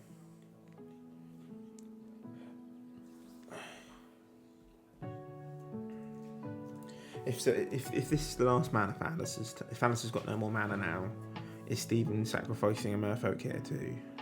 Is he sacrificing a Mutavault here to counter this Valak Awakening? Well, I think there's mana floating, right? But if there was none floating, I don't know if you do it on the Awakening. You might do it on the Glimpse. But you kind of do want to keep the potential lethal in hand, right? On board, because you have... well, you're short actually a little bit. You have 10 damage currently. No, 11 damage even, so you're 1 short. That's resolved, so that goes on the bottom, and now we're drawing 1, 2... Artist Talent, now that's an interesting card. Yeah, Artist Talent is, but it's a grindier card, and you need some time for it to really work to do its thing. But if it because resolves, there's a way Alice could get out of this game. Artist Talent, Wish. Yeah, this is simply a matter of this Raoul having been shut off. She would have easily won if this Raoul wasn't a Maritime Guard. This TIE Fighter has done some work, ladies and gentlemen. The way out is to draw Past in Flames. But we know that there's with one the ruby at some point. We know that there's a Past in Flames in Exile. We know that there's one on the bottom yeah. from, we think, another Valak Awakening. Or has there been a fetch land since then? I don't think so. Okay, so now Raoul turns back into Raoul and is no longer a Maritime Guard.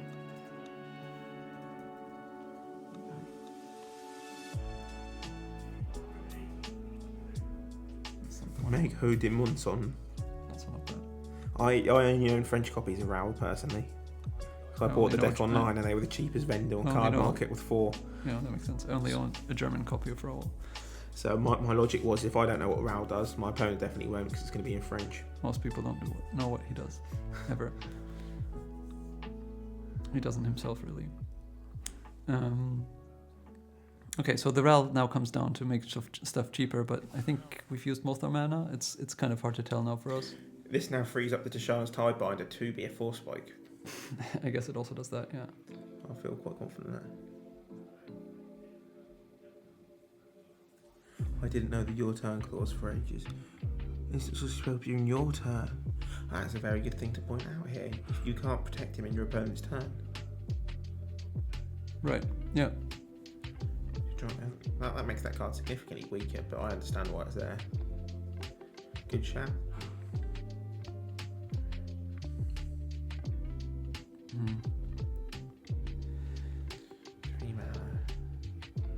So just another type. Sync the Super was the point. Okay, that doesn't do that much though, right? Because Alice has plenty of mana to redeploy. Now it's a question of...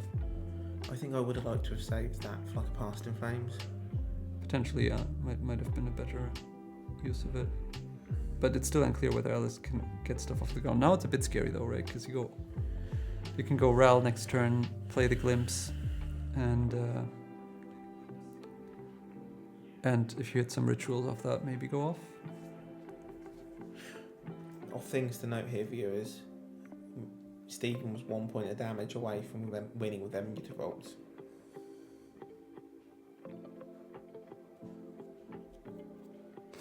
Yeah, Mariner was kind of taxed. That is true, I guess. I guess you're using 3 mana now, which you would otherwise have wasted too. Yeah, that is true. Okay, so... And this is it, right? This is it, because she has to combo now, because the Mutavaults are just too much. Or force the Mutavaults to be sacked to a Hexcatcher, yeah. Because here you could go sack 2 Merfolks to counter the Wish, and then Alice is pretty much out of stuff. Not really, you can still get the Ritual.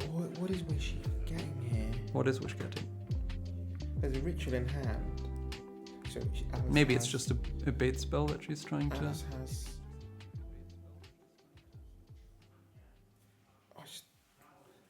I think you just let it happen with Alice having 1 mana there. What could she get that you'll be worried about?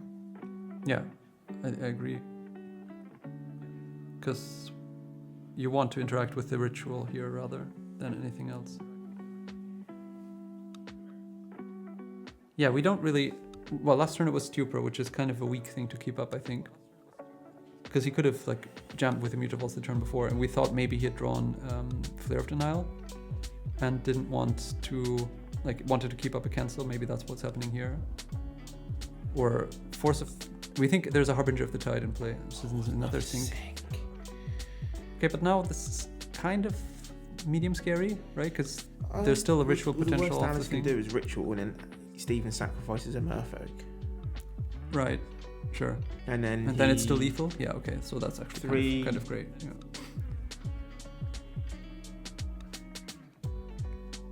Yeah, so you can sack a Ritual on... Sorry, sack a Merfolk on this, and then you have 4, 7, 8 damage off the Mutavault. And if his Raoul flips it, he can't block. Well, you don't have to flip it, right? I forgot you can actually block, yeah. So that actually does make a difference. But then also... You're forcing the Raoul to chart block a Tishana's Timebinder or a Mutavault here, which is bloody brilliant. He could block the Hexcatcher. No, you have to block one of the... 3, 4, 7, 4, 3, yeah. You're right. Oh, but it is going to flip? If you win the flip, you may exile Raoul. But it has some sort of damage shooting ability, right? So maybe they can interact with... yeah, if you lose the flip, it deals 1 damage to you. Yeah, but it seems that Alice didn't lose the flip. Can Raoul... No, let's have a look. I think on the other side it can shoot some damage, yeah? Deals 2 damage if you choose. So this way you can interact with the Merfolk Lord, which probably saves you. Okay, so the Ritual is countered. Wish resolves? No, Wish will get bounced to hand, yeah. And Raoul can shoot down... Hexcatcher. The Hexcatcher, which means that there's not lethal anymore, but you will lose the Raoul to the attack. Oh, there's another trigger there from the Pyretic Ritual. She lost the flip, so she takes 1. Okay, 6. 6, okay. So Steven can either put Alice to 1 or kill Raoul and put her to 3, which seems the better play probably. 6.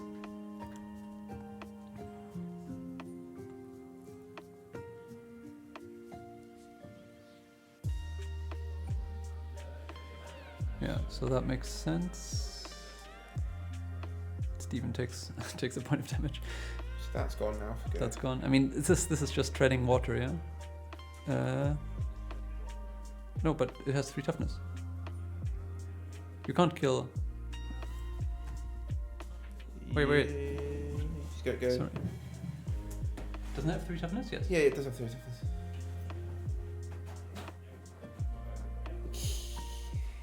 We'll be back shortly, viewers.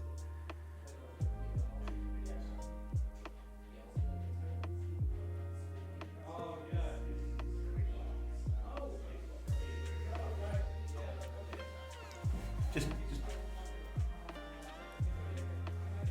I think they're going to rewind the game, just very slowly.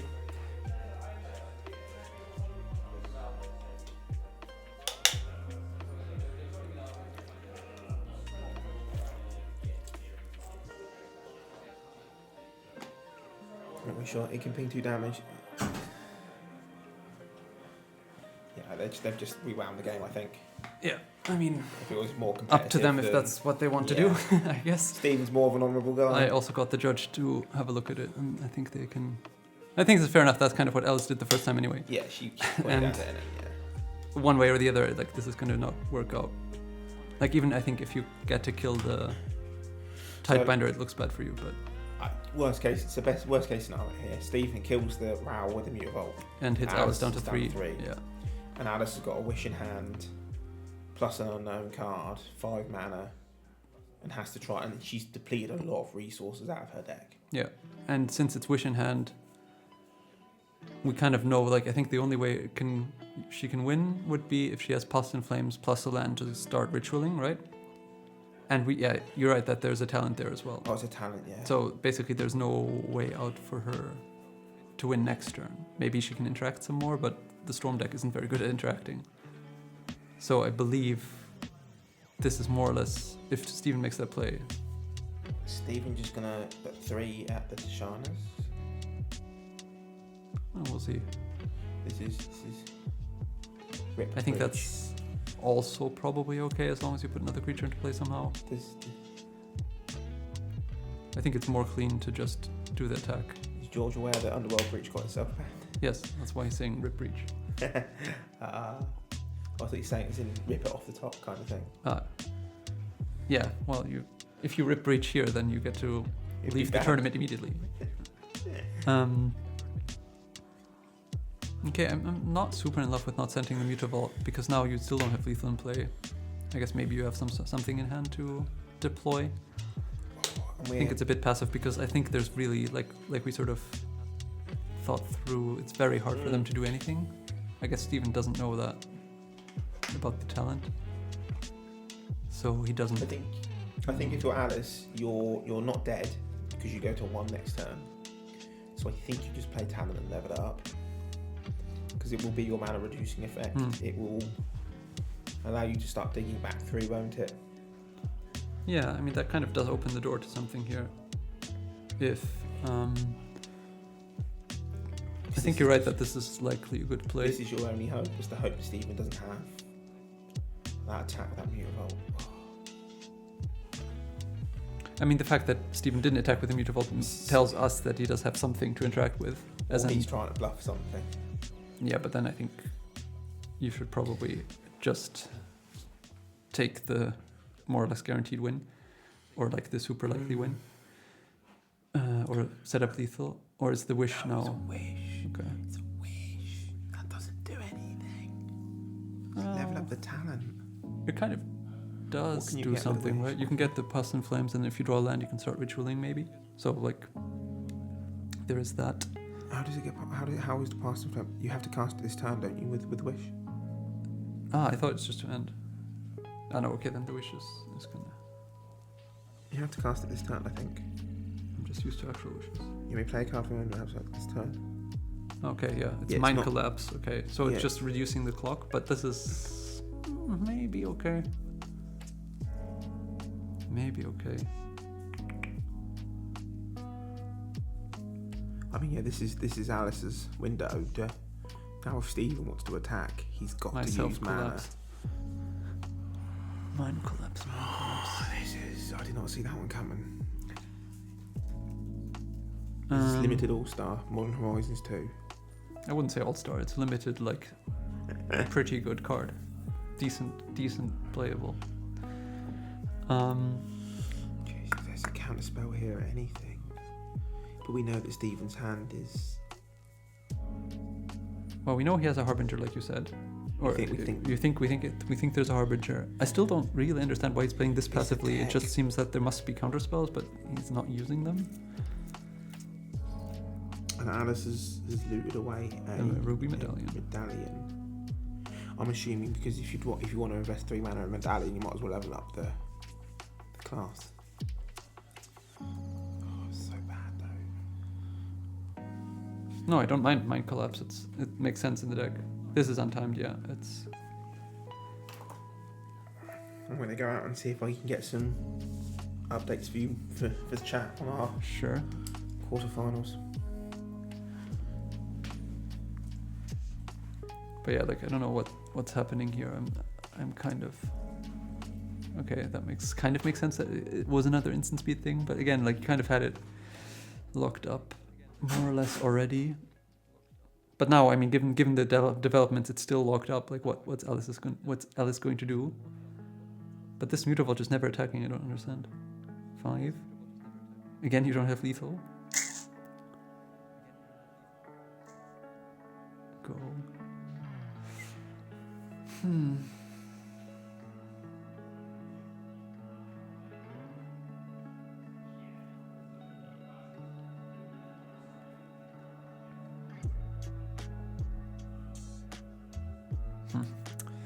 Tricky to understand. Because you are kind of playing with fire a little bit by being this passive. You level, like, it gives Alice perhaps the opportunity to level up the artist's talent and somehow rip something the turn after.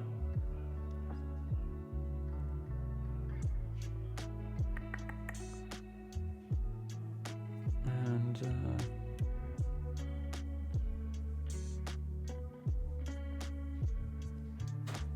no, but I mean, like, it's just really, is Steve not letting the shields down? We assume they have some sort of shields, which we still don't know what they are.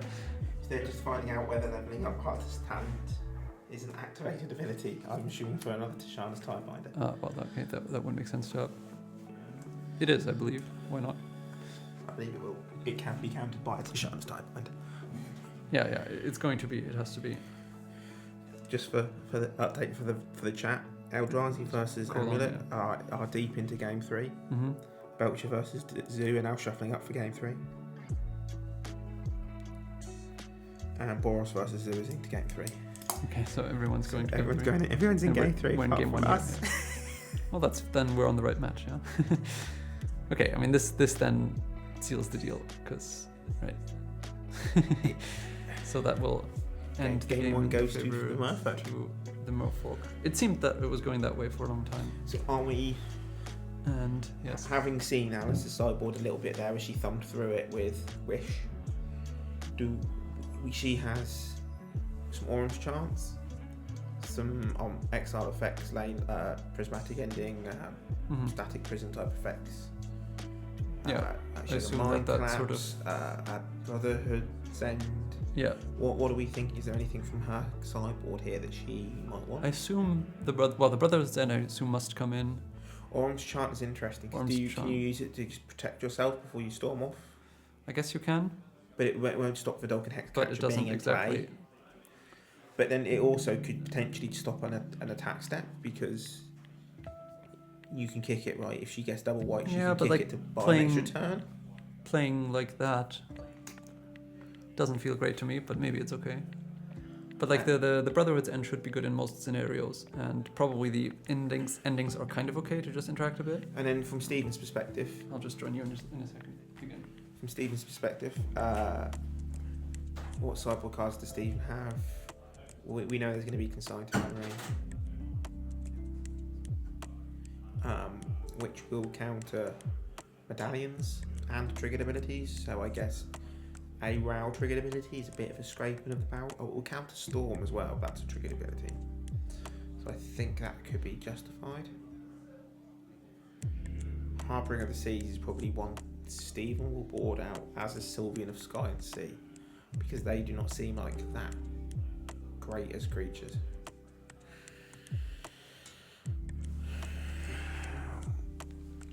Stephen could have some more Force Negations to sideboard in potentially. Oh, and Stephen has Chalice of the Void.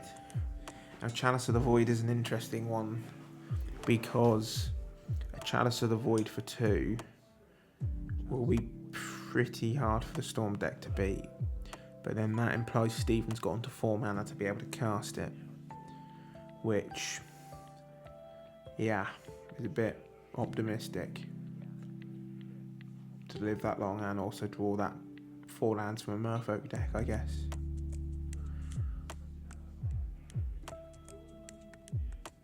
Just as the Tishana's Tidebinder, I think this card is absolutely great. I really like it.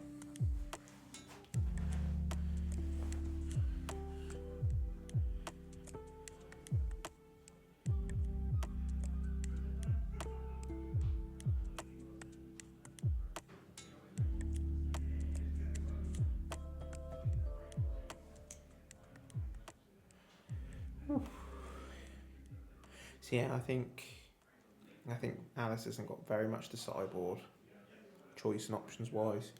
She can go for some removal. Be interested to see if she wants to go with the prismatic ending to try and attack Ether Vials, whether that's something worth considering. But make Stephen force between playing threats out and interacting. Make it so we can't do both.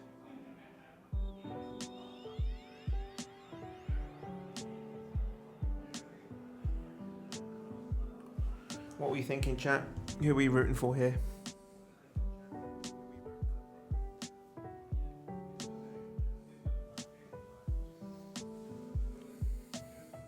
I think if there's any other potential sideboard cards here that Mono Blue Merfolk might want.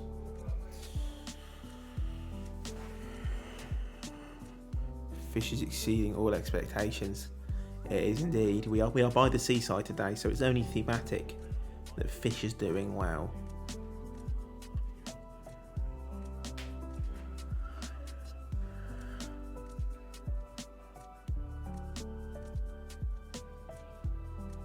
Actually, Stephen sent me his list yesterday, asking me my thoughts on it, and I said I had no opinion either way. So his sideboard is okay. So he has 4 consigned to memories. I think they're a number of them. I don't think you want all 4, but I think you can justify 2, potentially 3. A surgical extraction seems very hot. Subtlety, I'm not a fan of. Tishana's Tidebinder. The 4th copy of that. I think I like that more than consigned to memory because it counts as Raoul, like we saw in that game, but Tishana's Tidebinder can also count Storm if that comes up as a trigger, although there's nothing to say Atlas can't keep going off, flashback the Grape Shot again and keep going, so. But I guess Tishana's can also counter a fetch land to be an aggressive clock and flash. Yeah, I really like Tishana's. Chalice, 2 copies of Chalice of the Void. If you can get that down for 4 mana, X is 2. Locks a lot of both decks out, but Steven's got Cavernous Souls to play around it. You think it's not great versus? Normally I would agree, but it can catch a Ruby Medallion on the play. Whereas Steven's deck's only really he's got 3 Force Negations, 2 Flare of Denials. I think if we look at what Steven's sideboarding out, there's 1 Merfolk Trickster I'm not a big fan of, and 4 Harbinger of the Seas, and then 3 Sylvian of Sky and Sea. These all seem kind of like clunky 3 drops. Tide Shaper I think is fine. Lord of Atlantis, Master of the Pearl Trident, Vidalcan Hexcatcher, all Lords, all seem great. Silver Guild draws a card, Tishana counters something. I think those are the cards you keep.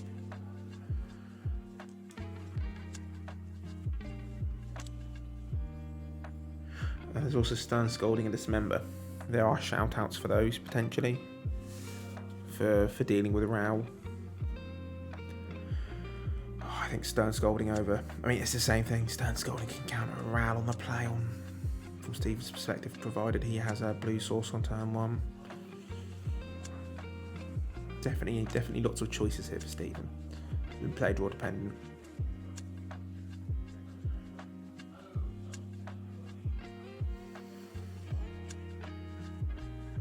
Both players just shuffling up.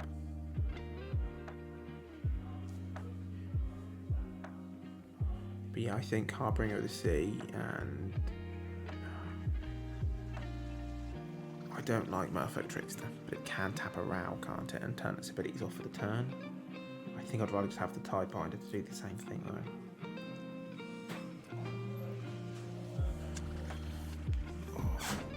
So we're just shuffling up, we're just thinking about sideboard options for Steven here. Yeah, I can confirm also that Mikey beat Neil. Mikey beat Neil. Zoo is through in versus the energy deck. And Steve beat, sorry, not Steve. Well, yes, the other Steve, sorry, the Eldrazi deck beat Titan. So I did not see that coming. Game 3 is still on the line for the Belcher. On the line for Belcher versus Zoo, right? And we're into game 2 here now. So we're just discussing sideboard options. Dismember and Stern Scolding are very valid for Raoul. Chalice of the Void, if it can be done by X's 2, would be pretty backbreaking for Alice. That's true. Chalice on 2 just kind of... Eldrazi beat... It was Eldrazi aggro, so not your traditional Emrakul Eldrazi, but Thought Not Seers. I didn't know that at the time when you asked the question. Eldrazi Line Breakers, Sire of Seven Deaths. It that betrays. It that betrays. No, not it that betrays. Eldrazi It that Obligator. something the end. It that heralds the end. Yeah. Anyway, so it was like more in the lines of this old Eldrazi of old. Yeah. All right, so Turn 1 Aether Vial. Yes. It that betrays does exist as well, but it's not what we were talking about. Underrated. Was it actually good and limited at It the Herald's the End? I know Riding Chrysalis was phenomenal. But a lot of those Eldrazi I don't think cards. it was that good. It was like probably one of the cards you could play. I didn't play that format very much. But anyway, we are into it. Stephen leads with, I assume must be Aether Vial. Back on the sideboard plan, there's a 4th Desharnus Tiebinder, a Surgical Extraction, and then some number of Consigned to Memory. Okay. So Consigned to Memory and Stern Scolding are like, how much do you want to have interaction for Raoul / I think countering bring, a Ruby Medallion. Well, what does Dismember do that Stern Scolding doesn't do? What does Dismember do that Stern Scolding doesn't do? It works after the fact, I guess. But I guess you don't really want to let the Raoul resolve. Yeah, it just means that you have an answer after, like in case you're tapped out when they Raoul. But yeah, I mean it's true. It's unclear. But you've also got 4. You're going to be up to 4 Desharnus Tiebinders for Raoul's at this point. Yeah, but that one's like not the greatest answer, I think. In terms of cards to bring out 4 Harbinger of the Seas. Right. A Merfolk Trickster and some number of Sylvian of Sky and Sea and Sky. Yeah. Which I think you just don't want the clunky 3-drops. No, like you just play it the similar way that Stephen played last game, yeah.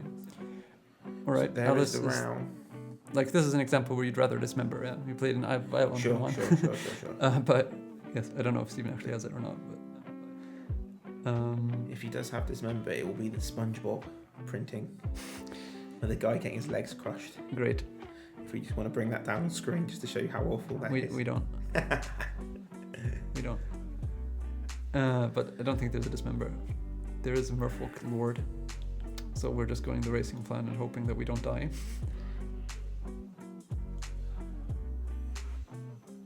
Stephen's just destroying these sleeves. Yeah, I mean, keep in mind that tapping out doesn't mean Merfolk won't have interaction, theoretically. But you would hope that Storm does something here. Storm has to win here, surely. Yeah, I think it's very favoured given the current scenario. There's 4 cards. Ritual, Medallion, Ritual, Manamorphose, Land. So it's hinging on this Manamorphose to hit something. Okay. Yeah, I mean, this is again like it seems that Storm is struggling a lot with having the good mix. Yeah, like now we have oodles of mana again, not that much. Raoul, can you commit yourself to this comment? Yeah, I'll deny that. Although, who knows when my next Are you going to be anyway. Are you going to be in Cardiff? I can bring you Merfolk. You don't have to buy it, but you have to play it for the event. I don't know how to get to Cardiff or where to stay in Cardiff, so it seems unlikely that I'll be in Cardiff at this point, but who knows. Is it Silence? No. What's the white card? Oh, it's Prismatic Ending, probably? Prismatic Ending? I can't tell, but probably it's ending. Is the artifact actually Ruby Medallion or Torpor? It can't be Silence, right? It would be Orm's Chant, wouldn't it? Yeah, I also don't think it's Silence. It looked like Silence to me, but I think it must be Prismatic Ending. Because, yeah, it would be Orm's Chant if it were Silent.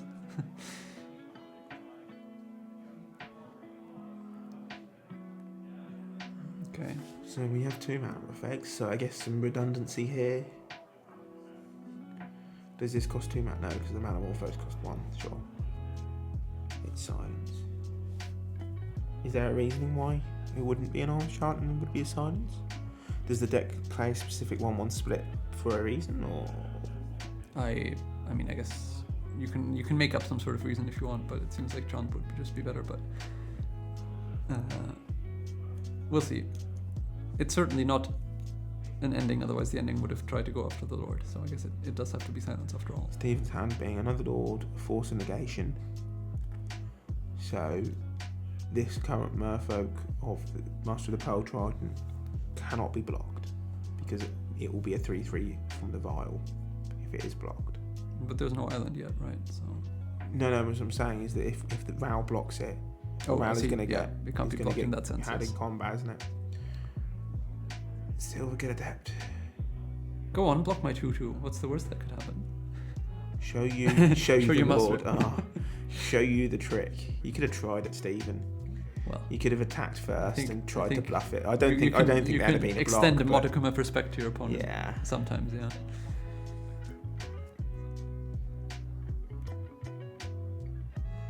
Just assume it's magic online misclick.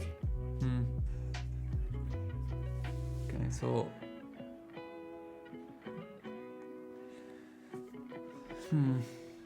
Oh my god. What? But you've just seen it. It is silence, by the way, the white card.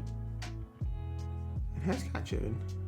I have a different Lord as well, by the way. Maybe I jinxed it. Yeah. Well, I mean, obviously it's not what you want to happen to you, but maybe they just in the grand scheme of things, it doesn't actually matter that much because the medallion. The medallion sleeps. The medallion already kind of does Raoul's job, but the problem is, again, like we don't actually have stuff to do. Yeah, it's the silence. I guess the second one has diminishing returns. You know that Stephen's deck is going to find it very hard to remove that Ruby medallion once it's resolved, especially as two of Stephen's lands are sink into step. Yeah, I mean, you probably don't actually want to make that block because you're going to save more damage this turn when there's more lords in play, but it also isn't a back-breaking thing to happen for you. Obviously, yeah, walking into the open pump is kind of. Is there not a world though where if you have does Storm have does Raoul have an ultimate? Is there not a world where if you have nothing, no gas, you can just storm, flip? Yeah, I mean, hope he has enough loyalty, and then you ult him immediately. Yes, that's the line you can take with that deck exactly. But which obviously Alice is currently lacking on the gas front, isn't she? Yeah. Because this -8. It's like it's a super. You have to storm 6. Yeah, it's a super reckless impulse. But the problem Alice is facing is she has some ways of stopping the interaction with silence, but just doesn't have anything going on. I guess Raoul is never going to flip, is he? Because if Tashana's Tidebinder, we're never going to ult anyway. It's kind of all the moot point, more or less, yeah. But this game is looking heavily favoured for the Merfolk now, don't you think? Yeah, for sure. Like the clock is already there, and Storm is in need of many things. I think that bottom flashy card that is currently horizontal on our screen is a Merfolk Lord. That's the Merfolk Lord that was revealed to the Silver Gull Adept, yeah.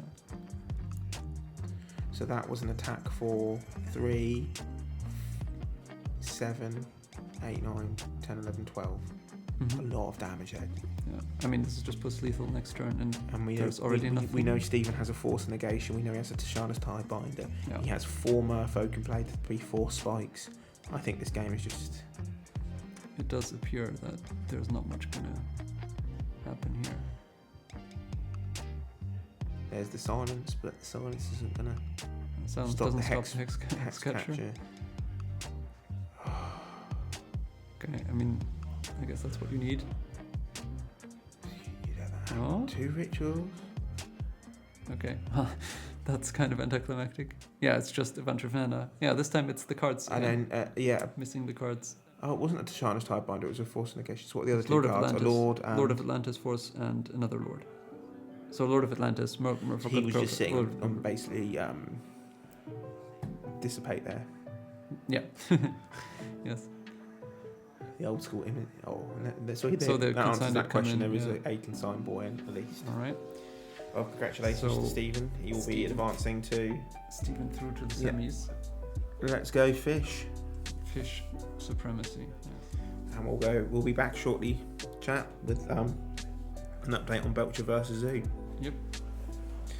Do we think we should stick with fish for the next round? I think at this point I think we we've got to see it we through, have to, haven't right? we? Yeah, I think so. All right, see you shortly. I think the other quarterfinals are done, so we should be back really quite soon. So I'll see you in a bit. Do I need to be holding this now? Oh, yeah, you probably do, actually. That's probably a good... You'd started without me knowing.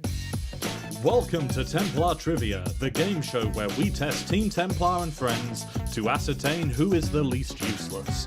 The rules will change every episode, so like the quality of our content, enjoy the inconsistency. The only constant is that the winner will get nothing. Okay, so for this episode, we're going to be doing Hall of Famers, testing your knowledge on all things Hall of Fame. I'm going to be giving you some facts about a mystery Hall of Famer, and then you will have to ascertain who that Hall of Famer is. If you get it right on the first guess, you get 2 points. If you get it right on the second guess, you get 1 point, or no points if you get it wrong. I only know one Hall of Famer, and I'm not even sure if he's in the Hall of Fame. Oh, okay, cool. The best players of all time, 2005. I don't know, so I'm going to go with Owen Turnwald. LSV? I don't want to say anything because I don't want to count it as a guess. I'm thinking in my mind. So, I mean, I think of Kai Bird initially, but he's not American. Louis Scott Vargas. The one person I'm thinking of is Finkel, but obviously that is not correct because he started playing years ago. I honestly, the best ones I can think of is Randy Buehler for like really OG, then Kai, then LSV, then Paulo. I mean, best players of all time. My other guess is Reed Duke, but I don't think it's Reed Duke. Definitely not Reed Duke. Brian Kibler. It's going to be like some really random name that I'm sure I know, but I can't think of him, unfortunately. 2005 was when the Hall of Fame was founded. Sure. So it could... So, okay, I'm going to say John Finkel. Correct? Sure. Brilliant. Oh, sure, okay. Yeah. Johnny Magic, yeah. Finkel, sure. Yeah. Ah, John. Yeah, I know who John is. Okay. It's been a long time. Professional Magic has been dead for a while, you know. COVID and that. I think 2005 Reed Duke has been like... Yeah. Okay. That's a very good point. So, joined in 2010 as the top voted person of that year. Daddy Duke. Oh, Gabriel Nassif. Oh, Gabriel Nassif. oh shit, what's his name? French Brian Kibler. The French part gave it away. I was like, oh yeah, Nassif. Yellow hat. You don't even know Yellow Hat? Gabriel Nassif. Excellent. Gabriel Nassif. Oh yeah, he does the MTTO content. Yeah. Brian Kibler. Louis Scott Vargas! Hey! I connected the dots. Do I get points for that? You get 1 point. Oh, yes. There you go. Okay, number 4. Not a clean sheet for you. Louis Scott Vargas. LSV. Louis Scott Vargas. LSV? Or... Louis Scott Vargas. Excellent, very good. Louis Scott Vargas. Damn, I've forgotten his name. Not active. Nicely put. Yeah, no, I've forgotten his name. Yuya Watanabe? 2 points. Yes! Yuta Watanabe. Yuya Watanabe. Yeah, what's his name? Yuya Watanabe. Didn't he cheat? Can you still be in the Hall of Fame and cheat? Inactive for an unfortunate reason, yeah. Quote unquote. You guys, you can edit this out so I look really smart when I give a rapid response, but it's going to be Brad Nelson? I want to say Mengucci, but it's probably wrong. you say American. Oh, he's American. Oh, that makes it way easier. Reed Duke. Reed Duke. I have no idea. Star City Games player? Channel 5 will play. It's not Chapin, is it? That's probably wrong. No. Reed Duke. Oh, yeah. He looks too young to be in the Hall of Fame. Oh, Reed Duke. Yeah. Oh, okay. No, he looks good. Oh, fuck way. Yeah. I thought he was already in. Thank you for staying and watching till the end of the video. We hope you enjoyed the first of our trivia series. There are many more of these to come. The final scores will be here or here. Unfortunately, we have a shared first place between Jamie and Rocco. We did not do tiebreakers on this occasion, but we'll make sure to fix that in the future. We have a lot more exciting content coming soon, so please like, subscribe, comment, all that jazz, and we will see you in the next video.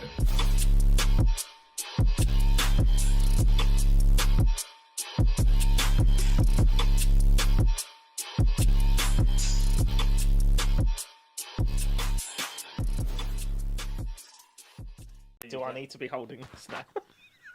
Oh, yeah, you probably do, actually. That's probably a good... You started without me knowing. Welcome to Templar Trivia, the game show where we test Team Templar and friends to ascertain who is the least useless. The rules will change every episode, so like the quality of our content, enjoy the inconsistency. The only constant is that the winner will get nothing. Okay, so for this episode, we're going to be doing Hall of Famers, testing your knowledge on all things Hall of Fame.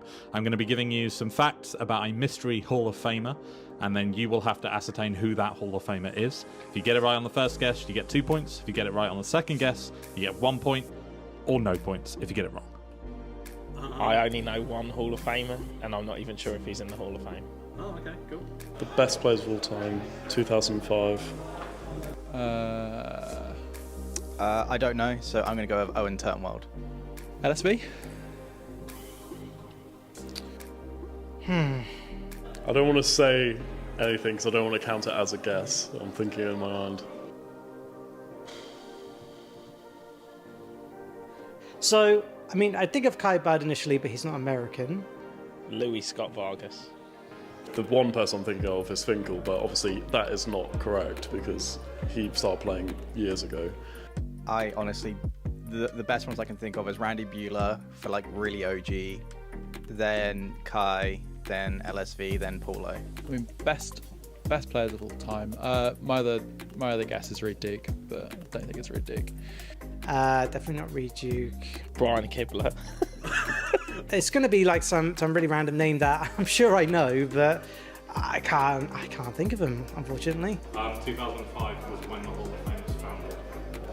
Sure. So it could... So, okay, I'm going to say John Finkel.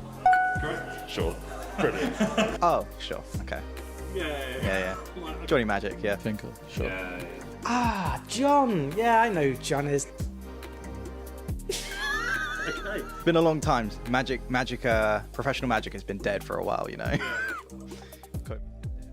Right, welcome back. We're about to head into the semi-finals. We actually are taking a break from the Merfolk just because there's a deck we haven't seen yet on camera, which we want to make sure to show because it's that Eldrazi aggro deck we were talking about, which just beat Titan. Beat Amulet Titan and is now going to be facing Mikey on Domain Zoo. So that will be interesting. Mikey was very worried about it. Like I walked up and asked, what are you playing against Eldrazi? I'm just going to lose, he said. And we'll see if that actually materializes. I think traditional Eldrazi is quite a bad matchup for Zoo with Writhing Chrysalis, but this is an aggro version of Eldrazi that doesn't have the Chrysalis. Okay. Well, I don't know whether he knows what sort of version he's still playing has against. Star of Seven Deaths, and that is a card that Zoo just cannot beat. Yeah, I guess that is. So Zoo's got to be the aggro in this matchup, which is going to be interesting. Yeah, it just, I guess, depends on whether the Eldrazi deck gets to the big stuff and how well it deals with a Scion of Draco Leyline, whether it has outs there. There is an All is Dust, I think. Okay. That's pretty good. Let's see, have a look. Right, we're still shuffling. It was Dan, right? No, it's Stevens. Sorry. Yes. Do you know like this? I'm going to go with... Yeah? I think that's how it's spelled. Let's hope so. I don't mean to disrespect. I hope it's correct. So... Yes. I think this... Steven is the one who's been doing well with Eldrazi all day. Yeah, I think this matchup hinges around a couple of key cards from both decks. I think from Michael's perspective, Ragavan on turn 1 requires Stephen to have a Soul Land and either It That Heralds the End or Wastecape Battle Mage to present a clock to block. If not, Michael will be getting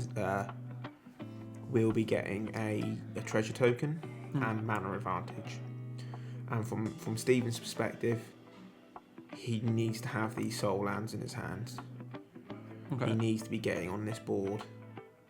Wastegate Battle Mage, on the other hand, is also a good answer to the ley line. This card is phenomenal in this matchup because you can bounce a creature and you can exile Leyline Bindings and Scions. Leyline in the Guild packs and Scions. Yeah. And it is a good, clean, efficient answer to Fable of the Mirror Breaker. Right. And a return to Flage if it's not got haste with Arena of Glory. Bouncing a Flage feels... It's not the best in the world. Yeah, it's okay. But it's needs must. Right. So we'll see. So what have we got here? We've got at least one Devourer Destiny, a Sowing Micah Spawn. Eldrazi Linebreaker in there as well, I think. And again, Cavern of Souls will be very important from Stephen's perspective going into games 2 and 3. Because of the consigns, yeah. Because of the consigns. There's still enough colourless stuff in the deck to justify the consigns. So Kozilek's commands, triggers. Yeah. But yeah. It does mean that you don't fold to the consign quite as much. There's a Cavern of Souls, an Eldrazi Obligator, a Devourer, a Sowing Micah Spawn. If there's a Soul Land here, this hand is looking not too bad for Stephen. Okay. And you would expect so, given it was a keeper. There's the Ragavan you wanted. So if Stephen's already got the Soul Land, he's got a look at the top 4 cards here to find the 2-drop to throw. This is one of the most awkward cards, I think, if you're on the draw, the Devourer of Destiny, because you show it like before your opponent does anything, and then you actually get the effect on your next up. I think it's better on the draw than it is on the play. No, it is. I guess you get to immediately draw the card that you look for. Right, exactly. But my point is how awkward it is to resolve it, because you sort of just show it, it does nothing, and then you have to remember on your upkeep that. Oh yeah. Now yeah. I get to do this thing. And a lot of people think that it happens immediately. Yeah, but no. I think that would be better designed, honestly. Like, it just feels kind of weird to just be like, I'm just going to show you this, and this will do something at a weird time. But anyway, he's picked a card. He has picked a card. He has picked a card. Things to note: you can choose to exile all 4. You can. He is pitching some Eldrazi cards and a Concealed Courtyard. And he's drawn for his turn. And I didn't see what. We have to hope there's a Soul Land there. I think there's a Labyrinth there. Oh, that is a Labyrinth. Yeah. Okay. So we have the Eldrazi to go under it. That's good. And now do we have something the 2-drop? The Ragavan with? No. Doesn't look like it. Okay. No, this Ragavan's gonna get its pound of flesh. Yeah. I mean, the thing is, it shouldn't do that much longer term though, because it's like a smallish creature, and there's going to be a bunch of just Eldrazi's coming up the board relatively soon. So the fact that you get hit once with a Ragavan is probably not as bad as it might be in some other matches. So what do we think his hand is? Is that Eldrazi Temple, Glaring Fleshraker, Cavern of Souls? Yeah, and there's a Sowing Linebreaker. Micah Spawn, Eldrazi Linebreaker, and an unknown card at the back. It's a land, I think, the very last card, but it looks like Tectonic Edge, but that's actually in there. It's just me being old, I think. Now it's at the front, and I still can't tell what it is. But we'll see. Could be another cavern, maybe. Chocobo. Oh, an affection. It's finally become better than Wild and the Cow. Yeah. Maybe. I mean, Chocobo, to be fair, in this matchup, I think might be quite nice, because it can grow to a size where it's meaningful against a lot of the Eldrazi. But it can get bounced by Wastegate Battle Mage, yeah, I guess. But still, like, you'd much rather have it, I think, than just a random 3/3. Would be my guess.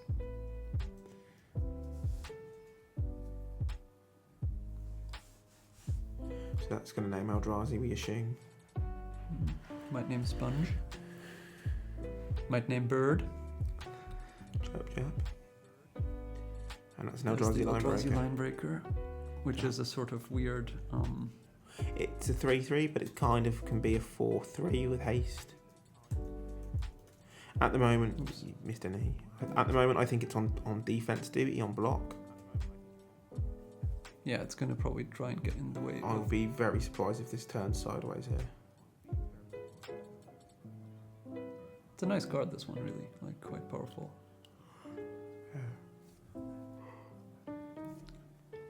Linebreaker is the best card in the deck, in my opinion. It's very good, yeah. It's very good to get through. It's very, very good with Sire 7 Deaths. But yeah, I guess here you don't want to hold it back so you can stop the next Ragavan hit, hopefully. Looks like you're not going to be able to do that though. Chocobo going to a 2-3. Michael down to 14 Isn't it life. 4? Oh no, what? Sleeping No, two he lands. fetched. Yeah, but he played it off.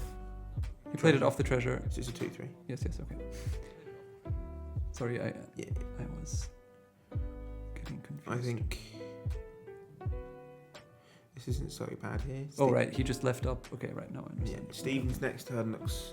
I think it's going to be a sowing Micah spawn, which will be a nice 3-3 on defense, and ramp him up, and then assumably I think it's going to be glaring Flesh Raker into the Eldrazi Line Breaker to try and hold down some board. But we've got to assume that if the game goes later here, eventually that Devourer of Destinies underneath that Ugin's Labyrinth will factor in. Mm-hmm. Oh, and there's a Scion of Draco. Just the question of whether we get to live that long, because. Oh, that's good. So now that Chocobo has Trample. And it's a 3/4? Yeah.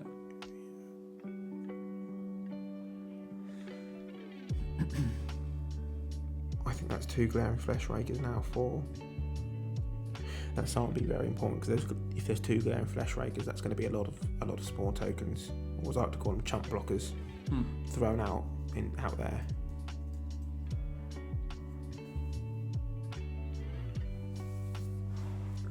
But I think the 2 of them are probably the way that Stephen needs to leverage to win this game, is just make those a blockers. Ping. Play Mike No Kicker. Michael. Yeah. Sorry, Micah Spawn. It's Michael Spawn. I mean, yeah. I think you just have to, and then go fetch a land to set up next turn. 7 mana. You take 7 down to 6. Yeah, maybe 8. You hold back the Ragavan, take the damage off the dragon and the Chocobo. Hope to rips. I mean, I guess you just don't have any other choice. Is the problem, right? Just hope the top card of your deck is going to be a Sire. And hope you just jam it after this Micah Spawn. If not, you're gonna. The other semi-finals is Merfolk playing versus Domain Zoo. So it's Stephen versus. Oh no, this isn't too bad because Dan.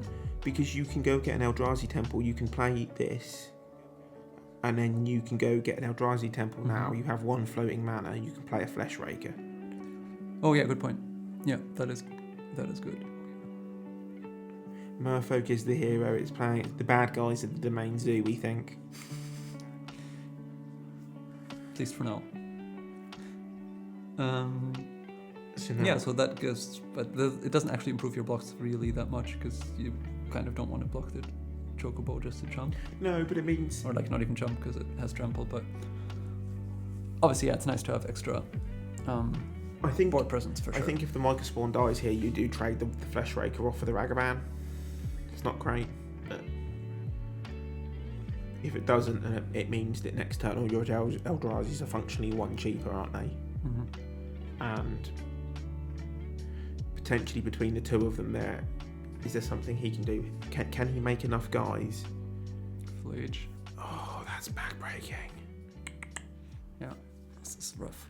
For I was going to say, is there a scenario here where Michael lets his shields down and gets low enough life, where between 2 Flesh Rakers making a bunch of spawns and then a line breaker, combined with all these spawns grows to be like a 10 or 12 power with trample and haste and just goes whomp. Yeah, it doesn't look like it though, because now you are really feeling bad, right? It's the flying on. Yeah, I think you have to take a trade. How much damage is it for? 4, 5, 6, 7, 8, 9. Puts you to 4. Michael makes a treasure, and there's a flage in Michael's bin. Yeah, it feels bad.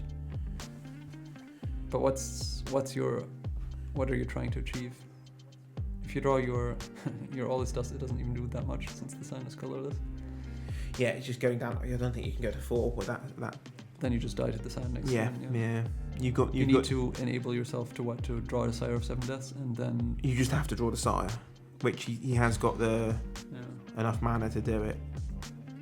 But the Sire of 7 Deaths is his only out here, and I know he plays 3. Yes to Dave in chat. Who's the other semis players in decks? Thanks. So we have 2 local players, Dan and Stephen. Zoo versus Merfolk. And then this is Michael and Stephen Eldrazi versus Zoo. Stephen Supremacy. Okay, so it looks like. Oh my god. Oh, that is punishment there for not blocking. You've got to be feeling a sigh of relief now as Michael, and Stephen, your heart's got to just drop. Well, it's still kind of unclear whether you should have blocked. I think you do, because I just don't think you can risk taking the damage. Looks like we're at 5 though, not 4. But that makes it, makes it hard. Yeah, it looks like that was just too much. I mean, the Sire, I think, without another lane unbinding from Michael, I mean, he'd have been at 7 life, wouldn't he? So even a Tribal Flames isn't going to do it. Yeah, maybe the block would have been. The Sire was going to. It's unlucky that the. Yeah. Yeah, just the Tribal Flames is the good argument there for sure. Because he's got 2 mana after the treasure. Sire is the only way to win. Exactly. The matchup hinges around Sire of 7 deaths when it gets this late. Now I think the matchup will change. Because Stephen gets to be on the play and he gets to be the aggressor. He gets to be the beatdown. Hopefully he's got to hit the Herald's the end on turn 1. I'd like to see that. I'd like to see it that betrays on turn 1. I think he'll lose almost always. But blocking is highest equity. I agree with you there. Yep. I agree. I think you have to take the block. And then you have to untap, you play Sire. And as soon as you get that first hit in with Sire, I think you're stabilised. Well, it's kind of not even that clear though, because there's the Flage in the graveyard as well, which eventually gets active. And you take actually as much damage on the swing back once the Chocobo grows a bit more. You can't because the Sire's got Vigilance. Oh, it's Vigilance. Oh, okay. It's got Vigilance Sorry, first strike. Okay, huge. Fake. Okay, never mind. Yeah. So yes. It is literally 7U. It would have been huge. I hold down the whole board. Yeah. Okay, all right. My bad. I'm just not that familiar with the newer cards. Terrible. But yes, the consigns aren't actually as insane. You're correct, because there are 4 Cavalier Souls and the best creature just being this big dumb keyword blob. But you can counter the War 7 trigger. Maybe relevant. Okay. So Ragavan and 3 Spectrals. I don't like the take out of Ragavan.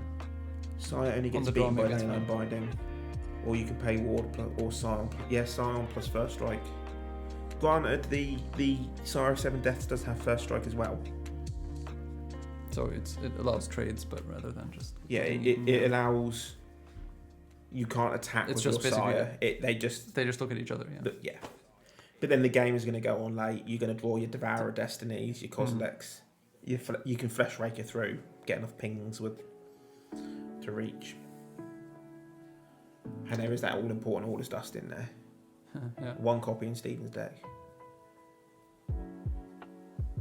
Yeah, I mean that was rough. The fact that this arrow was actually there as well.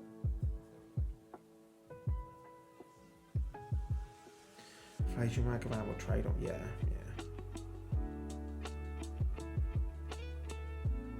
Oh yes, in that scenario, if he gets back, it's a hard one, because I think if he can get 1 hit in to gain 7, he doesn't have to attack again, and then he can wait a couple of turns, play some Flesh Rakers and wherever he draws to the board, pick up the Devourer Destiny that he's got under that Labyrinth, and in exile eat the Flage, and as soon as you re-eat that Flage off the board, Sire is back to being the king.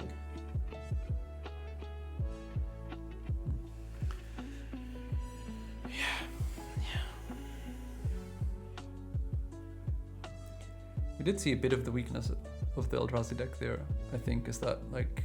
It wants to be aggro more than it wants to be defense. And your like early plays are actually kind of... They're not very good at defensively. Kind of bad. Like, yeah, exactly. You make like... Once you get rolling, it's good, but you made like a 2/2 and a 3/3. Like the stats don't line up well against just more efficient creatures, right?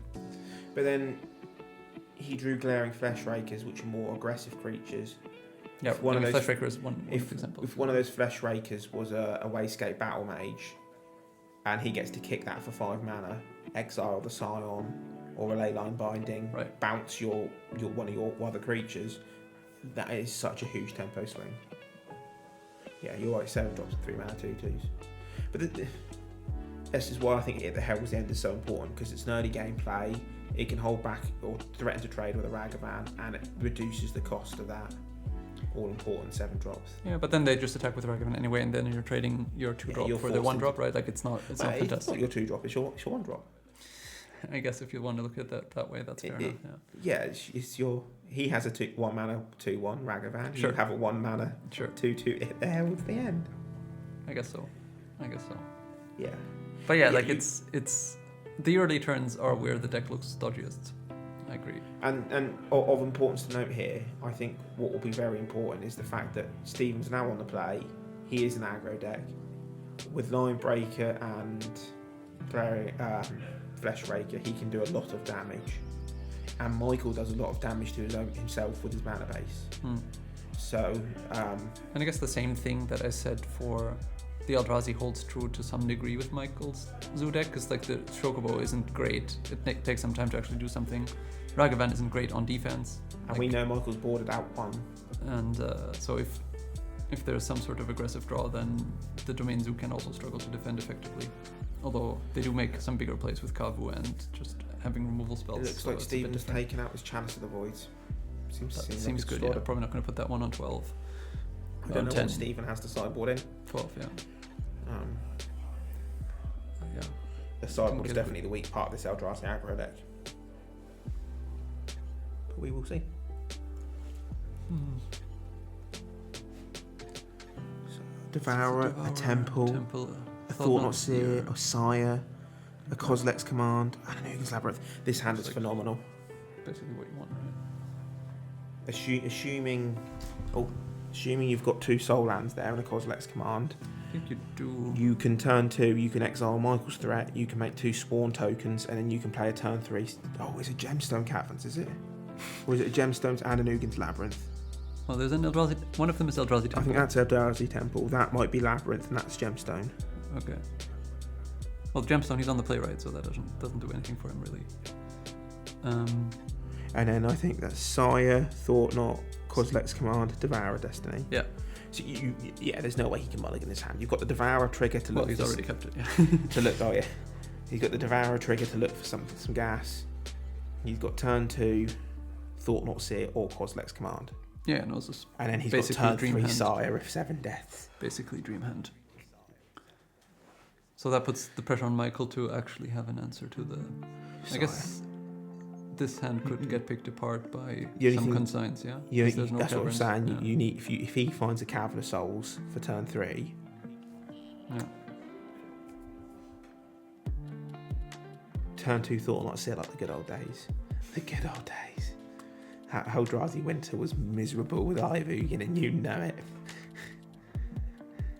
Good times, I remember. So there's the trigger.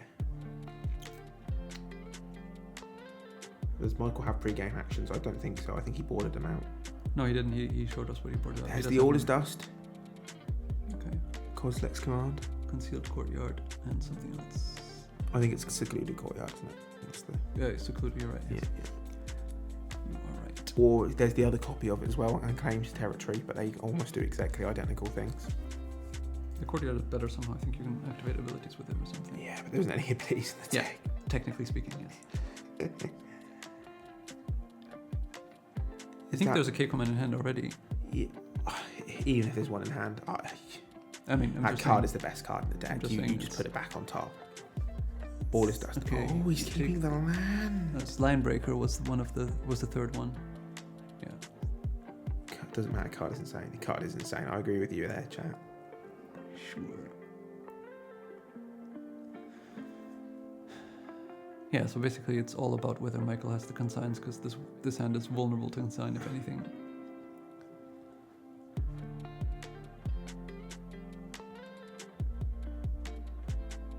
Because yeah, if you go like Okay, I was gonna say if you go random 1-drop here, you get Thought-Knot Seared, you feel terrible. But this looks like Michael maybe has the cards he needs for the turn. But now the thing is, you can just pass with the Consequence, yeah. I don't think you can Thought-Knot Seared because you're worried about consigned memory. No, you don't. Yeah, I think you pass on. Oh, he's going for the Thought-Knot. Oh, this is great. It looks like it's going to resolve. Pass with. Yeah, I also want to pass with the K command, but this. I do. Okay, this is also this just a horrible hand. Yeah, but this is an easy pick of Scion of Draco, right? You pick Scion, you let the fact that Michael's going to get domain, and then he's going to Tribal Flames on turn 2 and draw a card. Oh, it's 2 Tribal Flames, right? I see. Yeah, you can't take the yeah. Yeah, I think Just the fact as well that with Scion of Draco, you don't have it. It's so hard for you to remove one that's in play. Yeah. It does make sense. Just have a reactive hand.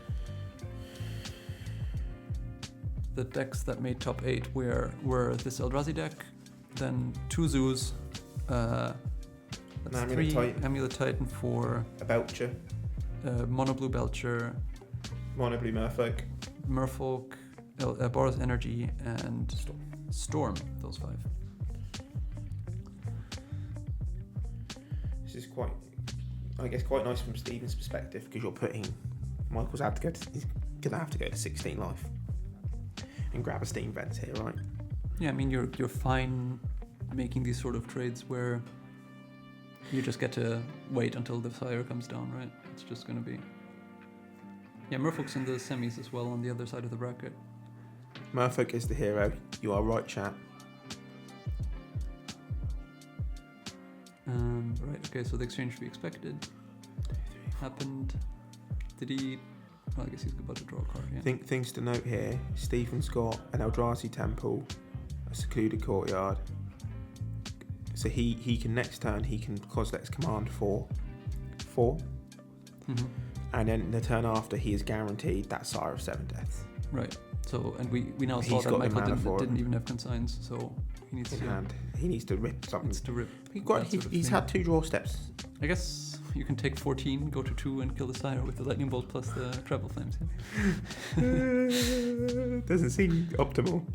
It does not seem optimal. I wish we had another one over the Secluded Courtyard, if that was the choice. I'm not sure there was one. We couldn't really tell 100%. There was definitely Linebreaker in and the All piles, Is Dust. and All Is Dust, and the third one, it was, for me, it was not. I wasn't able to see, but it could well have been a Kozilek's Command.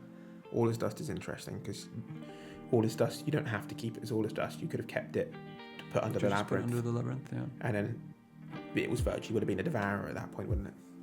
Yeah. And you could play the Temple turn 1 to give yourself time to decide on turn 2 what you wanted to pitch. For that. That's true.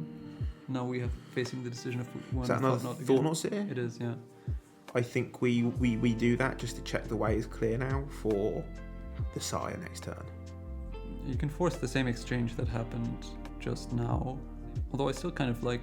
What do you think about just going Kozilek's Command straight up now? Well, make 4 guys and scry and draw. Scry, set up your next. If you're lucky, you set up your next 2 draws. You get like, 2 good cards out of the 4. How much mana do we end up with? Can we? So 4.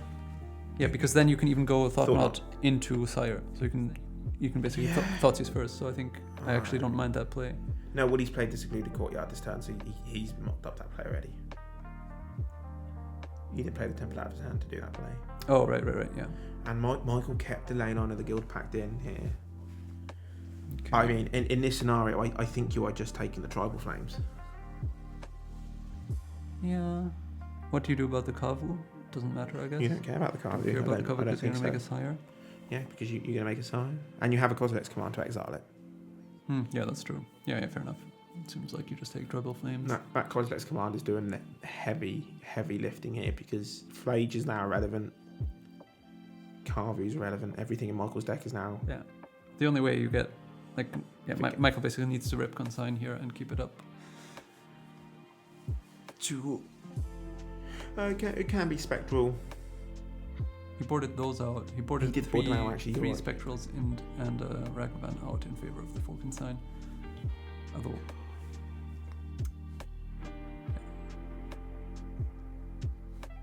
I guess... Well, there's still...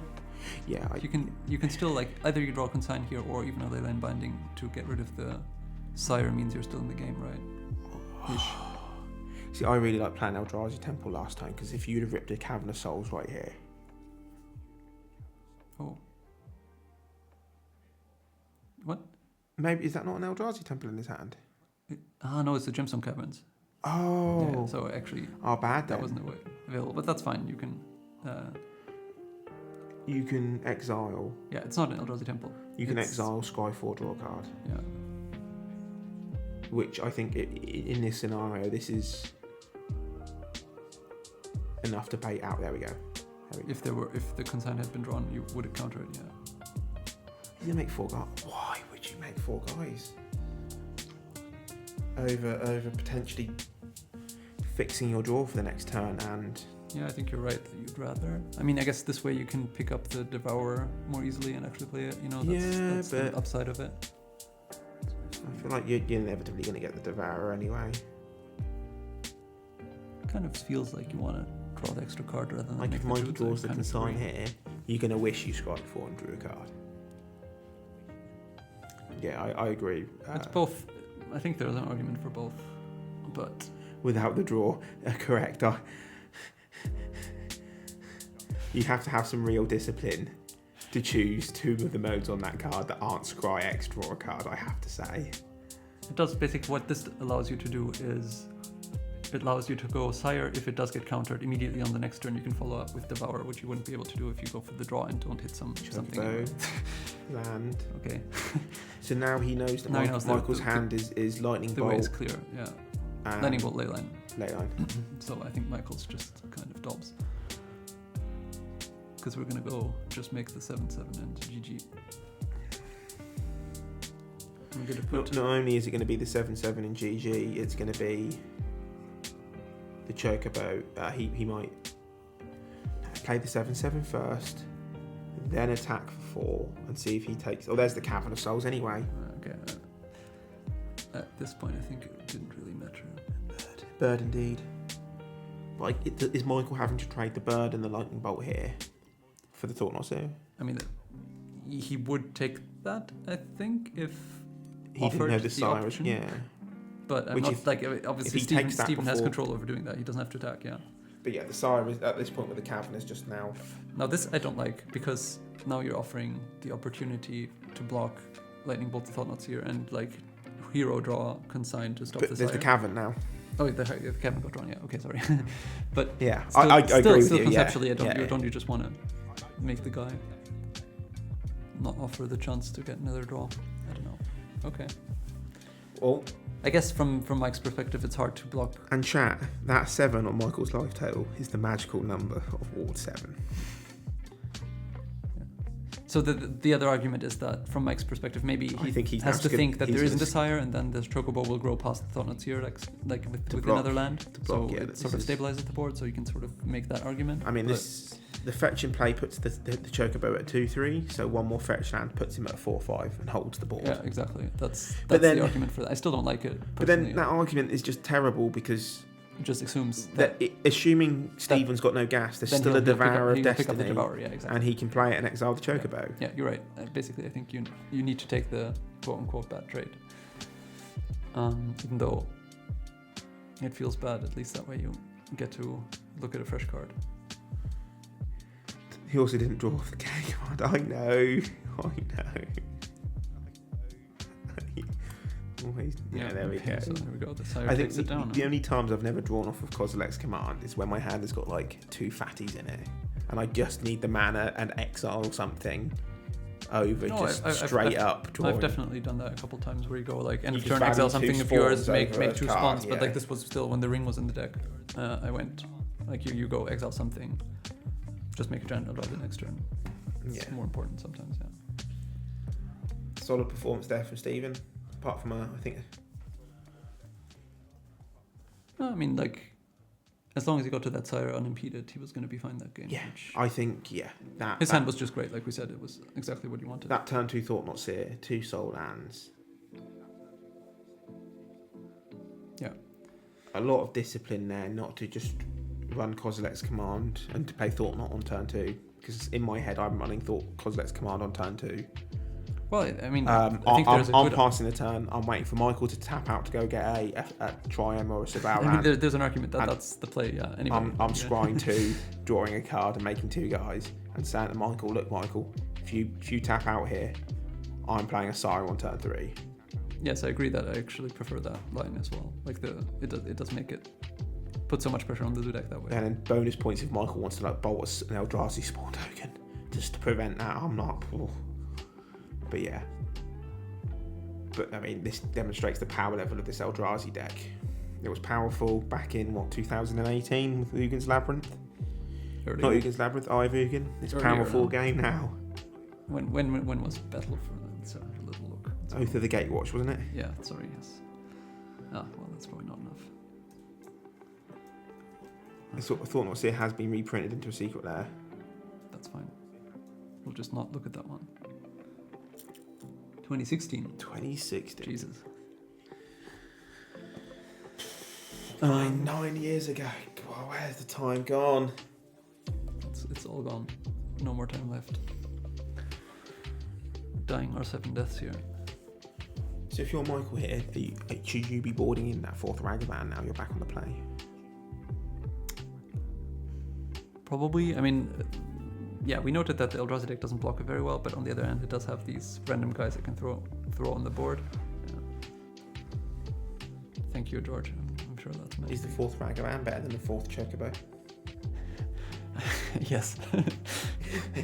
Is the 4th Ragavan better than the 1st? I mean, I've been trying to defend the Chocobo. Yeah, that's the question, yeah.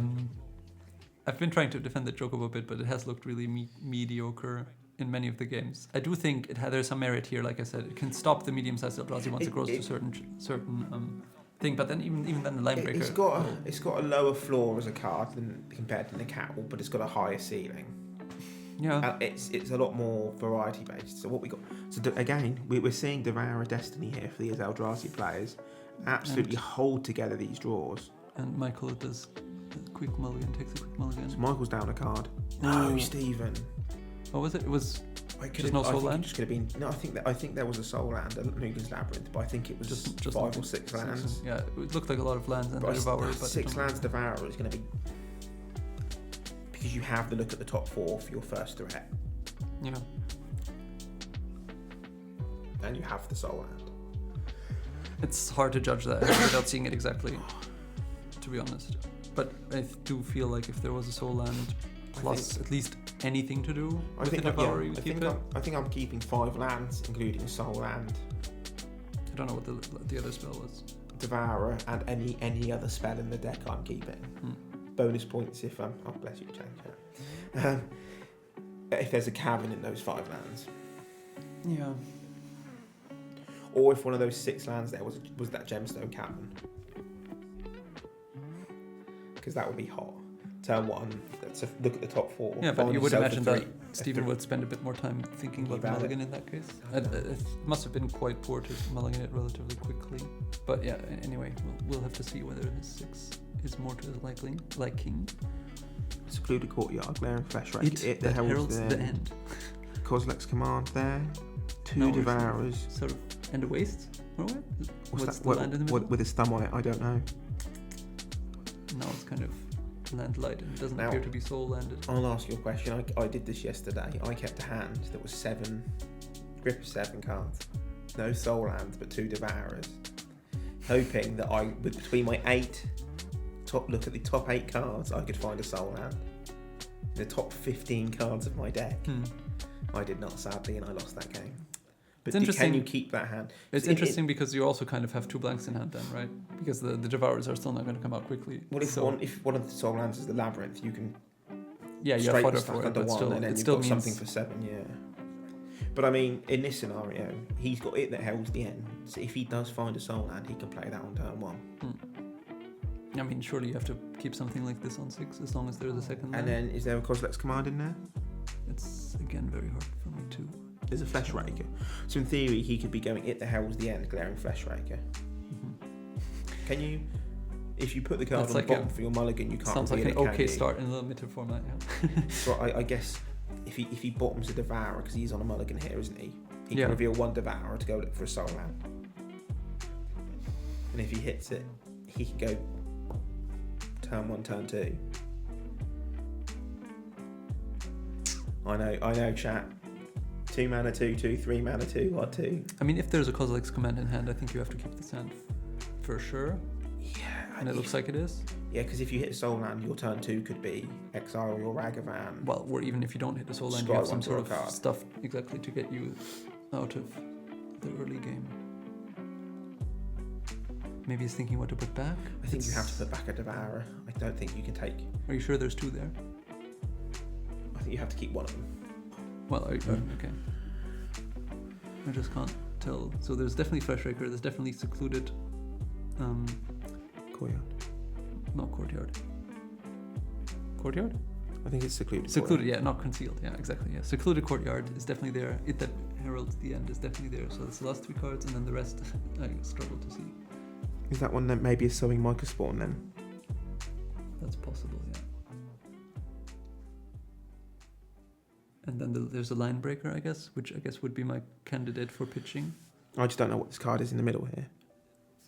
Looks like Waste, but I don't know if and it's he was just Waste. I will go and find out for you. Yeah, that's great. I can't read your name. Rickety Cricket. Jiminy Rickety Cricket. That's the one. Feels like Stephen probably has to make a decision at some point here, but I understand why he's taking his time, given that this hand doesn't look optimal. Mulling to 5. Okay. I wonder if that's likely to present you a better hand, though.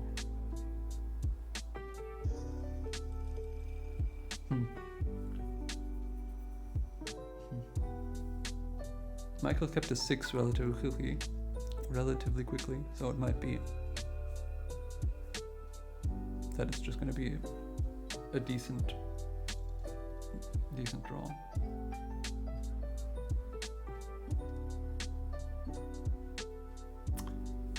I mean, I guess if you don't have a Soul Land, you have one Devourer.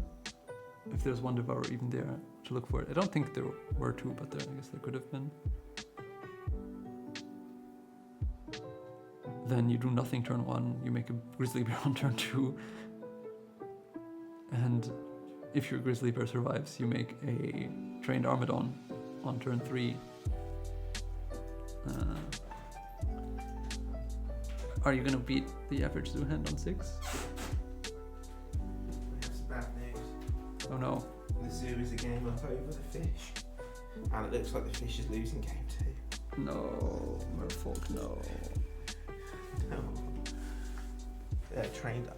Is this sowing Microspawn? No, this is a Fleshraker if you lead with it that heralds the end. Okay, he mulled to 5. Fleshraker will make itself into a 5/3, right? Not Fleshraker. No, what Fleshraker? Yes, the 3 2/2. Fleshraker, yeah, sorry, yeah, not Linebreaker. Mm-hmm. They all sound the same. Eldrazi Word, yes, that's the Eldrazi deck. All my cards are called Eldrazi. Okay, this one we have Grayscape Battle Mage, 3 lands, one of which is Cavern. I don't know if any of them are Soul lands, and then I mean you have to keep 5 surely. It's just what you put back. Are the bottom 2 cards Eldrazi? Kozilek's commands or Devourers? So he's keeping.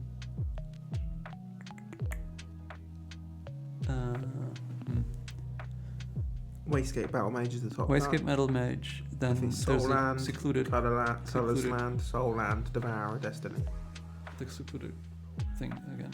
I mean, if there's a Soul Land in there, I'm not sure. Then the middle card could be Eldrazi Temple, but I'm not sure. Here he comes again. All right. Jiminy Rickety Cricket is okay. And there's the Chocobo. Chirp chirp. All right, it's time to shine finally for the Chocobo. It'll take this one down, I'm sure. Bird. I'm gonna give it the status as a key card played yet again, and we'll see if it actually ends up being key. All right, we exile straight up 4. Yeah, so Caverns, Devourer, Secluded, Courtyard, and something I don't remember now. And we're beginning with Eldrazi Temple. I think we're just passing here. Yeah. And then we can, next turn, we haven't got enough mana to bounce, have we? Mm. But, you can wait for the Chocobo to be a bit... You can take probably 6 off it. Well, you don't love to do that, but you can. There's a Kozilek's Command in his hand. Okay, well that's great then. That's your play next turn. So next turn is Kozilek's Command. Exile the Chocobo, draw a card. Yeah, for example. And then your turn 4 with the Wastegate Battle Mage can be to play it and bounce a creature. For example. You're bringing back some tempo here. Yeah. Notably, Michael didn't start with a Leyline yet again, so he also has just some weaker draws lined up in his deck. I was going to say, if there was a Leyline right now, then you'd be able to turn to Wastegate Battle Mage and exile it, which would be nice. Alright. If this is a compared to Nakatal damage count -1. If this is a Carvey, then this is rough. It's just nothing, apparently. Was it pass? I think. Okay. Yeah. I think Stephen already drew away. Card, yeah. So you can play this and pass. Yeah. Sadly, Cavern doesn't make Kozilek's Command uncontrollable, right? That would be cool, but there's 2 Kozilek's Commands. Is that 2? Yes. It's either 2 or yes, one of Stephen, them. that is. But yeah. Okay. 2 commander damage from a bird. So this is bloody brilliant as a what's still on the mulligan here. No, don't do it now. Let him pass. Just pass. Yeah, you have to be aware of the consign. And I'll do it in the upkeep, not before that draw has happened, but yeah, probably.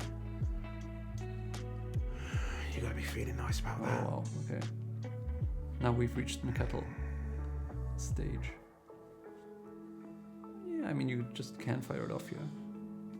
Fire off, and if it gets countered, then you're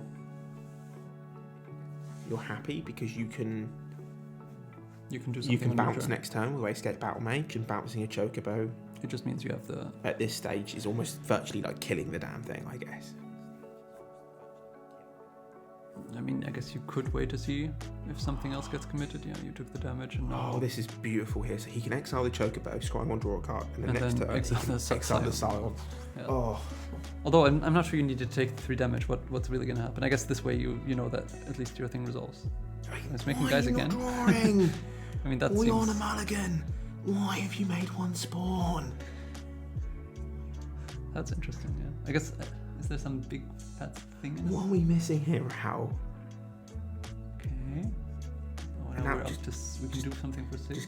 Just kick and exile the artifact. He's reading it. Yeah, the Scion does seem like a bit of a loose decision. Yeah. I know. But this is brutal. I love Attack a you for ravenous 0. chupacabra when I see one. Attack you, yeah, but especially if it costs 3, yeah. Or 2, by your definition of how the Eldrazi deck works. Sure, he's tapped 2 lands. It's 2. You should have attacked with this Scion, really. Yeah, I just can't justify here. Yeah, another card would be so much better. Scrying 1 and drawing a card would be so much better. Because now, like, it's still kind of... Thought not see off the top. But like we have to assume, like George said, that Mikey has binding and or consign, and you have just. I guess the Thought Knot Seer with the Cavern is good. Yeah, the you don't have a big clock yet, but the Thought Knot Seer. So I wouldn't tap that. I would be tapping the land in my hand and leaving up that so I could pick up the card if I needed to. Yeah, that's true. And then you've got 6 mana in play. So if you ripped another land next turn, you could play the Devourer. It would be cleaner, I think, that way as well. But so I get Michael's going to counter the Enter the Battlefield trigger here because he's got nothing else to do with this. Yeah, sure. But that also clears the way for your Kozilek's Command, so you don't mind seeing that. Yeah, you're happy to let that trade happen. I mean, you might as well have taken the card with the Thought Knot trigger, right? Mm-hmm. You just don't get to see the hand. Michael's at 12 life, so Michael is being beaten down here. Again. Yeah, that's like somewhat dodgy planning. I'm just keep looking at this spawn, and I'm thinking that should be a card in Stephen's hand. would be better. Unless it were a spawn in Steven's hand, then if he'd drawn a spawn with it, I'd rather have it in play, but I don't think he has spawn in his deck. There's the binding, which also was kind of telegraphed. Yeah, to draw a card. I mean, there's potential for Mike to come back into this game for sure. Gives it. Looks kind of scary now, though. That binding opens up something for more Wastelet Battle Mages to now exile, for the Devourer Destiny to exile. I wouldn't be putting it fully aside there. Yeah. It's an Eldrazi Temple, or Gemstone Caverns, one of those. Looks like Caverns, actually. Yeah, yes, it's Gemstone Caverns. 1, 2, 3, 4. Yes, he can attack for 2, he can pass. And then pick up the Devourer. Pick up the Devourer, but also he could...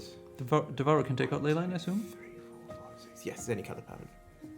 So he can not only could he pick up the Devourer, he could either choose to Kozilek's Command for 6, or he could Kozilek's Command for 4 and pick up the Devourer. Both pretty viable, good options here, but this is not looking good for our hero Zoo here at all.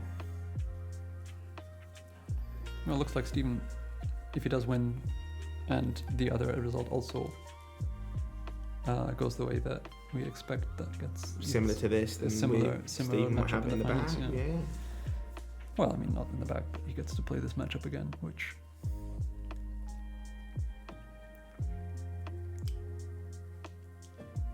Is there any downside to just going pick up Devourer? Okay. So he's going for 4 here. 4 guys, scry 4, draw a card. I don't really love that because like it opens up. Because like Mike is just not doing anything, so there's a decent chance he just has more counter magic, right? Yeah. Whereas if you pick up Devourer, just make Devourer exile the lane. Okay, it resolved anyway, but it's. I think if even if this gets counterspelled, you can pick up the Devourer, and then you've got 1, 2, 3, 4, 5, 6. Yeah, but then you haven't got the mana. You need to rip it. Yeah. That's why I don't. So I think you should do it for 3. I think you should do it for Scry 3, draw a card. Or you just keep it like there's no real like you don't absolutely have to. Yeah. I think you can just also chill. Because once you play the Devourer, you have. I mean, the 2 more Devourer. threats in play. Yeah, you don't need to bait out a counter spell anyway because the Devourer's got a cavern. That's right. Yeah. So that's why I don't think it's necessary to play it at all. No, you don't. You really don't. You can just pick up this. You can play the Devourer. You can exile the Leyline. You can get back a Thought-Knot, and you can look at Michael's hand again and put 10 power into play. Yeah. And what's Michael going to do? And you have a Call His Command back up. Like, I think that's probably more solid. But I mean, in the end, it looks like it's going to. And now we've got a Glaring Flesh Raker and an Eldrazi Line Breaker in Steven's hand here, so he can do both in one turn here. I think. Ping for quite a large amount of mana. Oh, and there's 4 spawns in play, so. This is just and also a lot of damage here. So. You kind of know there's no counterspell here because that would have hit the command.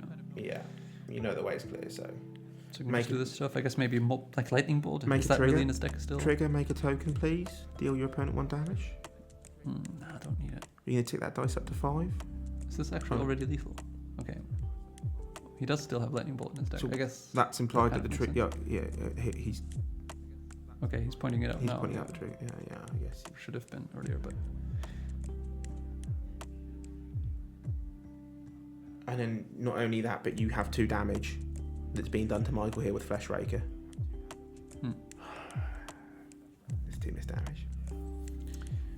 Yeah, okay, but. Okay, he's ticked down 1 of the damages. Mikey's just had way too much of a defensive, reactive draw here. Just nothing to put on the board. And now he knows that he's facing a Devourer in hand, so whatever stabilizing play he wants to make is probably going to get eaten. I guess it needs to be Scion. Flage into the bin, rip Arena of Glory off the top. Over the course of 2 turns? Yeah. No, Flage into the bin off this Surveil trigger. Oh, off the Surveil, yeah, okay. Arena of Glory off the top. I guess that's... Kill the 2 threatening Eldrazi creatures and attack, gain 6 life. That would be And then your Flage gets exiled to Devour Destiny and you're back to square 1, buddy. Yeah. Like the other, that is still something that might do something. It's not a Flage. The other thing is like drawing a Scion, which at least stops the ground guys. and can't get devoured, but then the devourer comes into play anyway and makes more threats. So that's also not great. Basically, there aren't great avenues here. This looks like Flage. Yeah, Flage is going to take out Fleshraker. That kind of stabilizes for the time being.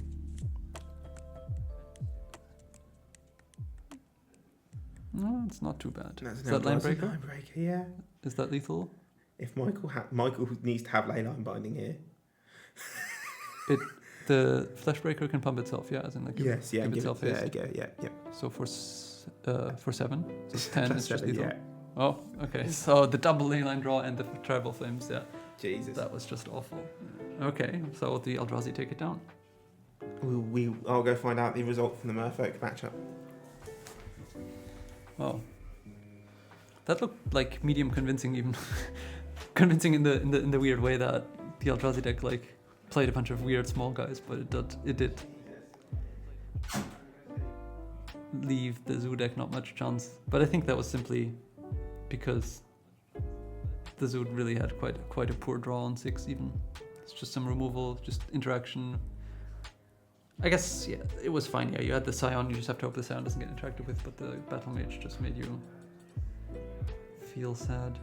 I think Mikey had 2 Arena, but I wouldn't... actually, don't know. We saw someone earlier with 2, but I don't think it was Mikey, actually. That was Dan. Dan had 2 Arena of Glory under Blood Moon. But I'm not sure, maybe they played the same list. Alright, well, that was the semi-finals. So we're up to the finals shortly, where we will see the Eldrazi deck again. So I guess Steven can just stay in his seat. And we will see whether the fish managed a legendary comeback or whether it's going to be the same matchup again. I will let you know that shortly once we actually have that set up, and then we'll see who gets to go to Antwerp after the break. Do I need to be holding this now? Oh, yeah, you probably do, actually. That's probably a good... You started without me knowing. Welcome to Templar Trivia, the game show where we test Team Templar and friends to ascertain who is the least useless. The rules will change every episode, so like the quality of our content, enjoy the inconsistency. The only constant is that the winner will get nothing. Okay, so for this episode, we're going to be doing Hall of Famers, testing your knowledge on all things Hall of Fame. I'm going to be giving you some facts about a mystery Hall of Famer, and then you will have to ascertain who that Hall of Famer is. If you get it right on the first guess, you get 2 points. If you get it right on the second guess, you get 1 point, or no points if you get it wrong. I only know one Hall of Famer, and I'm not even sure if he's in the Hall of Fame. Oh, okay, cool. The best players of all time, 2005. I don't know, so I'm going to go with Owen Turnwald. LSB? I don't want to say anything because I don't want to count it as a guess. I'm thinking in my mind.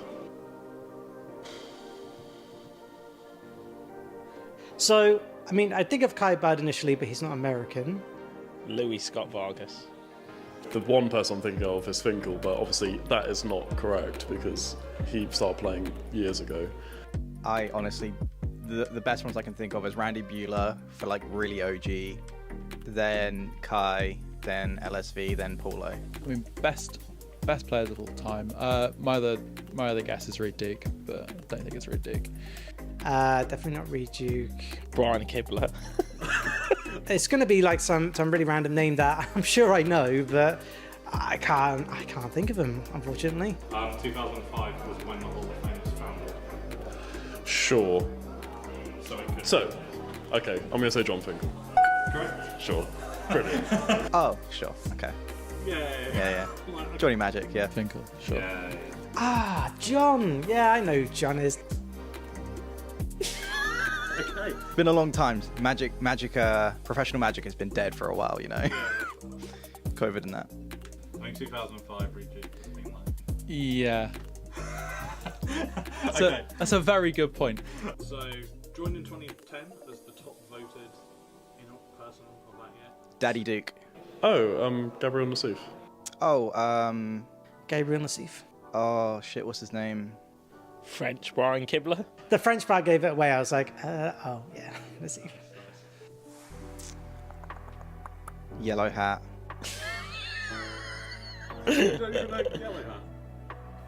Gabriel Nassif. Excellent, excellent. Gabriel Nassif. Oh yeah, he does the MTTO content. Brian Kibler. Louis Scott Vargas! Hey! I connected the dots. Do I get points for that? Oh yes. There you go. Not a clean sheet for you. Louis Scott Vargas. LSV. Louis Scott Vargas. LSV. Or? Louis Scott Vargas. Excellent, very good. Louis Scott Vargas. Damn, I've forgotten his name. Not active. Nicely put. Yeah, no, forgotten his name. Yuya Watanabe? 2 points. Yes! Yuta Watanabe.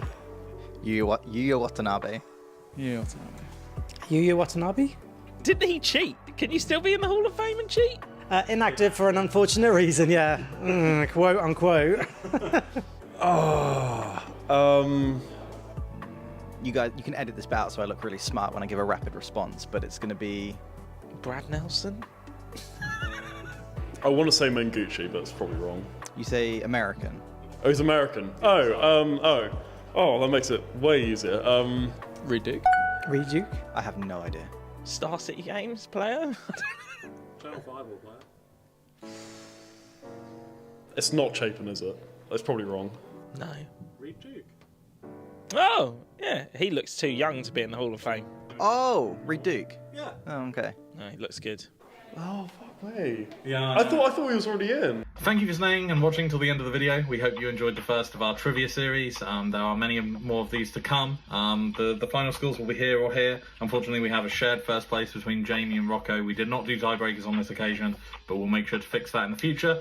We have a lot more exciting content coming soon, so please like, subscribe, comment, all that jazz, and we will see you in the next video.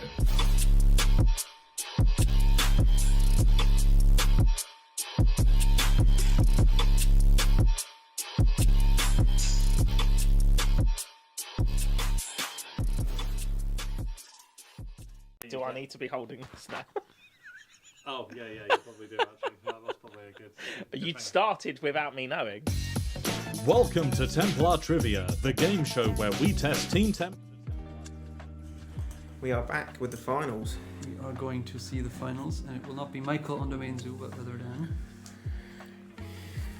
But yes, Zoo unfortunately did dispatch the fish, so the risk we took of wanting to show the Eldrazi on camera. How many arenas in Michael's list? Just the one arena of glory, I think. Okay, Michael had one then. Yeah, Dan has two, I'm pretty sure, because we saw two earlier. Yeah, so unfortunately Stephen was eliminated by Dan in the semi-finals, second semi-final exit on as many days. But now we get to see who actually gets to take it down between the Zoo deck and the Eldrazi deck. We saw the same matchup just now, right? So it looks like maybe the Eldrazi is slightly ahead because the Zoo has some more awkward draws. I don't know. I expect it to play very similar. Yeah, it should be. Keep in mind, Stephen did multi-5 in that game 3 and won it relatively handily, but again, like... That's the power of Kozilek's Command and yeah, Wastegate Battle Mage. Wastegate Battle Mage. Fabulous Chupacabra. Oh, that card was very good there. Yeah. Alright. And we're already off. No wasting no time. No, I don't think there's a soul land there. Has one land, I think. Just so I think that's an easy ship. But both on 6. If both decks mulligan quite aggressively here, who are you thinking is more favoured? I think it's going to be. I want to say Stephen. Stephen's actually got 2-for-1s in card advantage, right? Kozilek's Command, Wastegate Battle Mage. Yeah, that's true. On the other hand, you could say that his early plays are less impactful. Like the plays he can make on less mana are less impactful than the plays Dan can make on less mana. And I guess Ragavan isn't as powerful here against Stephen's deck because he can't really cast anything out of Stephen's deck. Everything's got colourless mana in it. Yeah, that's a small argument as well, but Do we know who's Yeah, on the I play in don't- the draw? I guess we'll find out in a minute. I actually don't know now. Interesting that Michael against this Eldrazi aggro deck kept ley lines of the guild packs in, and then got punished for it in that last game there by drawing 2 of them. Yeah, but on the other hand, maybe you need them just because you actually have to present some sort of powerful Yeah, but I don't think the combo that good. Scion plus. Well, otherwise it gets eaten by Wastecape Battlemage, yeah. Like, Yeah, well, I guess. I mean, okay, the leyline also gets eaten. I don't know. So I mean, it's In not the looking end. like there's a land here for Stephen either, so he's down to 5. Looks like the way they're resolving the mulligans that Steven's on the play. But you wouldn't necessarily know. Because Dan, I don't think has decided, yeah, so he's keeping 6.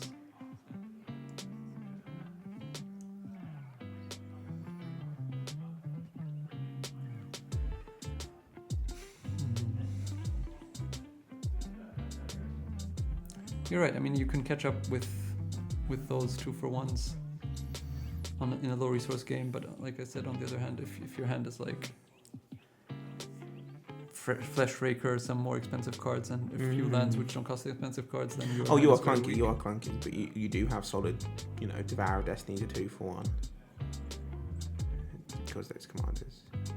This is a land heavy hand. It is. But there was a Kozilek's Command, I think, this card, and then a Thought Not Seer, and there's no. Is that a temple? I think. So I think you can keep this just on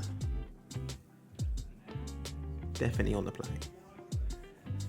I mean, this Kozilek's Command is going to be doing some very heavy lifting here. Of exile his first threat, draw a card, and then hope that you can turn 2, take a card, turn 3, Thought Not, take threats, because Zoo can be quite threat light.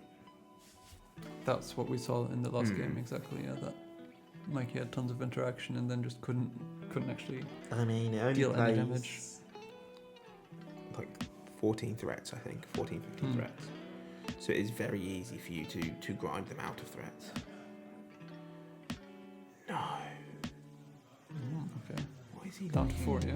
Exactly what are you looking How for? are you mulliganing Soulland Kozilek's Command? Unless I'm looking at the hand roll. Yeah, this one looks like it's a bit ambitious on the mulligan because like you're not going to be able to ask for a much better hand than that on 4. Yeah, like a soul land, Thought Not Seer, Kozilek Command, and some other lands, even if that's it. Like that's just what you're going to be working with. And now I think you're kind of asking for trouble. Oh, is he all 4 or 5? It's 4 now, I think. Unless I missed something earlier. See, I mean, the 5 is like Soul Land, 2 other lands, Kozilek's Command, Thought Not Seer. Yeah, that's what you would hope for. Now he's drawn 2 Chalice of the Voids. These cards are not. It's It That Herald the End.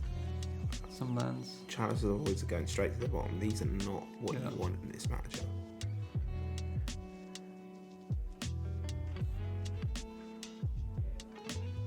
Labyrinth and Chalice. Yeah, but Zoo doesn't There's care, only right? there's only 2 Chalices in his deck, I think. Or is there 4? But also, against Zoo, the Chalice doesn't do much, right? Like it stops like 8 1-drop creatures and 4 bolts and 4 and some then stubborn they play carve deeds. when you lose anyway, right? Yeah, It's just yeah, not- yeah. it's Or not- play land on binding and it's gone. Sure, even that, yeah. Like it's just too High too low risk, impact. high risk, low reward. Yeah, so I think looks like we have Wastes, Unclaimed Territory, It That Heralds the End, and 2 more cards I can't Chalice of the Void and Wastecape Battlemage. Okay, so this is awful. And there's a there's the ley line. target at least for the Waste Escape.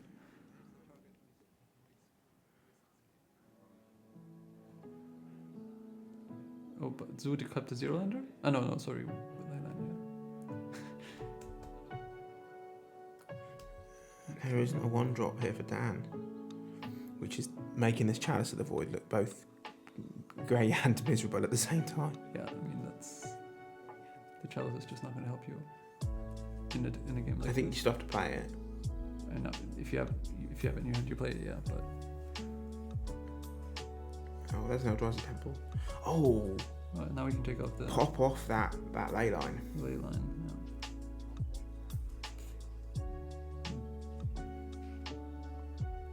Okay. And that's a stubborn denial.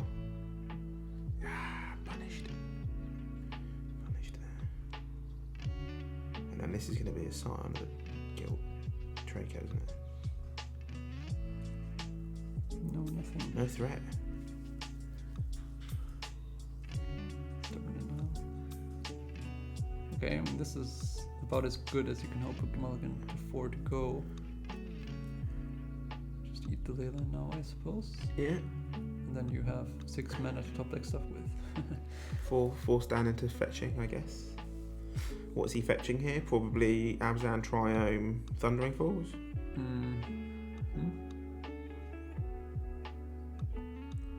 Yeah, probably.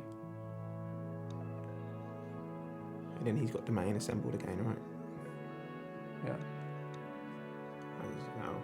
So if he's not got a threat here, his hand must have a Flageolet, right? So this is Possible, yeah. not a bad scenario here, but you have gotten 3 cards effectively into the graveyard already. Surveil could put a 4th card in there, and you're going to flage this Wayscape Battle Mage away, I'm going to assume. Yeah. If you've got absolutely nothing going on at your turn, and then yeah. And then turn 4 potentially another fetch land, and you can buy back the flage. Not the best in the world for the Zoo You only deck have 3 here. cards for currently, right? So you need another card somewhere. The surveilling will The surveil, yeah, off the surveil if you surveil away. might put a card in the bin. The lands you suggested were being. I guess you just put whatever card in your graveyard to unlock that play, like you said. I can imagine this game going so much differently if you kept that other hand early with the Devourer Kozilek's command. Yeah. I think it was in 5 lands, wasn't it? There's And then you Thought could- Not Seer, Kozilek's I was command, thought not and could 5 see lands. Kozilek's Isn't like you command. put 2 lands back and then you have 3 lands and those 2 cards. you get to Kozilek's on 3. You Sorry, see the Thought use Not of Seer. Stubborn, Thought Not or Seer you on can take out the 3. Stubborn if you want, but yeah. Yeah. It's potentially would have worked out better, yeah. Likely. I see some white cards. It looks like there's lots of interaction, so Leyline Bindings probably. On the Basic Mountain. There's a Carvey. There's a Flage. There's the Flage. Good call on that one. So now Dan just needs to hit another card in the graveyard and a white source of mana, and that Flage is coming back. Whereas Steven's on empty as he's on 6 mana out of gas. Looks like he drew land because. No, maybe not. No, okay. Oh, okay. Thought not. Damn. You can't take the land though. No, The so land's you gonna can do the take the Flage. Leyline Binding, and then this Flage is going to come back. Yeah. But I mean, I guess that's just the And then we're back to reality.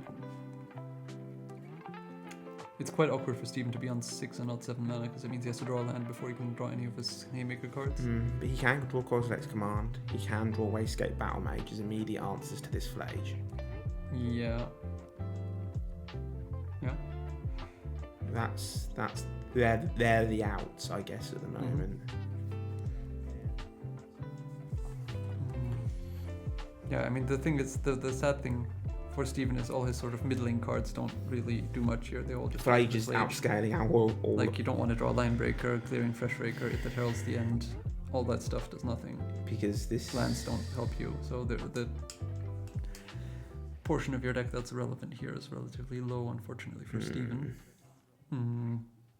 Then, on the other hand, we'll be Temple Garden. also able to just kill Steven quite quickly with that Flage. So you don't even have that much time to draw stuff. You go Flage now, it's 9 damage attacking, you play Kavu, that's already lethal on the board the turn after. Oh yeah. Now I don't like the last turn he played the mountain. I would prefer to have played the fetch land last turn, because if his draw step for this turn was an Arena of Glory, you could have hasted the Flage, Yeah, that's a good point. and you could have killed the Thought Knot. Yeah. So the sequencing of the lands there, I think, you should have fetched off last turn and got your Temple Garden. Okay, that's the 7th land. So now it means at least you can draw Devourer or Sire. So I mean, at this point we're prepping ourselves here for, I think he's got, or all his dust as well would be quite good. He's got 12 good draws in his deck. Ragavan. Dashed. Nice. Because you can mark 3 on the thought mod, yeah. It's not the best play in the world. It's not the worst. I think Well, you it have is to take the trade. I think you have to take the damage, I think. The damage, not the trade. I mean... If you take the trade, then what? They draw a card? If you take the damage, oh yeah. I guess what does the 4/4 help you? It does put you in an awkward spot. Neither option is nice. Yeah.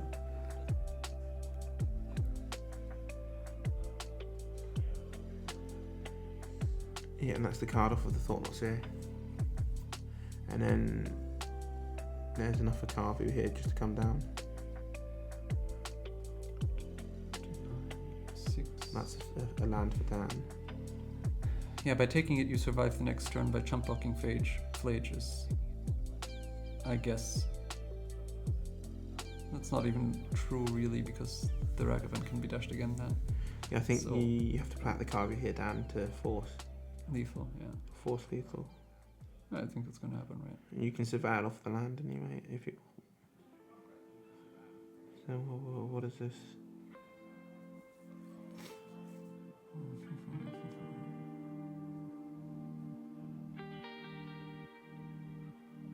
Yeah, so what Steven needs is one of those high impact cards.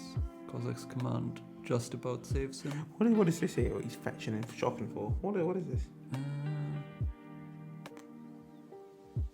You drew another Ragavan to go along with his Kavu? No, another Flage to face? So what's this? Yeah, he drew another Ragavan. Yeah.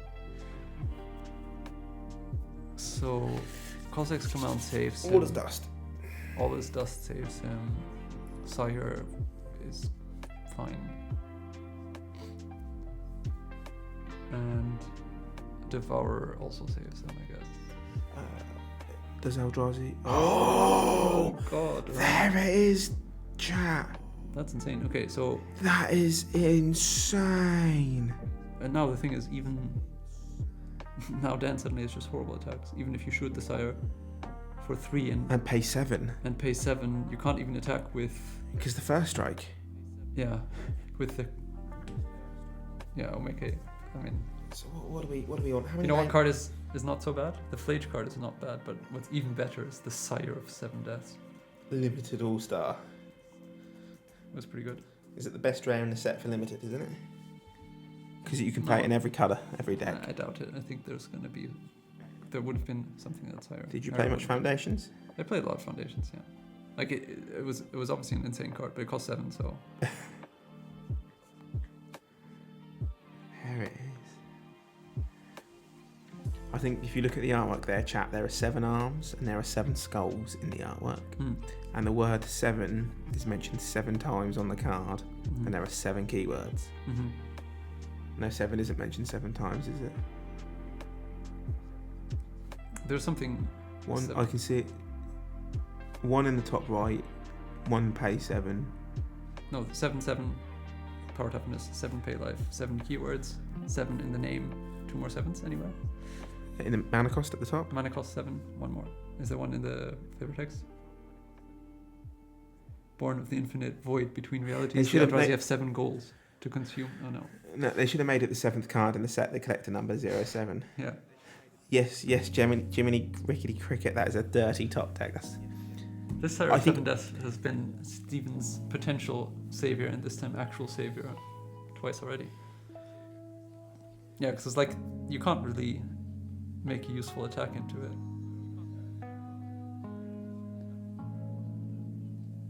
On the other hand, Steven can't really make a great attack either. No, I think you can. Because, well, you trade it off for... You don't trade it off, do you? Yeah, you do. You first strike down the Carvu and the Ragavan. Ah, my bad. Yeah, sorry, of course. And then it's only 6 damage on the Flage. You're right. Yeah, so you just attack. And... If second Sire? It looks like this one Sire is just going to be enough, actually. What about second Sire? What a savage. What a complete savaging. I swear, if you make spawns here, Stephen, I might run outside and slap you. Just cry and draw a card. Yeah, here we go. Okay, I mean, that was just a complete turnaround by just top decking insane cards. This is a Hail Mary of a top deck of a draw. Criminal. Is the... So there's a line breaker. Where did the other Fleech come from? That was Dan's draw for the turn, and his 3 mana that he I tapped. just cast it, yeah. He just cast it to bolt the face. Feels not great. And you've got to be thinking here, if you're Dan, he's kept all the cards on top. Steal. Your You're stomach has dropped out of the floor. That is gross. You're right, that is gross. My word. And this is a mulligan to 4, chat. Yeah, it's hard to even remember that, right? Hard to conceive that. Who needs cards when you can play one card and it dominates the entire narrative of this game? Okay, I mean now it doesn't even matter. I mean, yeah. I mean, like it looks a bit premature perhaps, but what can you do? Yeah, you need to draw. You take 7, you go to. There's just basically nothing.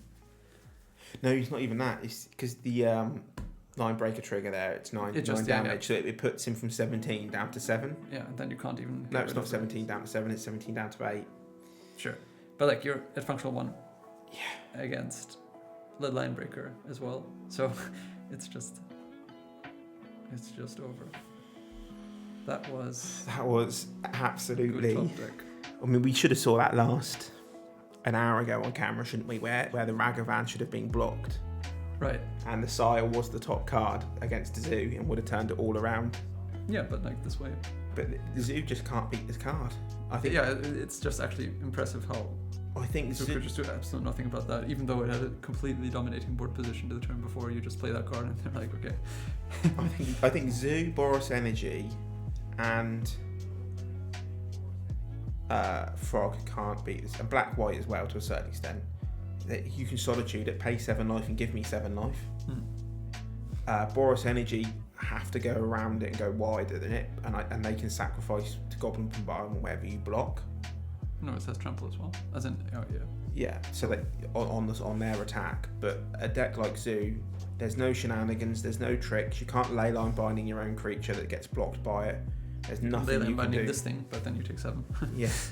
There's just nothing, and this is the thing with this Eldrazi aggro deck, is that if Stephen can get a bit of aggression in, Dan takes a bit of his own life from his mana base, and this Sire is very, very quick at turning the game around. One combat step and the game's almost over with this thing, isn't it? Get them down to close enough to 7, forward 7 kills them, gain you 7 life and hold down a virtual another 7 life if they attack. And also, if you ever get a combat step with it, it means they don't have the answer, so they're unlikely to have the answer the turn after that as well. Yeah. So it's just. Yeah, if you get to if you play this thing and then you untap, it feels like you're on top of the world. Definitely.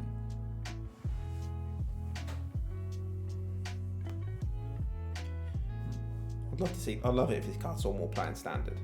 As like a ramp payoff. Maybe we're right spoiled now, by Atraxa. Atraxa's just probably better, yeah, but Atraxa's going, so there's a chance he shows up more in the future. And there's this team of coloured dragon, isn't there, with protection from black and white. It's similar to Ataka, isn't it? Yeah, Gurney. I think he'll be quite good. Possibly. As a payoff. Without the Beanstalk's gone, no. It's a bit tragic, because these big ramp decks just don't have the card draw. No Atraxa anymore means really there is going to be no late game card draw is there at all. It might not exist in the form it does now at all.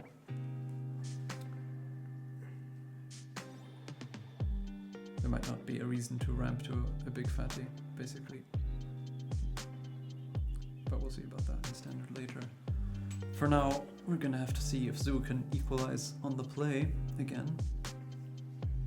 But you gotta feel so bad as a Zoo player. Your opponent mulls to 4, you lose. game 1 of the finals, and now you have to 2-0 them. Is that an Eldrazi Temple where his thumb is? I'm looking for the Soul Lands. I think it defines whether you have to keep Soul Lands. I've played enough of these It's decks. the same card which I keep thinking is Tectonic Edge, but it can't be Tectonic Edge, so I don't know. Got the episode cabinets. Let's start artwork. It doesn't look like either of the Soul Lands to me, but That's a Glaring Flesh Raker, Wayscape Battle Magic, and All Is Dust. There was Okay, Yeah, there it's is either the gemstone or temple. They look quite similar.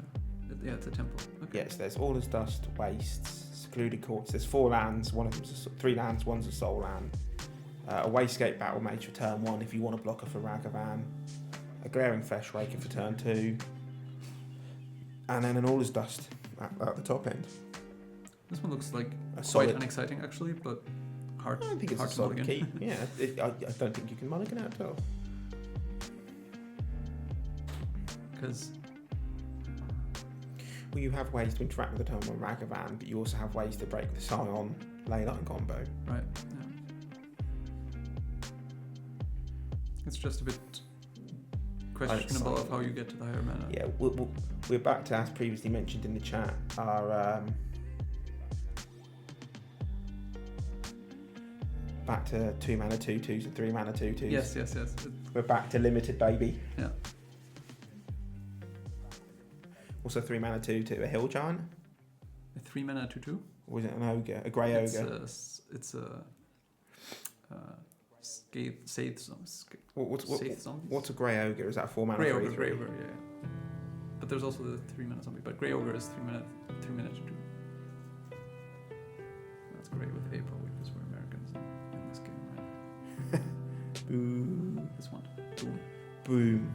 Oh, but we start with the 0/1. The bird is back. The bird. Bird. There's the temple. I don't think you want to play your card here into the bird. I think you want to play Flesh Rake on 2. Yeah. And then on turn 3 you can bounce the bird. Bounce the bird. It's like bolting the bird, except you bounce the bird. Yes. It's a almost as good as steadfast rule in Magic. Almost Bounce as the good. bird. Yeah. I don't know. I'm looking at this bird and I'm thinking to myself, it's just Nikala's better in every way. Well, this game it looks like it might actually for once be better than a Cattle. Straight up. Well, it'll be a 2/3 now.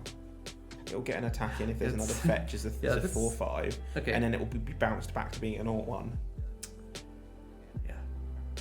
Okay, I also hate Newcastle to be fair, but this one has looked a bit poor as well. I do enjoy that as a deck now. Zoo has got birds, it's got Carvus, it's got monkeys, it's got dragons. When was the last time you saw a Carvu in a zoo? Carvu in a zoo? What, in real life? Never. You've not written, never? Okay. I've never seen a dragon in a zoo in real life. Maybe a Komodo dragon. Does that count? Sure. It's a dragon. It's in the name. So what is this? It's more of a zoo deck than it used to be. These are 2 Flesh Rakers in Stephen's hand. Is it? 2 Flesh Rakers start to get out of control very quickly if he can't keep these down. He's grabbing. What is that land? He just grabbed. Sacred Foundry tapped, I think. No, you'd be a Surveil land, wouldn't it? You would think so. Or, I guess, or it would be a Triome, and it's Dan's drawn it. Yeah, I don't know. Maybe there's not the appropriate color Triome in the deck to make domain. Well, there's an Abzan coloured one, which gives you not yeah, full you're missing domain. the color, right? Yeah. So maybe it's just because of Breeding Pool being the lead, you need the red-white land. I've got to be thinking to myself here that Dan's got these lands in hand. The Thundering Falls or the Ithaca Triome. So there's the land. Here's the Grey Ogre. Here comes Grey Ogre. I wonder if Grey Ogre will be consigned. No.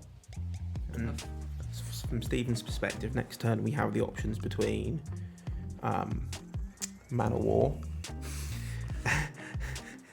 or Thought Not Seer. Yeah, Thought Not Seer doesn't have a limited equivalent. Yeah. No, it doesn't, sadly. Thought Not Seer is just Thought Not Seer.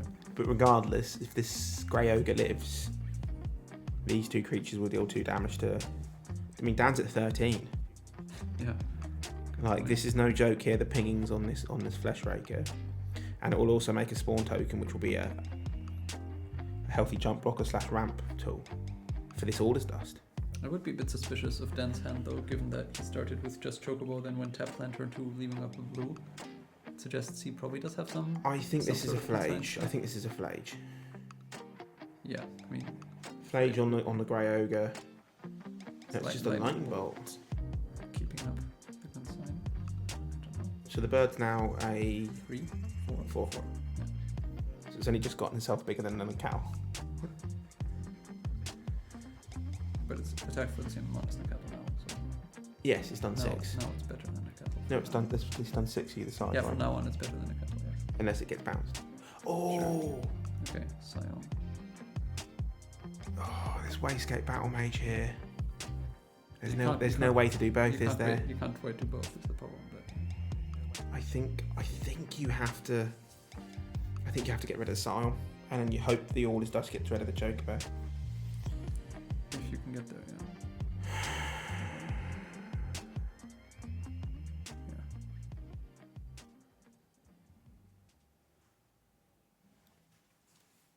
You can jump here.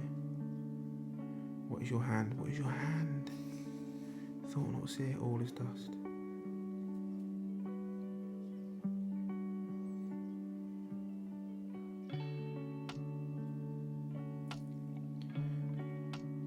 Wastes, Glaring Flesh Raker.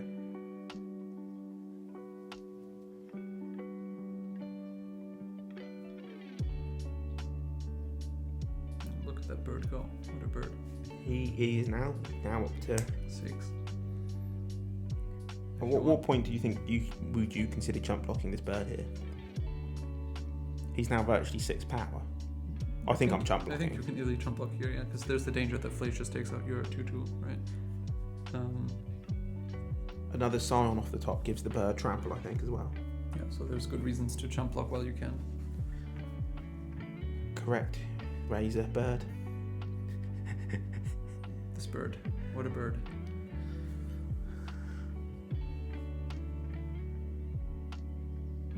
I will concede that this bird is doing some work this game. I mean, what is the best case scenario here for Steve? He jump blocks. Next turn, he Thought Knots. He tries to take out any interaction for All Is Dust. Yeah. He jumps with the Thought Knot Seer. Dan draws a card, plays out more threats to the board, and then All Is Dust hoovers it up. Yeah, is that that's the best lot to case ask. scenario? Does he have Collect Command? No. I guess that would probably be one of the better case scenarios because you can take out the bird cheaply. Yeah. I mean, another Wayscape Battle Mage would be great here. Coslex Command would be great. A Sire or a Devourer would be great because that gives Stephen a clear indication in his head. All he needs to do is survive.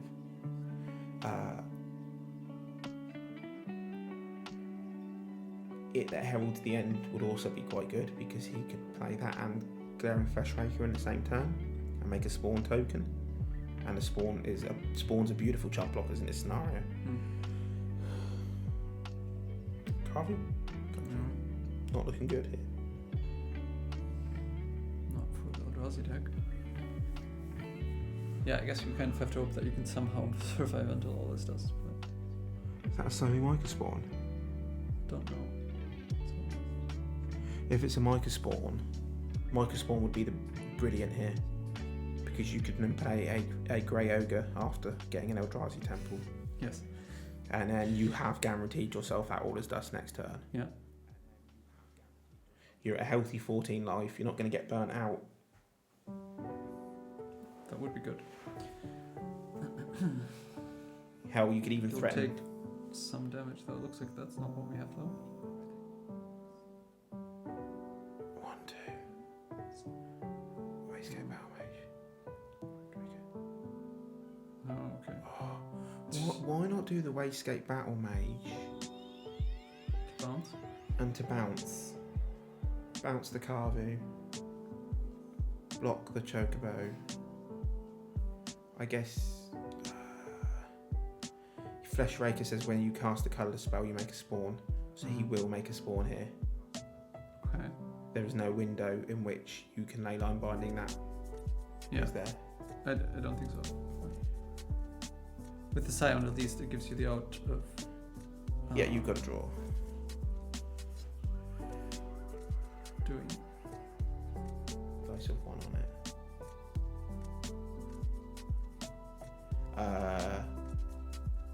Yeah, I guess. Yeah, now any land gets you to All Is Dust. That makes sense. chump the biggest creature, take 5. Dan gets to loot a card. And he's got Thought Not Seer in hand. Oh, this is Flage, isn't it? Flage, yeah. Oh, what a great draw here for Dan. Well, I mean, yeah, it is good. Can you flash it back with his lands? You can't, right? Because one of them is Reading Pool. So, as it turns out, And he's gone for the... because he has no cards in hand, right? That's an interesting one. I think I might consider looting over casting the Flage. But what is He it? doesn't have cards in hand, right? So he can't loot. Well, no, you kill it instead of casting the Flage. Oh, instead of casting a Flage at all? Yeah. Maybe. Because, like, Stephen can still just take it, and then any land still is all his dust. Which gets him back his the card under the land as well. Yeah, I think you have to take it. You have to Yeah, take 9. Yeah, you go to 5, which obviously is a bit sad. Tribal Flames range. But the Flage can't be flashbacked. Is your Yeah. good decision. Oh, okay. 3. Well, okay. I don't know what happened. Maybe the bird is bigger than we thought. 10. It's a 5. It looks like, but yeah. Anyway. I mean, you're not dead here, Stephen. You can still Thought Not Seer and block. So you're not completely and utterly Yeah, but then you get below the threshold. dead as a dodo. That looks like that's a land. Come on, he's put that where a land would go. If it's land, don't you just slam it though? Then your play is just so scripted. I don't think it's a land. Can it be a land? I don't know.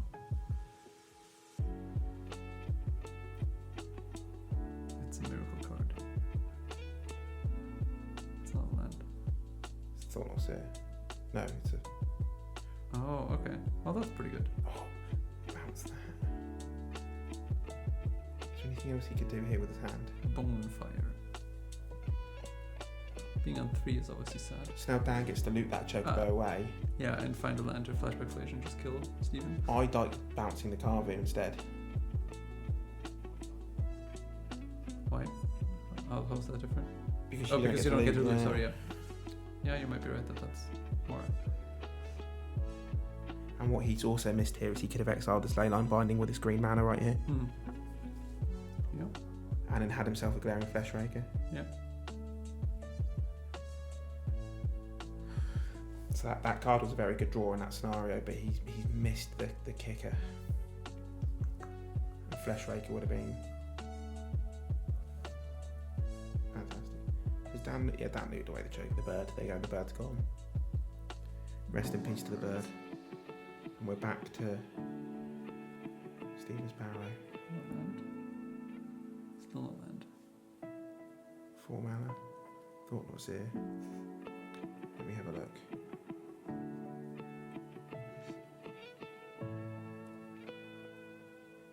What's this? Sorry. Oh, I think we're going to a game 3 round. looks like that is the most likely outcome at this point. Not quite over, but The gonna be minute very Dan hard. draws a burn spell, a land, anything. yeah. There we go. Yeah. What was his hand? Double all his dust. Oh, and the yeah, Sire. double He just all his needed. Oh, dust. he had a Sire as well, so he literally needed just the land. Oh, that's Savage. backbreaking. That is savage.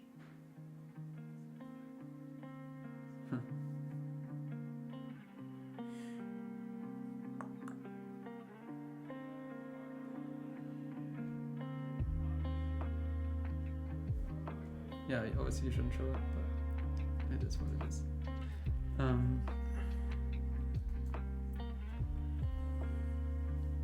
Why on earth would you show your 2 All Is Dusts? They're very good friends with each other.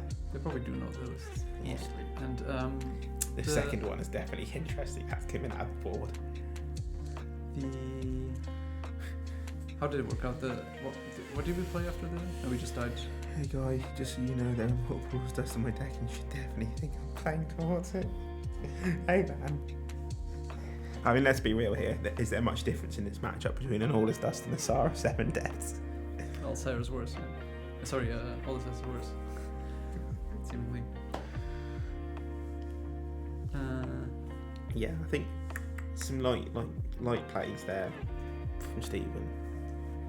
Well, I'm just thinking if there's a better route. So, say you exile the Leyline Binding. You get back the Flesh Raker. But you just died with the Rage anyway. Hmm.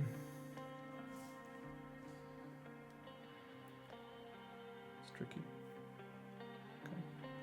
But now the proof will be in the pudding for the Zoo But deck, you, whether if, you do if you something on the draw. if you bounced the Carvu though, and Yeah, you yeah, yeah. exiled the Leyline. the ley line, then there's one, you know, And your Thought Knot gets you a spawn which gets you to 7, and then maybe you're fine. maybe that doesn't hit the Flage quick enough, because remember the Yeah. Carvu looted through once. Is that enough? I'm not sure. I think you're just about not in time because I think you play this Sire and then you get You get flaged off the top, but it Obviously would have that's been all a climactic outside game, stuff, yeah. wouldn't it?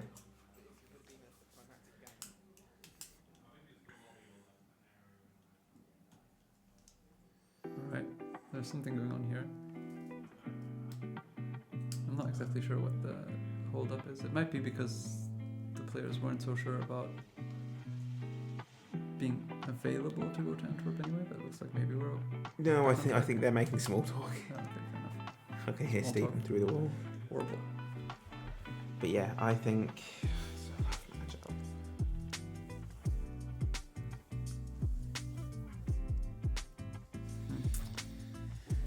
Well, it's gonna come down to this one way or the other. Unless And they somehow manage to Stephen draw. gets to be on the play now.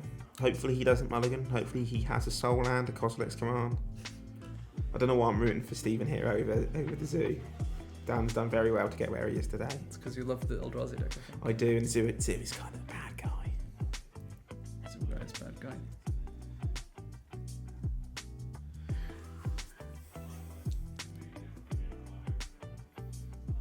Alright. Let's have a look.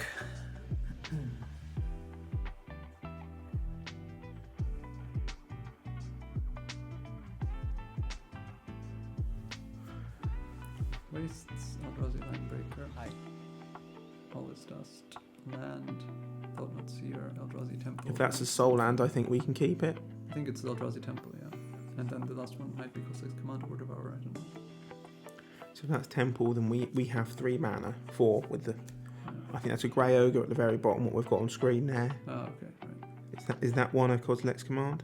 I thought it was Thought Not maybe or Kozilek's Oh, Command. I have no idea what that one is though. All is Dust, I think. Or Sire.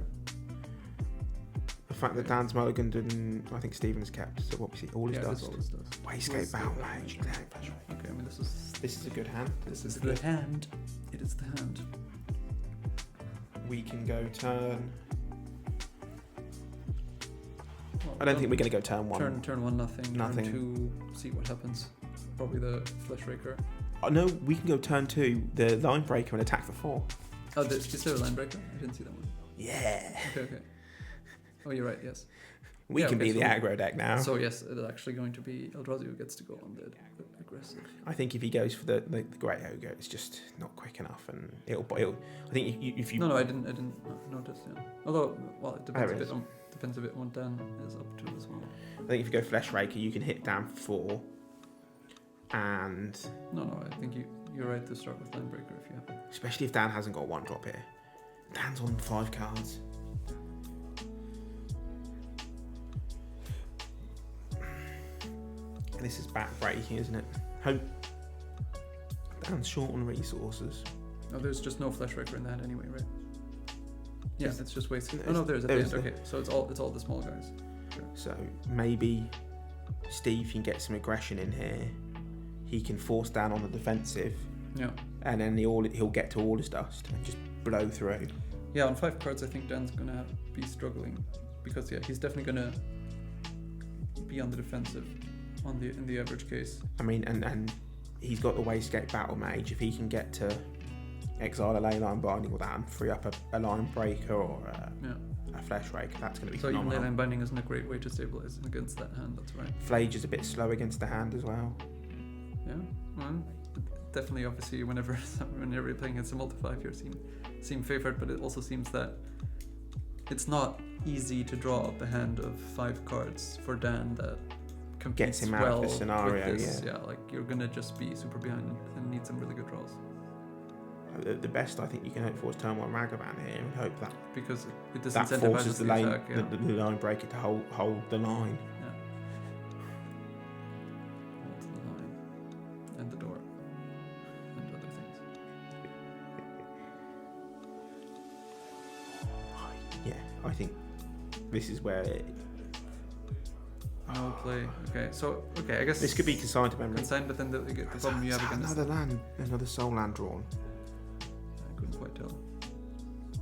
So if you're thinking consigned to memory here, which one do you want to bait with? And I think you just high roll it and you put the line breaker on the board. Anyway, yeah, maybe. I don't mind playing either. I think both. Either is fine, really. Well, the line breaker has the higher upside being played now, Right. and the flesh raker, you kind of want a double spell to immediately trigger it. Mm-hmm. Sure. So or that another. could. Okay. But because of the He's gone for Eldrazi land. Yeah, I don't know. Dan's taken 3 here, and then the line breaker can come down next turn and put him to a. I just feel like the line breaker next turn is going to be, if Dan has a Carvu, the line breaker gets held back. Yeah, that's probably the best argument for playing that one first. But looks like I think it's quite marginal, the difference, to be honest.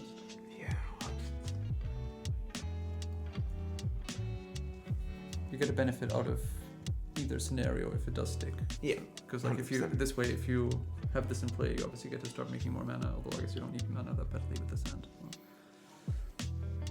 And if this is a consigned to memory, I think you're feeling happy here. If this is a lightning bolt, you're feeling a bit meh. I think you're kind of fine with 1-for-1 trades of any sort as Eldrazi here. Yeah, because Dan is so low on resources, right? You just play some random stuff out. If it gets traded 1-for-1, you just feel okay about that. Portugal. Dan's just got nothing here. Yeah, at best, another lightning bolt or consign. So this line breaker's going to chug through, but down at 13. Bird. The There's bird. the bird. Bird. The bird is the word.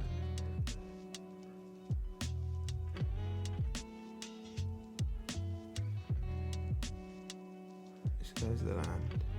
Is that it that heralds the end?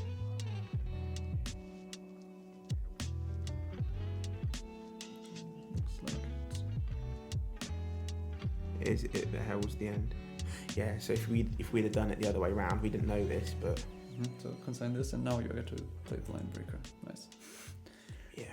Nice. All right. This has worked out oddly quite nicely, hasn't it? This is how you want it to. Whereas if you'd have done it the way I suggested, your line breaker gets bolted, your glaring flesh raker gets consigned, and you're left with it that holds the end in play. Or, yeah, probably that way around. Yeah. I mean, that's still an okay spot, to be honest, but this is definitely the better outcome for you. Because now any Eldrazi off the top virtually has haste. I mean, this is a Flage, right? Yeah. Okay. Well, that kind of cleans up everything more or less. What are we looking at here? There's a siren hand though, so there's a big clock on Dan to actually and get there's the a game 6th over. land, Yeah. so yeah. 5 mana. We have the waste in hand still, so there's only one. I think there was a siren last time. 1, 2, 3. Is that Thought-Knot's here? Thought that. Yeah, I think the Thought-Knot's here. All is dust siren. No, it's not Thought-Knot's here. Call this command then. Wastegate Battle Mage. Oh, Wastegate Battle Mage. All is dust. Sire, right? Okay. Oh, and this is there's your clean answer to the fable that you mentioned at some point. But earlier. he has to have another coloured mana. That's true. But also, you don't need to actually answer the fable. Interesting that Dan chose to do that over buying back the Flage. He has the fetch and plan 4 mana. He only has 4 cards in graveyard, right? No, he's got the fetch. Oh, right. Sorry, yes. Here it is. Here it is, ladies and gentlemen. Yeah, I don't know. We could have got Flage back, I guess. What do you start with? As in, do you just slam the Sire? Well, if that's a Cavern of Souls, I think I'm slamming the Sire, yeah. It is. Okay. Oh. Sure. If that is a Sire. Thought. Maybe. If it's not a Sire, then... No, it's just a Battle Mage. But now you can do the double play, like you said. Yeah. Okay, so without the sire, the game looks a bit different because the Flage can come down and actually do. Flage will eat the Battle Mage, and then all And his then dust will eat the just have to Flage. eat the Flage, which is not Optimal. fantastic exchange for you. So what do we think the last card in hand is then? Is it just a land of some sort? I don't know. I thought it was a sire, but I guess not.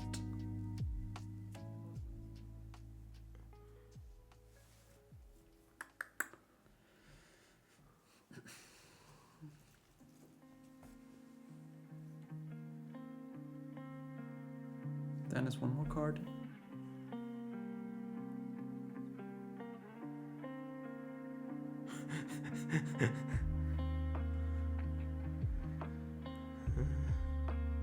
Okay, I mean, provided there isn't a 7-drop creature in hand. I mean, assuming the game still can go either way. Assuming the Flage gets hit by an Alder's Dust here, we're in pretty top deck mode by both players here. And you've got to assume the player with 7 colourless mana is advantaged in the top deck. I would order. imagine so, yeah. But we'll see how it goes. But that doesn't, yeah. Also, the fact he drew Cavern is obviously quite a big deal against potential consign in hand still. Or consign draws later on. Alright. Flage comes back. 4, 5. There's the bird. The bird did its job. 18 life. Then stabilise that Flage, stabilise that life very well. Now, can you get greedy with the oldest dust? You take 9 Devourer just to off see the if top, something else Devourer comes. of Destiny off the top.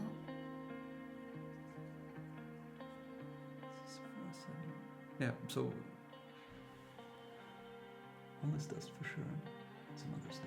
Because you can conceivably take 1 hit off Flage. I don't know if that's silly. There's maybe a Micah Spawn in his hand. Okay. Oh, So this was that a was land that was a after all. land, And and he just goes for all the stuff. Fair enough. and the last card in his hand is the Summon Micah Spawn, Okay. which isn't the best in the world right now. But I guess it'll exile one of Dan's lands, take him off domain. Taking off domain also probably makes it harder, if not impossible, to flashback future Flage again later. Because there's probably just 2 white, right? It's 2, yeah, it's plains, portico, Oh no, Dan and 2 hasn't blue even red got lands. domain, has he? No, he has 4 types. Oh, that's. Okay. Well, this comes into play anyway, though. You can take off the green-white land, and then there's only 2 blue-red lands and a plains. If I'm seeing this correctly.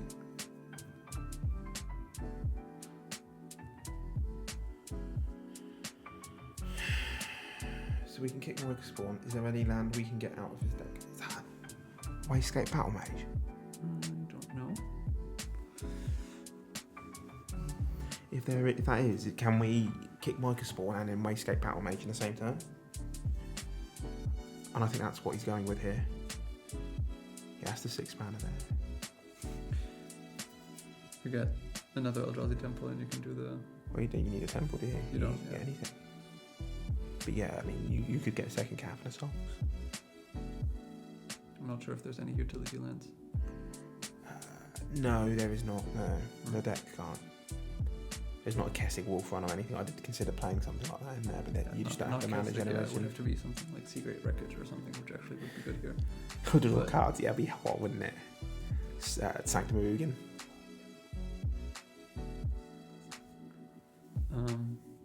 But yeah, I don't know. If you can really get away with that. Is that other basic a second waste? I think it's a forest. Or is it a forest? Okay. Yeah, I Oh, played a it's basic got, of map, course, but I yeah. think it's a forest, yeah. Yeah, you should take out the green-white land, I guess. Yep. See, It's exiled, right? Yeah, it's exiled. They're going to do that. Okay, I think I take out Thundering Falls instead, though. Because you know the other land in his deck is the Abstan Triome. Okay. So if he has a fetch, he can go get the Abstan Triome. He's assembled Domain again, and he's assembled Flage But again. there's 2 blue-red lands. I think it's Steam Vents and Thundering Falls. Yeah, so you just take one of them. Which helps. Well, why does it better? Sorry, I don't understand. Because if he has a land now, he can get Abzan Triome, have Flage, and have Domain. Whereas if you take a Thundering Falls, if you get to Abzan Triome, he's still not got. I know he still will have Domain, won't he? Yeah. But he just won't have the second blue or red. Oh no, there's another blue there. I mean, yeah, you just cut him off green with the green white basically. When he has 2 copies of the same land, it doesn't really make sense to take one of them. I think on average most of the time. Oh sure, you just think cut him off green. Yeah. Yeah.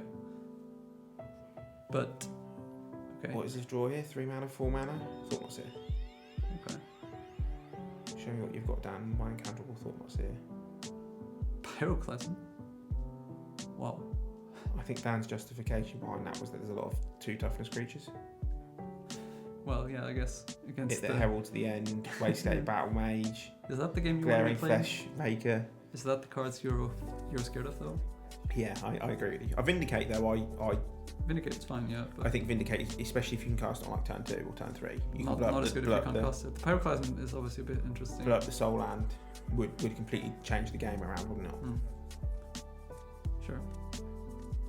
The Pyroclasm I find somewhat confusing. I wonder, there might be a reason to have it, but it seems like it's probably fighting not the end of the deck that you're scared of. Yeah. Because now, okay, you can't kill this thing, and now you're just gonna get beat down by these idiots, right? It's a 2-turn clock. You don't have that many good draws. Okay. All the men in the world. 4 Eldrazi Temples there.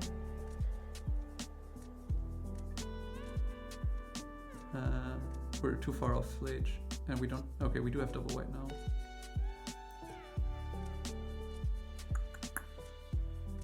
If there's a Surveil, is there another Surveil land in the deck? Is there a 3rd Surveil land? Doubt it. So this is going to be.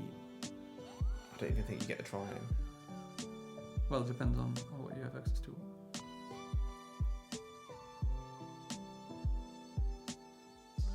Like you need essentially white and black. That's what you need in order to be able to flashback Flage and get the Black Mantle. There is 2 Arena of Glories. So there could be the black-white Surveil land in the deck, but I just don't know what people play. He has Bulk Slim as well as Clasm. Yeah. Yeah, it's white-red, but then if you draw, I don't know, if you have more Vindicates, you can't cast Vindicate now. I don't know if there's more Vindicates, it might be the only copy. Maybe Dan's hoping that the one Pyroclasm can clear, is just there to clear through the little stuff and get your Carvu through kind of thing. Yeah. It's not great. I mean, I understand conceptually, but I think, like I said, it's just not the right angle to attack that deck. I think the Vindicate is finally justifiable because you can kill like a Sire, you can blow up a Soul Land in the early game. So I think the Vindicate is very justified, but. And the Bolt is a bit more justified as well because there's Line Breaker. Straight to the face. It's a relatively efficient removal for all the small-ish Eldrazi, which do have an there's effect in the Line game. Breaker, there's Mighty Spawn. But you have to, at some point, you have to stop reacting and also kill your opponent. It seems to be cycle 8. Okay, what do we need? Scion? Oh, but the Scion doesn't even cost 2. That's another reason to get the black land. All right. There we have it, guys. Congratulations to Stephen. Eldrazi aggro has taken it down. Incredible. Not the hero there was a Leyline we were Binding. cheering Leyline for Binding initially, but yeah, would have been the gas one, so you can get rid of the Thought-Not Seer and draw a card. Right, very cool. So Stephen gets to go to Antwerp in November, like he always wanted to, I'm sure. There we go, guys. I hope you've had a brilliant day watching the stream with us. It's been some very interesting games of Magic the Gathering. Sadly, our real hero, the Fish player, did not win. Yes, the Fish got eliminated, but the Eldrazi we will take Eldrazi aggro. could take it down over something like Boros Energy, the spicy Amulet. Spicy We got a bit of a. It did show that it was at least has a decent plan against the Zoo, and the Zoo is popular down here, so it seemed like it was actually not a badly positioned deck. Yeah. Yeah, no, I think on average it looked like a very good position deck choice for the room. Awesome. At least over there were 2 players. One played Eldrazi Tron and one played traditional red-green Emmerich or Eldrazi, and both of them didn't do very well. Yeah. This was the only Eldrazi that positioned it did well, and I think it's because it had a decent game plan for the mid-range decks. It's got Chalice for the Is It and the Boros, and then it somehow managed to beat the Amulet Titan in the semis, which I thought was a bad matchup. You would expect so, yeah, you would expect so. But okay, it worked out for Steven, and then that's cool. He boarded in Dismembers and then Order's Dust and took out the Chalices. I mean, Dismember makes sense, right? You can kill any of the small stuff, kill Kavu, kill the Scion. It's a good solid choice. Solid card. Losing some life is probably okay most of the Thanks games. for the stream. Raoul is always my hero.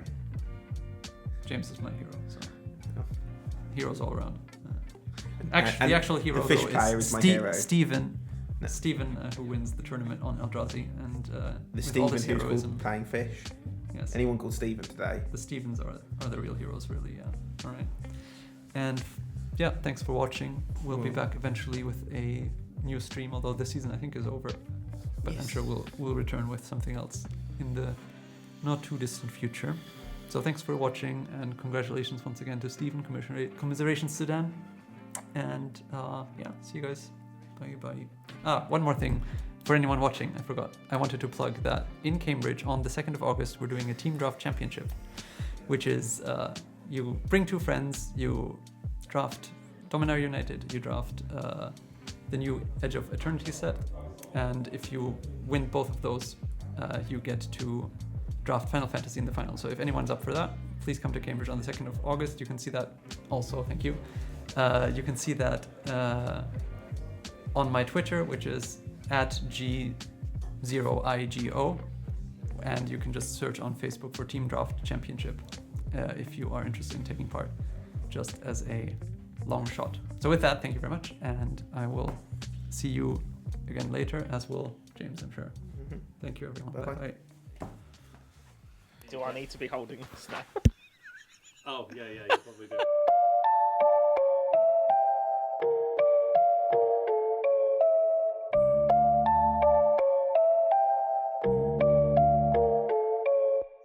My name's Michael. Alex. Templar Talks. Jay Bullen. Jamie. James. Phil Mead. I'm Rocker Vitozzi, and I'm the captain of Team Templar.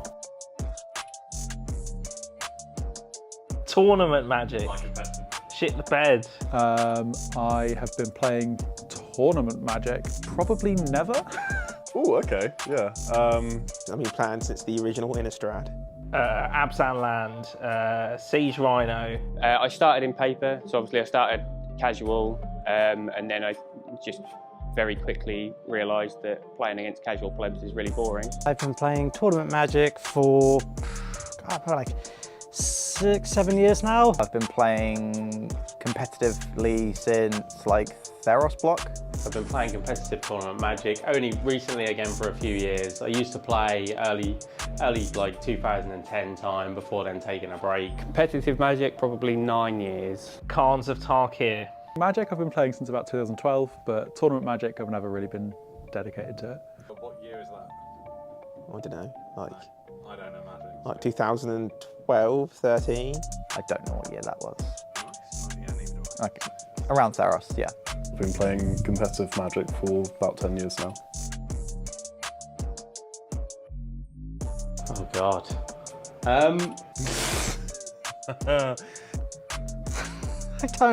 That's such an awful question.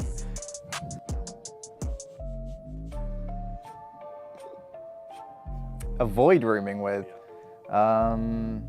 I mean, I wouldn't share rooms with any of them, to be honest.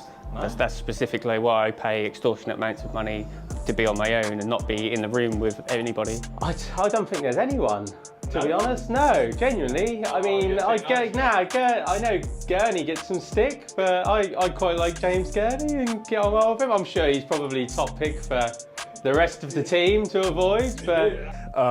I think that's James, James Gurney.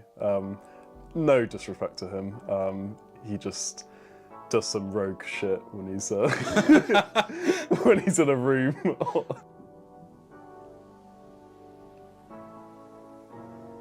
Share a room with, that would by far be the pleasure of Mr. James Gurney. You I gotta answer. I'm trying to think of someone I would want to bunk with, let alone. Michael's little bitter, twisted lad, isn't he? I feel like whoever snores the loudest, which. I think that's probably Michael. Yeah, then love Michael, but if he snores loud, I'm not into that. Sorry. Come on, who is it? Michael. Why? Because he snores. It's like it sounds like a freight train. Yeah. Last time you had to have earplugs, right? Yeah. Would you like to elaborate as to why? I don't feel like that's necessary. Fair. I mean, I was going to say you can elaborate if you want, but you elaborated anyway, so we'll take that one. I barely tolerate you all, I'll be honest. Probably Todd. Todd's just too loud. Every time I'll be laying in bed, he'll just start smacking the wall and shouting about his old man stories. So, yeah, I'd say Todd. Actually, no. Is he not? No, you'd be surprised. I apologise, James.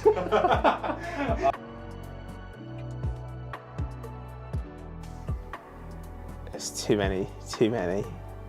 Oh, God. I bought a place of Oko before they got banned in Standard and Pioneer.